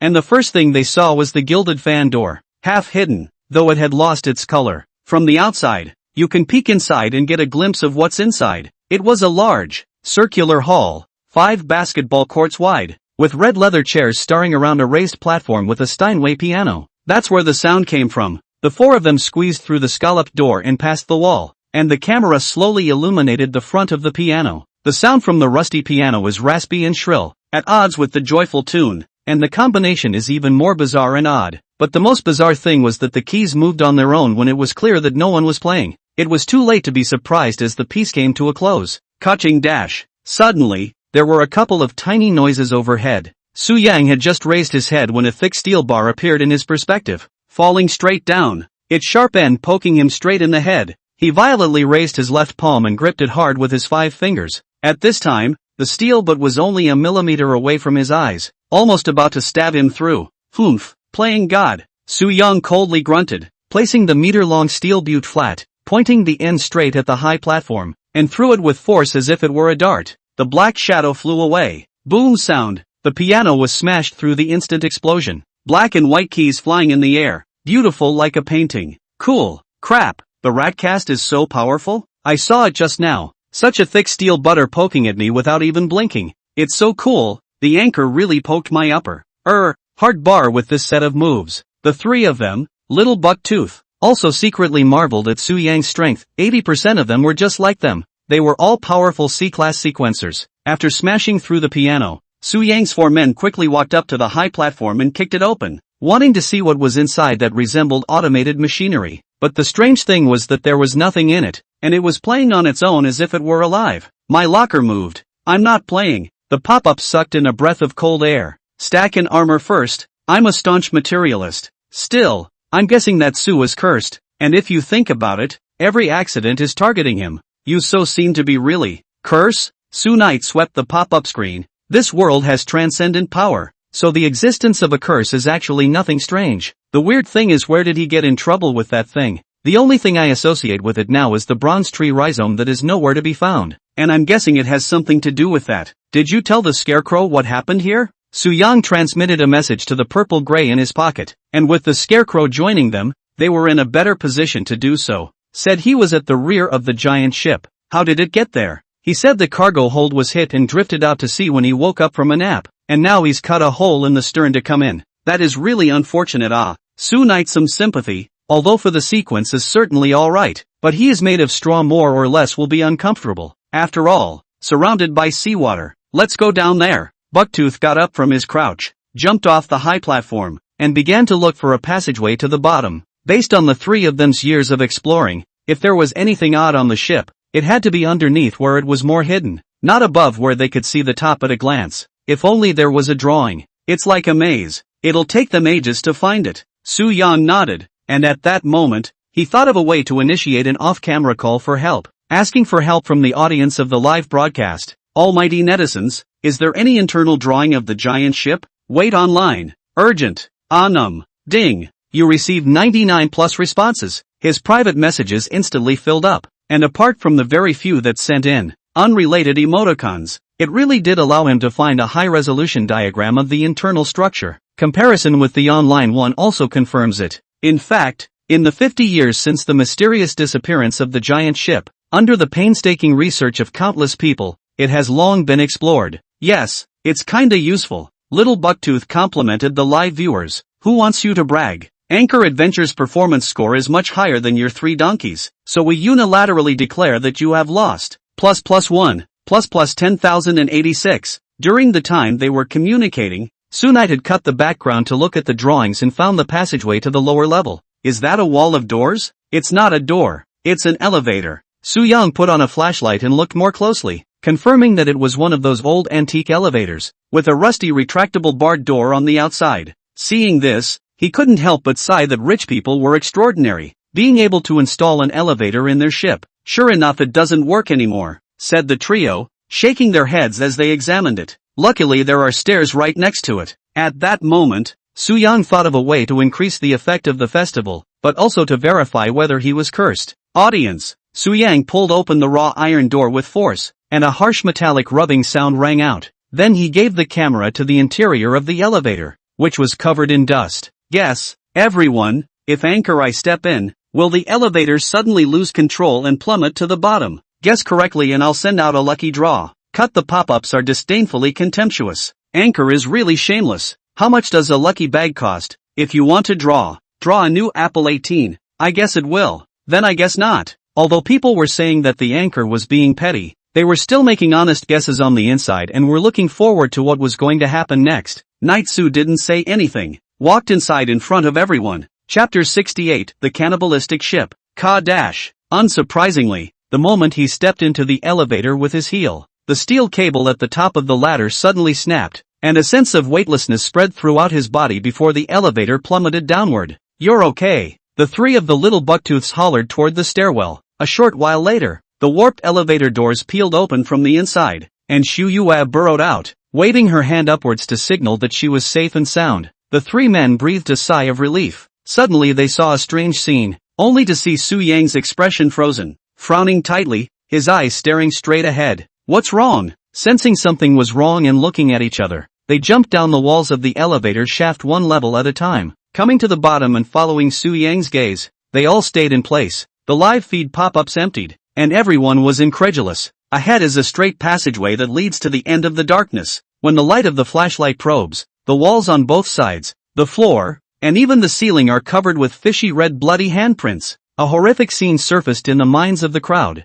"My aunt, we're still waiting for her to come home. It's hard to imagine what she went through on this ship. Creepy ship. That's a man-eating creepy ship." The pop-ups went into a panic. "Now what? Still on?" Little Bucktooth heart-shocked. "The monster that caused this tragedy is certainly not easy to deal with. 50 years have passed, it should be dead, but if it is still alive." Next to him, Su Yang reached out his hand and touched the wall. It bore the marks of fingernail scratches, and the blood was old and obviously half a century old. But no matter what was inside, for the sake of the bronze tree's roots, he had to keep exploring. What a guy! Just as the three of them hesitated, a silhouette flashed through the passage ahead, and Su Yang bellowed as he chased after it. Bucktooth and the others followed with a vengeance. Su Yang immediately chased after the man when he saw him, and in no time, he followed him into the depths of the passageway and into the giant ship's steam powerhouse. The surroundings became empty, but gradually a number of large iron furnaces appeared, arranged one after the other, an environment that would certainly be uncomfortable for those possessing claustrophobia. Tap tap tap. Stepping on rusted wire mesh trestles, Xu Yue's eyes were drawn to the steam pipes on the walls, which varied in size and converged on the power furnaces in the core from all directions. "Cheer up!" The pop-ups were cheering on Su Yang, but he didn't have time to look at those as he realized that the man in front of him had made a flash and disappeared around a corner not far away. It was obvious there was an ambush ahead, but he wasn't afraid. Su Yang followed closely, and the moment he turned into the corner, several raging water arrows shot towards him. Dodging sideways, he stopped where he was going. "Pop up, having a party, so many people?" At this time, the three people behind them also followed up, and when they saw the scene in front of them, their eyes showed surprise. A number of people emerged from the front like a great change of life, as many as 6, dressed in black nightclothes, the leader of which wore a black single mask and had a ferocious aura. One-eyed Tai. Someone from the pop-up screen recognized him, a pirate near the Albino Sea, with his hands full of knife-tipped sequencers, and himself a powerful beer-ink sequencer. What Tsunite just saw was precisely one of his subordinates. It turned out that what he was following was the tail of the entire team. How could we meet pirates? The three of them, Little Bucktooth, had grave eyes and immediately put up a defensive posture. Facing a sequencer one level higher than them, they had to put up a 10,000% spirit. "Not from Oceanic?" One-eyed Tai stroked the chin of his beard. Just now he received the news that someone was following him. That's why he ordered the team to stop at this corner, preparing for an ambush wave. "But I didn't realize that the stalkers were a couple of milquetoast brats." "Pirates?" Su Nightheart puzzled. "How did they patronize this cursed ship? Is it to search the gold and silver jewelry on board? But if that's the case, what are they doing in the powerhouse under here? They can't be here to steal coal. It's for sequence 134, Pandora's Heart, which is rumored to be the energy source for Titanic, the giant ship at sea." "Kaya-sami," someone on the live feed said faintly. "Seriously, what was that?" The rest of the audience doesn't get it because all the information about this sequence from its emergence to its use and eventual disappearance has been hidden by the people at Oceanic. The average person has never heard of it, let alone what it does. Su Yang was reminded by him and instantly figured this out. Quite knowledgeable. He glanced at it and realized that the back of the ID, Ching Shangren, was actually certified with the senior member badge of the Discriminators Union. He jotted down the name silently, and the two groups of people on the scene just stared at me and me. No one chose to make a move, for the simple reason that their interests didn't conflict. That we're just passing through, haha. Bucktooth held out a finger and took the lead. "If there's nothing else, we'll leave. You alone." Tap tap tap tap tap tap tap tap tap tap tap tap tap. Before the words were out of his mouth, there was a stampede to the right of the crowd. A short while later, a group of people in blue and white company uniforms ran in, led by a bearded man who was none other than Song Jong, a B-class sequencer of the Albino Oceanic Corporation. He came to retrieve Pandora's heart on the orders of the company, not realizing that he accidentally bumped into two groups of people. The four young men were clearly not related.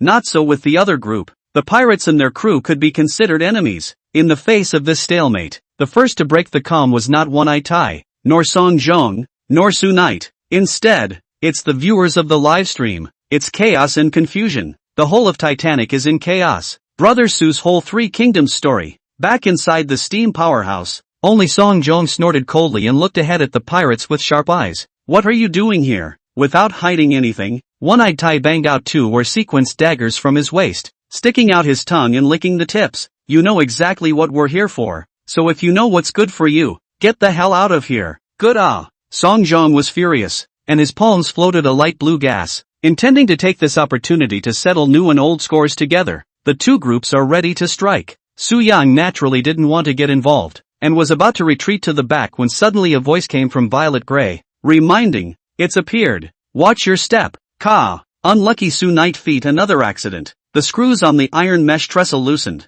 causing a chain reaction. One section after another section fell down. Back. Retreat. Back. He walked backwards, and the three behind him hurried back at the sight of it, in an ooey-gooey mess. Suddenly, in everyone's shock, the surrounding steam pipes burst, and white scorching steam spewed out, sending out horrifying shrill whistles, and this behemoth it awakened. Fire. The fire reflected on everyone's faces. Space temperature soared. Heat waves, a fireball from the bottom of the slowly rising. A closer look. The crowd found that it is not a fireball, but a ridiculously large power furnace. Above the searing flames, a heart-shaped crystal necklace floated in all its glory. Sequence 134, Pandora's Heart. Chapter 69, A Grand Escape into the Moonlight. Su Yang frowned in confusion. Why did it suddenly appear? According to rumors, Pandora's heart is only a pure energy sequence, but the scene in front of us gives the illusion that it has self-awareness. This was so bizarre that no one acted for a while in the face of the near target.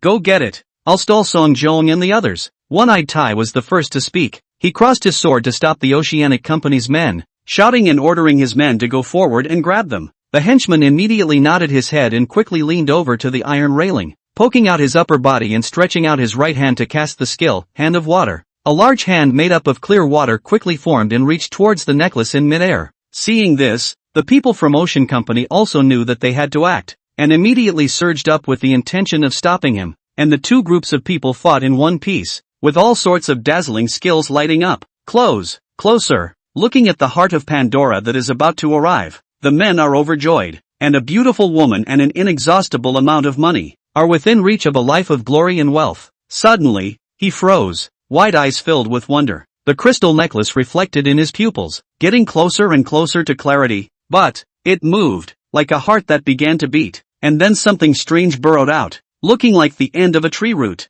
Brush dash. Time seemed to slow down as he mechanically turned his head to look at his right arm. The slender tree root passed through the hard hand of water, and went on, instantly piercing through his entire arm and coming out from his shoulder blade, viciously missing into the iron furnace behind him. Ah-ha-ha! His expression twisted and his mouth opened wide in agony, before the shout could be uttered. The next moment, like an arrow off the string, another tree root went through his head, followed by a second and a third. Dozens of tree roots slicing him to pieces. An eyeball flew out and rolled on the ground. The crystal necklace, with dozens of brown tree roots coming tentacle-like from within, could not be seen for what it was. Escape! The crowd's face brushed white with fear. I don't know who shouted, and they turned around and fled desperately, wishing that their parents had two more legs. A trap indeed. Without looking back, One-Eyed Tai ran ahead of his men in a single breath, unable to stop the fear in his heart, glad that he had made the right choice in tricking the men to test the waters just now. That kind of monster, even he is not sure to survive. On the other side, Su Yang's four hurriedly ran back to the road, but when they turned their heads, they were shocked to find that the monster had disappeared. Catching dash. That's when the sound of cutting steel rang out from above, and the thing quickly circled around to their front, followed by a couple of tree roots crossing the trestle and blocking the way forward. They made a split-second decision and ran the other way. So the disappearance of the people on the ship is all because of this monster. Recalling the unlucky person who had just been sucked dry, Little Bucktooth was scared in his heart and guessed that all the people on this boat had lost their lives to it, so it was no wonder that their bodies and bones had not survived. Now that their adventure is over, Their only mission is to escape with their lives. The rhizome is hidden in the heart of Pandora. The purple-gray voice came. She figured out the reason why Su Knight was cursed. It wanted to kill Su Knight, plunder the bronze leaf on his body. Does the rhizome have a consciousness? And also, how did it find me? Su Yang asked. Parts of the bronze tree attract each other. She explains that's why the sea ghost crashed over, clearly targeting Su Yang. And it's hard to figure out right now if it's creating self-awareness or not. The goal is a little clearer, but new problems have arisen. He should be able to cut off the roots, but Pandora's heart, that thing is called endless energy. Once broken, the burst of energy is enough to engulf the surrounding sea. Can you pull in, God-eating space? Su Yang pondered as he ran. The three behind them gasped and ran wildly, while around them, the sound of monsters moving rang out from time to time, echoing in the huge space like a death bell urging them to die. Suddenly, Su Yang realized something and violently stopped his stance, shouting back, Get down! Get down! Why? They are running for their lives. Little Red Riding Hood and Arkman wondered, and fell into fatal hesitation. The small bucktooth in the rearmost party was violently alert, and the strong seventh sense in his heart told him that he had to listen to the man in front of him if he wanted to survive. With his heart in his mouth, he made a flying leap to tackle the two men in front of him. The moment the movement was completed, a dozen tree roots stabbed through the walls on both sides where they had originally stood, attacking towards Su Yang in unison. Sculpture, and you dare to show off your skills. Su Yang slightly sidestepped his head, and a tree root passed through the ends of his hair, followed by him jumping violently, rotating his circumference 361 degrees in the small space. He stuck his stance like a feather, miraculously avoiding all attacks. Excellent! Brother Su is mighty. Dreaming back to the rented room theater show body skills, the comments section marveled. When I was a kid my family was poor and the only thing worth anything was the lock on the front door, and I was afraid it would rust. So every windy and rainy day I cried to it and said please stop rusting. A few seconds later, Su Knight stuck between the roots of the tree. Small bucktooth three people reacted, hurriedly stood up with a knife to cut off the roots, at the same time a burst of fear in their hearts. If they hadn't gotten down just now, they were afraid that they would have perished on the spot. Pretty hard. Su Yang attempted to tug at it and realized that the roots were full of toughness, so even a C rank would have to be slashed twice. After the three of them cut it down, those weird tree roots slowly retracted into the wall again, leaving behind a dozen black holes that made their scalps numb. Now where do we run? Bucktooth asked, running around so blindly, they had lost their way. Looking around, and based on the structural diagram he had memorized in his mind, Su Yang turned to the right and led them to run towards the upper deck. The exit is right there. The four running men saw hope. Not far ahead, the hatch with moonlight pouring in, and beyond was the flat deck and the hope of survival. But the closer you get to success, the greater the chance of failure. The little bucktooth knew this well, and listened uneasily to the strange noises around him. Unconsciously Su Yang had already run to the very back, and the monsters had stopped attacking, as if they had already given up on them. Boom dash! Just as they were about to escape, the entire Titan giant ship let out a loud roaring sound, and everything around them began to collapse, as if it was going to swallow them completely. Countless roots grew wildly from the walls, seeking to cover the escape hatch in layers. No good. Seeing that they were about to be trapped, a thrust came from behind them to push the three of them out at this critical moment. The body flew to the deck outside,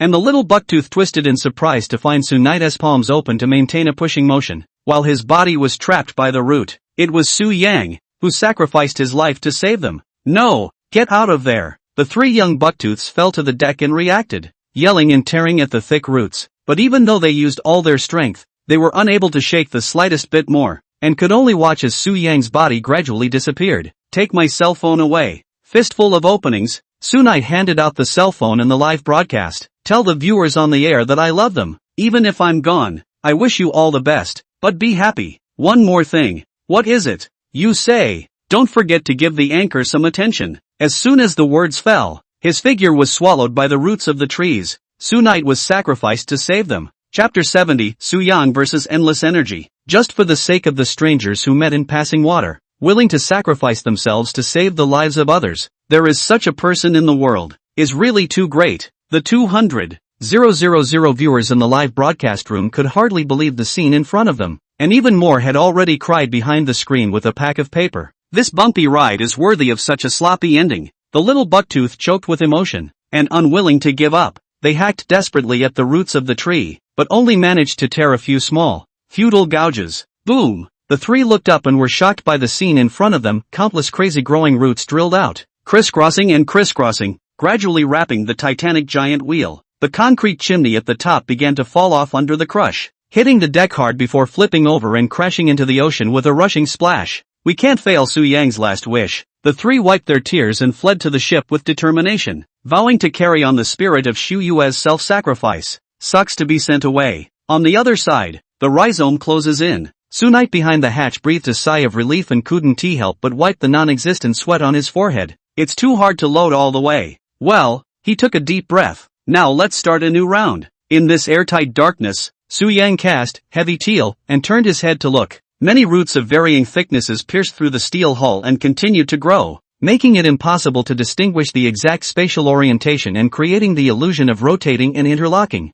Help! A few desperate cries for help come from inside the giant ship from time to time, and then they come to an abrupt end. It was at this time that the floor of the passageway also began to crumble, replaced by coiled and gnarled roots that continued to spread to his feet. Pa-dash! Suddenly there was a breaking sound coming from his side. Su Yang turned his head to look and realized that it was a bucket-thick tree root that came at him viciously like a whip, carrying 1,000 pounds of force, stretching out his arm in a vertical gear. The moment of contact, a brutal force was transmitted from his arm to his body. With a bang, Su Yang's body was slapped away, his back crashing through a dozen tree roots as he flew towards the center of the giant wheel. That strong? During the flight, Su Yang looked at his arm and realized that the cloth had torn away, revealing a reddish patch of skin that vaguely transmitted a paroxysm of pain. With this strike, an ordinary B-class will be greatly disabled without dying. The owl in her pocket flew out and shifted into the form of a young girl, frowning as she held her silver bittersweet in both hands in reverse. The root of the S-rank sequence, Bronze Tree,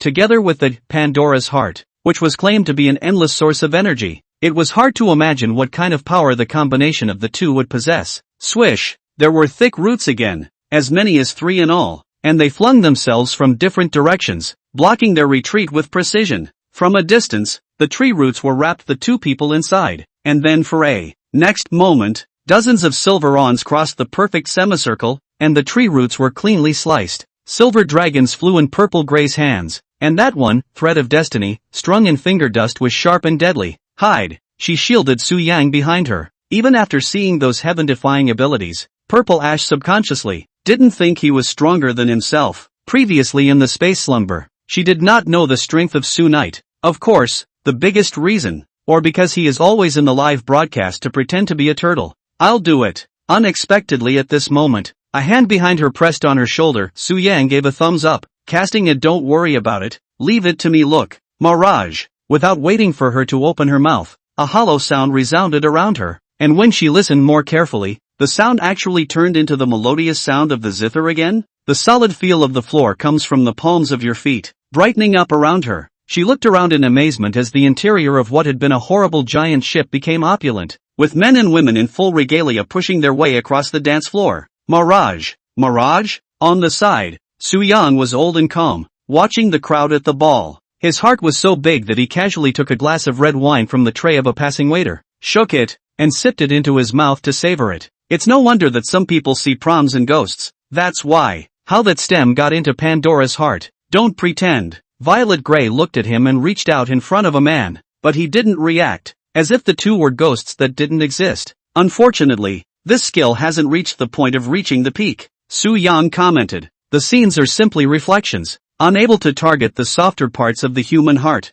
and if that were the case, with the illusionary characters interacting with each other, it would keep the victim of the spell forever engrossed. Su Yang himself wanted to learn, but unfortunately there was no way to learn. Do it after me. Purple Ash also pierced through the nature of the illusion and decisively brought up his bittersweet to wipe out his neck. The next moment, her consciousness returned to where it had been. Don't look at the time spent inside, but in fact only 2 seconds had passed in the outside world, and those 2 seconds were enough for the rhizome to launch an attack. She looked up to find uncountable sharp tree roots aimed at them from all sides, like a countless rain of arrows coming down on the sky. The situation instantly became 10,000 times more dangerous. It's my turn to strike. It was then that Su Yang leisurely woke up from the illusion, having stayed for a while longer and learning about everything that had happened on the giant ship. It's very simple. Like most tragic accidents, the cause of the tragedy is often just because of some very small accident. For example, a screw left on the runway of an airplane, or a bird of prey on a flight path.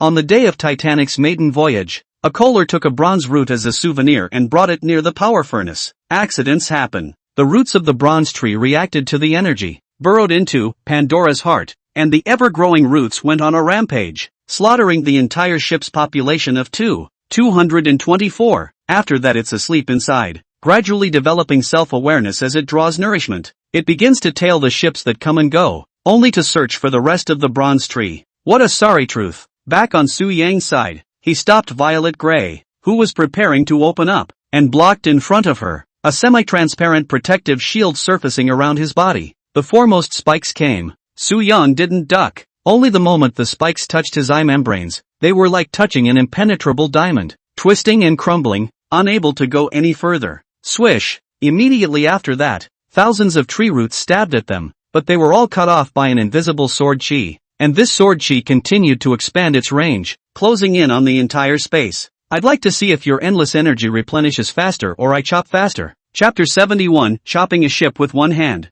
Purple Ash was shocked in his heart, not anticipating that this man possessed such a strong power. Seeing this, she began to turn the battlefield over to him, but remained vigilant in her surroundings, ready to neutralize any danger in the shadows. 10 minutes later, look, it got away. Re-entering the ship, the three of them, Bucktooth, looked at the giant ship in surprise as the tree root monster seemed to have suffered some kind of damage, its body surging painfully towards the bow. It controlled the giant ship to turn around, with full horsepower, away from the ship at the feet of the crowd. They were safe. We survived. Everyone cheered. On the other side, where no one can see, Su Yang broke through the tree root space that had imprisoned them, and with Purple Ash in tow, he stood on top of the sea tens of meters high, with the waves raging beneath him and a million-ton giant ship whistling in front of him. That monster squeezed into the bow of the boat, gradually changing a ghostly face that seemed to be crying, not smiling, appeared. The heart-shaped crystal necklace, Pandora's heart, began to appear and float in front of it. It had the audacity to expose its core,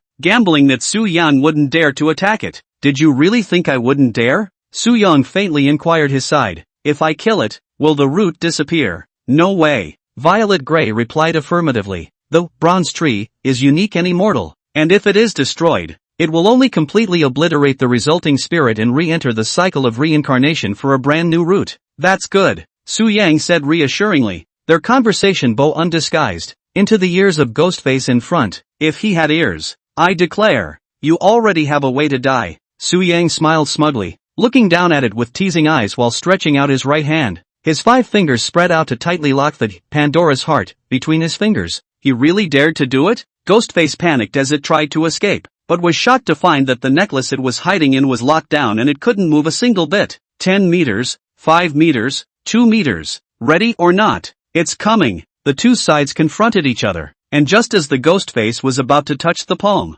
Sunite spoke up, saying, chop, ka. There was a loud boom and everyone at sea looked in surprise, only to see a straight white aura dissipate, and together with the massive rhizome, the 200-meter-long steel giant wheel was hardened and split in two down the middle. In the middle of two halves of a giant wheel, Su Yang closed her palm and looked at the crystal necklace, Pandora's heart, in her hand with satisfaction. He successfully forced Ghostface away, and couldn't help but sigh that a monster that hadn't experienced the evils of the human heart was simple and easy to trick, and if it held back, it would be really hard for him to do anything to it. Well, found it. Looking around, he found the Ghostface tree root that had vanished into the sea in an attempt to escape again, rushed down, and slapped it into a bloody mist. Then the magical scene appeared. In the center of the blood mist, a root made of bronze appeared out of thin air, glowing with a holy light. Su Yang couldn't help but swallow his saliva and held it in his hands to scrutinize it, wanting to see something. However, even when he exerted his skills, and even several types of pupil techniques including heavy pupil, he could not see through the mysteries, and he had no choice but to give up.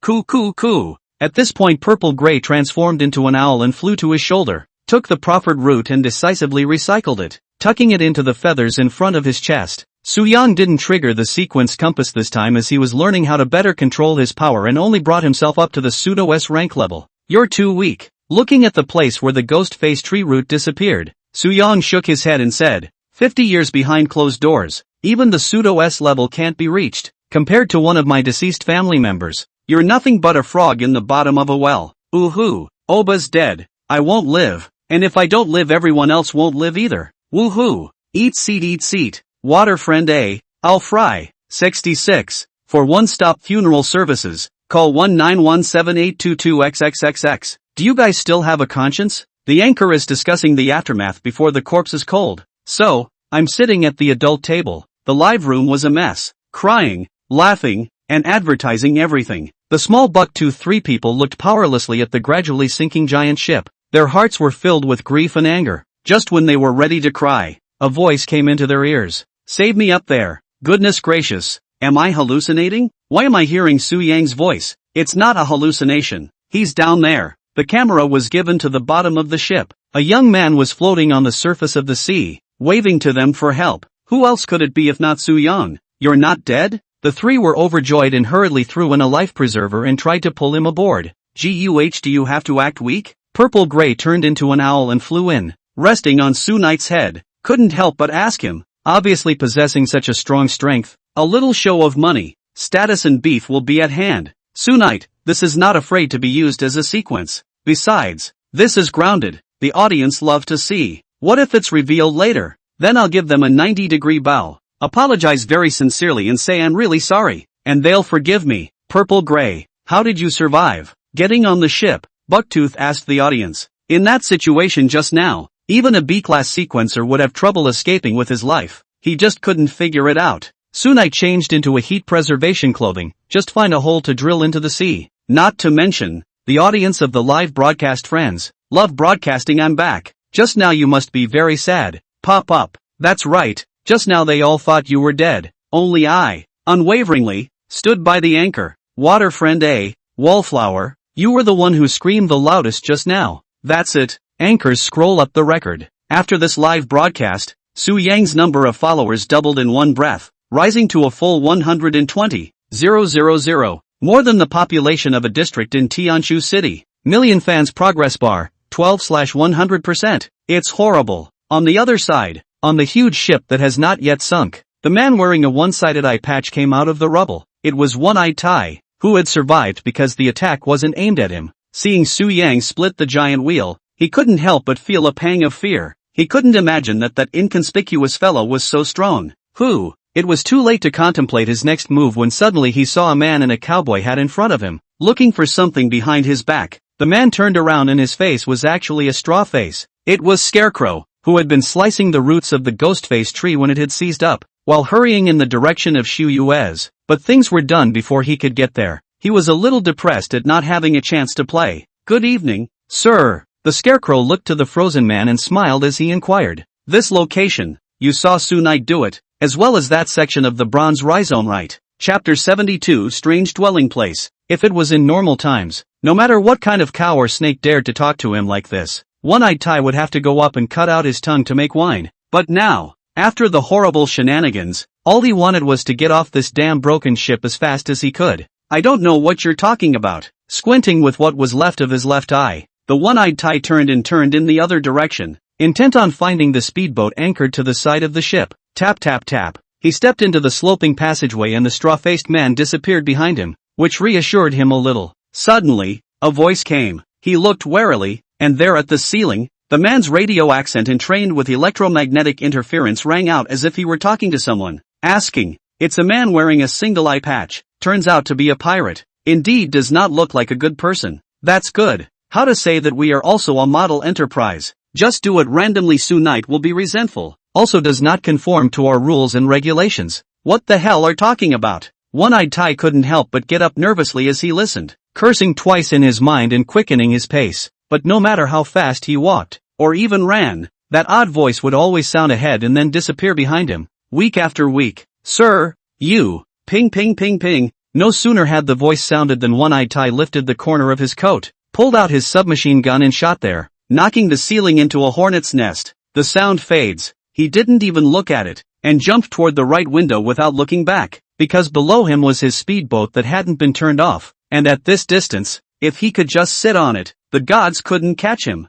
"I'm not finished yet. Sir, where are you going in such a hurry?" The moment he jumped, he froze. The straw-faced man had been waiting for a long time, and he was sitting on the speedboat, waving and greeting him. "I'm sorry for the trouble I caused you all." Shortly after Su Yang boarded the ship, a ship of the same type appeared in the rear. an empty ship promised by the Albino Ocean Company. To apologize to the passengers, they refunded the cost of the voyage and gave a compensation equivalent to 2 days' wages. After a belated arrival and questioning by the authorities' personnel, the group continued on to the other side of the channel in the early hours of the morning. Goo! Inside the cabin, the purple and gray transformed into an owl stood in the wash basin, and Su Yang got the body wash on it and cleaned its feathers with the shower in hand. What about the roots of the bronze tree? Su Yang asked, worried that there would be another reaction with the energy properly preserved. It replied. Just at that moment, the bronze leaf that had been placed aside lit up. What happened? Nothing. Scarecrow said he solved a hidden problem.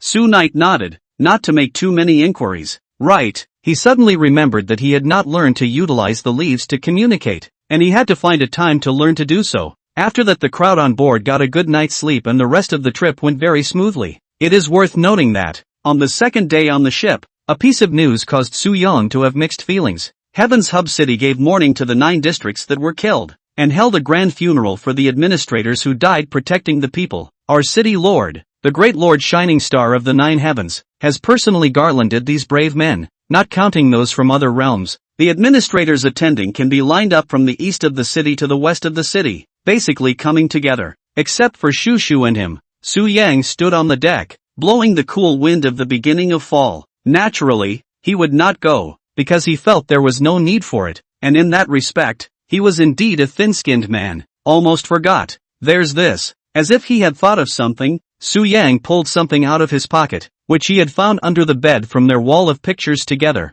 Below, while sorting through the ruins of the scarab's house for relics, it's a bottle of spirits. 96 degrees. He tilted his head back and took a mouthful of. We're finally here. Not long after, Su Yang's 3 men managed to disembark and bounced between various means of transportation, successfully arriving at Yaoguang City after half a month. It was a metropolis with a population of more than 2 million people, and compared to Tianshu City, it was no less prosperous. Luo Shuijun wants to see you. The purple and gray duo didn't waste the slightest bit of time upon their arrival, and directly offered to take him there. Belonging to the action faction, Su Yang felt a bit sudden. I haven't prepared anything yet. Now who's he going to see? Ah, Rokosuikuan, the boss behind the Nightshade Society, with 2 and more A-rank sequence powerhouses, was at least on the same level as a Star Lord in Su Yang's imagination. I'm quite the new employee meeting the boss myself. What if you go there empty-handed and fail to make a good impression? And what if you give yourself a hard time at work later on? Ahem, ran far away. Su Yang withdrew the unruly blind thoughts in his mind and seriously considered what gifts to bring over. Giving away a just-arrived Serial 134, Pandora's Heart, which is good enough, but too expensive for him to give. Then throw in the towel. Su Yang turned his head to inquire of Scarecrow. Does he smoke Wazi? Doesn't smoke. Then he brushes his teeth? I'll bring him 2 packs of China over. I'm using it too with pretty good results. Stop asking these stupid questions, Mr. Su. The 3 of them walked down the street, and since it was autumn, the 2 wanted criminals wore more clothes and put on Su Yang's camouflage, so they didn't have to worry about being exposed at all. It did come in handy, the Scarecrow thought to himself. By this, that's when Purple Ash stopped. Acquaintances surely know better. Su Knight thought she chose what a good gift, followed the gaze and found that it was a good snowflake beef. Are you sure he likes this? Not that you want it for yourself? Aha. Bye. 20 minutes later, Su Yang brought along another carrier of fruit baskets and followed the 2 men there with apprehension. They didn't take a cab and figured it wasn't far. Su Yang had originally guessed that such a big shot lived in the brilliant city center, but instead, the 2 men led him towards the outskirts of the city. Is it a big, low-key, luxurious lodge on the outskirts of town? But he guessed wrong again. It wasn't long before Su Yang saw the destination of his trip from afar, the place where Luo Shuijun lived. It was a strange complex, surrounded by a large circle of barbed wire and lined with a few modest buildings with scribbled white paint on the exterior walls. Kind of like a hospital? Taking another closer look, Su Yang realized that the biggest one in the middle had a few eye-catching red-lettered signboards erected above it, which he couldn't quite see due to the angle of view. When he got a little closer, he finally made out the red letters and froze in place. Center for the Study of Abnormal Human Beings, Psychiatric Hospital, Chapter 73 Mental Patients. Steady, steady, all steady hot. After freezing for a moment, Su Yang's heart was so happy that he couldn't wait to jump 3 feet high right where he was. The 2 looked at him suspiciously,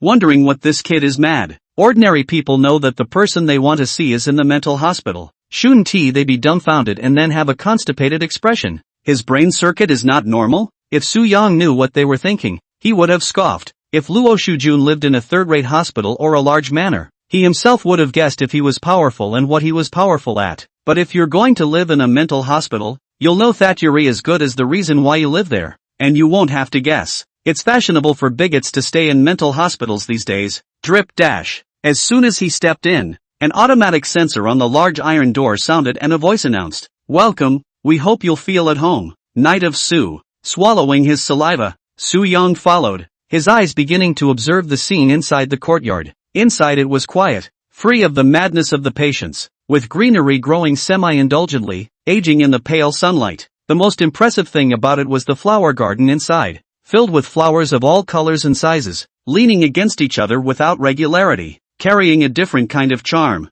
Luo Shuijun must be a flower lover, he thought inexplicably. Well, here we are. Scarecrow stood in front of a certain white ward on the third floor. Why a certain? Because it was a very normal room. The door didn't even have a number on it. Knock, knock, knock. Su Knight knocks on the door and holds the handle, but doesn't open it right away. He took a deep breath to bring his body into a state where it was liberated and ready to fight back, and, having done so, slowly twisted the handle to the right. Squeak, door opened. Su Yang had envisioned many kinds of meeting scenarios and guessed many different faces, but he was still surprised when he actually saw them. As the doors continued to open, the faint smell of disinfectant water came into the air. As his eyes looked, he first saw the end of a bed, one of those very ordinary hospital iron beds with rails made of white painted iron pipes. Immediately after that was the blue and white striped hospital bed quilt, with a slight bulge where the legs had been, so that someone was obviously leaning over the bed, bent over, opened mostly to the floor. He was surprised to see something, 2 silver sweater pins, a pair of sickly complexioned fingers, which could be described as withered, held them, skillfully maneuvering, constantly crossing and methodically wearing white woolen threads that weaved into the outline of a sweater. The door to the room was completely open and, in the hospital bed was a tall, slim woman with delicate collarbones and short, shoulder-length black hair that was slightly disheveled. She was sitting leaning back in her bed, concentrating so intently on the woolen garment in her hands that she didn't even hear the knock on the door. It wasn't until then that the woman realized she had a visitor. Stopping calmly in her hands, she blinked and looked up at Su Yang, her thin black lashes shrugging as the golden sunlight smeared her with a layer of eyeshadow. She smiled and greeted, "Hello, my boy. Rumor has it that Luo Shujun is actually a sick woman." But what surprised Su Knight even more is that she called herself a child. Goo. Purple Ash shifted into an owl and flew to her knees. "You too, Ash." The woman smiled, her slim 5 fingers grasping its head, which flattered the purple gray. Closing her eyes and letting out a comforting purr, Su Yang moved her feet and walked over. As he approached the hospital bed, he noticed the nightstand beside the woman, which was strewn in an unorganized fashion with pill bottles of all sizes and colors mixed together. A quick scan of the names of the medicines was gut-wrenching. There are treatments for depression, for low blood pressure and schizophrenia, and for anxiety, neurosis, insomnia, anorexia. It's hard to imagine these symptoms being concentrated in one person who isn't already crazy. Su Yang thought to himself, perhaps this was one of the reasons why the Nightshade Society was wanted. And with the bronze tree in the hands of such a psychopath, anyone would be panicked, right? He would put down the fruit basket and stand to the side, re-examining the patient. No other symptoms were noted except that he was sickly and wasted. There's no sequence power on it either. Is it really an ordinary person? Just as Su Yang was skeptical, the woman stretched out 2 fingers and gently pinched at the owl as if she had caught some invisible thin garment. She caught her skill, disguise. "Well, I'm sorry about that." Seeing Su Yang's look, Luo Shujun softly apologized. "There's no need to hide yourself in the courtyard, and I felt that this thing would be uncomfortable to put over my body. So, it's fine." Su Yang directly deactivated his skill, but his heart was unusually shocked. Before, without interference, no, 6 could see through because he was born with 3 eyes, and this Luo Shuijun obviously wasn't, so it could only mean that she was strong beyond measure. This kind of feeling he had only seen in the 9 Heavens Flare Star Sovereign. Few relieved to be forgiven. The woman seemed to be worried that Su Yang would be annoyed with her for it. "You don't have a place to stay yet, do you?" she inquired. "No, before it was living in the 9th district." Suddenly, Su Knight realized that this kind of sadness should not be mentioned in front of the patient, and hastily stopped his mouth, but it was too late. "Those are some poor kids." The woman flooded with tears, caught up in her grief as if she had killed them. trying desperately to restrain herself. She recovered and inquired of the scarecrow beside her. What about the money donated to the relief efforts in the 9th district? Has it passed? Don't worry, ma'am. The scarecrow had great respect for her and replied, a total of $10 million. We have already arranged for our people to anonymously donate all of it to the Tianshu City Welfare Foundation. Half of it will be used for disaster relief and half will be distributed to them all, as you intended. All of the foundation's funds are protected by the laws of Tianshu City. No one would dare to covet this money. Please rest assured. Luo Shujun is still worried. Is it enough now? If not, I still have some things here that I can take and sell. There have been donations from other caring people. It's perfectly adequate. Ma'am, Scarecrow said helplessly. A small part of the reason why they were poor in the Nightshade Society was because Purple Ash was a spendthrift, and most of it was because MS. Lo Shui spent a lot of money on charity. Su Knight listened silently, his heart respecting this Luo Shui Jun. When a move that surprised him happened, the woman suddenly took his hand and sat herself down, saying in a warm voice, "This is where you'll live from now on, son, this is your home." Flesh trick? Su Knight will not be moved by 2 words. He stared at her eyes, wanting to pull out the hypocrisy, but he did not find. There is only a piece of sincerity, or can be said to be love. Feeling the warmth and coldness of the back of his hand, his lips babbled, but in the end he said nothing. It's getting late, and we have things to prepare for the treasure appraisal conference coming up. Scarecrow hinted for the 2 to follow him out. Luo Shujun was in poor health and was experiencing mood swings, so they had to stop continuing to disturb. Su Yang nodded. According to the previous plan, they still needed to make a trip to Yaoguang's big family, the Lin family. There was a painting over there that they needed to appraise. Therefore, even though there were many questions, he had to leave. Goo! The purple-gray bird's beak arched toward the feathers in front of his chest and pecked down the small cut of the bronze tree's rhizome, then flew off after it. They are all good children. Their hearts, Luo Shujun will not know. Just regret that they can't stay with them for a few more moments. Bye. She waved the 3 away. The door creaked shut, and silence returned to the room. If Su Yang was still around, he would have been incomparably shocked when he saw the next scene.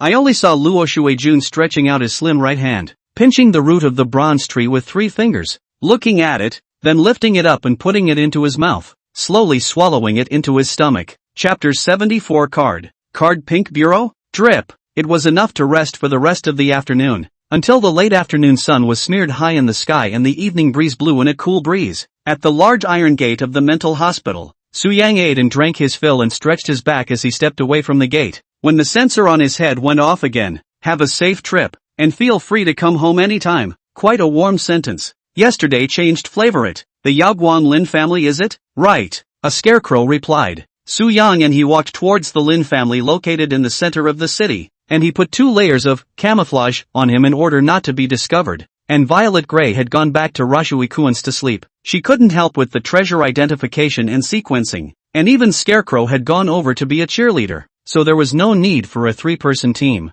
Su Yang looked at the map and walked towards Lin's group, with a popular announcement on his hand. Released in the capacity of Lin Mo, the son of the Lin group. A mysterious message was written on it, claiming that he had brought back a divine picture from the Misty World. We are now recruiting a wide range of capable people. Whoever can be the first to identify successfully will receive a recommendation ticket for the finals of the Treasure Appraisal Conference, held by the Lin family. Recommended tickets. Mentioning this, it is necessary to explain the competition system of the Treasure Appreciation Conference, divided into 3 rounds. The front of the preliminary examination, re-examination for the time being. The final is where the organizers, the 10 major clans of Yaoguang City plus a mysterious person act as judges, taking into account the performance of the contestants and voting for the sole winner. The convention doesn't start until 15 days from now. Isn't this similar to selling tickets publicly? Su Yang couldn't help but spit it out. But there's nothing you can do about it. People just say when they vote that others are better and they want to vote,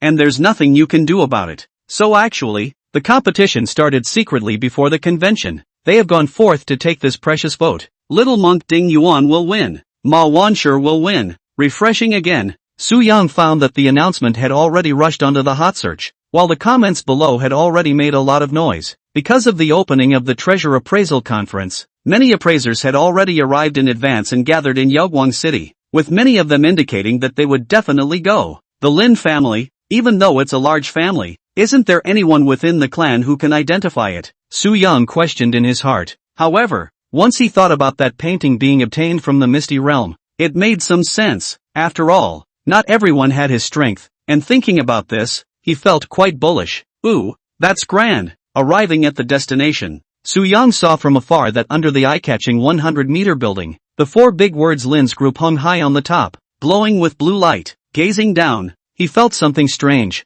There is a big square below Lin's building, which obviously also belongs to the Lin family's territory, and it is already surrounded by people, but it is not a forensic sequencer, but a large and small. Netflix? Families? Live. Swipe a crown for little Ajiao. Come on, I say crown. You say go. Crown go. Passionate dance. Su Night dumbfounded. The activity is not to identify the order, not to say high-end atmosphere, at least cannot be turned into a food market to buy food. Don't the organizers stop it either. It was then that he noticed a signboard standing in front of the plaza with a strange rule. For this sequencing, only sequencers with the required number of followers will be accepted, and the whole thing must be live-streamed. Forced live streaming? What's in the Lin family's gourd? This is really not even a live broadcast, Su Night thought in his heart, looked at the soaring heat of the major platforms, and vaguely smelled a hint of something wrong. Locking eyes with Scarecrow and seeing the encouragement in his eyes, he knew he had to tough it out. Luckily,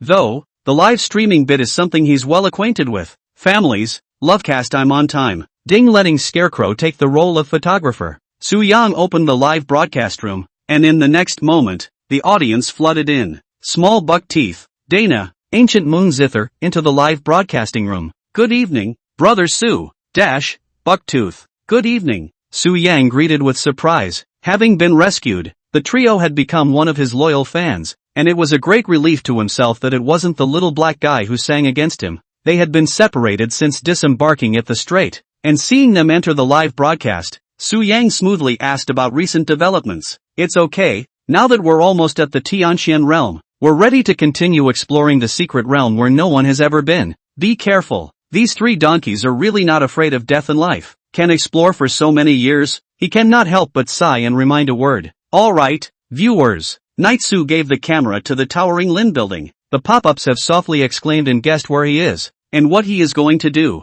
After all, now Lin family treasure appraisal has become a hot search, and the venue for the treasure appraisal was in the center of the square, separated by the staff with red cloth strips, leaving a large square space, with a stone platform in the center, which should be used to put the paintings afterwards. The bullish security guards were alert all around. They were all sequencers and completely subdued the scene. Look, it's Master Ma Young. Look, it's little monk Ding Yuan. The Mediterranean middle-aged man in a gray lab coat steps in and waves his hand around. Immediately behind him, the next to make an appearance was a bald little monk. Phew! Amidst the cheers of the nearby fans, one by one, the sequencers came out, mostly older men with little success, or young boys who had just joined the profession and had their hearts in the right place. How come none of the real seniors and masters are here? Su Night wondered. Those old men who have grown old, on the smell of danger. Good luck, but I cannot catch up with them. Referrals they can't help but love. Today did not come. Could it be that there is some information poor own not know?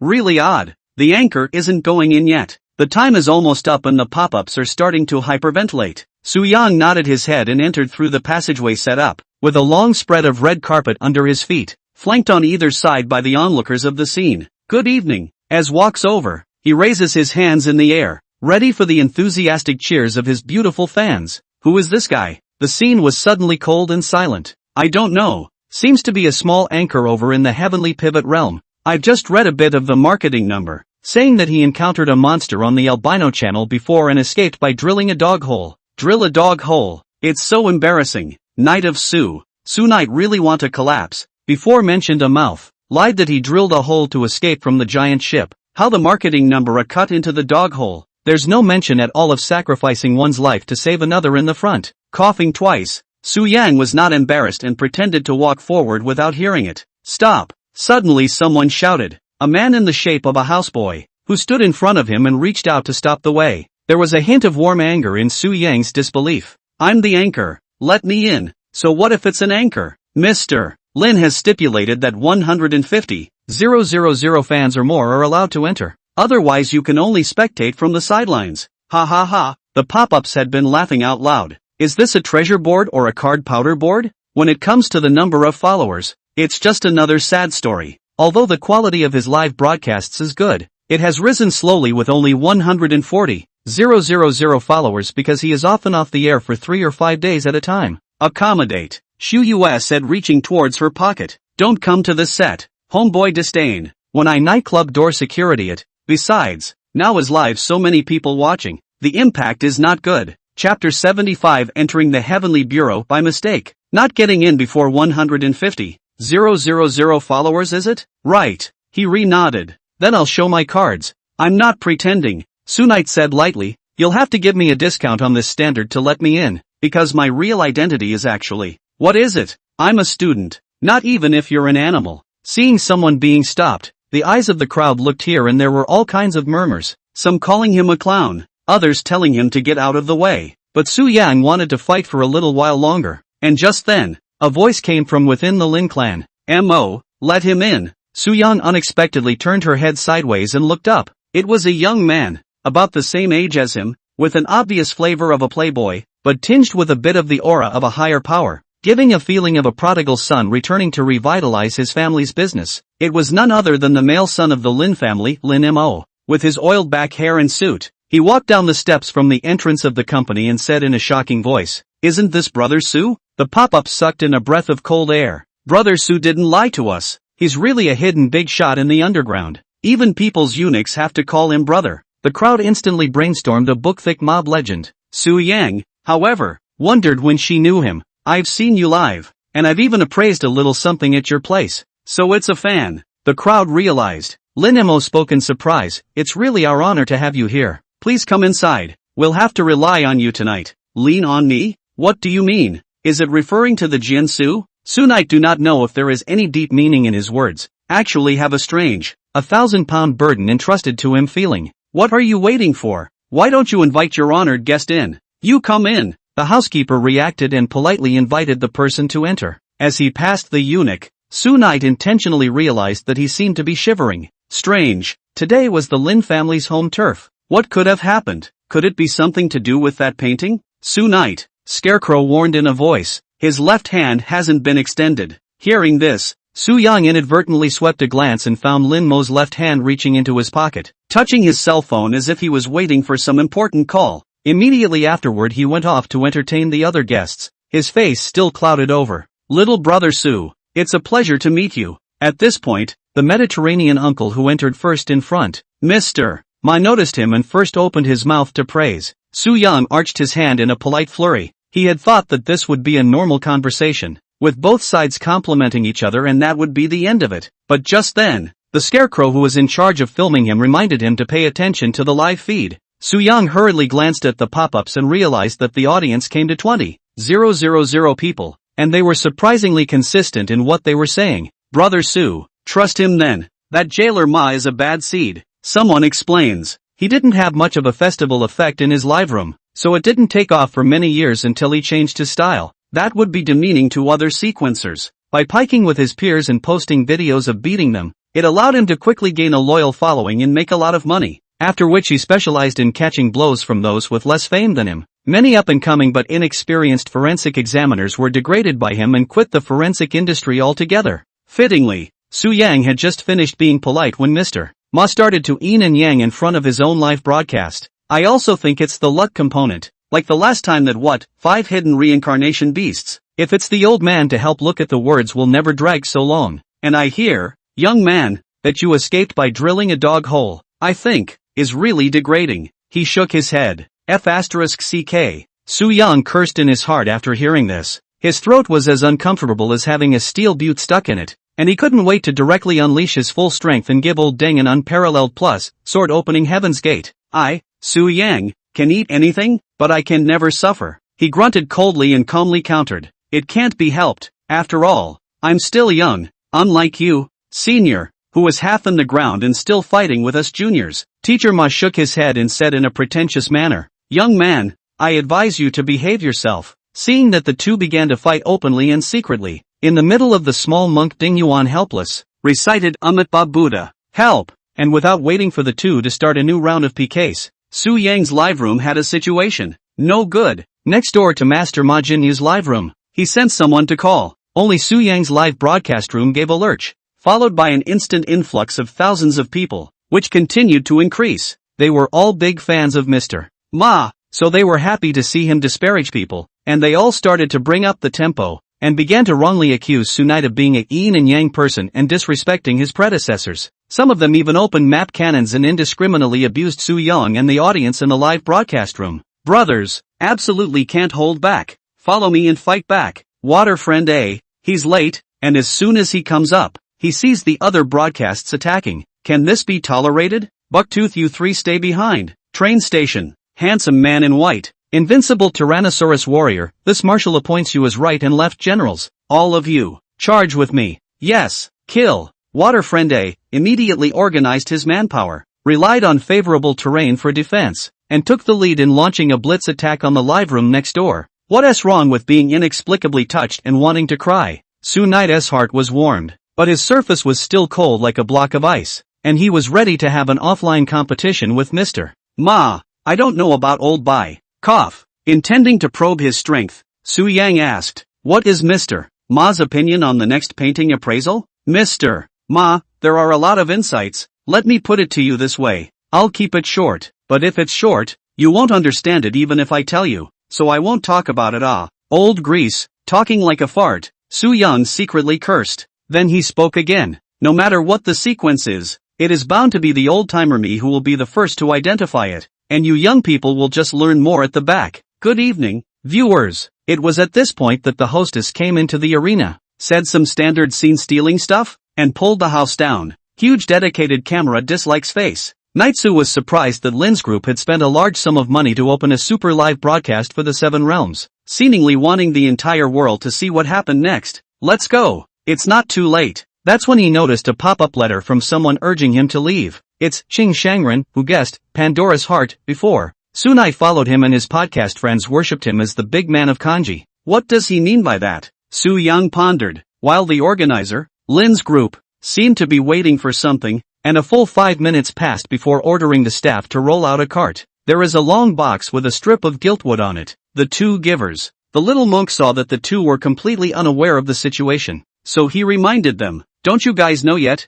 The Lin family has been planning this trip to the Misty Realm to explore for treasure for a long time, and it's not a solo operation. Along with them, there is also the super family of the Tianxian realm, the Murong family, a joint expedition. What is strange about this? After all, the fog world is dangerous. The two families cooperate to be safer, and the process can also divide the treasures, and so on together? Su Yang seemed to have thought of something. He looked furtively at the golden box containing the divine painting on the cart. There is a family seal on it, set to prevent others from tampering with it, and it will be destroyed when opened and cannot be forged. But strangely enough, the seal was not that of the Lin family, and on it, dragons flew and wrote in huge letters, the word Morong. What's wrong with you? The scarecrow beside him asked suspiciously. Only Su Yang stared at those two words with a deadly stare as he finally realized what kind of bureau this was, and his scalp instantly went numb. No good. We're in the Heavenly Bureau. Chapter 76, The Way to Break the Situation,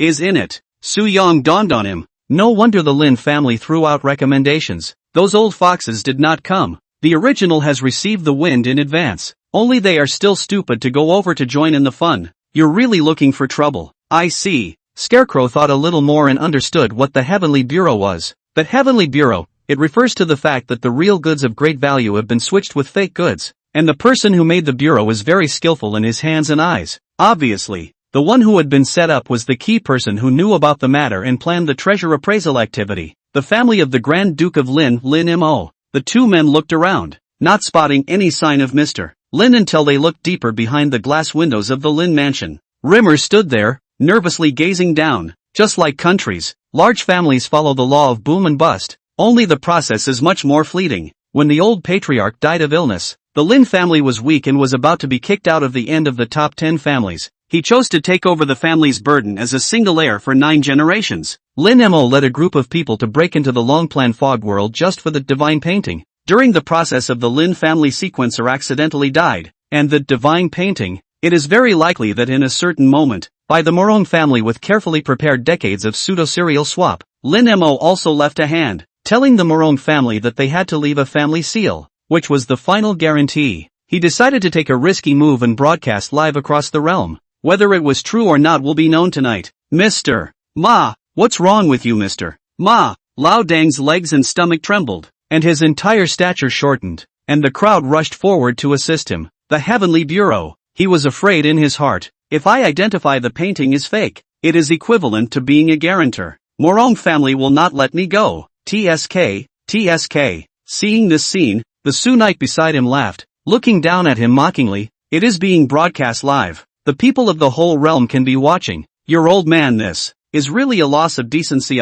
Me, Mr. Ma lost his breath and almost reached the age of 45. For the sake of face, he shook both hands and droned. No need to help me. That being said, how dare the crowd really not help? Mr. Ma then regained his feet under the half assist, his brain buzzing, but he still glared at Su Yang and defended himself. It's just a slippery floor. Ah. The pop-ups in the live room laughed and jerked, going next door to offer taunts, and some even started editing and making abstract ghost videos to post. Back to the treasure hunt. The dozen or so forensic sequencers who have arrived here swallowed their saliva and looked at the golden box that was getting closer and closer, and they all beat a retreat. That. I have to go back beforehand, haha. A sequencer arched his hand, his voice as small as a mosquito, and explained, my parents are getting married. Wow. I remembered when you said that. My Sal had 108 babies. I have to go back to take care of her to sit on the moon. Congratulations. I'm going to help. The rest of the people also followed the example, have taken the opportunity to urinate, and there is an older one,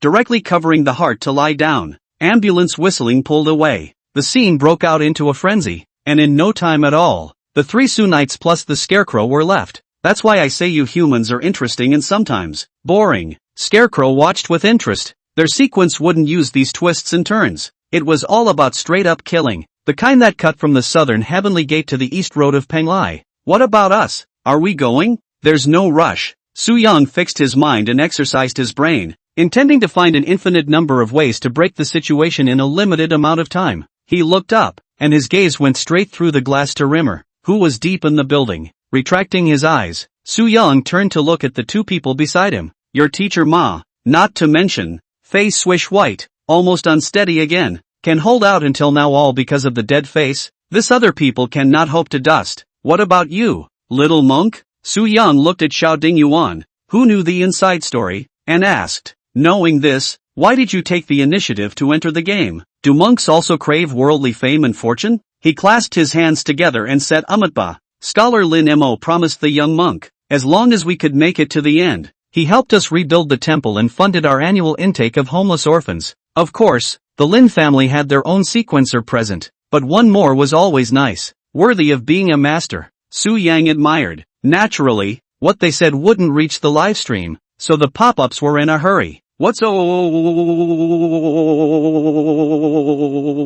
talking about? The bubbly is fizzing. It didn't start yesterday. I've been waiting for the flowers to bloom. Rush. You're the king of Rush. Oh, stupid. Suddenly, someone sprayed. A bunch of people who don't know anything are just watering down the word count without any nutrition. And there's so much more to it. You do know the king got it. Come on. He again pretended to be profound and mysterious and said, this kind of thing I have seen a lot. I just want to say no, understand, all understand. Don't understand, I don't say much. Fine tasted, don't ask the reason. Here the interests involved is too big. Said you and I have no benefit. You and you don't know on the line. Understand, people will understand. Listening to the king is like listening to a word. Su Yang didn't have time to watch the live broadcast room make a mess because he was thinking. Now identify the authenticity of the painting is very easy. The question is whether to say, dare to say, the stuff is real and all is well. If something is fake and you say it's real, you'll be offended by the Lin family's career. If you honestly say it's fake, you'll be offended by the Morong family. Of course, offending him that and yesterday? What Morong family dares to give me an eyeful? I'll go and slaughter their entire family. Earthworms will have to be dug out for you and split in half vertically. Sunite flashed this thought in his heart, feeling that his hostility was a little heavy. He is a forensic sequencer, and fighting and killing is not in line with the professional style. Ahem. Think far back. The golden box on the trolley was pushed in, and Mr. Ma, who was next to him, was already too scared to stand up, and steadied himself with the help of the staff. Su Yang looked at the building once again. Lin Mo. His left hand still touching the cell phone in his pocket. He was waiting for the Morong family to call, etc. The way to break the game is in it. Let's see who sings first. Chapter 77, 251 seconds of the countdown. The jungle is not about fighting and killing, it's about people. The Lin family who didn't want to suffer a huge loss, the Morong family who were bound to be secretly observing, and himself who wanted to get the recommendation votes. It depends on who is the first one to be unable to calm down. The Lin family's military maneuver is forcing the Morong family to gamble on whether or not they dare to tear their faces off. Everyone's staring. It won't be easy for any of them if they tear their faces off. Su Yang thought. Treasure appraisal, begin. The moderator announced loudly, his voice carrying a certain determination. At that, the staff seemed to have received some instructions, and the hand that pushed no longer hesitated, and the golden box steadily stopped in front of the three people. Ding, ding, ding. The bell rings like it's the final round of the ring finals and both fighters begin their entrances as the clock ticks down to a tense 251-second countdown. 250th second. Anchor, it seems like the live broadcast room is limiting the flow. Someone spoke, and at this time Su Knight found that the number of people in the live room rose slowly, and now it is only 50,000 people, and the next door is the same. There seems to be a big invisible hand acting. The Lin group. Well, fortunately, they spent a lot of money so the live line wasn't blocked. Second 236. Hello, very lovely guru. Could you introduce yourself to the audience in front of the TV, please? The female bearer came to the young monk, crouched down politely, smiled and handed over the microphone, looking relaxed as if she was hosting an ordinary program. The young monk is from the Pudu temple and his name is Ding Yuan. Little Ding Yuan twirled his beads with aplomb. He doesn't broadcast live, but often posts the banal life of farming in the temple on his video number, attracting many fans who yearn for the idyllic. It would not occur to them that he was actually still the most famous sequencer within 100 miles of the temple. 220th second. Xiao Ding Yuan reached out, wanting to take over the golden box. To him, it was better to offend others himself than to have the two monks suffer. Wait, I haven't been introduced yet. Just then someone next to him stopped him. It's still too early to open. Su Knight smiled. He intends to let the bullet fly a little longer. The host reacted to what he was saying and handed him the microphone. Hello everyone. Su Yang opened his mouth. To be honest, it was his first time on TV, and he was actually slightly nervous in the face of the far superior audience in the live room. My name is Su Knight, and I'm from the Heavenly Pivot Realm. Unmarried, discriminating order anchor. Come to participate in this discriminating order conference. If you can, everyone also please come to Su Knight Discernment Treasure, live room. Give the anchor me a little attention. Bouncer, the hosts are out of breath and get to be on TV.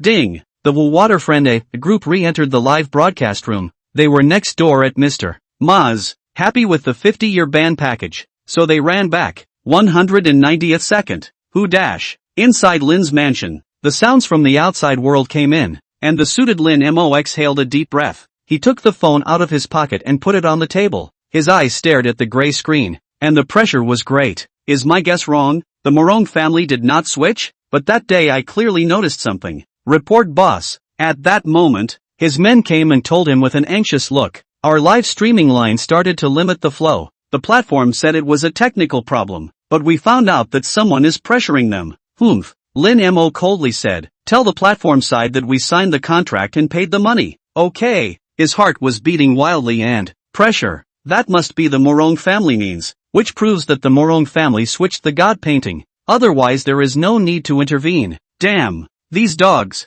Lin Mo cursed in his heart. He wanted to fight to pound the table to vent, but he didn't dare. He was afraid that the Morong family was secretly observing and then, sensing the panic in his heart. In that case, why haven't they called yet? Is it still a gamble that he won't dare to open the box and tear his face off? Calm down. Be calm. 149th second. The treasure scene. The host turned the microphone toward Mr. Ma, who spoke hastily, not daring to mention his name for fear that the Morong family would seek to settle scores with him. Thank you for the introduction. Who among you do you think will be the first to identify this painting? Or who will be the final winner? Well, I think spaghetti should be mixed with concrete 52. Without a word from the young monk, and without being certain that he was the winner, Mr. Su Yuma would not be able to say anything. He spoke some random, vague nonsense. At that moment, an urgent report came from the pop-up. Brother Su, the live stream limit stopped at 60,000. Some people can't even search for you.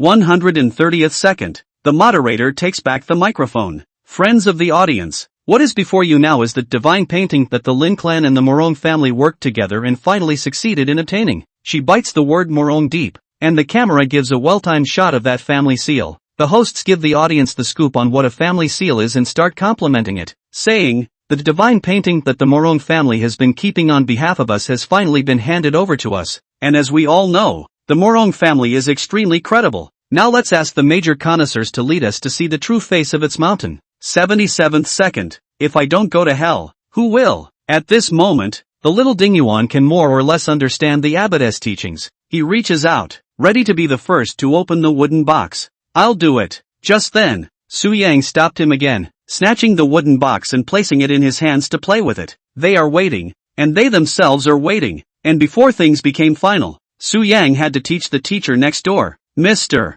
Ma, a lesson. He handed over the wooden box and smiled. "Mr. Ma, those who can read first, didn't you say you wanted to properly open the eyes of us juniors? You please." Mr. Ma looked at the box with horrified eyes, as if he were looking at a bomb that could detonate at any moment. He tried to escape, but unfortunately his legs had gone limp and the staff member holding him up didn't give him a chance as if they were racking him. Ahem, he had no choice but to cough twice. "Young people," the old man thought about it, "found that you said a few points of truth. Identify the sequence of this line. Ultimately is your young people. I won't take anything away from you. You first, after you. You first." The two of them seemed to be smiling, pushing the golden box towards each other, their arms surfacing with green but their expressions grim. "Whoa, you guys still open not open. This is going to be the middle of the night. Still let people sleep. That's it." All the viewers, not just the two on the air, were annoyed and furious to stop stalling. Countdown 30 seconds.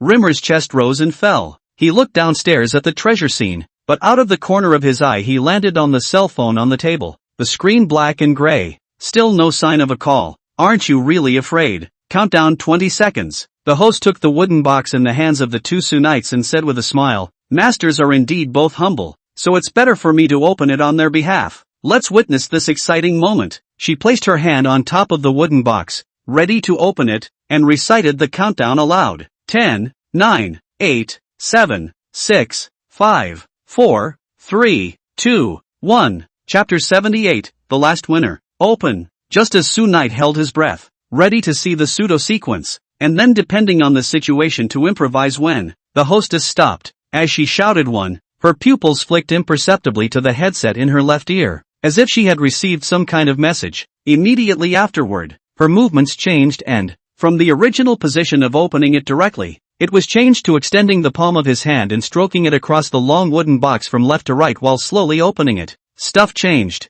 Scarecrow transmits. Su Yan also noticed this, and after she brushed her palm over it, although the golden box was still under her hand, it was missing the family seal, and was clearly not the one from before. She came with a sneaky move. On the other side, inside Lin's mansion, Lin Mo finally received that phone call. He forced down the anger in his heart and talked about the conditions in a tone that could not be refuted. In addition, there were two sunglasses men standing in front of him, dressed in suits, obviously from the Morong family. They brought the real god's picture. Steady. When Su Knight saw the hostess move her hand, he guessed that the two families had already made a deal, or at least the scene was free of them. Sure enough, when the new long box was slowly opened, it contained just a better landscape sequence painting that the sequencer could see through at a glance. The little monk's mission is accomplished. Xiao Dingyuan also sensed this change and knew that the promise made to Sure Master Lin was accomplished, so he chose to be an adult and did not snatch the answer. "I don't want it." Teacher Ma on the side had long been scared out of his wits,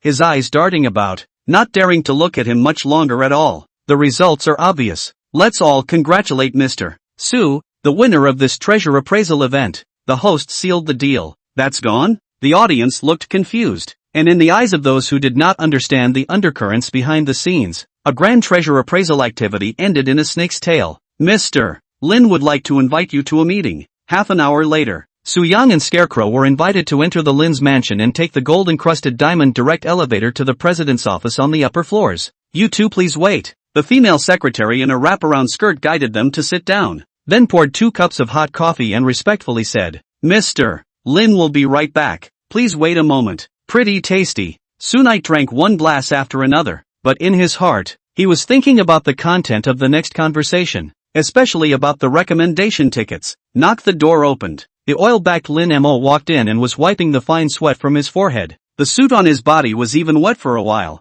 It seemed that he was under a lot of pressure from the negotiations with the Morong family, but by the pleasant expression on his face, it was probably a successful conversation. "Hello brother Su, just call me Ko." Su Knight stood up and shook his hand, unable to resist the yin and yang. "Mr. Lin is really a good tactic, on the surface a brother, but secretly pulling me into the game. How can I? Isn't it that I can't hold down the fort without you?" He was a little embarrassed. Things weren't quite right after all, but there was always a happy ending. "Mr. Lin, what about my recommendation tickets?" Su Yang didn't want to be more polite. Definitely. He patted his chest to ensure. "Su brother into the final. I represent the Lin family to vote for you. If you do not feel confident, we can sign a contract. There's no need. I trust you," Su Yang said. Since he offered to sign the contract, there shouldn't be any problem, not to mention that if he did, a big company like his has the means to break the contract. That was the end of the talks. By the way, before leaving, Su Yang turned his head to ask a question. "What about the little Ding Yuan monk? The money promised to him for taking in orphans will be given on time, right?"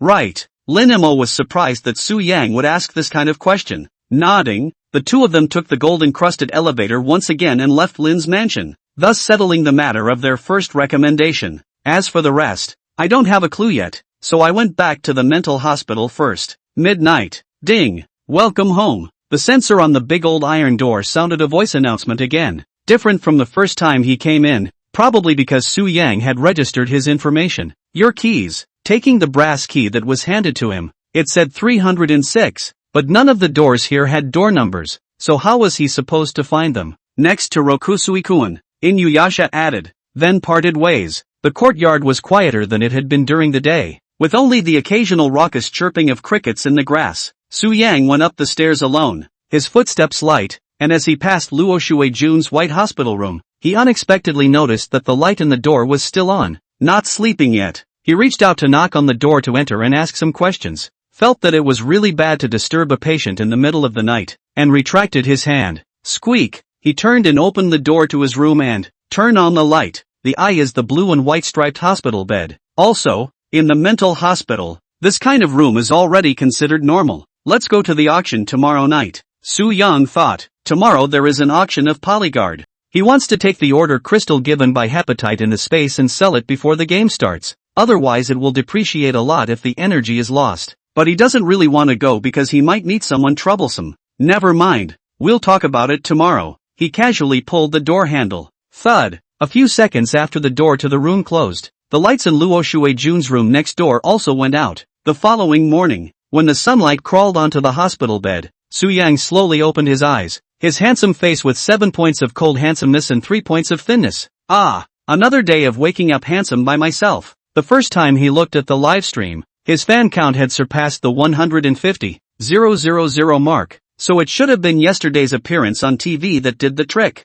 Unfortunately, the traffic limit didn't go up much. After washing himself, he intended to go out for a walk, and as he opened the door, he noticed the room next door. Dum dum dum dum dum dum dum dum dum dum dum dum dum dum dum dum dum. After a moment's hesitation, he knocked on the door. "Come in." Luo Shuei-jun's voice came, and when she opened the door, she was still sitting against the hospital bed knitting a sweater, her hair slightly disheveled. "Sit down." She was a little surprised that Su Yang would come to her, facing the boss of the society alone. Su Knight obediently sat next to her and casually said good morning. Her eyes looked to herself, listening carefully to what he said, and returned the same good morning. Immediately afterward she reached out with her thin hand and fetched an apple from the fruit basket on the table and a fruit knife. Her thumb pressed gently on the surface of the apple and slowly stepped backward while the fruit knife pushed forward, peeling off the beautiful red skin, circle by circle. From the top, Su Yang waited quietly, afraid that making a sound to disturb her would lead to her cutting her fingers.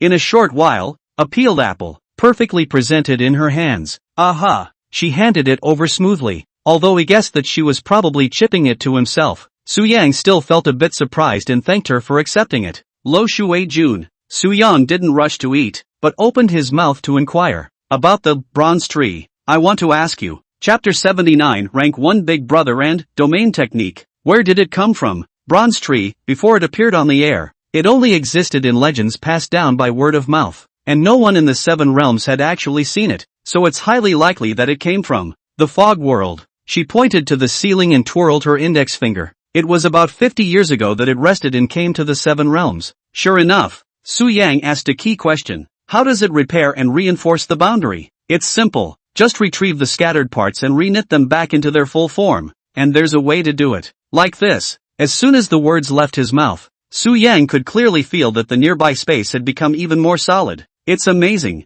he couldn't help but exclaim. And in his heart he believed her even more. And since there was basically nothing left for himself to ask when the conversation got this far, he stood up and was ready to say goodbye. Suddenly Luo Shuijun called out to him. Anything? That. Crossing her 10 fingers back and forth in front of the small of her back, she hesitantly said, Could I trouble you to take me out into the sunshine yet? Just for a little while. Sure. Without thinking, Shu Yue agreed. But by the looks of it, her legs and feet are not good. How to bring her out of here? We can't use the power of sequence to float out. It seems not too elegant. At that point she pointed to a wheelchair off to the side. Su Yang carried her onto the wheelchair and smoothly descended the stairs. The warm morning sun shone down on the sick bay, and the other patients, dressed in their blue and white striped gowns, began to come out one by one. Some play Tai Chi, some skate stones. He pushed behind him while Luo Shujun sat in the wheelchair, her hands continuing to knit the woolen garment. Thanks, she thanked her and said, usually it's Inu who pushes me out. They're very kind kids like you.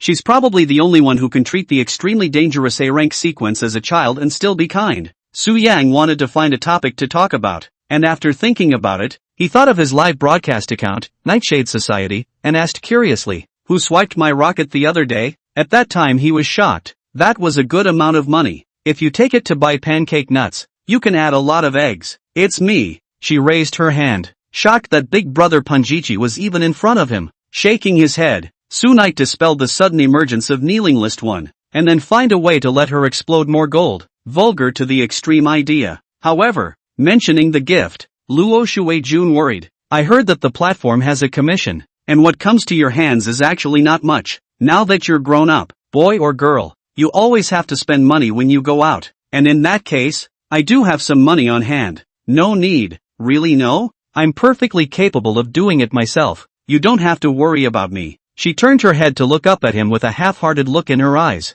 Really don't have to. Su Yang was helpless. Although he wanted it inwardly, he held back. Other than buying and selling sequences, he usually didn't spend much money. Luo Shujun asked again, what about your job now? Is it okay? Work, meaning appraisal sequence live. Su Yang thought for a moment and answered her parenthetical question. It's also okay, it's steadily rising. Can you feed yourself? Could be. It's awesome, she quipped. As long as you like it and can support yourself, then do a good job. If you encounter any difficulties or annoyances, you can talk to me, although I may not quite understand it, but it is better to talk about it. I know. Su Yang had no choice but to lengthen his voice, ending the conversational atmosphere that made him uncomfortable. Just then, there was a movement in his God-devouring space. Angel stomped his feet on the lake in anger, wanting to get out of the sun too, and yelled make up for fairness. It's unfair. Her wings were too obvious and her personality was too mischievous and jumpy. So Su Yang was worried about disturbing the patient's rest, so she didn't let her out.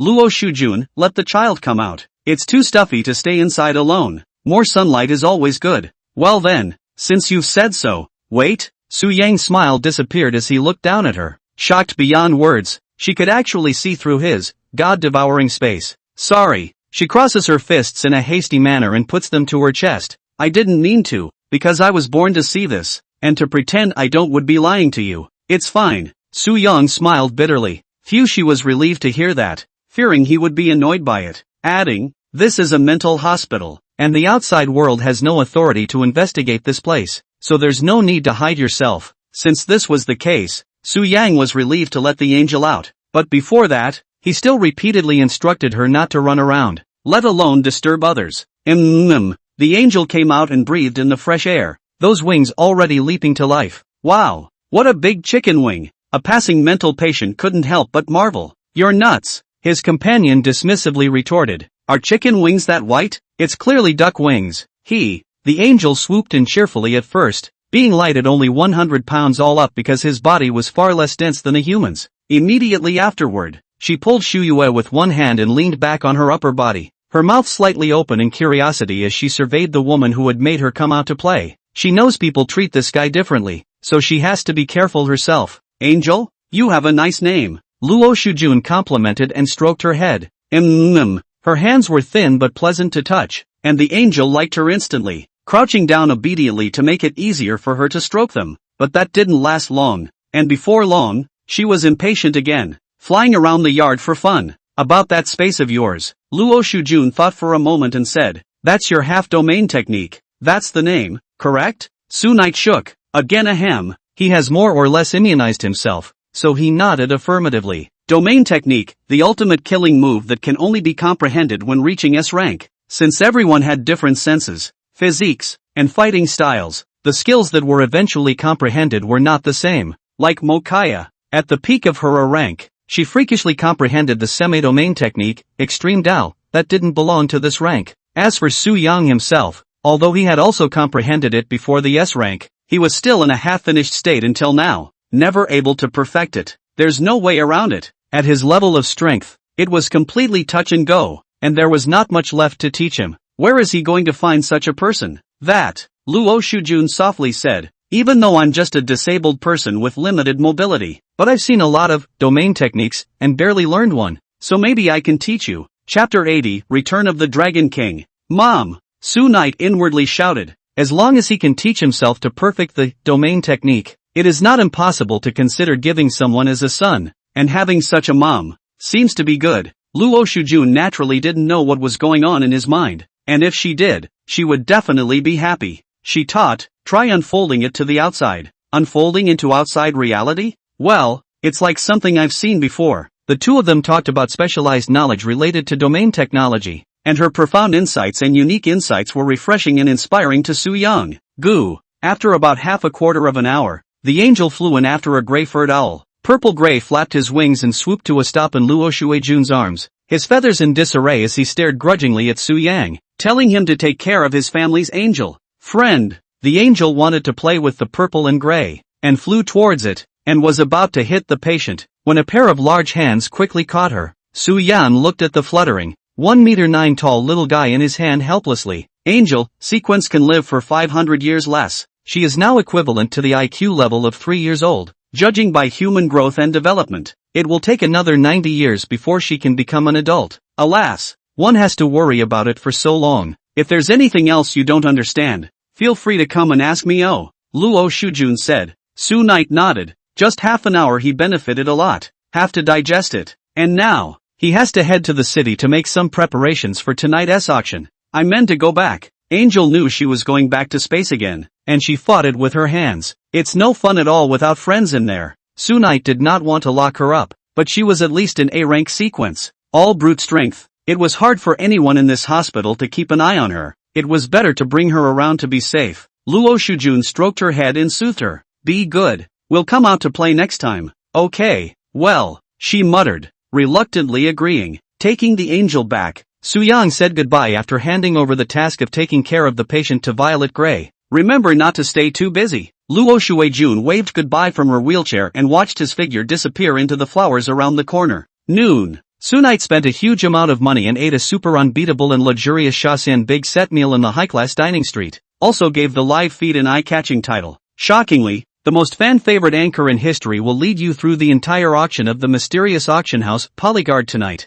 Instantly several waterbenders left comments in anticipation of tonight's broadcast. 10 minutes later, Su Yang arrived at Yaoguang City's busiest commercial street, where high-rise buildings lined the center of the city's economic lifeline. And in addition to the 10 great clans, there were quite a few large companies, including a famous auction house, Polyguard, an auction house spanning the 7 realms. It has everything high-class down to star sneakers and rare antique sequences. The opening of the treasure appraisal conference was just around the corner, and people from all sides had brought many exotic treasures, so there were small auctions every night. He was going to sell the order crystal for a bit. The entrance to the imposing auction house. A number of white-shirt elites mingle, their black shoes making the sound of success on the shiny white marble floor. Someone looked down at his slippers that showed his toes, in deep thought. It takes a real big shot to be so approachable. Su Yang consoled himself, walking into the opulent reception hall. There are as many as 10 waitresses dressed in black and white suits standing behind the counter, and at first glance one would think that one has arrived at a top bank.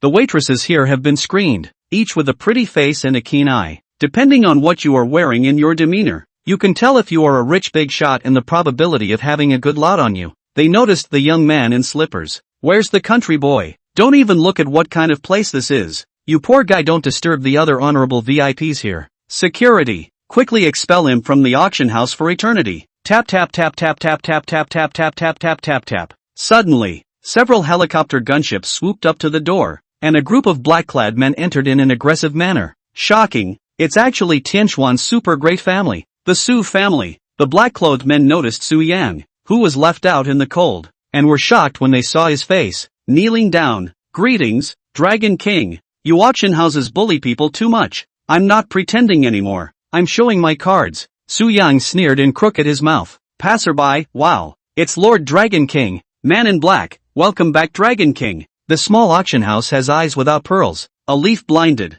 Can't recognize MT. Tai. Let's not stay. How can I help you, sir? Ahem. Su Knight came back from brainstorming a 100,000 word face slapping episode, coughed, and explained the purpose of his visit. The waitress also politely entertained. Apparently he was worried about nothing. This kind of look down on their own, and then he show the card slapped face. A breath of cool to the sky is very difficult to happen. Because of complaints, they are subject to payroll deduction, or even dismissal. The waiter, who wore a professional smile, said sweetly as he led him to a slightly farther table, please pay the forensic fee first. Mr. Su Knight know the process, painfully paid a not small forensic order hard fee. Alone this money can brush off some nothing wants to come to take a chance on the National Treasure Gang. He then followed toward the interior. Before long, it was much quieter around them, and they came to a standard office gallery flanked by modern, luxurious waiting rooms. Knocking on a room that showed vacant, the waitress stood outside and respectfully opened the door for him. Sandalwood incense was burning inside, and the immortal air was floating. A middle-aged man wearing a license plate sits inside a yellow sequencer, responsible for identifying the authenticity of treasures and valuing them. Of course, who wouldn't be a douchebag and just ride your face and tell you this stuff is just beer bottles kissing imperial green, so fake it can't be any more fake. Pack up your and get the hell out of here. Rather, it's a subtle way of telling you that it's not accepted at their auction house. Dang, the door to the room closed. Hello? The Huangjian sequencer stood up and shook hands with the new guest. Let's make this quick, Su Yang said, taking out 5 order crystals from his pocket and laying them on the table. Single or combined auctions are up to you, as long as you can sell them for a high price. There was still a lot more in the space, but he wasn't in a hurry to take it all out. Firstly, it was too obvious. Secondly, he wanted to wait until the auction was over, because he wanted to see if the man was here. Chapter 81, The Bone of the May is Born. A connoisseur? As soon as the yellow appraisal sequencer sat down,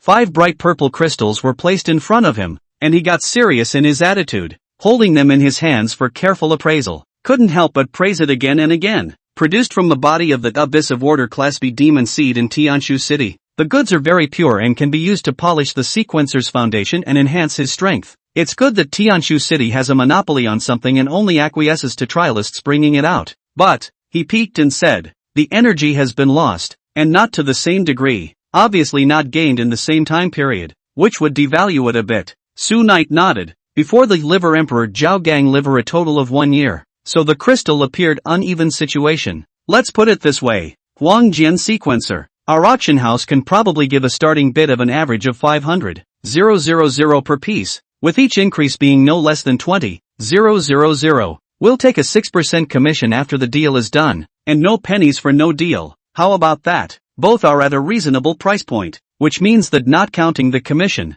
Su Knight instantly became a millionaire candidate. The time is tentatively set for the evening 3 days later. After all, after we release the information about the auction, we need enough time for the buyers to prepare. I'm in a hurry, just for tonight, Su Yang said. He had plenty of crystals and didn't want to wait a few more days to sell 5 of them to fill his pockets first. Okay, then it's an expedited auction. But in that case, both the starting price and the selling price may be slightly lower. It's fine, just expedite it. The parties reach a deal. Su Yang stood up and shook hands with him, at which point the Huangjian sequencer also recalled the person in front of him, slightly surprised that it was none other than the entrant of the Lin family's heavenly bureau yesterday. Actually, it's not strictly the people who are in the game, but the people who are affected by the ripple effects. But to have managed to make it to the end is indeed admirable. He was moving around in his mind but wouldn't say anything because that was a taboo subject for people no matter what industry they were in. At this time, Su-young opened his mouth and asked, "Can you arrange for me to visit your auction this evening?" The reason why he dared to boast in the live broadcast is because he is sure that through the identity of the order crystal seller, to obtain a visit pass. Sure, both parties reached out with their other free hand and shook it in all four palms to finalize the general collaboration. "Please follow me." The waiter waiting outside the door led him backstage to sign the contract and give some details. The time passed into the evening. Knock, knock, knock. "Can you hear me, live viewers?" Su-night knocked the screen outside the auction house. "Ready to start tonight's live broadcast?" And for this reason, he specially changed a pair of up a bit of grade step shoes. "Stop knocking. There's no one here.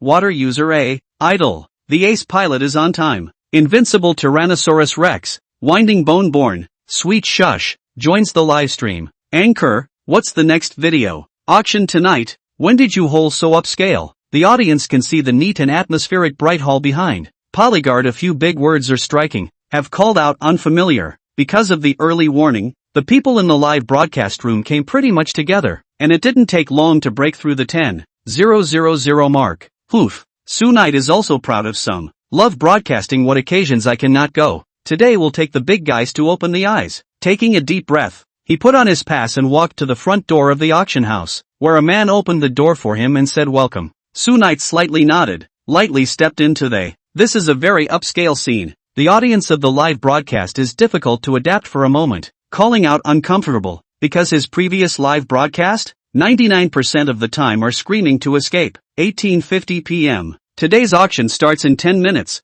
The camera passes through a painting show-like aisle lined with hanging canvases, such as a peach painting in pretty pink, layered with multicolored paintings of peach blossoms. It's not one of those overpriced paintings, but they're the real deal, the real thing, from a little-known artist. Some of tonight's lots are included, but they are replaced with pictures, never fakes, because in the auction house, the most buyer's taboo is fake, and all on the line of the auction. There are auction houses as a guarantee endorsement. As to whether it is fake, 1 for 10. Su-night is not clear. Camera ready to roll. Just as I walked into the auction house, I could hear the busy voices of other photographers. Unlike the miscellaneous brands of Su-night, most of them used professional equipment of the news media, belonging to the regular army, set up long guns and short cannons, waiting at the back of the wall position. And up ahead is the home stretch, an auction-raised platform, a circular field below, flanked by incrementally higher buyers' tables, with suited individuals wearing headphones, sitting upright. The seriousness of the scene silenced the live audience, and pop-ups drifted by sporadically.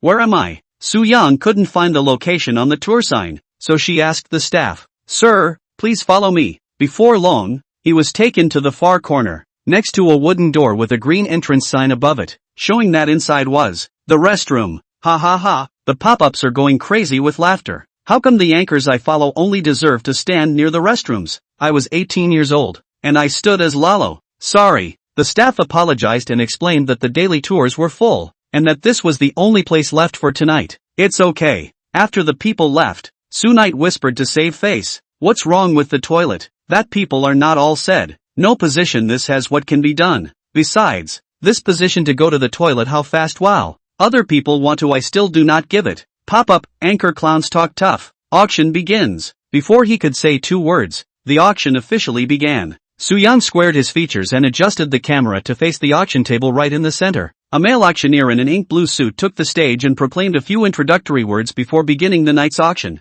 The first lot is a pair of limited edition AK basketball shoes with a starting bid of $40,000. 100,000. I'll give you $200,000. I'll give you $200,000. Plus a buck. How much does the one upstairs offer? I'll always offer $1 more than him. You're not giving me face. You're making it hard for me. Hard to do? Then don't do it. Lifting table. Without waiting for the buyer to bid, the viewers in the live broadcast room spoke first, with an air of wanting to light the sky. Back to the scene, shouting from the stage and raising the cards. The sale price came to $100,000 in just a few minutes. The subsequent lot was a famous painting without any sequential role, which was sold for $10 million, causing the audience in the live broadcast room to smack their lips. But luckily, Su-young had seen things that fetched hundreds of millions of dollars, so he wasn't too surprised. The auction was so uneventful, even a little boring, until it came to a close. Su-young, who was leaning against the side of the toilet at this time,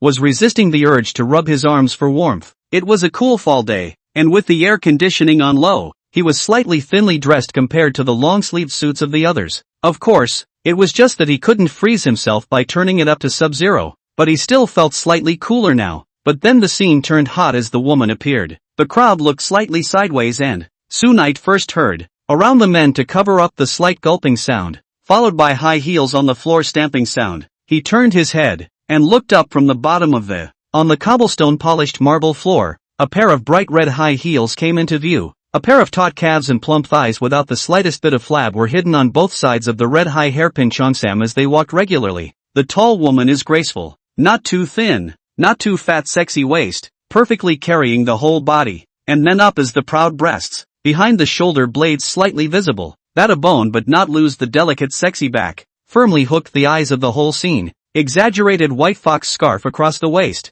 but it is difficult to hide the parcel of white thin neck. That neck and through the seductive redness, the woman's vermilion lips painted, a pair of fox eyes seem to be open and half closed. Autumn waves, extremely charming, if her beauty is now limited to the ultimate vulgarity. The two tear stains at the corners of her eyes allow her to break through this limitation and reach an extremely wonderful state. The auction house's chief auctioneer, Winky Bones, as her name suggests, she was born with a charming bone, so some people called her Princess May. At the moment, no one was paying attention to what was being auctioned on the stage, because she was walking here, stepping on the tips of the crowd's hearts with every step. How did she get here? She looked over. It's hard not to see that I'm handsome and come to find me as a door-to-door son-in-law. Not only the men on the scene, but the audience in the live stream instantly boiled over. But the bigger surprise was yet to come. In the crowd's shocked gaze, Mei Fei Gold clear toward the visiting table, toward a certain mediocre-looking youth, walked straight to Chapter 82, Second Recommendation. That youth was wearing casual clothes,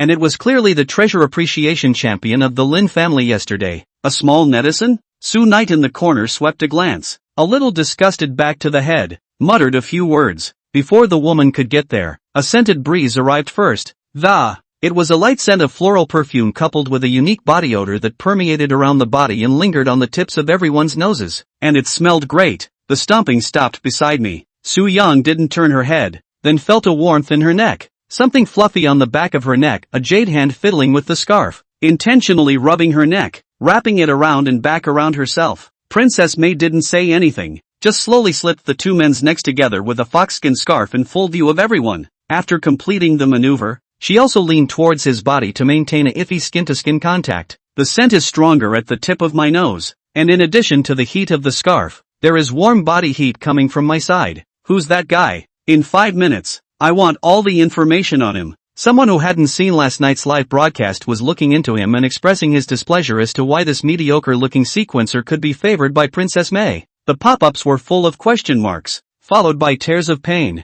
It's over. Brother Su is really driving a Land Rover. It's me who was wrong. Before I said the anchor was a clown. It turned out to be because I didn't look in the mirror today. The clown was actually myself. Oh, alas. Su Yang inwardly sighed, knowing that from now on, the black powder in his live broadcast room was going to surge again. What are you doing here? Can't I come? She asked rhetorically. At the same time the eyes widened slightly, looking up into his eyes, the meaning in them elusive. Can be. Su Knight quickly swept a glance across the room, and the crowd's gazes were like fire breathing, as if they wanted to cut him into 1,000 cuts. It's too intimate to move in public, so people will misunderstand us. He was ready to untie his scarf, because being public enemy of the male and all that was just too much of a hassle. There's nothing to misunderstand. Unexpectedly, she stopped him with a slight twist. Let them think that way and save anyone else from bothering me. Warm, pretty warm, thanks. Su Yang returned his neck down to feel it for a while, and had to admit that the coolness really disappeared once the scarf was crossed. Immediately afterward he swept her off her feet and asked, wearing so little and showing a back. Hearing him wonder, and in the midst of the crowd, Princess May did something else that was hated by all. She nodded slightly, her vermilion lips lightly opened, revealing her porcelain-white beautiful teeth slowly leaning against the root of his ear, exhaling a mouthful of hot air that crisped one's bones. Is it that you think that my concubine's clothes are exposed? As long as you are willing, in the future, my concubine will only wear it for you alone. Gongzi, can you talk properly? Su Yang was speechless, pulling the scarf off and stuffing it into her arms. I'm just asking if you're cold. Why are there so many words? The saliva is going to soar on me. It is only here that there are many people. To give her face, or else I would have run away in a puff of smoke. The auction is over. Just then, the host announced that tonight's auction was over, and soon night delivered. I have a sack of order crystals here. Since you're in Yeogwang City, I'll auction them all off to the auction house. The commission will be on your head, and the money will hit my card as usual. That's what he stayed for, to take care of an acquaintance's business. Now that it was all done, Soo-young planned to go up to the washroom and return to the asylum to sleep. Hey! She wasn't annoyed by Soo-yang's ungentlemanly behavior, but just gave a cowardly hum and said, "Aren't you still on the air? How do you bring it with you to the restroom? Why don't you leave it here so I can say hello to the live audience in a nice way? What's wrong with an old friend like me? Go go go." The pop-ups impatiently shooed the anchor away, telling him that he'd better stay for 10 days and half a month. After all, they were more curious about Mei Fei now. Okay, Soo-young handed it to her with confidence. 5 minutes later, he re-entered, and nothing bad had happened at the scene. But when he took the phone from her, he noticed something strange. The live broadcast audience was like being hypnotized, shouting in unison for their big brother and then for her sister-in-law. What kind of ecstasy did you feed them? 5 minutes. It's only 5 minutes. You have to know that his audience is a stone in a latrine, stinky and hard. Usually can call himself a brother. Sue is already the top of the sky. Mei Fei seductively smiled and bit her lower lip. Come to my room tonight and I'll tell you. Farewell. Sunai twisted his head and laughed. If not, the audience is going to call him a dog licker. Can't you stay and talk more if you only see each other once in so many years? Can't stay a bit. Really? She blinked and looked down at the red nails on her fingertips with utter certainty. You'll stay. Humph. Sunai coldly laughed. He is both the wind and the sand. The wind and the wind go to the end of the world. Never for anyone to stay. Princess Mei, I have a recommendation for the final here. Humph. Woman, your sincerity impresses me. Su Yang made a dashing turn and came back to her side, smiling awkwardly. We're old friends. You have to vote for me on the final day. Pop up. Oh, the gentleman just left with such determination. It really broke my slave's heart. This time it was Su Yang's turn to be speechless herself. Fortunately, Mei Fei didn't make things difficult for him and turned to leave. Smiling, I'm off duty. Wait for me for a while. I'll change my clothes and just take you there. The recommendation votes were in the hands of the top 10 families, and apparently she had a way to get one of those votes. Anchor, be honest about how you met. As soon as she left, the broadcasting room was furious. Watching Su Knight enjoy the happiness is even worse than killing them. It's really nothing. Su Yang recalled the past and faintly explained. It was about 8 years ago, and we were both young, and I merely saved her life when she was at the lowest and loneliest point in her life, and shared her through the crisis. Just to not see what you're talking about. The pop-ups are going crazy. The words help and young add up to the right template for a white moonlight. You're still saying just. They're going to be furious. Su Knight's expression was odd. It wasn't that he was pretending. After all, it wasn't like he was born strong. Growing up while doing good deeds and saving a few more people was normal, right? Go! Just then, a woman stepped forward to turn heads. Mei Fei removed the makeup. In fact, in addition to lipstick and a little eyeshadow, she did not put on any makeup. After all, the bottom of this good-to-know side. More instead of painting snake to add, she came in with a graceful catwalk and a new costume. Tightly wrapped turtleneck wool sweater plain,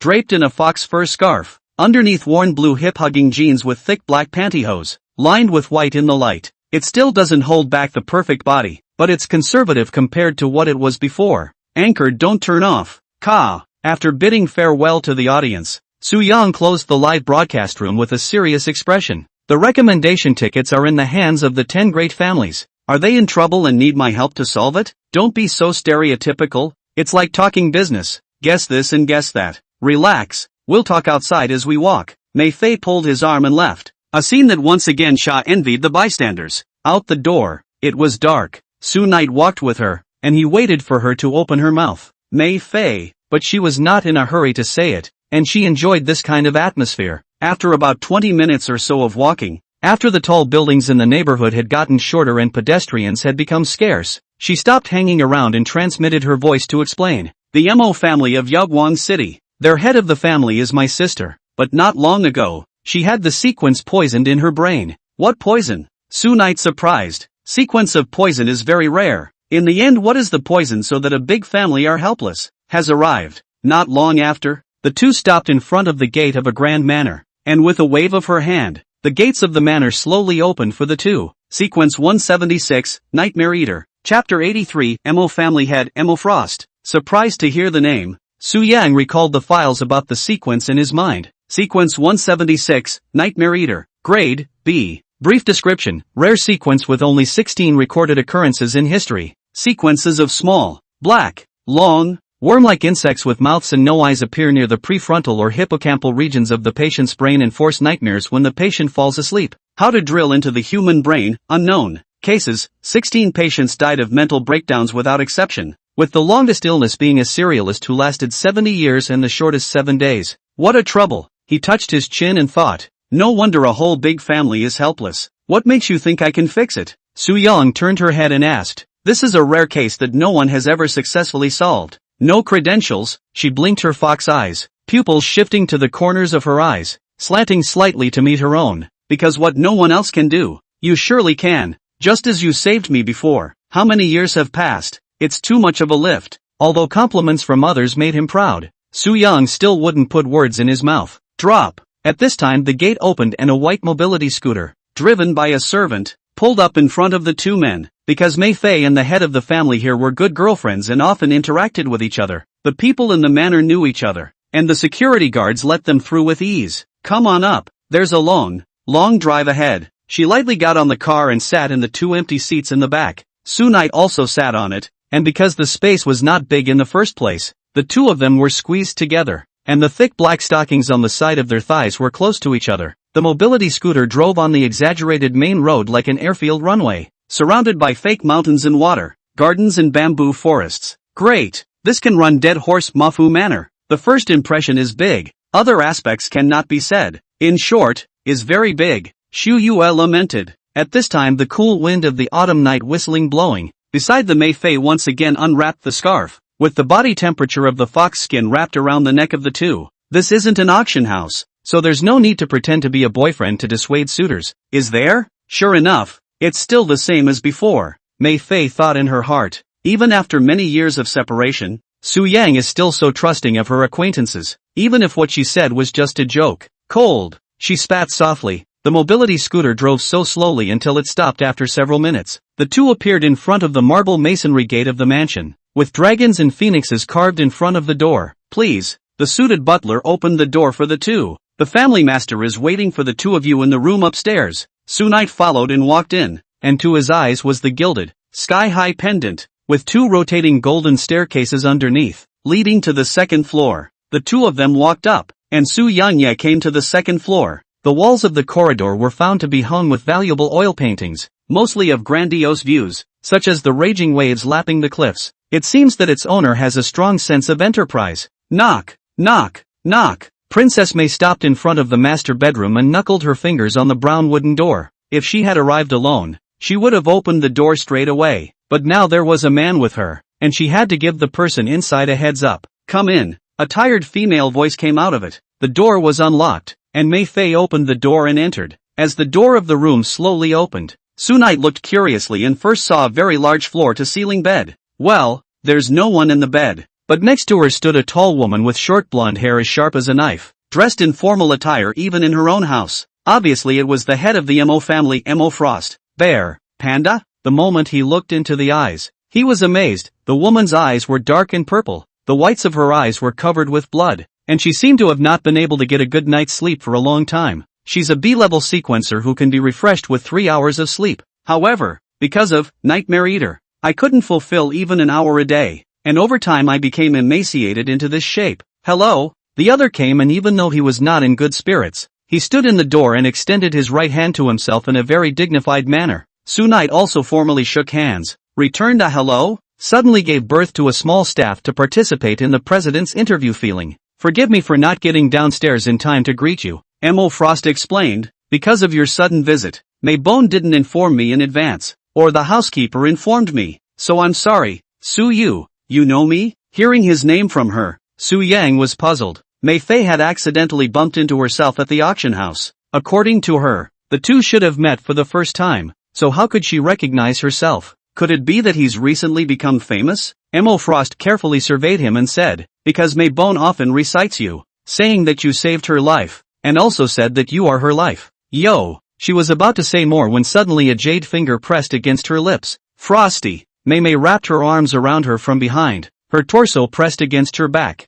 her head sideways to her ear, her 5 fingers wrapped around it like a snake to stop her from saying anymore. After all, some words don't taste the same coming from someone else. Emma Frost was used to her intimate gestures, but anyhow, she was also the head of a clan and had to pay attention to her image in front of outsiders, so she broke away from her embrace. Indecent exposure. On the sidelines, Su Yang's eyes watched. Just then, Emma Frost seemed to have thought of something and stretched out the quartz clock on his right hand to look at the time and excused himself. A new guest has arrived, so pardon me for a moment. With that she headed downstairs. In fact, she invited other doctors to treat her tonight. Why doctors and not sequencers? Because the nightmare eater in her brain was discovered by the family's forensic sequencer, but he couldn't do anything about it, including other famous masters and even sequencers. Way to go. Maybe there is. But because the sequence existed in a fragile brain and the patient was the high-powered head of the MO family, they didn't dare try it. Now, trying to stay alive, she can only be sick.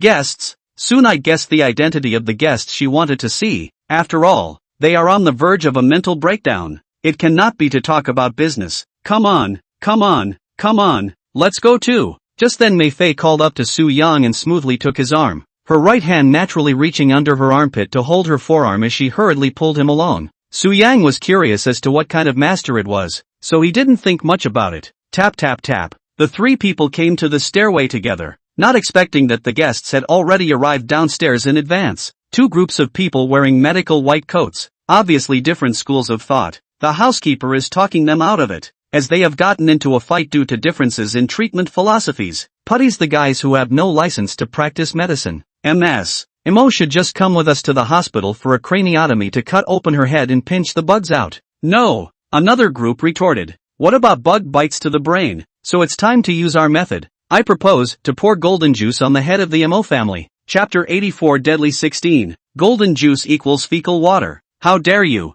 What is the status of the Mo family lord? How dare you fill her with fecal water? What's wrong with manure water? Maybe once it's poured in, the bugs will smell it and run away. No one used to use this method because they were wimps. I'm braver. Let me do it. The 2 groups were arguing when they suddenly noticed 3 extra people upstairs, one of whom, with a black eye and anger in his eyes, was the patient of their trip, Mrs. M.O. There's no time to lose. Let's get started. The man excitedly held the sealed glass of water high in his hand, knowing with his knees what it contained. Beside Su Yang, M.O. Frost, who had been building up his anger for a long time, exploded. Blast them out of here. She was angry not only because of their stupid and completely unworkable solutions, but also because the men had made a slip of the tongue and called themselves Mrs. M.O. She's not married. At a command, the servants threw both groups out. Ugh. M.O. Frost holding the stairs. After such a mess her head hurt even more. The shadow of the terminal disease loomed over her mind. She felt that she could not last the night.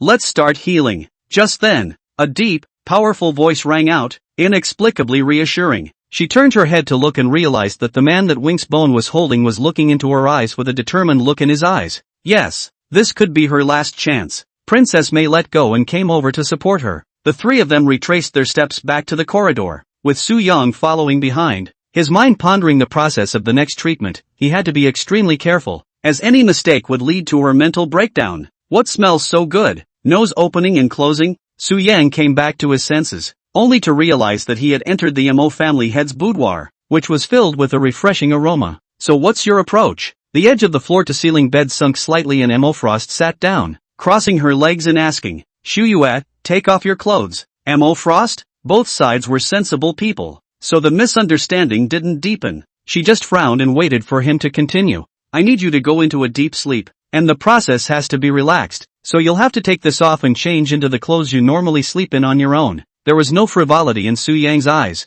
There was just a doctor treating his patient rationally. In fact, he thought so. The next treatment is like a war. Who cares about you when you're at war? Of course, the basic avoidance of suspicion is still necessary. Su Yang turned around. I'll go outside and wait for you to finish changing. By the way, I have to prepare. No need. Surprisingly, Mo Frost stopped him. What kind of words is it to let the doctor out? If you want to prepare something, you can prepare it here. Just turn around. The differences between men and women and all that. Let's put that aside for a moment. Su Yang nodded at his words. He sat on the chair next to him and placed the large paper bag he carried on the tea table, which he had previously taken from the god-devouring space, in front of Princess May. She didn't know about space. but wasn't overly surprised. At the same time, the thin, soporific sound of changing clothes rang out behind them. In a few moments, someone crept up behind him and breathed a hot breath into his earlobe, a reminder from Princess May that he could turn back. Soo-young turned his head and looked at Emo Frost with some surprise. This high-powered Emo family head, wearing only pure white underwear,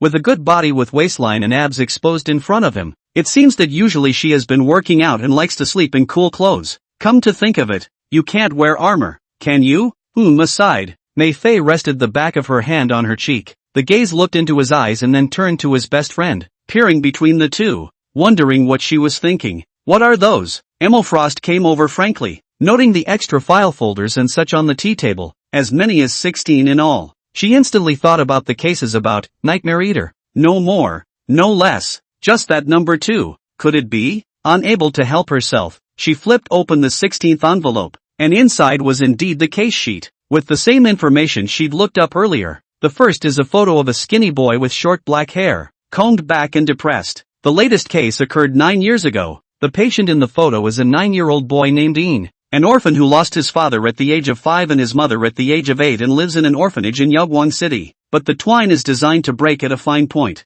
At that time, he often had nightmares. And finally, after much searching, he found out that there was this rare sequence in his brain, which some people call a disease and others call a poison. But one thing is certain. Eating nightmare, once you're on it, there's no cure. Everyone pronounced him dead, but I heard that at last someone took him away, supposedly looking for some method that would hopefully save his life. Emo Frost sent people to look for it the first time after he dabbled in it, but they had no clues and only got some rumors. Rumor has it that the one who took him away was an old appraiser with a mysterious identity, accompanied by an 11-year-old boy who seems to have the surname Sue. Sue Knight, it's actually called Sue Knight. He had relied on his own talent to join the master's door, where he learned the skill of discerning the order, and when he heard that there was a Nightmare Eater in existence, he rushed over without stopping. It's you? Emo Frost looked at him in shock, not realizing that the mysterious man that the trustees had searched for thousands of years was right in front of him. Recalling the experience, Sue Knight said, "We studied a lot of ancient books and past medical records, as well as the valuable experience left behind by our predecessors. Eventually we found a way. Methods? That terminal disease that no one could break. And he found a way to do it." With the hope of survival right in front of her, Emo Frost excitedly grabbed Su Yang's shoulder and bent down, blood spreading in her eyes, hoping for good news. The way to do that is to enter the dream and eradicate it. Su Yang continued. We found out that the Nightmare Eater feeds on people's nightmares, so we decided to make a breakthrough in that area, and finally developed a technique, the dream entry technique. It was a skill that they had painstakingly researched against sequence 176, Nightmare Eater. It can mentally enter the patient's deepest nightmares, and as soon as it cracks the mind and loses its sustenance, it will automatically leave the host. Great! Hearing the approach, without waiting for him to finish, Emo Frost became exuberant and inquired, shaking her hand even more violently. Wait, finished. Su Yang's head shook into a wavy drum, and he couldn't speak well. Sorry. It was then that she realized she had lost her temper. But it wasn't quite her fault. The mental strain caused by days of sleeplessness was gradually taking its toll on her. Apologizing, he let go of his hand. She asked the most curious question now. The boy, did he survive? Chapter 85, A Spooky Nightmare. If he can survive, then his own illness is tenfold. She wanted to get this good news from Su Knight's mouth, but his gloomy look already told her the answer. Sorry, at that time, the skills were not perfect, so only the host's spirit could be sent in, and then Silver he failed. Su Yang could never forget that scene. The boy woke up from his nightmare, bleeding, crying and telling them that he had lost. He said he lost his dad, he lost his mom, he lost the game, he never won, and now, even his only life, win. That's the demon of his heart. No one knows what kind of nightmare he went through, only that in that nightmare he lost. Su Knight was only 11 years old at the time, and watched the boy, who was less than a few years apart, die of a mental breakdown, a scene that left an indelible scar in his heart. Duke, sensing his sadness, Mei Fei wrapped her arms around his neck from behind to comfort him, hoping to ease his pain.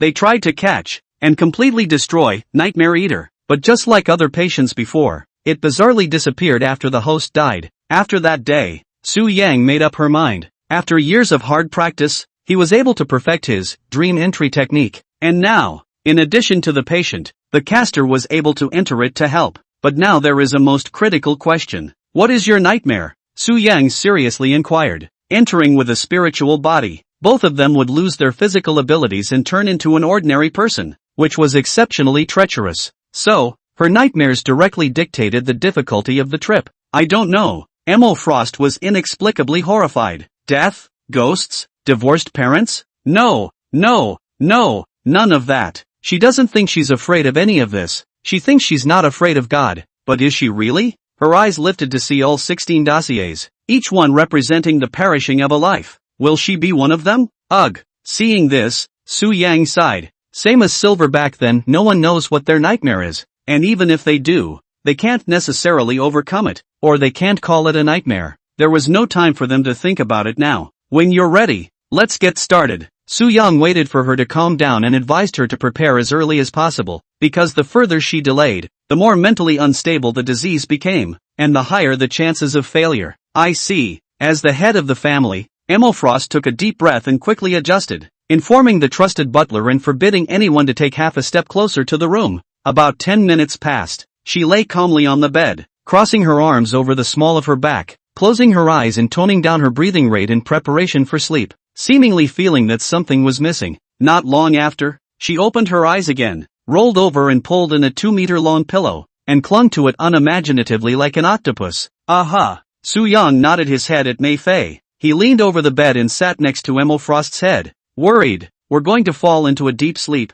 and to be honest, I don't know what the consequences will be, but he had to go, because it was his wish to break the Nightmare Eater, both for himself and for Silver, who had died tragically at its hands. I'm counting on you in the meantime. Mei Fei solemnly nodded her head, as if she had returned to the old days when they were dependent on each other, and this time she would also lay down her life to guard him. In a few moments, Su Yang cast Dream Entry Technique, and the two of them fell asleep one after the other. The room became quiet and, looking at the man who had met him not long ago, Mei Fei thoughtfully loosened his collar and pants, and fetched the thin quilt she had here, slowly covering him where his shoulders were. With that done, she reached out and rubbed his chin with 2 fingers, wanting to scrutinize, to mirror every detail of the man in her mind. She came up to her face, her nostrils flaring as she greedily inhaled his scent. Then the seductive red lips slowly approached, and the moment she was about to kiss, she shook her head to move away as if she was awake again. She understands that Su Knight does not like this. Mei Fei settled down and stood beside Su Yang, vigilantly monitoring the surrounding movements. Crap, where did that come from for me? Su Yang's eyes went black, and when he opened them again, he had already entered Emma Frost's nightmare. He thought of many possible scenarios, and was even prepared to be stunned.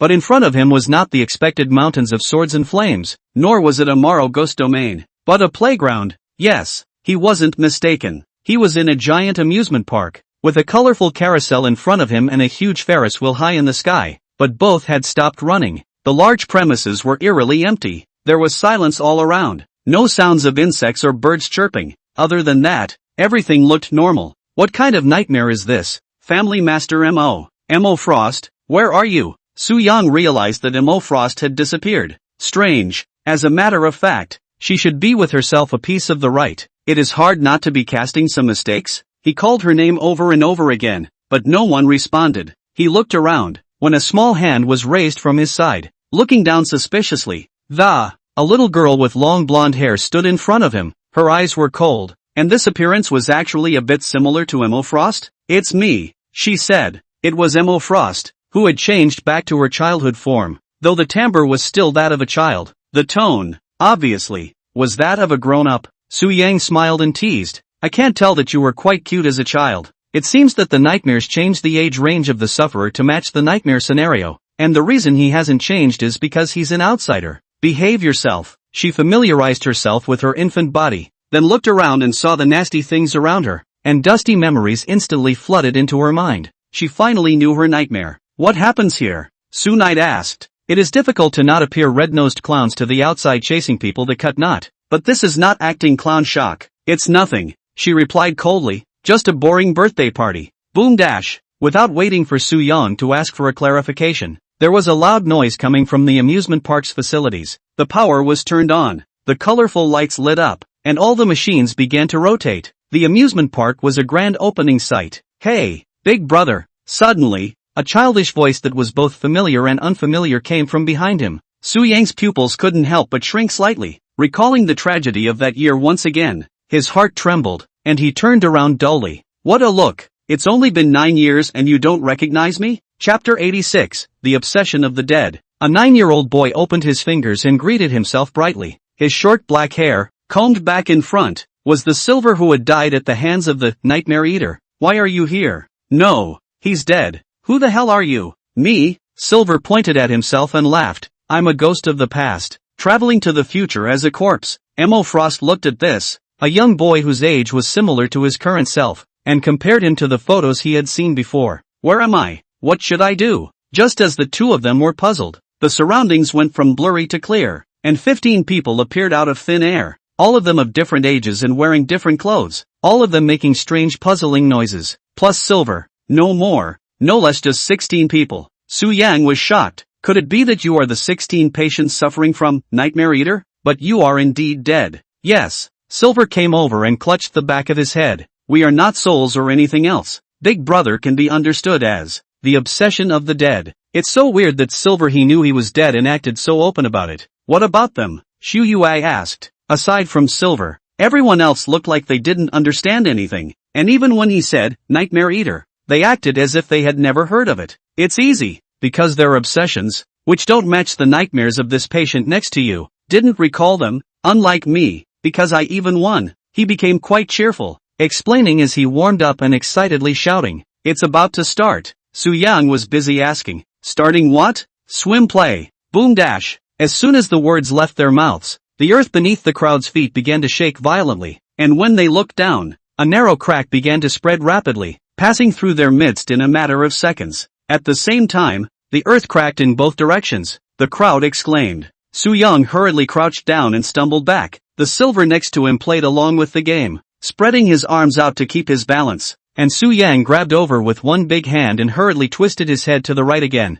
No! Emo Frost Jr. drank and backed away. However, because of the reason that her body had become smaller, her speed was not fast, and she was about to be overtaken by the crack, and when she was about to fall, a large hand suddenly wielded her. Bad luck! Bad luck! Bad luck! Xu Yue grabbed two children, pinning one with one arm, and quickly backed away. Red flames reflected in the sky. A spacious river of magma flowed under the crack, a scorching heat wave that twisted and distorted the air around it. Who dash? The earth stopped trembling, and Su Yang stood still, looking at the dangerous magma underneath, and couldn't help but swallow his saliva. They were all ordinary people now, and God knows what horrible things would happen if they died in the dream world. Don't put me down yet. The right-handed Emo Frost tilted his head and shouted. Su Night-O, put the two down, looked at the angry blonde lowly, but his heart muttered, Emo Frost, the head of the Emo family is not this character. It seems that her calmness and composure no longer exist, gradually replaced by a child's stubborn temper. That would have been her personality as a child, and this change, she herself did not even notice. Whether it is eating nightmares or a side effect of the physical changes, no one is clear. Su Yang scanned ahead. The large crack was found to divide the crowd into two. No more, no less. Exactly 9 people on one side. What the hell was that? Su Yang was about to ask Silver, when the uncle on the other side of the river let out an exclamation of surprise. He bravely approached and peered downward, suddenly noticing a round object emerging from the lava that, upon closer inspection, appeared to be a head? Not much longer. An alien with a big head appears. He emerged from the hot lava wearing green robes, a flying platform at his feet, and a microphone standing in front of him. Audition. Perfect. The big head flew high into the air and knocked on the microphone while the large fissure at his feet magically closed and the lava disappeared. Number 1, don't ask so many questions, and especially don't ask who I am. I'm too lazy to answer, and it's not Nightmare Eater anyway. Second, game on. Without waiting for the crowd to ask, Big Brain announced directly, it is mandatory for everyone to participate in the game, and the rule is, whoever can be the final winner, that person will survive. Let's just split it in half for the first game, but there's only 17 of us, so how should we split it equally? Well, there's a newcomer? He looked around below him, noticed the extra Su Night, and wondered, who shouted for a chaperone? Whatever, he slapped his head and, again without giving the crowd time to react, shouted, begin. Ka dash. The screen flashed, like a cartoon segue, the surroundings darkened a bit, and the crowd was surprised to find themselves under a steel shed with 2 roller coasters parked in front of them. Scene 1, roller coaster. 2 teams, Whichever team can last till the end, that team will win. Loser, die. The big head's words came from high above. The next moment the gates, which were operated by no staff at all, opened and the bars lifted upward as if to welcome the crowd to the ride. The pace was just too fast. The crowd marveled. See the magical power of a big brain. They did not choose to die, and obediently prepared to get on the car. But how to group is a problem. I want to be with Big Brother. Silver took his hand and was the first to speak. I was born with a weak constitution, so I have to hug my big brother's thigh. And I was the one who met Big Brother first and got along early, so don't lick your chops and follow certain ones who met later. He also made a face at little Emma Frost, who was off to the side. In the face of this deliberate act of targeting, even though she knew it was provoking her, little Emma Frost still exploded with anger. I can win alone. With that, she turned her head and headed for another speeder. Knight of Su. Z. My native language is speechless. Su Knight's mind before flashing a terrier, rushed to stop her. Little auntie, I'm here to help you. Well, very sorry. Emma Frost was stunned in her heart. She realized that she had changed. Her entire personality along with her intellect was leaning towards her younger self. This was not a good sign. Let's sit in the center. The center seat in the front and back of the goo. Su Knight watching the flying car judgment, and preempted others to sit on it. The others followed one by one. When lined up the position looks like this. Because of the 2 rows of seats, Su Knight himself sat on the left side, the right side of the small Emma Frost. In front of the silver, the car there are 6 people and an extra empty seat. Straight up wacky. What role does Big Brain play in this game? Chapter 87, Scary Roller Coaster. He mused as he checked the security locks on the trio. Here is Emma Frost's spiritual world. The big head should be some kind of spiritual embodiment. It is not realistic to resist him. For the time being, we can only play along with the game. But he certainly serves this nightmare without having to worry about malicious killings. What is little Emma Frost's nightmare? According to the rules of this game, it should be the same as Silver next to him. And the aim is win. Nice to meet you. At this time, a middle-aged man on the flying car optimistically greeted the bystanders. In the following G-Bo. Before he could finish his sentence, the big head high in the sky interrupted him. It's a pain in the ass to call names, all of them in separate numbers. Next, everyone has a number stamped on their chest. Little Emma Frost was number 1, Silver was number 2, and Su Young herself was number 18. Originally, I thought it was divided according to the order of the cases, but that doesn't seem to be the case. Have you played this game before? He asked little Emma Frost, who had a birthday party here in the year she was chartered and apparently played. She nodded. I also invited a dozen other people at that time. Before the word friends came out, she changed her mind and said only a dozen or so children of a similar age. We had competitions. The first game happened to be roller coasters, and the rule of comparison at the time was to see who could keep their face on and last to the end. Starts the first game. Suddenly the big head gave the order, and the 2 flying cars made a banging sound and began to drive slowly forward. Not fast, but only very leisurely. That's it. On the other speeder, a keyed-up number 4 clutched his bladder. He had long since grown tired of looking at the big heads, and it was infuriating to pull them into some death game for no reason. He spoke out in mockery. My grandmother could cross the street faster than that. Boom dash. When the crowd thought there was no difficulty at all, the big head snapped his fingers and a sudden change occurred. The roller coasters under the seats of the 2 teams instantly transformed into high-speed trains and rushed out at a speed of 100 meters per second and kept accelerating. Crap. Groove. The gasps of the bystanders were inaudible. With the harsh wind blowing on his face, Su Yan looked ahead and was shocked to find that the originally curved track had become straight, leading straight to the horizon, seemingly without end. Their faces began to contort under the pressure. That's it. Next door on the flying car. No, for is still holding his bladder, mouth hard. So what if I drive faster? There is a safety lock to lock. I will be able to hold on to the end. Sleeper? The words just fell. A black screw floated up right in front of him, and the more he looked at it, the more it looked like it was from a security lock. The moment he looked down, the safety locks on everyone's chests clicked and immediately fell apart. Shu Yue, lean back in your seat. Silver and the little Emma Frost on his side obediently leaned close to his back, and because they were advancing horizontally, the crowd only felt the pressure,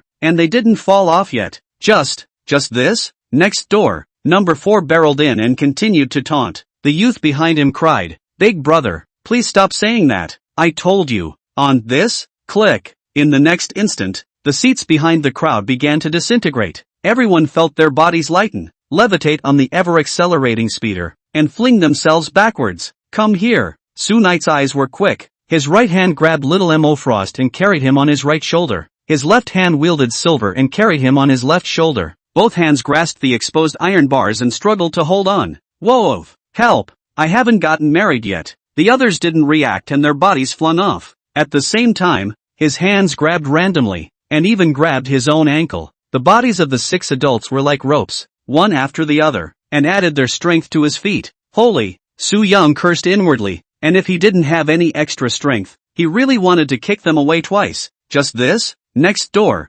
no, 4, was in the same situation as Su Yang, but he was even worse. There were no children over there, and all 8 people's strength was put on him. Don't be afraid, everyone, hold on to me. No, 4 was green, but it was rippling. This is it. I've been building up my muscles for years just for this moment, and I'm totally holding on to it because I'm a gym student. Beings, it's not looking good. As both sides struggled to hold on, Su Yan looked at the gym student, and an evil thought arose in his mind, prepare to find something and throw it over to interfere with him. But he really didn't have any extra hands. I'm really sorry, so you guys go ahead and die. What Su Knight can think of, others have also thought of. The 2 teams, but whoever has spare strength, have pulled out the car keys in their pockets and so on, and frantically threw them at each other. But as a result, at high speeds, neither side was able to cause much disruption. The scene became comical for a moment. Slightly, the back got rowdy and the front didn't let up. Silver pulled back the corner of his mouth and once again made a face at the little Mo Frost next to him, taunting, "Aren't you strong? How can you be so good as to stay under the protection of your big brother? Jump down and lose this game. What about you? I didn't say anything like one person can get the victory. It's you, Che." Silver continued, "Big brother promised to help me 9 years ago. Even if I die, he'll keep his word. He also said he was here to help me. Help me. Helping me is the right thing to do." Little Mo Frost grabbed Su Yang's hair and face. Her little face pressed up against it, and angrily questioned, "Who are you helping? Knight of Su, little grandpa, little auntie, we're about to die, and this is not the time to dwell on that, okay? Ugh, let me think of something." Just as Su Yang was thinking hard, no, 4 from the flying car next door took the lead. He snapped and yelled behind him, "Who's got a pen? What do you want the pen for? Is it trying to throw it over by itself and knock Su Knight to the ground?" "I have." The man in the suit number 10 remembered that he still had a pen left, and immediately passed the pen at his collar to the man in front of him. In a hopeful pass, it was delivered to number 4. The people behind him were expecting something good from him. "Aha!" Number 4 bellowed, amazingly supporting himself with one hand and reaching behind him with the other to take the pen. "It's over." Looking at this scene, Su Knight's hands rippled with green, but he was about to be unable to support himself, and the other party was so convinced that he had already foreseen the end of their regimentation. With all eyes on him, number 4 made his move. He held the pen steady and began to write line after line of arcane mathematical formulas on the floor of the flying car. Yes, you read it right. It's amazing that he can calculate math equations while pulling 8 people with one hand and one foot. OMG. He's like Superman. I figured it out. No. For jerked his pen to a halt, based on gravity, the mass energy equation, the Taylor expansion, and the standard Lagrangian volume equation. I have come to an important conclusion. Chapter 88, Epilepsy. All epilepsy. Epilepsy is good. What conclusion? His teammates behind him looked at him hopefully. The conclusion is that I can't pull all 8 of you with one hand, and we're going to fall. Crap, and don't use both hands. Without waiting for the others to say more. No, for couldn't he hold it up and was forced to let go. 9 people fell from the high altitude with a strange scream, turning into a small black spot, and finally fell into a blur of mush. Su Yang's eyes widened. In the next moment, he felt his body lurch, and his 2 hands couldn't support him, and they fell together. We're okay? Climbing up on their own, they realized that the concrete floor was underneath them, but they were not physically damaged in the slightest, as if the force had been removed from them. Great! We survived the first hurdle. The people who survived the descent were in a joyful mood. Should have helped me. No, it should help me. The 2 children next to them were still arguing, and Su Yang slapped the dust off her palms and held their heads down with one hand, which stopped the bickering, but the 2 men still kept their eyes on each other, both trying to take the game from the other. Su Yang inwardly shook his head straight. He started by recalling what had just happened. Number 4 was acting like he was having a seizure, and it was the hilarious one-handed support that caused the team to fail.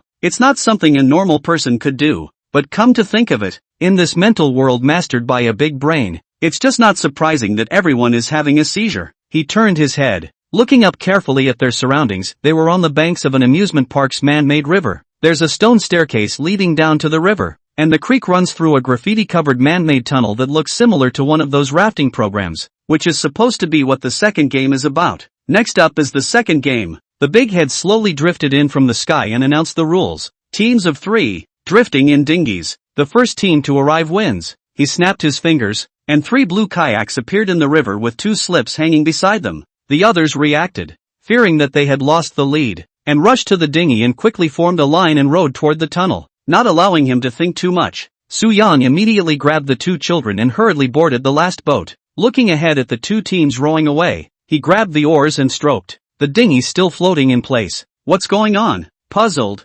Su-yang pulled up the 2 pulps, and suddenly realized that what he was holding was not a pulp, it was clearly 2 burning sticks. The pits! He angrily raised his stick and questioned the big head in the sky. He's screwing them on purpose. Big head, what? You're not convinced? I really can't take it anymore. Su-yang choked with one hand and said, sword opening heaven's gate, heavy pupil, god devouring space, half the time. Still no response. It's over. This is really going to mail. Someone swallowed his saliva. The referee deliberately targeting us. What can we do? That's all. The 3 of them, Su-yang, sat in their kayaks, dumbfounded as the water flowed into the blue tunnel. The surroundings darkened, and only the colored lights on the walls glowed with colorful light. It shouldn't. If Big Brain wants them dead, just kill them. Is there some deeper meaning to this? This water is really cool. In the face of this sure-to-lose game, Silver, who wanted to win the most on the sidelines, was not in the least bit anxious, sitting calmly on the edge of the boat, stepping into the water with his bare feet to play. Little, cough, Emo Frost, how did you pass this level before? Su-yang asked. Little Emo Frost recounts the birthday party of the year. She bagged the entire amusement park and won first place for the roller coaster at the front, including everything after that. And this level, too, we rode in 3s, with no particular method. After speaking briefly, she fell silent, looking around at the familiar images of her childhood, and couldn't help but recall deeper details. Because he was born a sequencer, his strength at the time far exceeded that of his neighbors, and with the batteries at either end of the boat, he paddled one side as hard as he could. The 2 next to her couldn't keep up, so they told her to slow down so they could make steady progress. But he didn't listen to himself, so he argued with the 2 men and complained that they were too weak to rush to the bow and row away on their own. Although the back also won the championship, but it is with the 2 people to get into a stalemate, including the roller coaster before. In order to scare off the other people, she ordered the staff to set the speed of the flying car to the fastest, and succeeded in scaring the other people's faces to be white, and steadily took the first place. But the results of doing so are obvious. After the party, he or she won all the events, but also lost the friends they had at the time. After all, they're just kids. How can you call them friends? She said with disdain in her heart. The ones who played with her at that time were also rich kids who didn't have to please her. So their relationship was indeed pure, between children. But since then, the others didn't play with her, and I don't know where she learned it, but when they meet, they make fun of her for being a strong woman. Apologize? She didn't think she was at fault. Since they say that, then they themselves are inclined to do it to them. So, in a fit of rage, the strong woman cut off her long, good-looking blonde hair and vowed to take first place in everything until she brought the family to its current prosperity. I envy you. Just then, Silver spoke up. He glanced at Su-yang, who was trickling down the creek and desperately pushing the boat in the back, and smiled again as he looked at her and said, having experienced parental love, having money, not worrying about food and clothing, being a natural sequencer, getting first place in everything, but most of all, I'm envious. It's great that you were able to meet Big Brother. While you were suffering from Nightmare Eater, he was able to enter the spirit world and play these games with you to help you win. I'm not so lucky, he said despondently. I went inside the nightmare alone, without any help, and after I fought my way out, I still lost. I would have won already if Big Brother was there. Little Emo Frost grunted coldly. It's not like I caused your suffering. Silver, yeah, you're right. So I am not going to give in to you, and I can't, because I am the obsession of the dead. And I am not going to stop until I have accomplished my heart's desire to be able to win. No need. Little Emo Frost, I could win before and I will win now. What about Huey Knight? Suddenly, Silver spoke again. I've already died. It doesn't matter if I die again. But, if you take first place, he'll die. Little Emo Frost froze. not knowing how to answer. Should she kill the people who sacrificed their lives to help her in order to survive? And what they said, Su Yang did not hear, is over. The tunnel wasn't very long, so it wasn't long before the three of them, Su Yang, regained sight of the sky. Despite stopping themselves from pushing the boat, they are still far behind. And even if the pulp doesn't break, they can't win, because although Mo Frost at this age was a sequencer, he had only just been awakened, and his strength was still less than that of an adult, and was completely outmatched by the other two teams. The water was too deep again and they couldn't get down to push the boat. So, now, I declare the winners of the second game to be number 5, number 7 and number 8. Big Brain shouted. Done. Su Yan was shocked in his heart. The two teams they failed were about to be killed by the Big Head. Chapter 89, the final game, Crystal Eggs. Click dash. Big Brain snapped his fingers, and to everyone's surprise, the kayak under the first place seat burst into bizarre flames. Ah-ha-ha. The flames burned their bodies, and the three screamed in agony, stopping shortly afterward. In mere seconds, they were burned to ashes on the river. The crowd watched the scene in horror. Big Brain forgot to mention that, in this game, it's the winner who dies. The corner of Sunite's eye twitched, retracting his previous statement that the Big Head would not randomly kill people. Guess. Silver on the sidelines obviously knew, which was why he was emboldened, but he wouldn't say anything. Game 3. The scene changes. The 6 who survived went to a supersized tent, which was not a playground facility and had obviously been prepared separately. As soon as he looked up, Su Yang saw an oversized banner that read Happy Birthday Mo Frost. Below the banner were 2 benches with vertical rows of candles that were burning brightly. College student number 16 blurted out, "Blow out the candles game? 1 blowout each. Whichever team blows out the most wins." The Big Head nodded and spoke. The little Mo Frost of them all wasn't listening. She was looking at the banner celebrating her birthday and reminiscing about the candle-blowing game that year. She awakened the sequencer, lung capacity far beyond her peers. When others blew 3 or 4 roots and guessed each other who was the winner, she blew out 7 roots in one breath and won the victory in a crushing position. I blew out 10 of them. Coming back from her trance, she realized that the other team had already started. It's their team's turn. I'll go first. Su Yang spoke up, intending to go first himself, leaving the 2 children behind. 13 roots. He took a deep breath and blew out 13 candles. A woman on the other team was next, blowing out 9, and the silver on their side tried their best to blow out only 4. Now it is 17-19. The situation has become confusing. The clear-eyed college student at number 16 is up, but he didn't rush to start, stroking his chin and launching into a brainstorming session. The last game was the winner dies, then the winner should live in this round, so I'm going to blow hard. No, Big Brain is out of line. He must have predicted my thoughts. That's not right either. He must have predicted it. I predicted him. No, he must have prejudged me. Seeing that he was hesitant to start, Big Head impatiently urged, "If you don't start, I'll just kill you."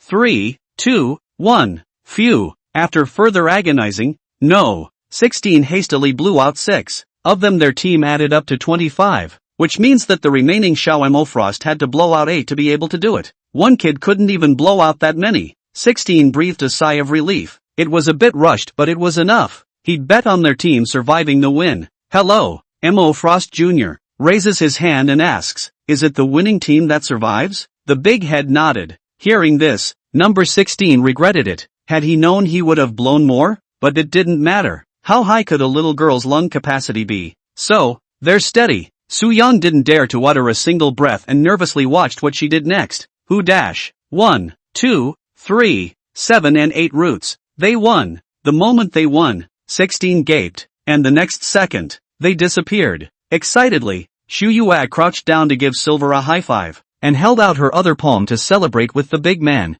It's just like the birthday party back in the day. Mo Frost Jr. cheers excitedly as he wins the fight and extends his palm with the intention of high-fiving him. But looking at the youth celebrating her victory, she thought of what she had said to Silver and shrank back. Because there could only be one winner in this game. She is not going to celebrate the losers. Sunite did not understand why she retracted her hand. Immediately afterward, the Big Head announced, "The last game. Begin." The scene shifts and the only 3 remaining people come to a large tree in the garden. The tree was as thick as 3 people could hold, and there was a crystal-shaped round egg hanging from it, and whoever could break it blindfolded would be the final winner. Who will survive? But Su Yang was surprised to find a circle of red cloth surrounding him, separating him from the 2 people in front of him. "You're a chaperone," shouted by a player. so you're not eligible for the final round. Big Brain said. Pitiful. According to this, he is bound to die? Little Emo Frost droned. Let go of him. Even if it was a match that was a matter of life and death, she absolutely had to play it fairly. Ahem.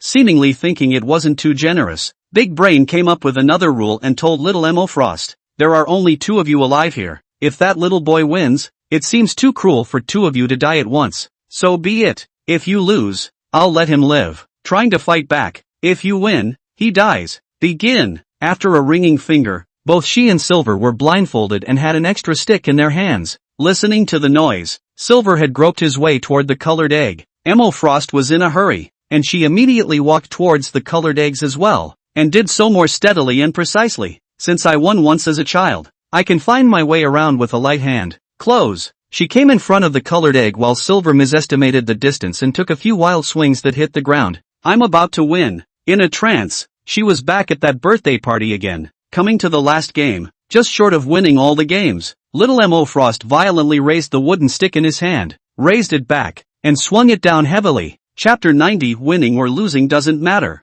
Go for it. Suddenly a cheering sound came into his ears. She froze, stopping her hand, when the stick was only a foot away from the colored egg. It was Sue Knight who was cheering for her. She remembered that she had been hit by Nightmare Eater when she was growing up, and it was him who had laid down his life to help her. If she swung down, Su Yang would die. In that case, one would do what one did as a youngster. Win irrelevant matches but lose something more precious. Yes, she knew it all along. It was his own fault, he was just too stubborn to admit it. A tear fell from within the black cloth that blindfolded her. Click. Eventually she let go, and the stick slipped from her hand and fell to the ground with a dull thud, like a knock against her beating heart. I won. Egg Ping smashed open. Inside the ribbon and candy scattered all over the ground. Silver removed the blindfold. Looking at the scene in front of him jumped with joy. Su Yang felt strange. Why did little Emo Frost stop at the moment she was about to win? The moment he saw her in tears, he understood. Emo Frost's nightmare has never been winning, but losing. She actually wanted a failure. If she had failed that day she wouldn't have lost those friends, and now she was voluntarily admitting defeat, representing a complete overcoming of her nightmare. Actually, no matter what, I won't die, right? Su Yang asked the big head next to him. Big Brain obviously didn't want to talk to him, clicked his fingers and killed himself. Night of Su. Immediately afterward the entire playground began to dissolve into thin shadows, disappearing into a world of white. Goodbye, big brother. Silver jumped over, munching on the candy from the egg in his mouth, bidding him a final goodbye and explaining the original purpose of Nightmare Eater. The Nightmare Eater possesses a consciousness, and its purpose is simply to help humans overcome the nightmares in their minds. Hundreds of years and 25 hosts later, someone finally managed to overcome it, after which it would burrow out of the patient's brain and disappear completely. Well, there's one more thing. What? I won. Silver smiled brightly as his body, like a dandelion blown by the wind, turned into millions of pieces and dissipated with the playground. That's a real congratulations. Su Yang heartily rejoiced. His own heart unraveled a knot in his heart, and smiled as he waved goodbye. Mo's Manor, the boudoir bed in Emo Frost's room. Before Su Yang's eyes even opened, he felt that someone had bound his hands and feet. Emo Frost at some point gave up the long pillow, and instead wrapped himself around him like an octopus. The face that can be described as handsome is close at hand. Red pink skeleton. Red pink skeleton. Su Yang's mind kept mumbling. He would never have reacted in any way, just in his heart. He was glad that this sexy scene was not seen by the netizens in the live broadcast room, or else he would have sprayed him with the words "seeing a woman can't move." Well, she shed tears. Su Yang then noticed that she had tear stains hanging from the corners of her eyes. It seems to be the emotions from the nightmare that are affecting the real world, he thought. Subsequently, those pretty eyelashes began to flutter. She slowly opened her pale golden eyes. The two of them looked at each other with a little embarrassment. Sui, good morning. Gosh. It was then that Emo Frost reacted to the fact that she was hugging the man she hadn't known for a long time, and it seemed that she was still taking the initiative. She turned her head and realized that her best friend, Mei Bone, was standing at the side, watching them with a smile on her face. How do you not stop yourself? Mei Fei could see her skepticism and smiled angrily. I wouldn't dare stop yo. She was guarding well, when suddenly Emo Frost, without knowing what was wrong, as if she was having a nightmare, her brows began to tighten, followed by her hands clawing randomly in all directions. It's like grasping at straws. She violently grabbed Su Yang next to her head and pulled him over, then hugged him like a pillow. Gender change. Over 10,000 comments. It's not waking up, isn't it? It's not letting go yet. After such a reminder, Emo Frost realized that he was still licking his face holding Soo Young, and was busy letting go of his hand, bringing clothes from the bed and putting them on. Soo Night coughed twice, since the dream-eating nightmare is besides, then I won't bother you much, little Emo Frost, Emo family lord. After saying that, Soo Young packed up his things and turned around to leave the room. Deep in his heart, I'm cured? Emo Frost was surprised to feel her brain, and found that the foreign matter in her brain had completely disappeared, and she clearly remembered what happened in the nightmare between herself and Soo Night. The man who had protected her left, and she stared at his back until he disappeared into the doorway of the room, followed by the sound of voices descending the stairs. A good man to commit your life to, Mei Mei whispered beside her. Emo Frost lightly reacted and hastily shook his head. Ha ha ha, I didn't expect Mei Fei, who was on the side, laughed, compellingly, and said, although I don't know what happened to you guys, I'm sure you're attracted to him, there's nothing wrong with that, so boldly chase after him. From now on, we sisters will be able to be together forever, drinking tea and basking in the sun during the day and serving our husbands together at night, against the day. If Soo Young were here, she would have condemned her feudalistic thoughts and then dragged her outside for a hard critique and education, but he's not.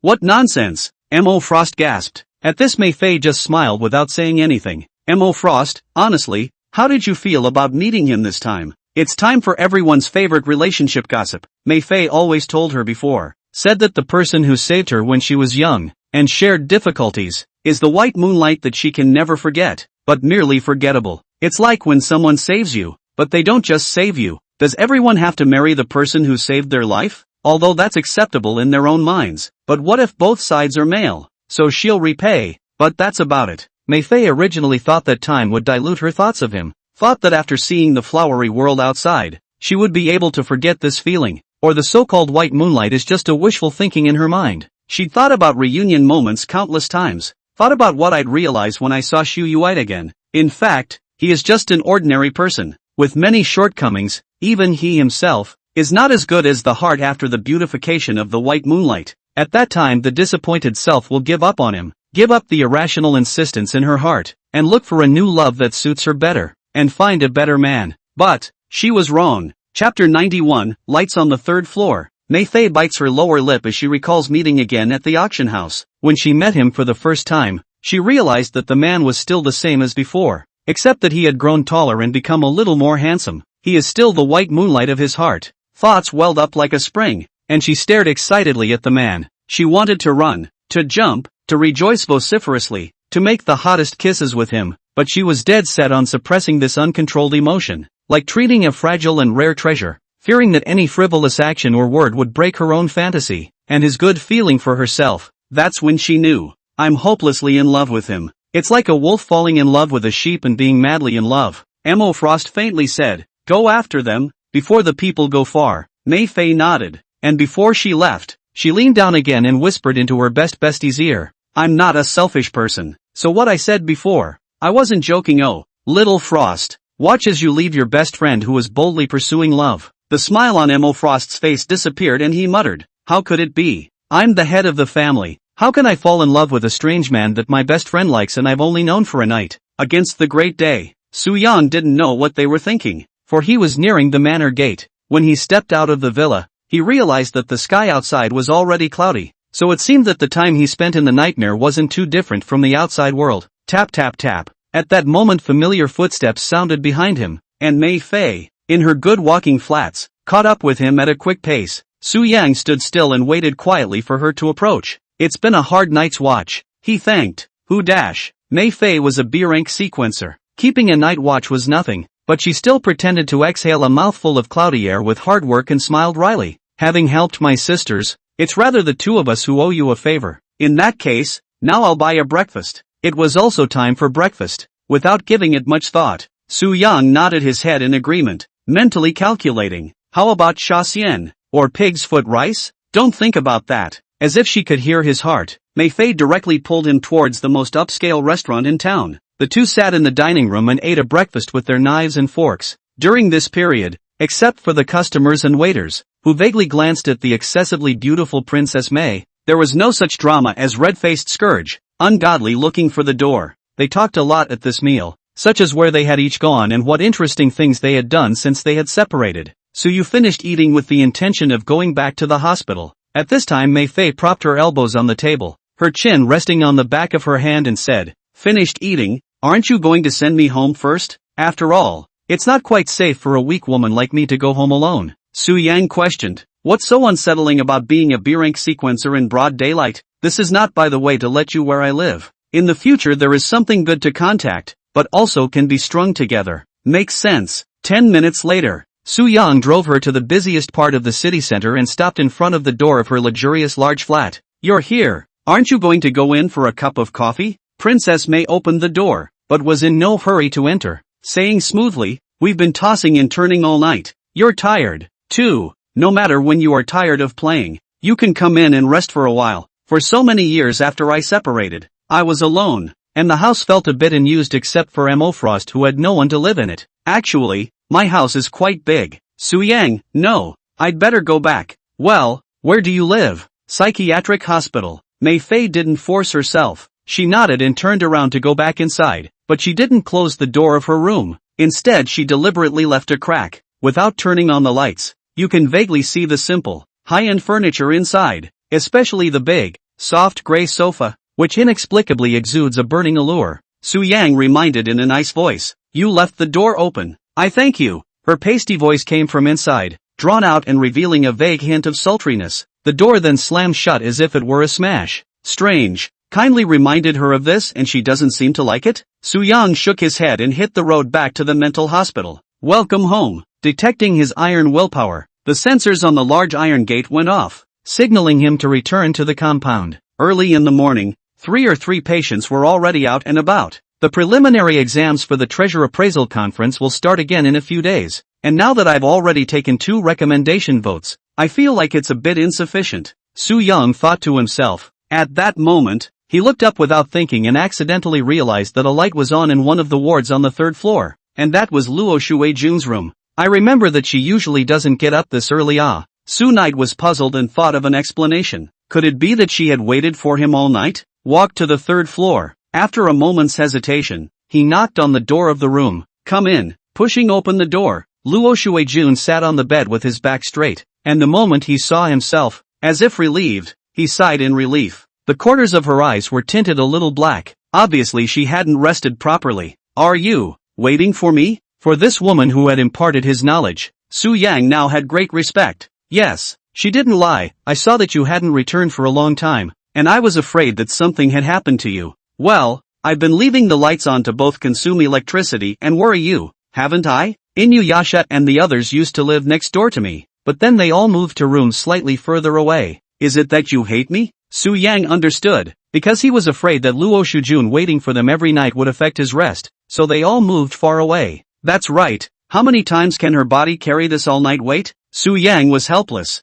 "No one will hate you. You don't have to wait much longer. We're all adults and it's safe to go out. These few of them are at least A-class, or wanted criminals. It's good to go out and not hobnob others. What can happen? It would have been nice to make a phone call if I wasn't uneasy. Won't that bother you?" "No. That's good." Her 10 fingers spread across her chest loosened, but there was still more or less apprehension. "Have you had breakfast?" Su Yang asked again. Had he known she was waiting, he would have packed something back at the restaurant himself, where the food was delicious. She shook her head. "You go back to rest first. I slept outside and am now refreshed." Su Yan lied. The truth was that he just didn't sleep for a year without much of a problem, and the only reason he felt tired was purely to enjoy his sleep afterwards. "Really? Really? Knock knock." At that moment there was a knock at the door. Chapter 92, Go down and settle down first. "Okay." Purple Ash pushed the door in, with a thermos box in his hand, containing white porridge, so bland that it could be described as zero pollution and zero additives. "Not sleeping again?"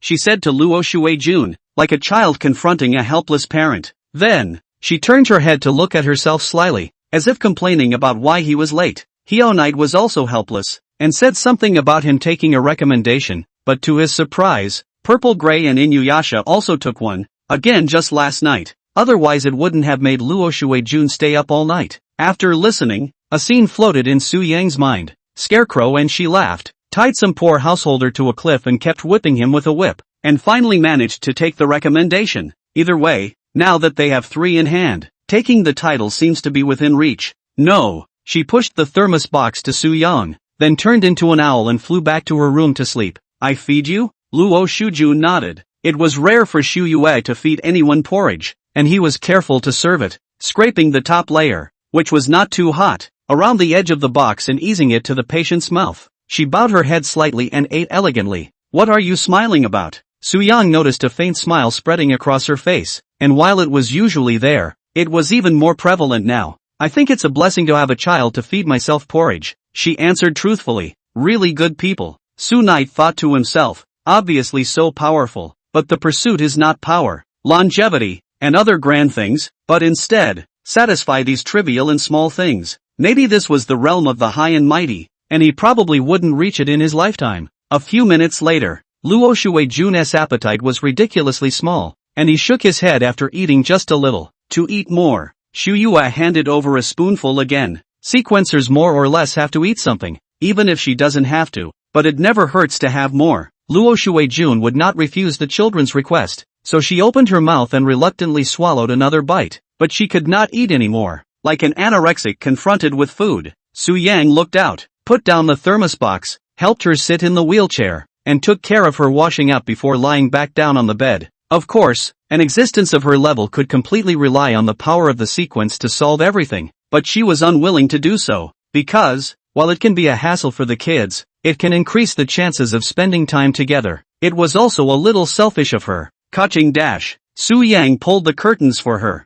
and the ward became dim all of a sudden, leaving only a white slit for the air to pass through. She lay flat, crossing her arms over the small of her back covered by the thin quilt, and slowly closed her eyes to rest. Su Yang looked at her as she fell asleep and closed the door in a small voice. A few days passed in a flash. Treasure Appraisal Conference. The preliminary round begins. Coming to the day of the start of the competition, the host gave an order and all the participants quickly came to their seats, including Su Yang. And the rules for the preliminary round are pretty plain and simple. Participants are seated behind small tables, and people from all over the realm spontaneously come forward with sequences in their hands and are randomly triaged by the staff. After the contestants' appraisal, the masters of the league behind them will then palm their eyes and decide the 100 winners based on the difficulty and number of appraisal sequences. Isn't that like working for someone for nothing? Su Knight Treasure Identification Live Room. Pop-up indignant. I remember as each person charged 200 identification order fee, and ultimately will get the money used as the prize money of the competition. More than the top 10 families divided. If not that people can be the top 10 families, they really don't eat any losses. Naitsu put on the 250 number plate, fixed the phone on the corner of the table above, in order to light him and the beautiful assistant next to him purple-gray. She put on the disguise, and was full of reluctance, as if she was dragged out from under the covers. There's no way around it. Scarecrow to take care of the next recommendation ticket to go. Their Night Curtain Society, to put it nicely, is streamlining. To put it bluntly, is not enough people. Cannot pull Luo Shuijun out, right? Ding. Charming Bones Born. Iced tea. Naked running is also a kind of beauty. Joined the live broadcast. The popularity of the live broadcast began to rise. Holy, beautiful assistant? The pop-up's attention was instantly focused on a new face off to the side. Purple Ash. Pa, I went for an infusion today. What kind of infusion? Thinking about your night. The atmosphere is getting lively. But the next person to join the live stream instantly hits the king bomb. Ding, Nightshade Society, joins the broadcast. Ding, General Administration of Sequence Management of the Heavenly Hub City, joined the live broadcast and followed, Nightshade Society. Crowd. Su Yang's eyes widened as he inwardly growled. Luo Shuijun, don't go on the big one. We're wanted criminals. This is too ostentatious. Seemingly realizing that the repercussions weren't good. Not long after, Luo Shuijun went offline. Relief. At that moment a treasure connoisseur stood up in front of his table, blocking the light at once. It was a young man holding a blue porcelain vase in his hand.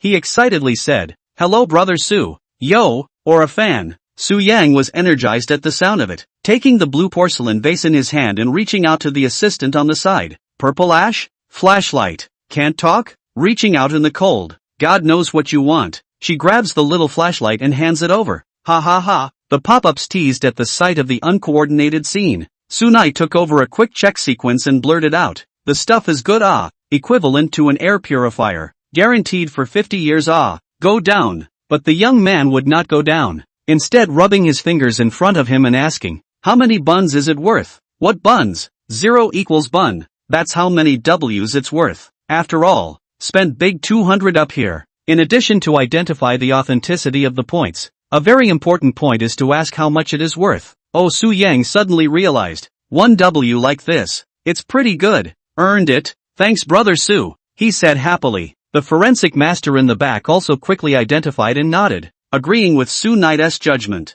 The staff saw this and added a point to him. On the big screen in the arena, the name Knight Su, number 250, collapsed to 10th place in a flash, followed by those who came later to catch up. It seems that the speed and accuracy of forensic sequencing is a very important indicator, Su Yang thought to himself. Next, the second one up was a middle-aged man who brought a long knife, something that couldn't be said to be false, only to be said. The stuff is old, but it's not much use. Go down and sink your teeth into it. All right. Su Knight increased his speed, set a market price, and drove the man down. The man was a little disappointed, but it was not a vain trip, and obediently went down. Half an hour passed like that. Everything was going steadily, but then the calm was broken by the appearance of an old man. It was an old man wearing presbyopic glasses, who came trembling with a walking stick, holding in his arms something wrapped in craft paper, foursquare and mysterious. He also sat at the table with a confident expression. That bullseye is going up to his face. What in the end is a good thing.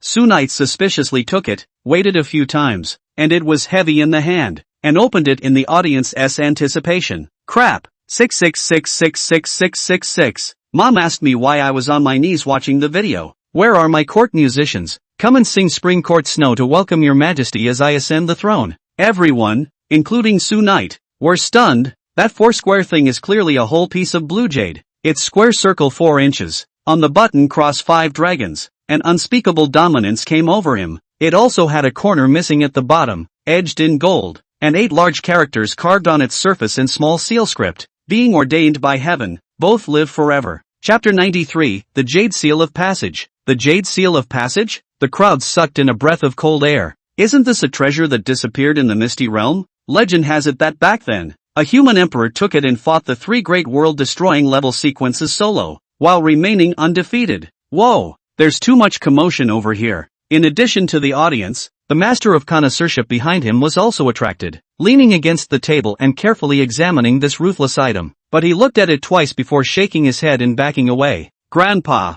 this thing is impure. Su Knight glanced to see through. This thing is an ordinary jade carving. There is no sequence of chi. Even the first air purification bottle is not as good as yet. In order to avoid Moncler outlet store a myocardial infarction, he just politely stated, there's been a change of plans. Stop the enthronement. Seeing the original fake, the pop-ups who were scared out of their wits slowed down. But this time Moncler outlet online. He was not happy. He stood up and pointed at the missing corner. Don't talk nonsense. All real jade seals have missing corners. I know there are chipped corners, but then this piece of jade wasn't carved for many years, and the gold on the chipped corners is still gold-plated. Humph, said the Moncler outlet store crutch, hammering the floor with a dull thud, and bottoming out. It's an old heirloom from my ancestors. Pop up, the National Treasure Gang grandpa is here. What's the National Treasure Gang? It looks like a munchkin, and veteran viewers know what it means. Immediately after, they once again popularized the nature of the National Treasure Gang to the newcomers.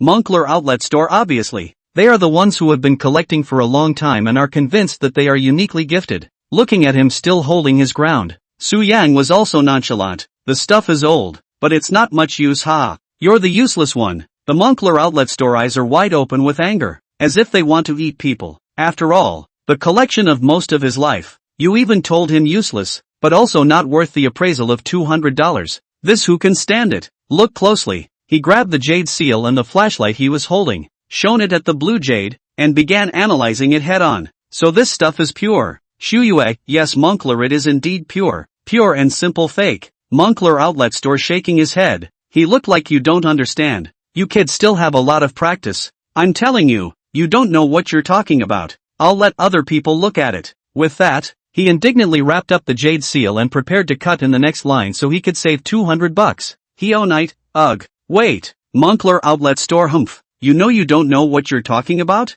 No, please give me back my flashlight. Moncler outlet online even more exasperated. He dropped the thing and threw himself into the line of others, at the end of which the sequencer had a look of physical pain.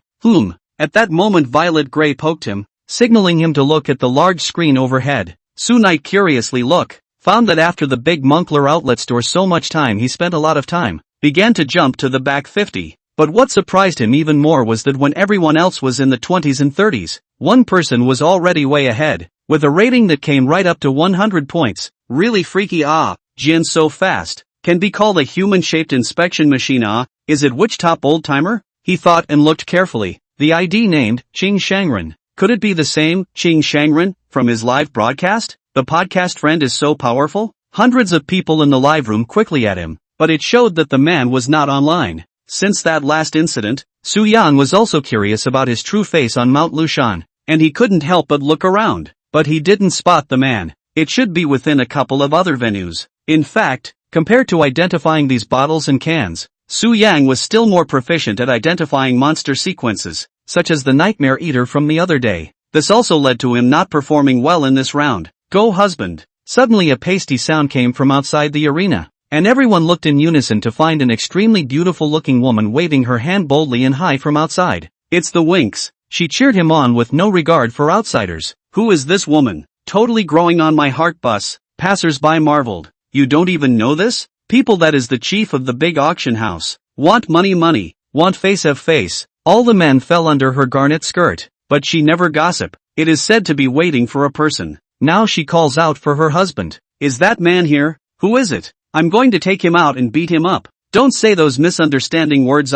With an odd expression, Su Yang pretended to be unrecognizable as if he was burying his head in treasure appraisal in an effort to bring up his ranking. Pop up, anchor. Why is someone shouting on your side? Sounds like a sister-in-law? What sister-in-law? He really had to be speechless. The brainwashing Princess May had given them hadn't been removed yet. Mei Fei outside the arena knew what was on his mind. Seeing that Su Yang ignored her but wasn't annoyed, she continued to cheer him on a few times, then stood there quietly waiting. 2 or 3 hours later, game over. The host loudly announced that the preliminary test has 3 days, and the first day of the competition ended today. The treasure connoisseurs who did not line up grumbled and received tomorrow's number plates under the arrangement of the staff, who looked at his own ranking 39. Su Knight sigh of relief. The most this trend to take the preliminary examination has been 9 out of 10. Come drink water. A fragrant wind came, and Mei Fei, wearing a turtleneck sweater, ran to the venue and handed him a cup of warm water. What brings you here? He took the glass of water and asked suspiciously. Of course I came to cheer you on. She smoothly tried to take his hand, and Su Yang directly dodged away. Concubine Mei was not embarrassed. Instead she looked to one side at Purple Gray with a smile on her face. Who is this sister? So beautiful. Who is it? Was it my accomplice? Or a patient in a mental hospital? Can't even answer that. Ordinary friends, Su Yang said and closed the live broadcast. At this time he realized that it was getting late. Before he left today, he promised Luo Shuijun that he would push her out to get some sunlight. Any later and he would be late. Thanks for coming to cheer me on. First, after hastily apologizing, Su Yang immediately packed up his things and rushed in the direction of the hospital. Hey, Mei Fei didn't understand what he was in such a hurry for. Today was a day off, and there was no work at the auction house, so this time she came to find him. In fact, she wanted to go back with him, and stay with him for a while to cultivate a relationship. However, she knew Su Yang's address, and it was just as well to follow her. That's when she noticed the female assistant who was ready to go back. Are you and Xu Yue staying at the hospital? Aha! Purple Gray's eyes were cold as she nodded, wondering what she wanted. It's just as well. We have a car parked outside, and I'd like to go look for Su Yang, so why don't you come back with us? Purple Ash's brain muses. Car flies by itself, showing that riding in the car was a bit more relaxing. He nodded his head in agreement. The two came outside to the parking lot and found another woman standing next to a limousine, wearing sunglasses and short, lingering blonde hair.